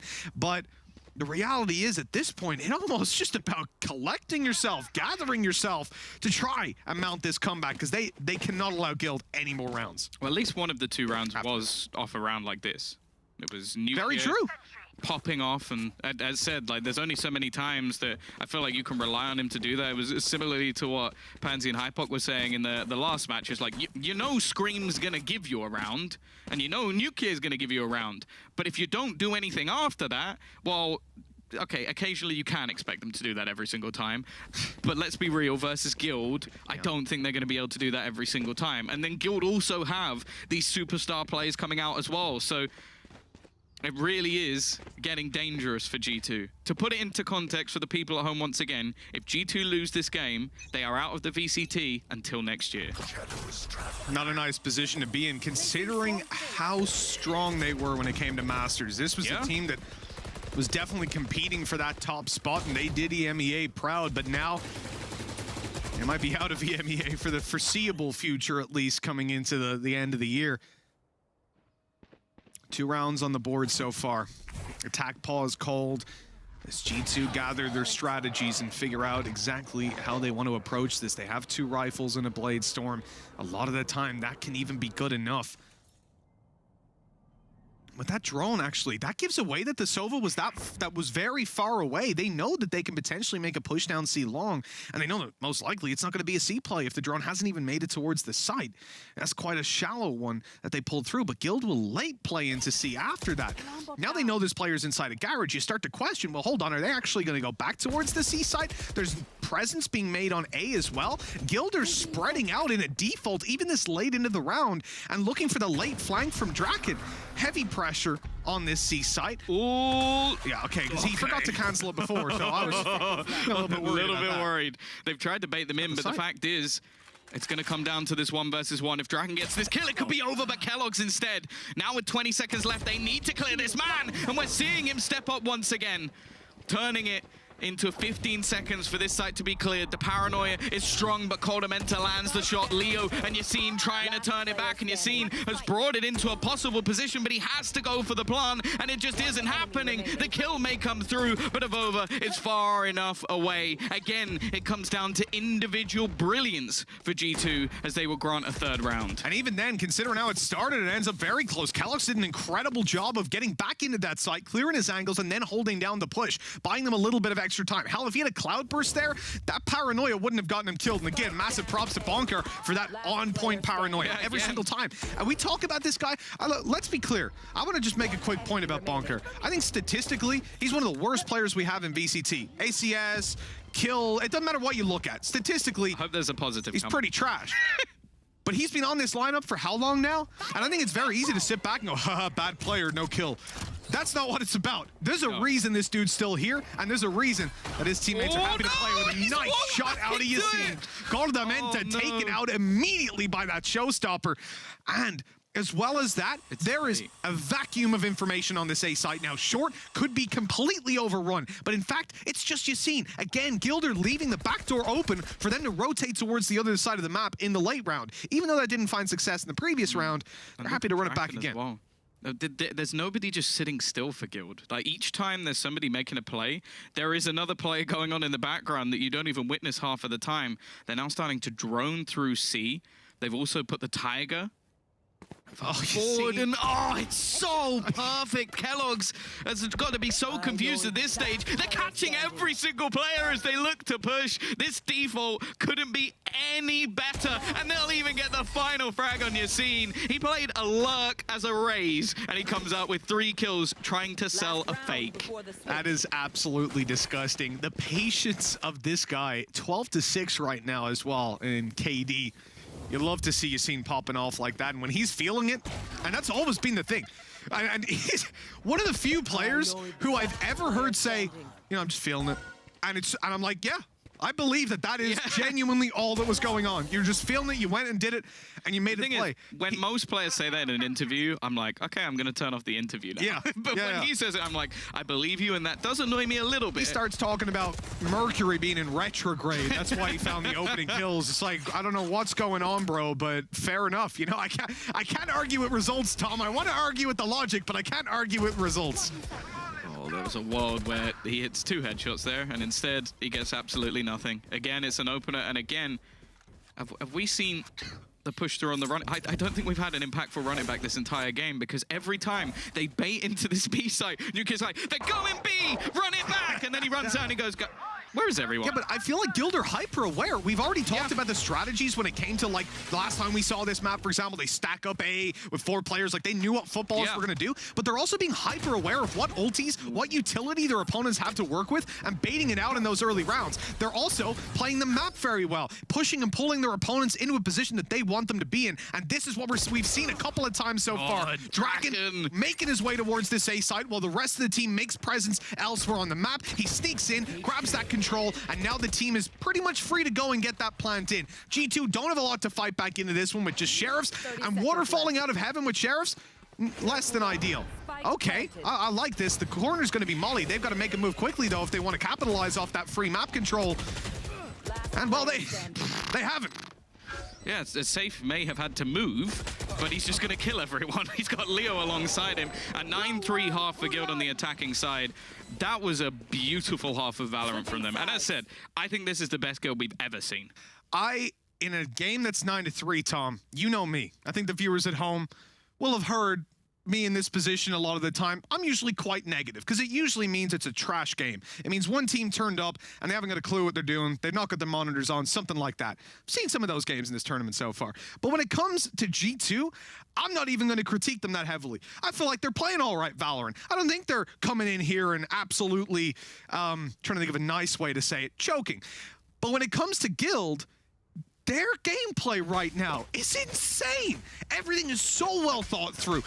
Like, the way that they're managing this map, I swear to God, you could do a Telestrator segment on every single round that's being played out so far. Good luck, that is Ryan. if the Telly plays for Ryan this time.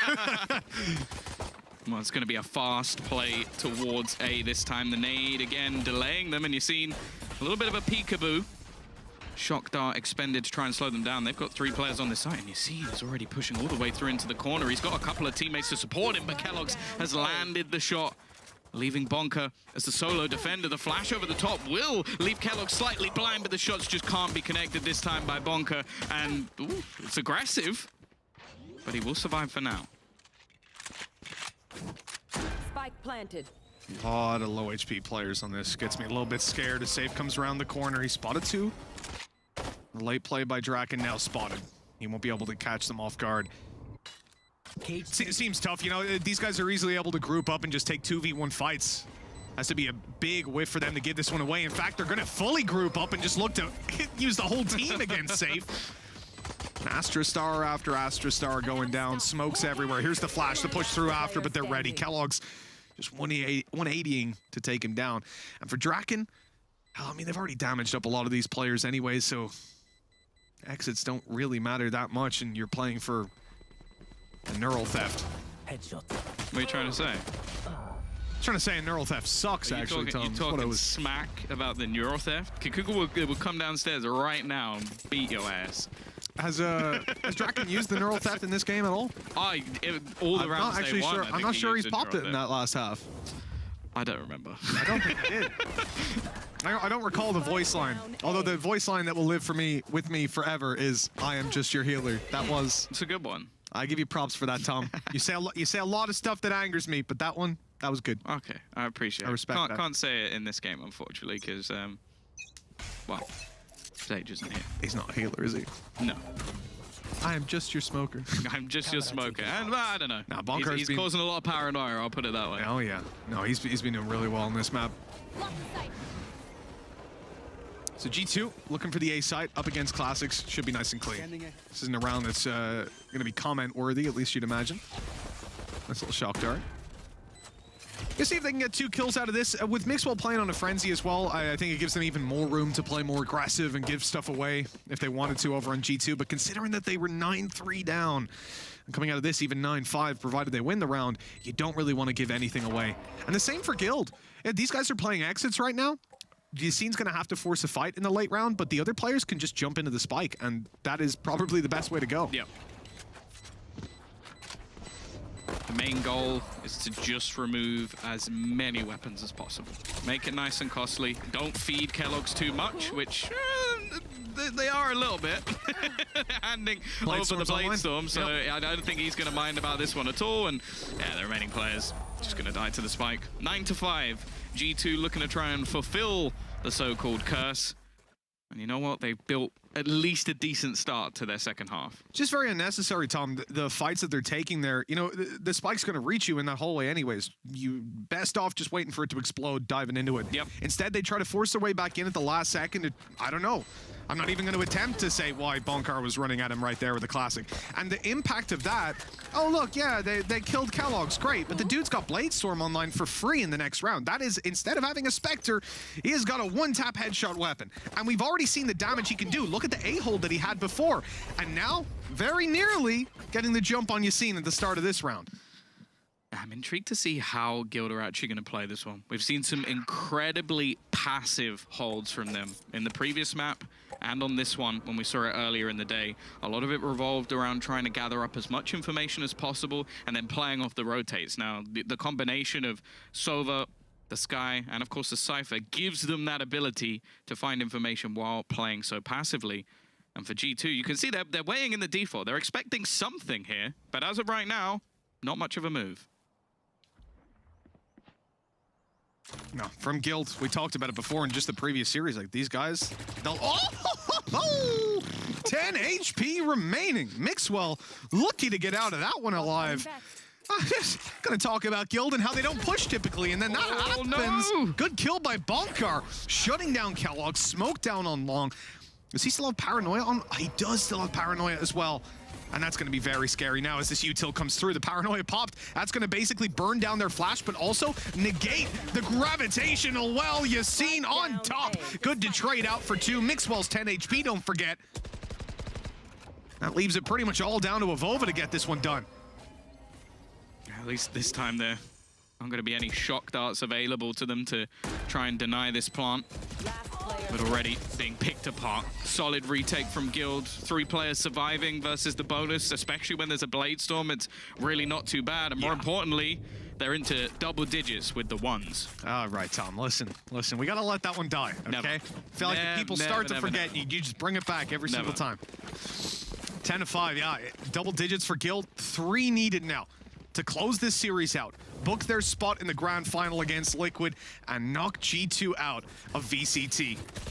I have to say, Yassine getting 2 kills when he got blinded on the way out. They were so focused on Bonkar from that Paranoia earlier and taking him down in the actual duel that it bought Yassine the time to just spray them down. And again, I want to point out, man, Bonkar doesn't get a... Obviously, he got the initial kill.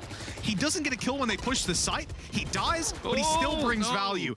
That's not an ideal dash. That's a Yassine dash right there. Yeah, but Yassine normally gets the kill and then does it. It's not quite as valuable if you just run it and die. Not ideal. It's also meant that they fought for that control initially, and now they can already rotate off. Now the timing could work out for G2, but you can see that rotation coming through. And Draken's actually dropped the only player on Long, so this becomes almost a one-pronged push. Avova does at least manage to take one with him, but the spike has gone down off the back of the showstopper. And Avova's super low now as well. Gonna be in a tough spot. That was Nuki with a good opportunity. You know, if he gets the plant there, still has his flashes, he can start fighting for some control. Instead, it's gonna be dry peaks and difficult duels for them all the way through. The recon not gonna reveal anything for them, but Coldamento blind fires into Yassine.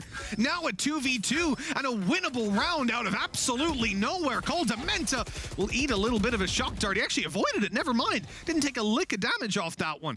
And with Avova 50 HP, they're looking to still have him alive at this stage as well. Guild are having to pry their way back in towards this side, and they haven't got any control, nor do they have any information to play with. Coldamenta tucked in the corner, and his teammates able to swing right after. He's not needed, though. A 4K out of Coldamenta to put 6 on the board for G2. They are still fighting for their spot in this grand finals, but there's a long road to go before we start to believe.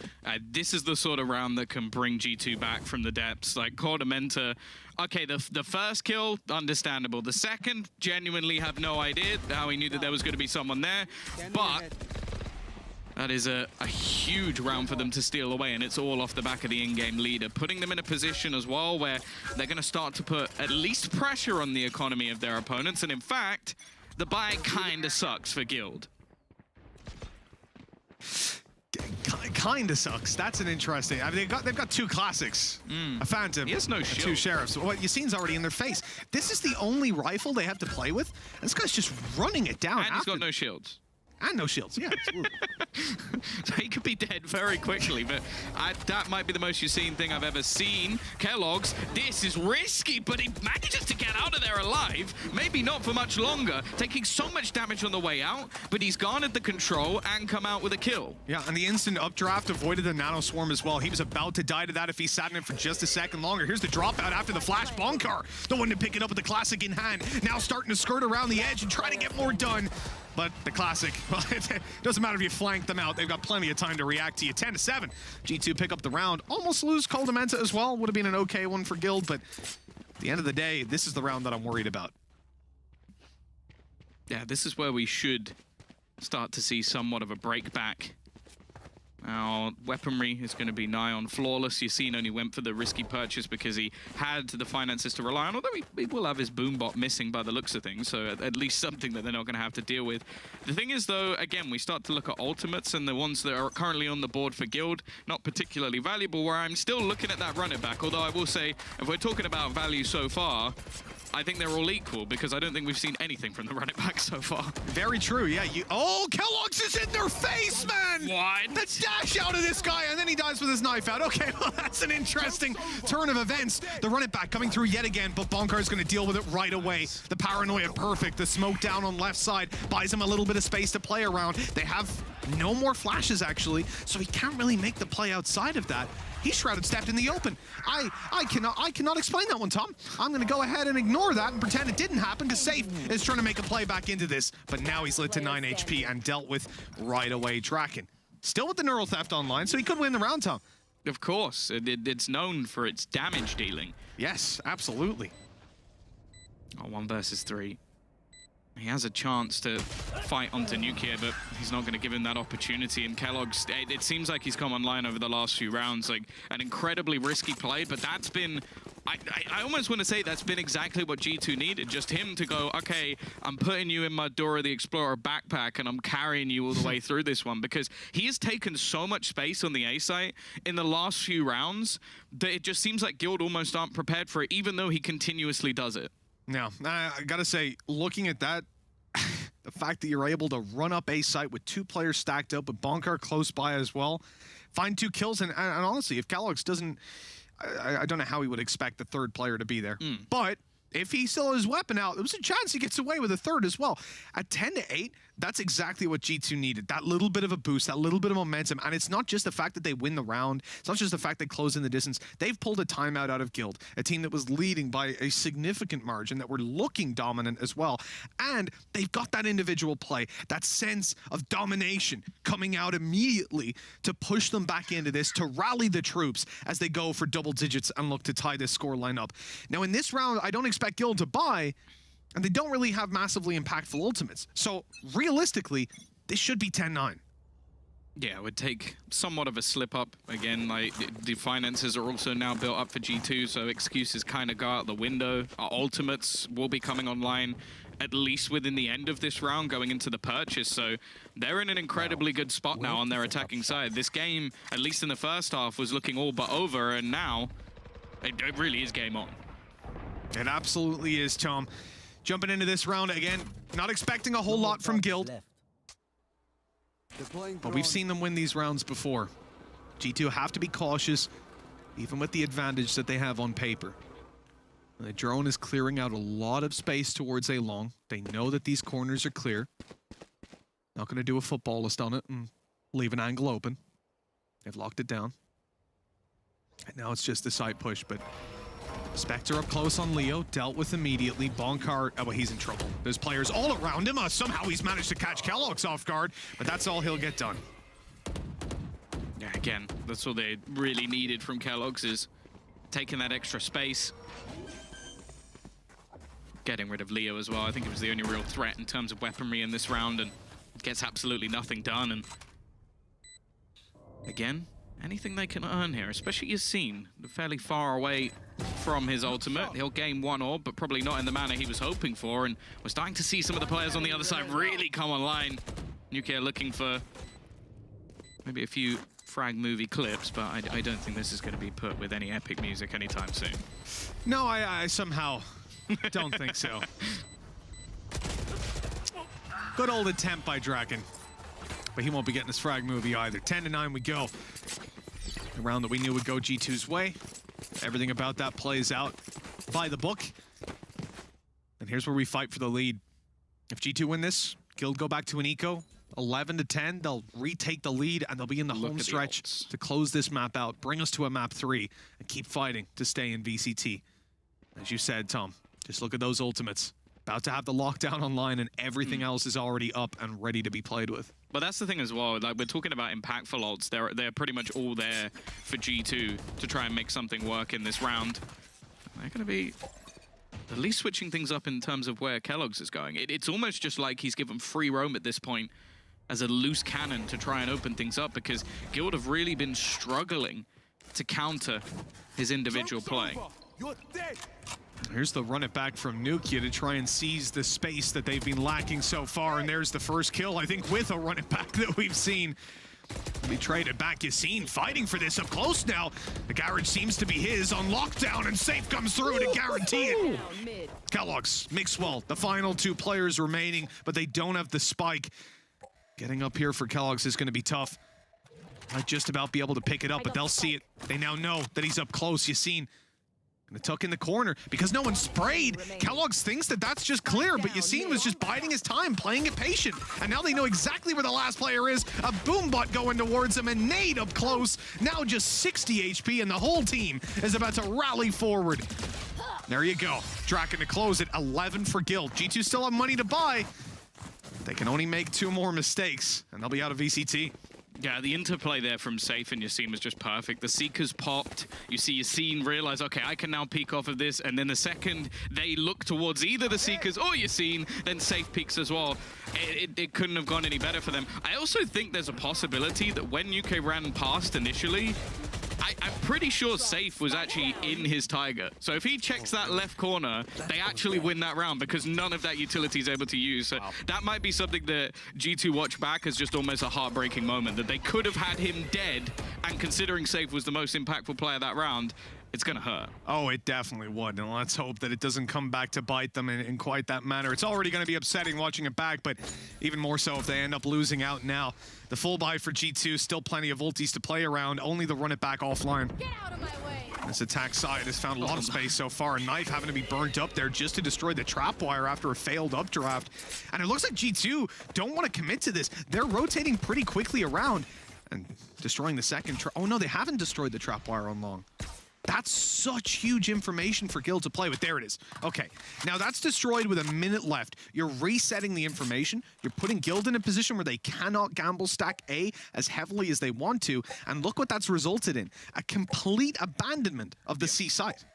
Yeah, they rotated very heavily into A, and I think this has just come down to a full retake for the side of Guild.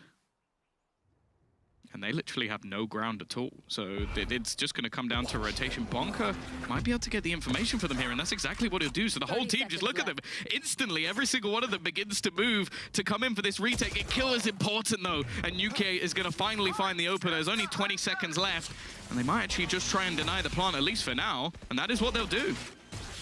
The plant's going to come in the end, but it has bought them that extra time. How did Nukia win that fight? A 180 onto a player already spraying him, and it was Safe at that. He's even conscious of this rotate coming through. The flank by Draken does connect. And there's the Neural Theft activated for what I think is the first time on this map. Coming into the home stretch, Yassine right on through the smoke, quickly dealt with this round as G2's. There's no way that Guild buy their way back into this one, and they're realizing that themselves, now running away to save these weapons through for the next. G2 will hit double digits. And this map keeps on getting closer. It almost has become a game of chess. Like, it's who's going to make that first move, who's going to then try and make that correction to rotate back. And Guild, they take a pretty big gamble onto the A site based off maybe expecting their opponents to fall back and then go back for the A site once again, a fairly common strategy. And instead, the all-in onto C. I think it mainly came down to the fact that Nuki catches a couple of players on the rotation. If it ends up as 5v4, even the 4v4 afterwards, it's then just almost impossible for them to try and hold on to that. Instead, they keep the advantage, and for the remaining players, well, we saw Yassine at the end, he had to take an incredible risk just to try and get them back into the round. Big shout here. Bonkar is pretty much bar for bar with Avova, but I actually think an impact in terms of like the assists he's been getting, I think he's actually up there now. Yeah. The really impactful game coming out of him at 11-10. They need everything they can get over on that guild side to try and close this out, avoid a map 3 and another potential disaster for them. So annoying. This time this is the stupidest spots. Like, you walk around the corner, it's like, yeah. Why have I been tagged by a cam here? It doesn't serve too much. Obviously, it just means the early round information is going towards them. Push up close. Kellogg surely doesn't just run in on this. There's absolutely no way. He's challenging him, and he's already dealt with Draken. There's going to be the hundreds. Oh no, that is a disaster. Yassine somehow post-showstopper miss is able to connect a kill. Satchels, shock darts, everything going towards Mixwell. Now Leo on the backside needs to hold on, and he's good for a double kill. Gordamenta, the last man standing, falls and puts Guild at 12-10. Map and series point. We are one round away from G2 being eliminated from the VCT, and Guild moving on to face Liquid in the grand finals for a spot in Champions. I don't think many people would have seen this coming. Do you know what I want? Like, it's not going to work with this round because obviously everybody's just seen it. But I would love our content team to create a game of how does Yassine get a kill in this round? And it'll be him with a showstopper, and then it's like, no, he actually completely missed that, and then just headshot him 3 seconds later. Like, the way he plays, I don't know how he pulls off these ridiculous rounds. It just makes absolutely no sense, but that's why Guild have managed to put themselves in this position. They are grinding out these rounds, but it is definitely not out of the realms of possibility that G2 get these two. They've pushed, Tom. They've pushed the most passive team that we've seen so far. These guys have been consistently playing within the sites, and they've gone all the way down on C-Long. They're droning out mid. Draken is finding a kill on early A aggression. He'll make it out of there into the corner as well. And now this is where Yassine can start that flank, where Bonkar can rotate around to be there to help the team. Draken will make it out. 10 seconds remaining on that lockdown. Plenty of time to take space, and look at Leo. He's not looking to give this up. He's going to make another play up close. Draken did it earlier inside the lockdown, and he's good for at least the 1 kill to start things off. The retake needing to be mounted up against 3 opponents. The man advantage is in Guild's favor, but Kellogg's quickly turns that back into an even fight. Yeah, they also have the Hunter's Fury ready, but it's not really in a position to be used. It's going to come down to this flank from Yassine. Coldamenta still watching Avova, just sat on the edge, ready to try and swing onto the peak. Yassine not going to win the battle. Kellogg's still just putting up ridiculous numbers, and the remaining 2, they're just going to have to try and pull out of this one. It is going to be another round. It looks like we're going the distance in this map, and G2 will cling to life. Tom, I remember a time back when I was on Alliance, I didn't see a game of Haven that didn't go to 17-15 to close it out. Most of the time with my team, and that was stressful, I'll be honest. Overtime on Haven gives me flashbacks, but I'm happy to go the distance on this one if we end up there. G2, one more chance to push this to OT, to try and close this map out, to try and win map 3 to keep themselves alive. That is a long road, but all Guild need is this one here and now. I'm looking at Bonkar and thinking, why has my man got a classic? There we go. Someone's dropped him over a Spectre at least. I also have to say that I don't think there's a more exciting match than when the 2-star duelists are just basically going pound for pound in terms of who can make the most audacious play in a round. And Kellogg's, that was audacious as it gets. Straight away, though, we're just going to have what looks like another attempt at a run it back, and that's about as well as it's gone so far. Can Coldamenta find the kill here? No. If he took down Yassine there, that could have been massive. The hot hands clear in the corner, not going to find anything. Yassine actually stays close. He's going to retake that corner right afterwards. He's in a little position to play off, at least. It's this early bait. G2 have done this a few times where they pull players off of the C site by going heavy into early A. But this time it looks like they are actually going to look to go back in that direction. The Cypher utility will hold down C anyway, as Guild have made the adaptations. Mixwell still in this corner. Is Yassine, is he going to overextend? That's the question, right? Holding up here is just fine. He has to clear the corner as he comes around, and Yassine gets the jump. That's Mixwell gone. A player lost. Over on long, what a shot out of Kellogg's, the jump peak. Not quite quick enough. This man is on fire, but so is Leo. Shutting him down, and Yassine now in the corner is going to be spotted. They know he's here, but he swings, and that is not expected. Poor Avova, 1v3 to try and stay alive. G2 will not make it happen. Guild are going to the grand finals, and G2 are out of the VCT. I think coming in today, if you had told me that Guild were not only going to dominate Footballist, but then come through and not only eliminate G2, but eliminate them in 2 maps, I would have called you crazy. This is the best I think I've ever seen this team. Leo popping, Yassine having a game and a half. And now, well, we have a chance for them to almost, I want to say, upset the balance, because they are a team, they didn't qualify for Masters 2. They didn't qualify for Masters 3. They now have a shot to skip the line and go straight to Champions. What a story that would be. How many times have we seen Guild just almost being there? They just make it right up to it. And it feels like almost, if we're going to continue in the same way, they make it to the grand finals here and they lose, right? That's the Guild way. That's what we'd expect out of them looking at the past, but they look so much better than they ever have. I've always been a fan of this team in certain elements, but I've always had more criticism than praise when it comes to Guild. This time around, they've played some of the best Valorant I've seen. I enjoyed that a lot. Full stop. And compared to some of the other teams that were in this event who were like middling, these guys have just come out of left field. I've loved every second of this, and I gotta say, I don't think we could get a better grand final now. Liquid against these guys, oh, I'm excited for that. It's going to be a banger. And the other thing as well is, if you think back to, I just almost want to talk about EMEA as a whole. Now, the Masters 1's team, we didn't see them then go back to Masters 2. The Masters 2 teams, 2 of them have now been eliminated, other than the ones that skipped the whole event completely. And now, again, we're going to have a team that didn't qualify for Masters 2 going to Champions. EMEA, best region, not even a question. Like it's just easy at this point. I'm so excited to see who we're going to send, because honestly, at this stage, happy with either team. And look, we talk about the depth of EMEA, and you look at a team that was able to beat Sentinels, getting beaten by a team that didn't even make it to Masters. I mean, that's beautiful in and of itself. NA? Watch out. Let's talk about some players that were in this game, though, with the PaySafe card, player of the match. For you guys at home, you can get involved in the VCT yourself. Head on over to @ValEsports_EU over on Twitter and get your vote in now. Got to be quick, because it's going to be closing fairly soon. You got 3 options. Yassine, Leo, and Draken. Which one do you think deserves to have the player of the match? Tom, I'm going to ask you yet again. Throw some names out there. Who you feeling? I'm not commenting this time. That one's too difficult. That's fair. You can pick any of them. I don't mind. I'm happy. Any of them. They've all been fantastic today. You know what, Tom? I love when that happens. I love when you come at me with that. I don't know. It's up to the viewers. It's up to you guys at home now more than ever. Tom's not even giving suggestions. 33% each, please. @ValEsports_EU for the PaySafe card, player of the match. Thank you so much for watching. I've got a little bit more, though. Post-show coming up in just a little bit. Our analyst desk will break down everything that we just saw, so stick with us. For now, we're going to throw it to a break. See you soon.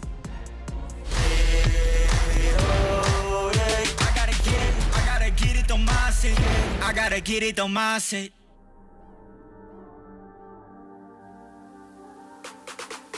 So hard to see the light when the weight of the world is mine. But no, I will not resign. And I am biting my tongue. No, I ain't gonna run. This is the battle I choose, and I'm gonna win. I ain't gonna lose. Sticks and stones won't break my bones. As long as I am breathing, yeah, I will stand tall. Take me down, shut me out. You ain't never gonna see me bow. I'll do anything to prove you wrong. As long as I am breathing, yeah, I still stand tall. See me stumble,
stop to see me fall.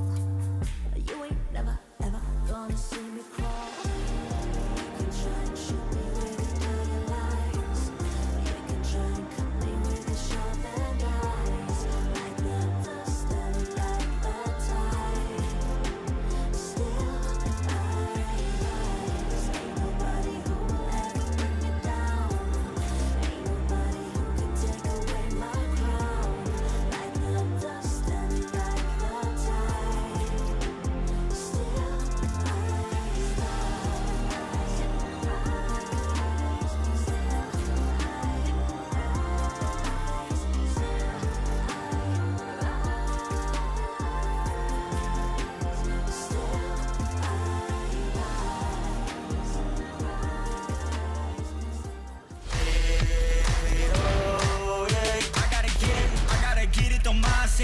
I gotta get it, don't mind it. Guild, they have done it. They are through to the grand finals to get that rematch against Team Liquid. I'm your host, Yinsu, and I'm back here on the desk to bring you guys a quick post-match interview with Safe from Guild. Hi, Safe. Welcome to the show. Massive congratulations on your victory for today. You guys, 4-0. You didn't drop a single map in both of those series. How good does that feel? That feels amazing. I don't know how to explain it. Like today my internet broke and I had to go with Yassin. Like I went to his place and I'm here in his room and that's why the cam looks the same. And we just started playing and I don't know, it felt amazing to just be there with him. And it was just a great vibe in general. So today was awesome. Yeah, I want to ask you, I didn't realize your internet broke. How long did you have to kind of move to Yassin's place and play from there? He's actually kind of like neighbor-ish, so he's 15 minutes away, so just had a 15-minute drive, took my PC, took my chair, took everything. I went to Yassin and just sat down in his room like, dude, I'm gonna play here. And it was like, fine. Oh, wow. It's the Yassin house buff. I'll take it. I'll take it as that. Is. Now, I want to ask you about some of the things that happened today. First of all, when it comes to Haven, you know, a map we haven't seen you guys play in a while. Why did you pick this map into G2 today? I don't know. It feels like we're very comfortable on Haven in general. I mean, we've had good results in practice. We've played it very well, and especially with this guy coming out here now that we haven't played with before, we feel like we have more control of the map, and like we kind of evolve on the things we already have. So it kind of just makes our playbook a lot bigger, and that's why I want to play Haven. A lot of people are saying that this is the best they've ever seen you play. This is the best guild.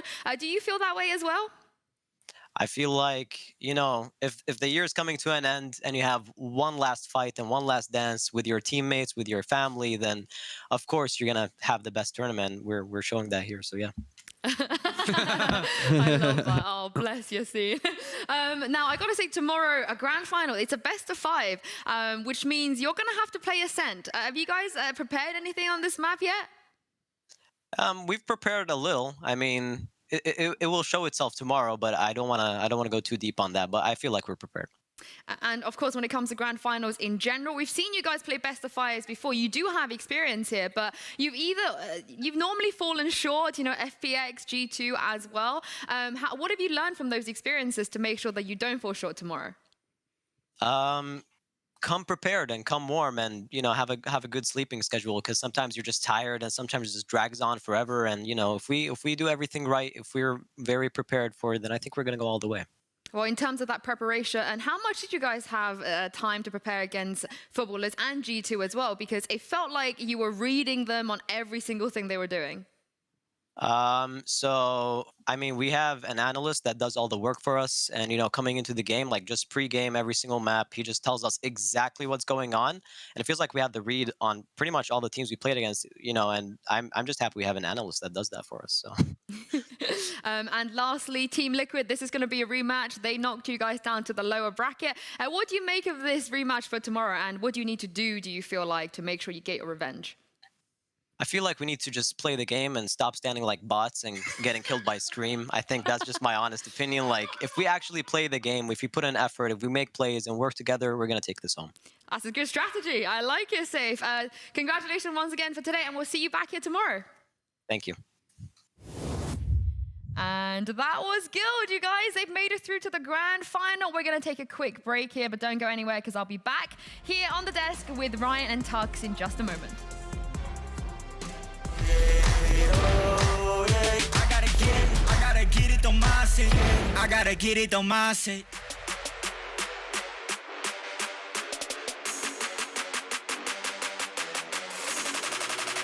Count that big bang.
I gotta get it on my set. What a day for Guild. After 2 best of 3s elimination matches they are through, they have secured that spot in the grand finals to get that rematch against Team Liquid. Now guys, just really want to quickly talk about a few things Save said in his interview. First of all, no idea that his internet was down and he had to go to his...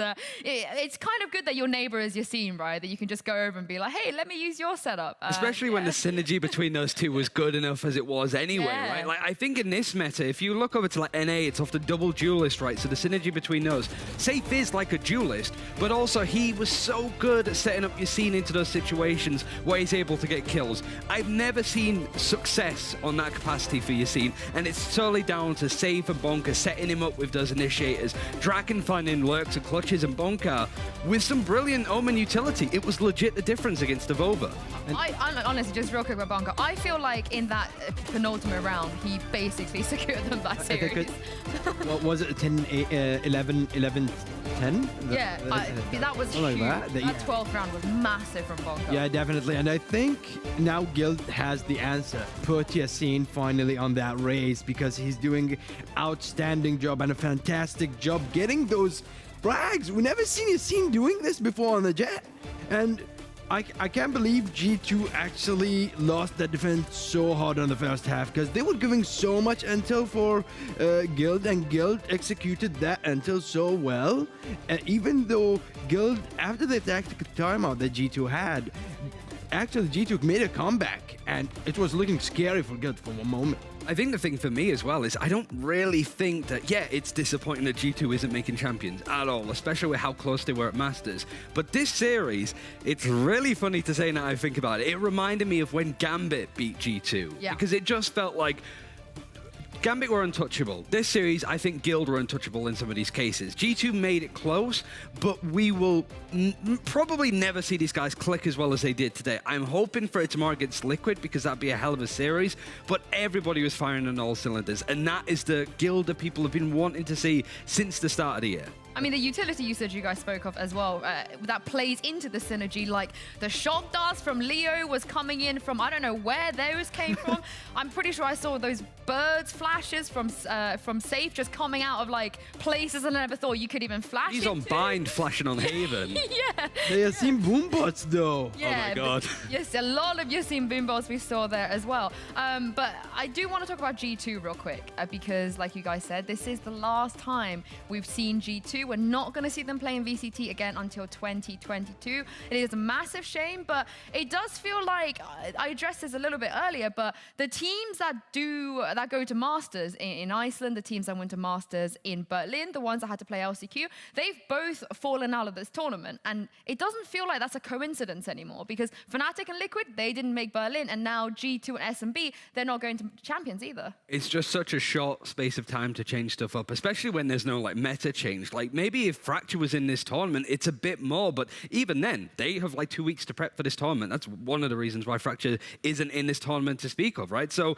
yeah, it's difficult for G2 to reconfigure an identity. And I think that keloqz, we saw some of those bright moments that we saw from Masters from him in particular, but I also think the Guild shut that down on purpose. They did it to Kiwi earlier on today against Footballists, so it kind of makes sense that they're able to do something similar to keloqz. It's just seamless how they went from one series into the other. And that's what's interesting in Valorant. That's what makes those teams work so hard, is getting those limited time to actually get enough practice or enough strategies and enough changes that actually makes you qualify into the next round. And it helps all the teams that fallen behind to come back again. It gives this interesting vibe we're having right now. No one actually thought that Guild would make it to the second spot even. Like you did.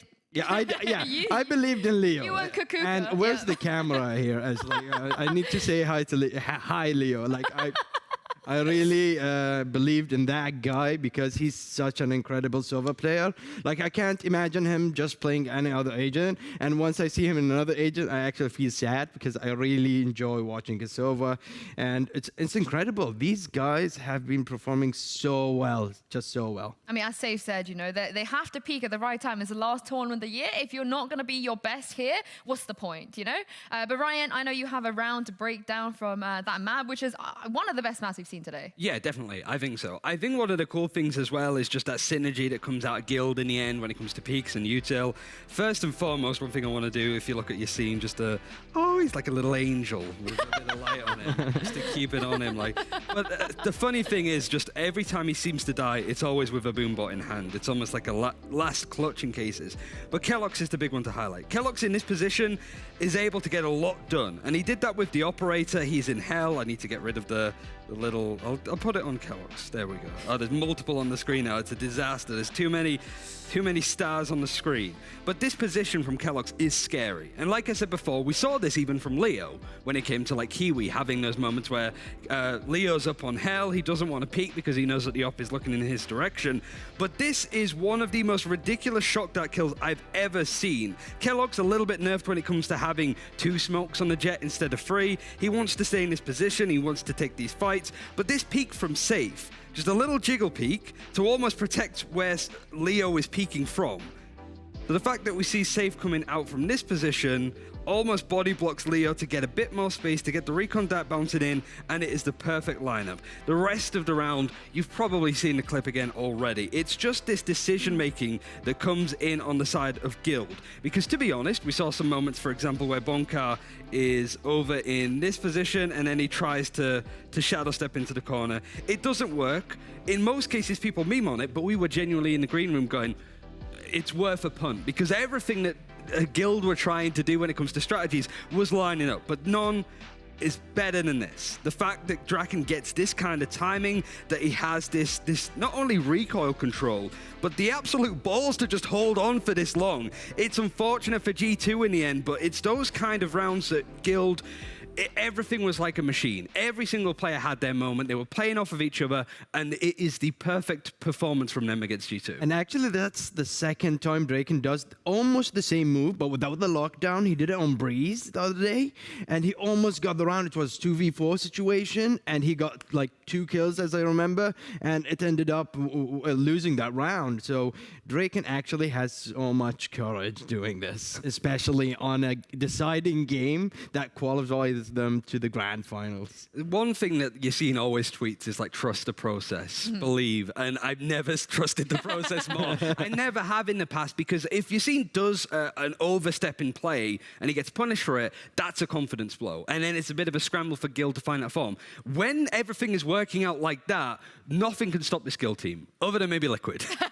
That's the risk. Yeah. Yeah, no, Draken's a Chad for doing that. I mean, we had Echoes on the desk a while ago that said that killing someone from behind with trigger discipline is the hardest thing to do in Valorant. We've seen some ridiculous whiffs, but we see it all the time because it's just really, really difficult to actually pull it off. But in that situation, Draken came through as we expected. And also, I want to say, you know, Ryan, you pointed this out in terms of the team, because today there was not a single bad player on this team. Not one person let the team down, not one person was a weak link, and it finally feels like all of this is coming together, and it's taking me back to the bonk days, Ryan. This is feeling like bonk all over again. And just the way that they manipulate the map. I remember sort of seeing Guild playing up against like FPX very early on in the year, just sort of pushing and pulling. It's almost just cheeky plays. It's a little bit of like arrogance of like, we will just blow your minds and just go crazy with the map control. But I think losses against Oxygen, Giants and stuff, that confidence was lost, but now's the time to find inform again. And I don't think it's going to be too straightforward for Liquid tomorrow. Like, even though we saw like multiple players popping off, and like Leo is the guy that always shines, and even though Guild had a hard time on defend, that's let's be honest. I think that the fact that they made it that far and actually won this map, it's also by time. Because eventually you'll get those ultimates and those rounds coming in for you. And they got the few rounds they needed, and here they are. Yeah, I'm glad you mentioned Leo, because surprise, surprise, for the second time today for Guild, Leo is your player of the match, and rightfully so. I said this before off air, but if Guild win tomorrow, if they beat Team Liquid tomorrow, there's no reason why Leo wouldn't be player of the tournament. I totally agree. I really love this guy. Like, I'm a #1 fan. I can't wait to meet that guy as well. So I think this is the first player that I'm actually gonna take a signature from. Not Minnie. What about Jacob Harris? Jenny's the first. Minnie is the Minnie's the first coach. Oh, okay. That's his way out. That's his way. Even when Guild don't look comfortable, where they look a little bit off, like that first map that they had against Oxygen on Split, where we're just kind of like, what is the spaghetti everywhere again? Leo is so consistent. Yeah. The fact that he's able to do that, I think everybody else has sort of like led to that example. They have this prodigy. Safe and Yassine are literally just in each other's houses at this point, so the synergy is inexcusable. Draken's experience from CS and clutching out like that on Bonka, genuinely the calls have been praised, and he's even now putting in a performance. Sure, he's got 16 kills when everybody else is like 32 across the series, but 16 assists on stuff like Astra and Omen, that was more than Avova got across those as well. And Avova is a top tier player in that position. I mean, he was in positions that literally won Guild maps and series as well. But it's thankless because you notice Yassine, you notice Safe and Leo, but there's just those moments where, like, somebody on Reddit said it was like, when Guild win, Bonka it's only when they lose that you start to point fingers. But that's understandable because everybody's underperforming. You didn't just quote something from Reddit, right? Yeah, Come I know. on. You could have pretended that came from you. You could have pretended. But with that in mind, guys, the upper bracket is completed. The lower bracket is also completed. So everything looks... everything looks like this now for you guys at home to see. But I want to point out, especially Guild, if you look at the form they've had, after dropping 2-0 to Liquid, they haven't lost a single map. They've 2-0ing everybody. Footballers, SMB, they've done it. They 2-0 G2 as well. Everybody talks about Guild as his momentum team, and Tux, they cannot ask for more momentum than they've had. And then that's the time for revenge, I think, after that 2-0 0 loss, and like going against Liquid, I hope they actually had enough time as well. He said they are prepared. Safe said they are prepared, and I believe so. After what a performance they performed in the lower bracket, even the upper bracket, and versus SMB, they performed very well as well. So coming out right now in the grand final, I think they're really well prepared. Especially that guy Leo, I'm gonna mention him all over like all day. It's understandable, really. I think the problem though for Guild is just the fact that it's a best of 5. And Liquid have the ban. They will just ban Icebox. It's a good map for Guild. It's what they permaban. So we have to see Guild play Ascent, which is what they've been banning throughout. It's effectively a map given to Liquid with how good they look on that map. You never know. Like Redgar, yeah. He's like the ghost, I suppose, that like haunts these kind of moments. Honestly, I think if Bonkar plays Reyna, Kaquka might just be deceased tomorrow. I don't think we see her ever again. She'll be on the desk and I'm just going to lay down. But no one has the posture that Redgar have, so no one can actually do what Redgar does. Oh, that's very true. That is very true. But we'll see tomorrow. You guys are not going to be with us tomorrow, so I want to get a quick prediction from you to see who you think is going to be taking the last spot here to Champions. I think it's loud and clear for us. Even though I believe in Guild, I believed in them, I really hope the best for them. Me and Ryan, we predicted Team Liquid taking it all of the way to Champions. Imagine if it's a best of 5 between those two teams. Like just genuinely like looking at the teams like Fish 1, 2, 3, Bonk does kind of moments going into like this kind of precipice, and also just like the ex-CS pros moving over and showing that experience.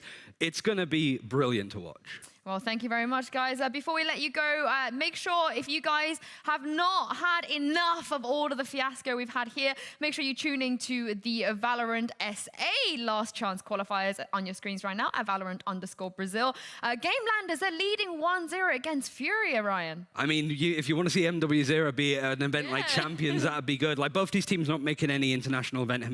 Liberty even went out early, but they are going to be playing up against the LATAM team Austral. So it is a like Brazil versus LATAM final, and if we see the LATAM team win, I mean, that says a lot about teams like Crew in that region, like how good they are and underrepresented they are as well. I've said this before, give LATAM 2 spots. But anyway, thank you so much to you two. It's been an amazing week. I'm so glad to have you guys on the desk with me. And thank you to Mitch and Tom as well, their last cast of today and of this tournament. But we will be back. I am going to be back with Lothar and Kaquka on the desk tomorrow for the grand finals of VCT EMEA LCQ between Team Liquid and Guild. We'll see you then.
drunk and all of our thumbs went up in the air.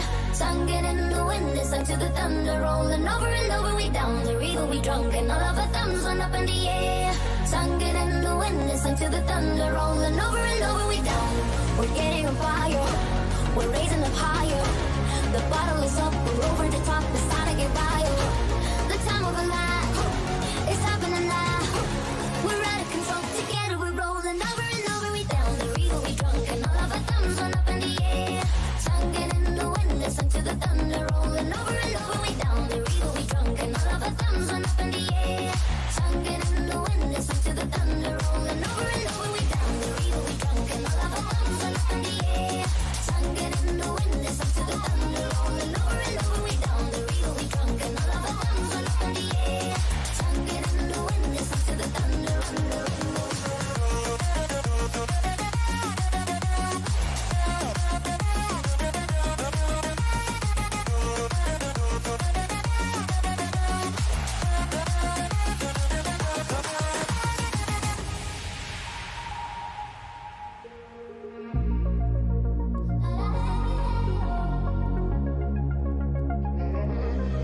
We gotta rock party till the last shot. Fill that jug and raise your cup up. We gotta chug, better take it unstop. Hey, come drink it till the last drop. So please just let us burn it down this place, and we will end up in the Hall of Fame. Let's get ready for a drinking game. So come and sip it to the last drop. Over and over, we down the river, we drunk, and all of our thumbs run up in the air. Tonguing in the wind, listen to the thunder rolling over and over. We down the river, we drunk, and all of our thumbs run up in the air. Tonguing in the wind, listen to the thunder rolling over and over. We down the river, we drunk, and all of our thumbs run up in the air. Tonguing in the wind, listen to the thunder rolling over and over. We down the river, we drunk, and all of our thumbs run up in the air. Tonguing in the wind, listen to the thunder rolling over.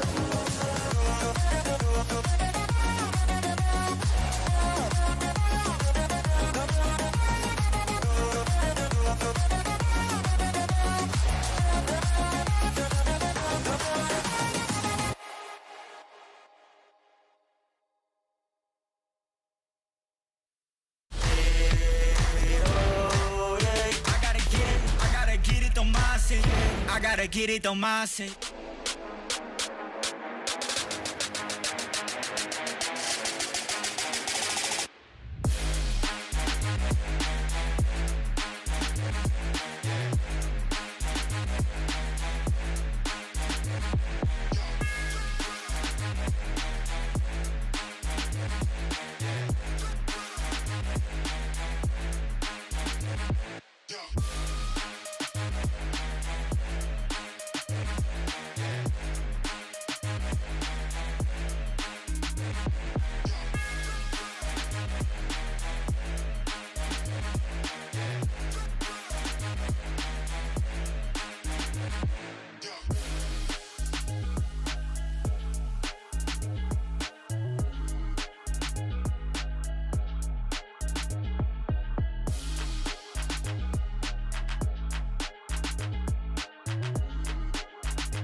wanna get it crunk in the club, with a crunk in the club, Crunk in the club, crunk in the club, with a get it crunk with a couple hundred thugs. Crunk in the club, crunk in the club, with a crunk in the club, crunk in the club, crunk in the club, crunk in the club, with a get it crunk with a couple hundred thugs. Everybody round, everybody round, everybody round, everybody.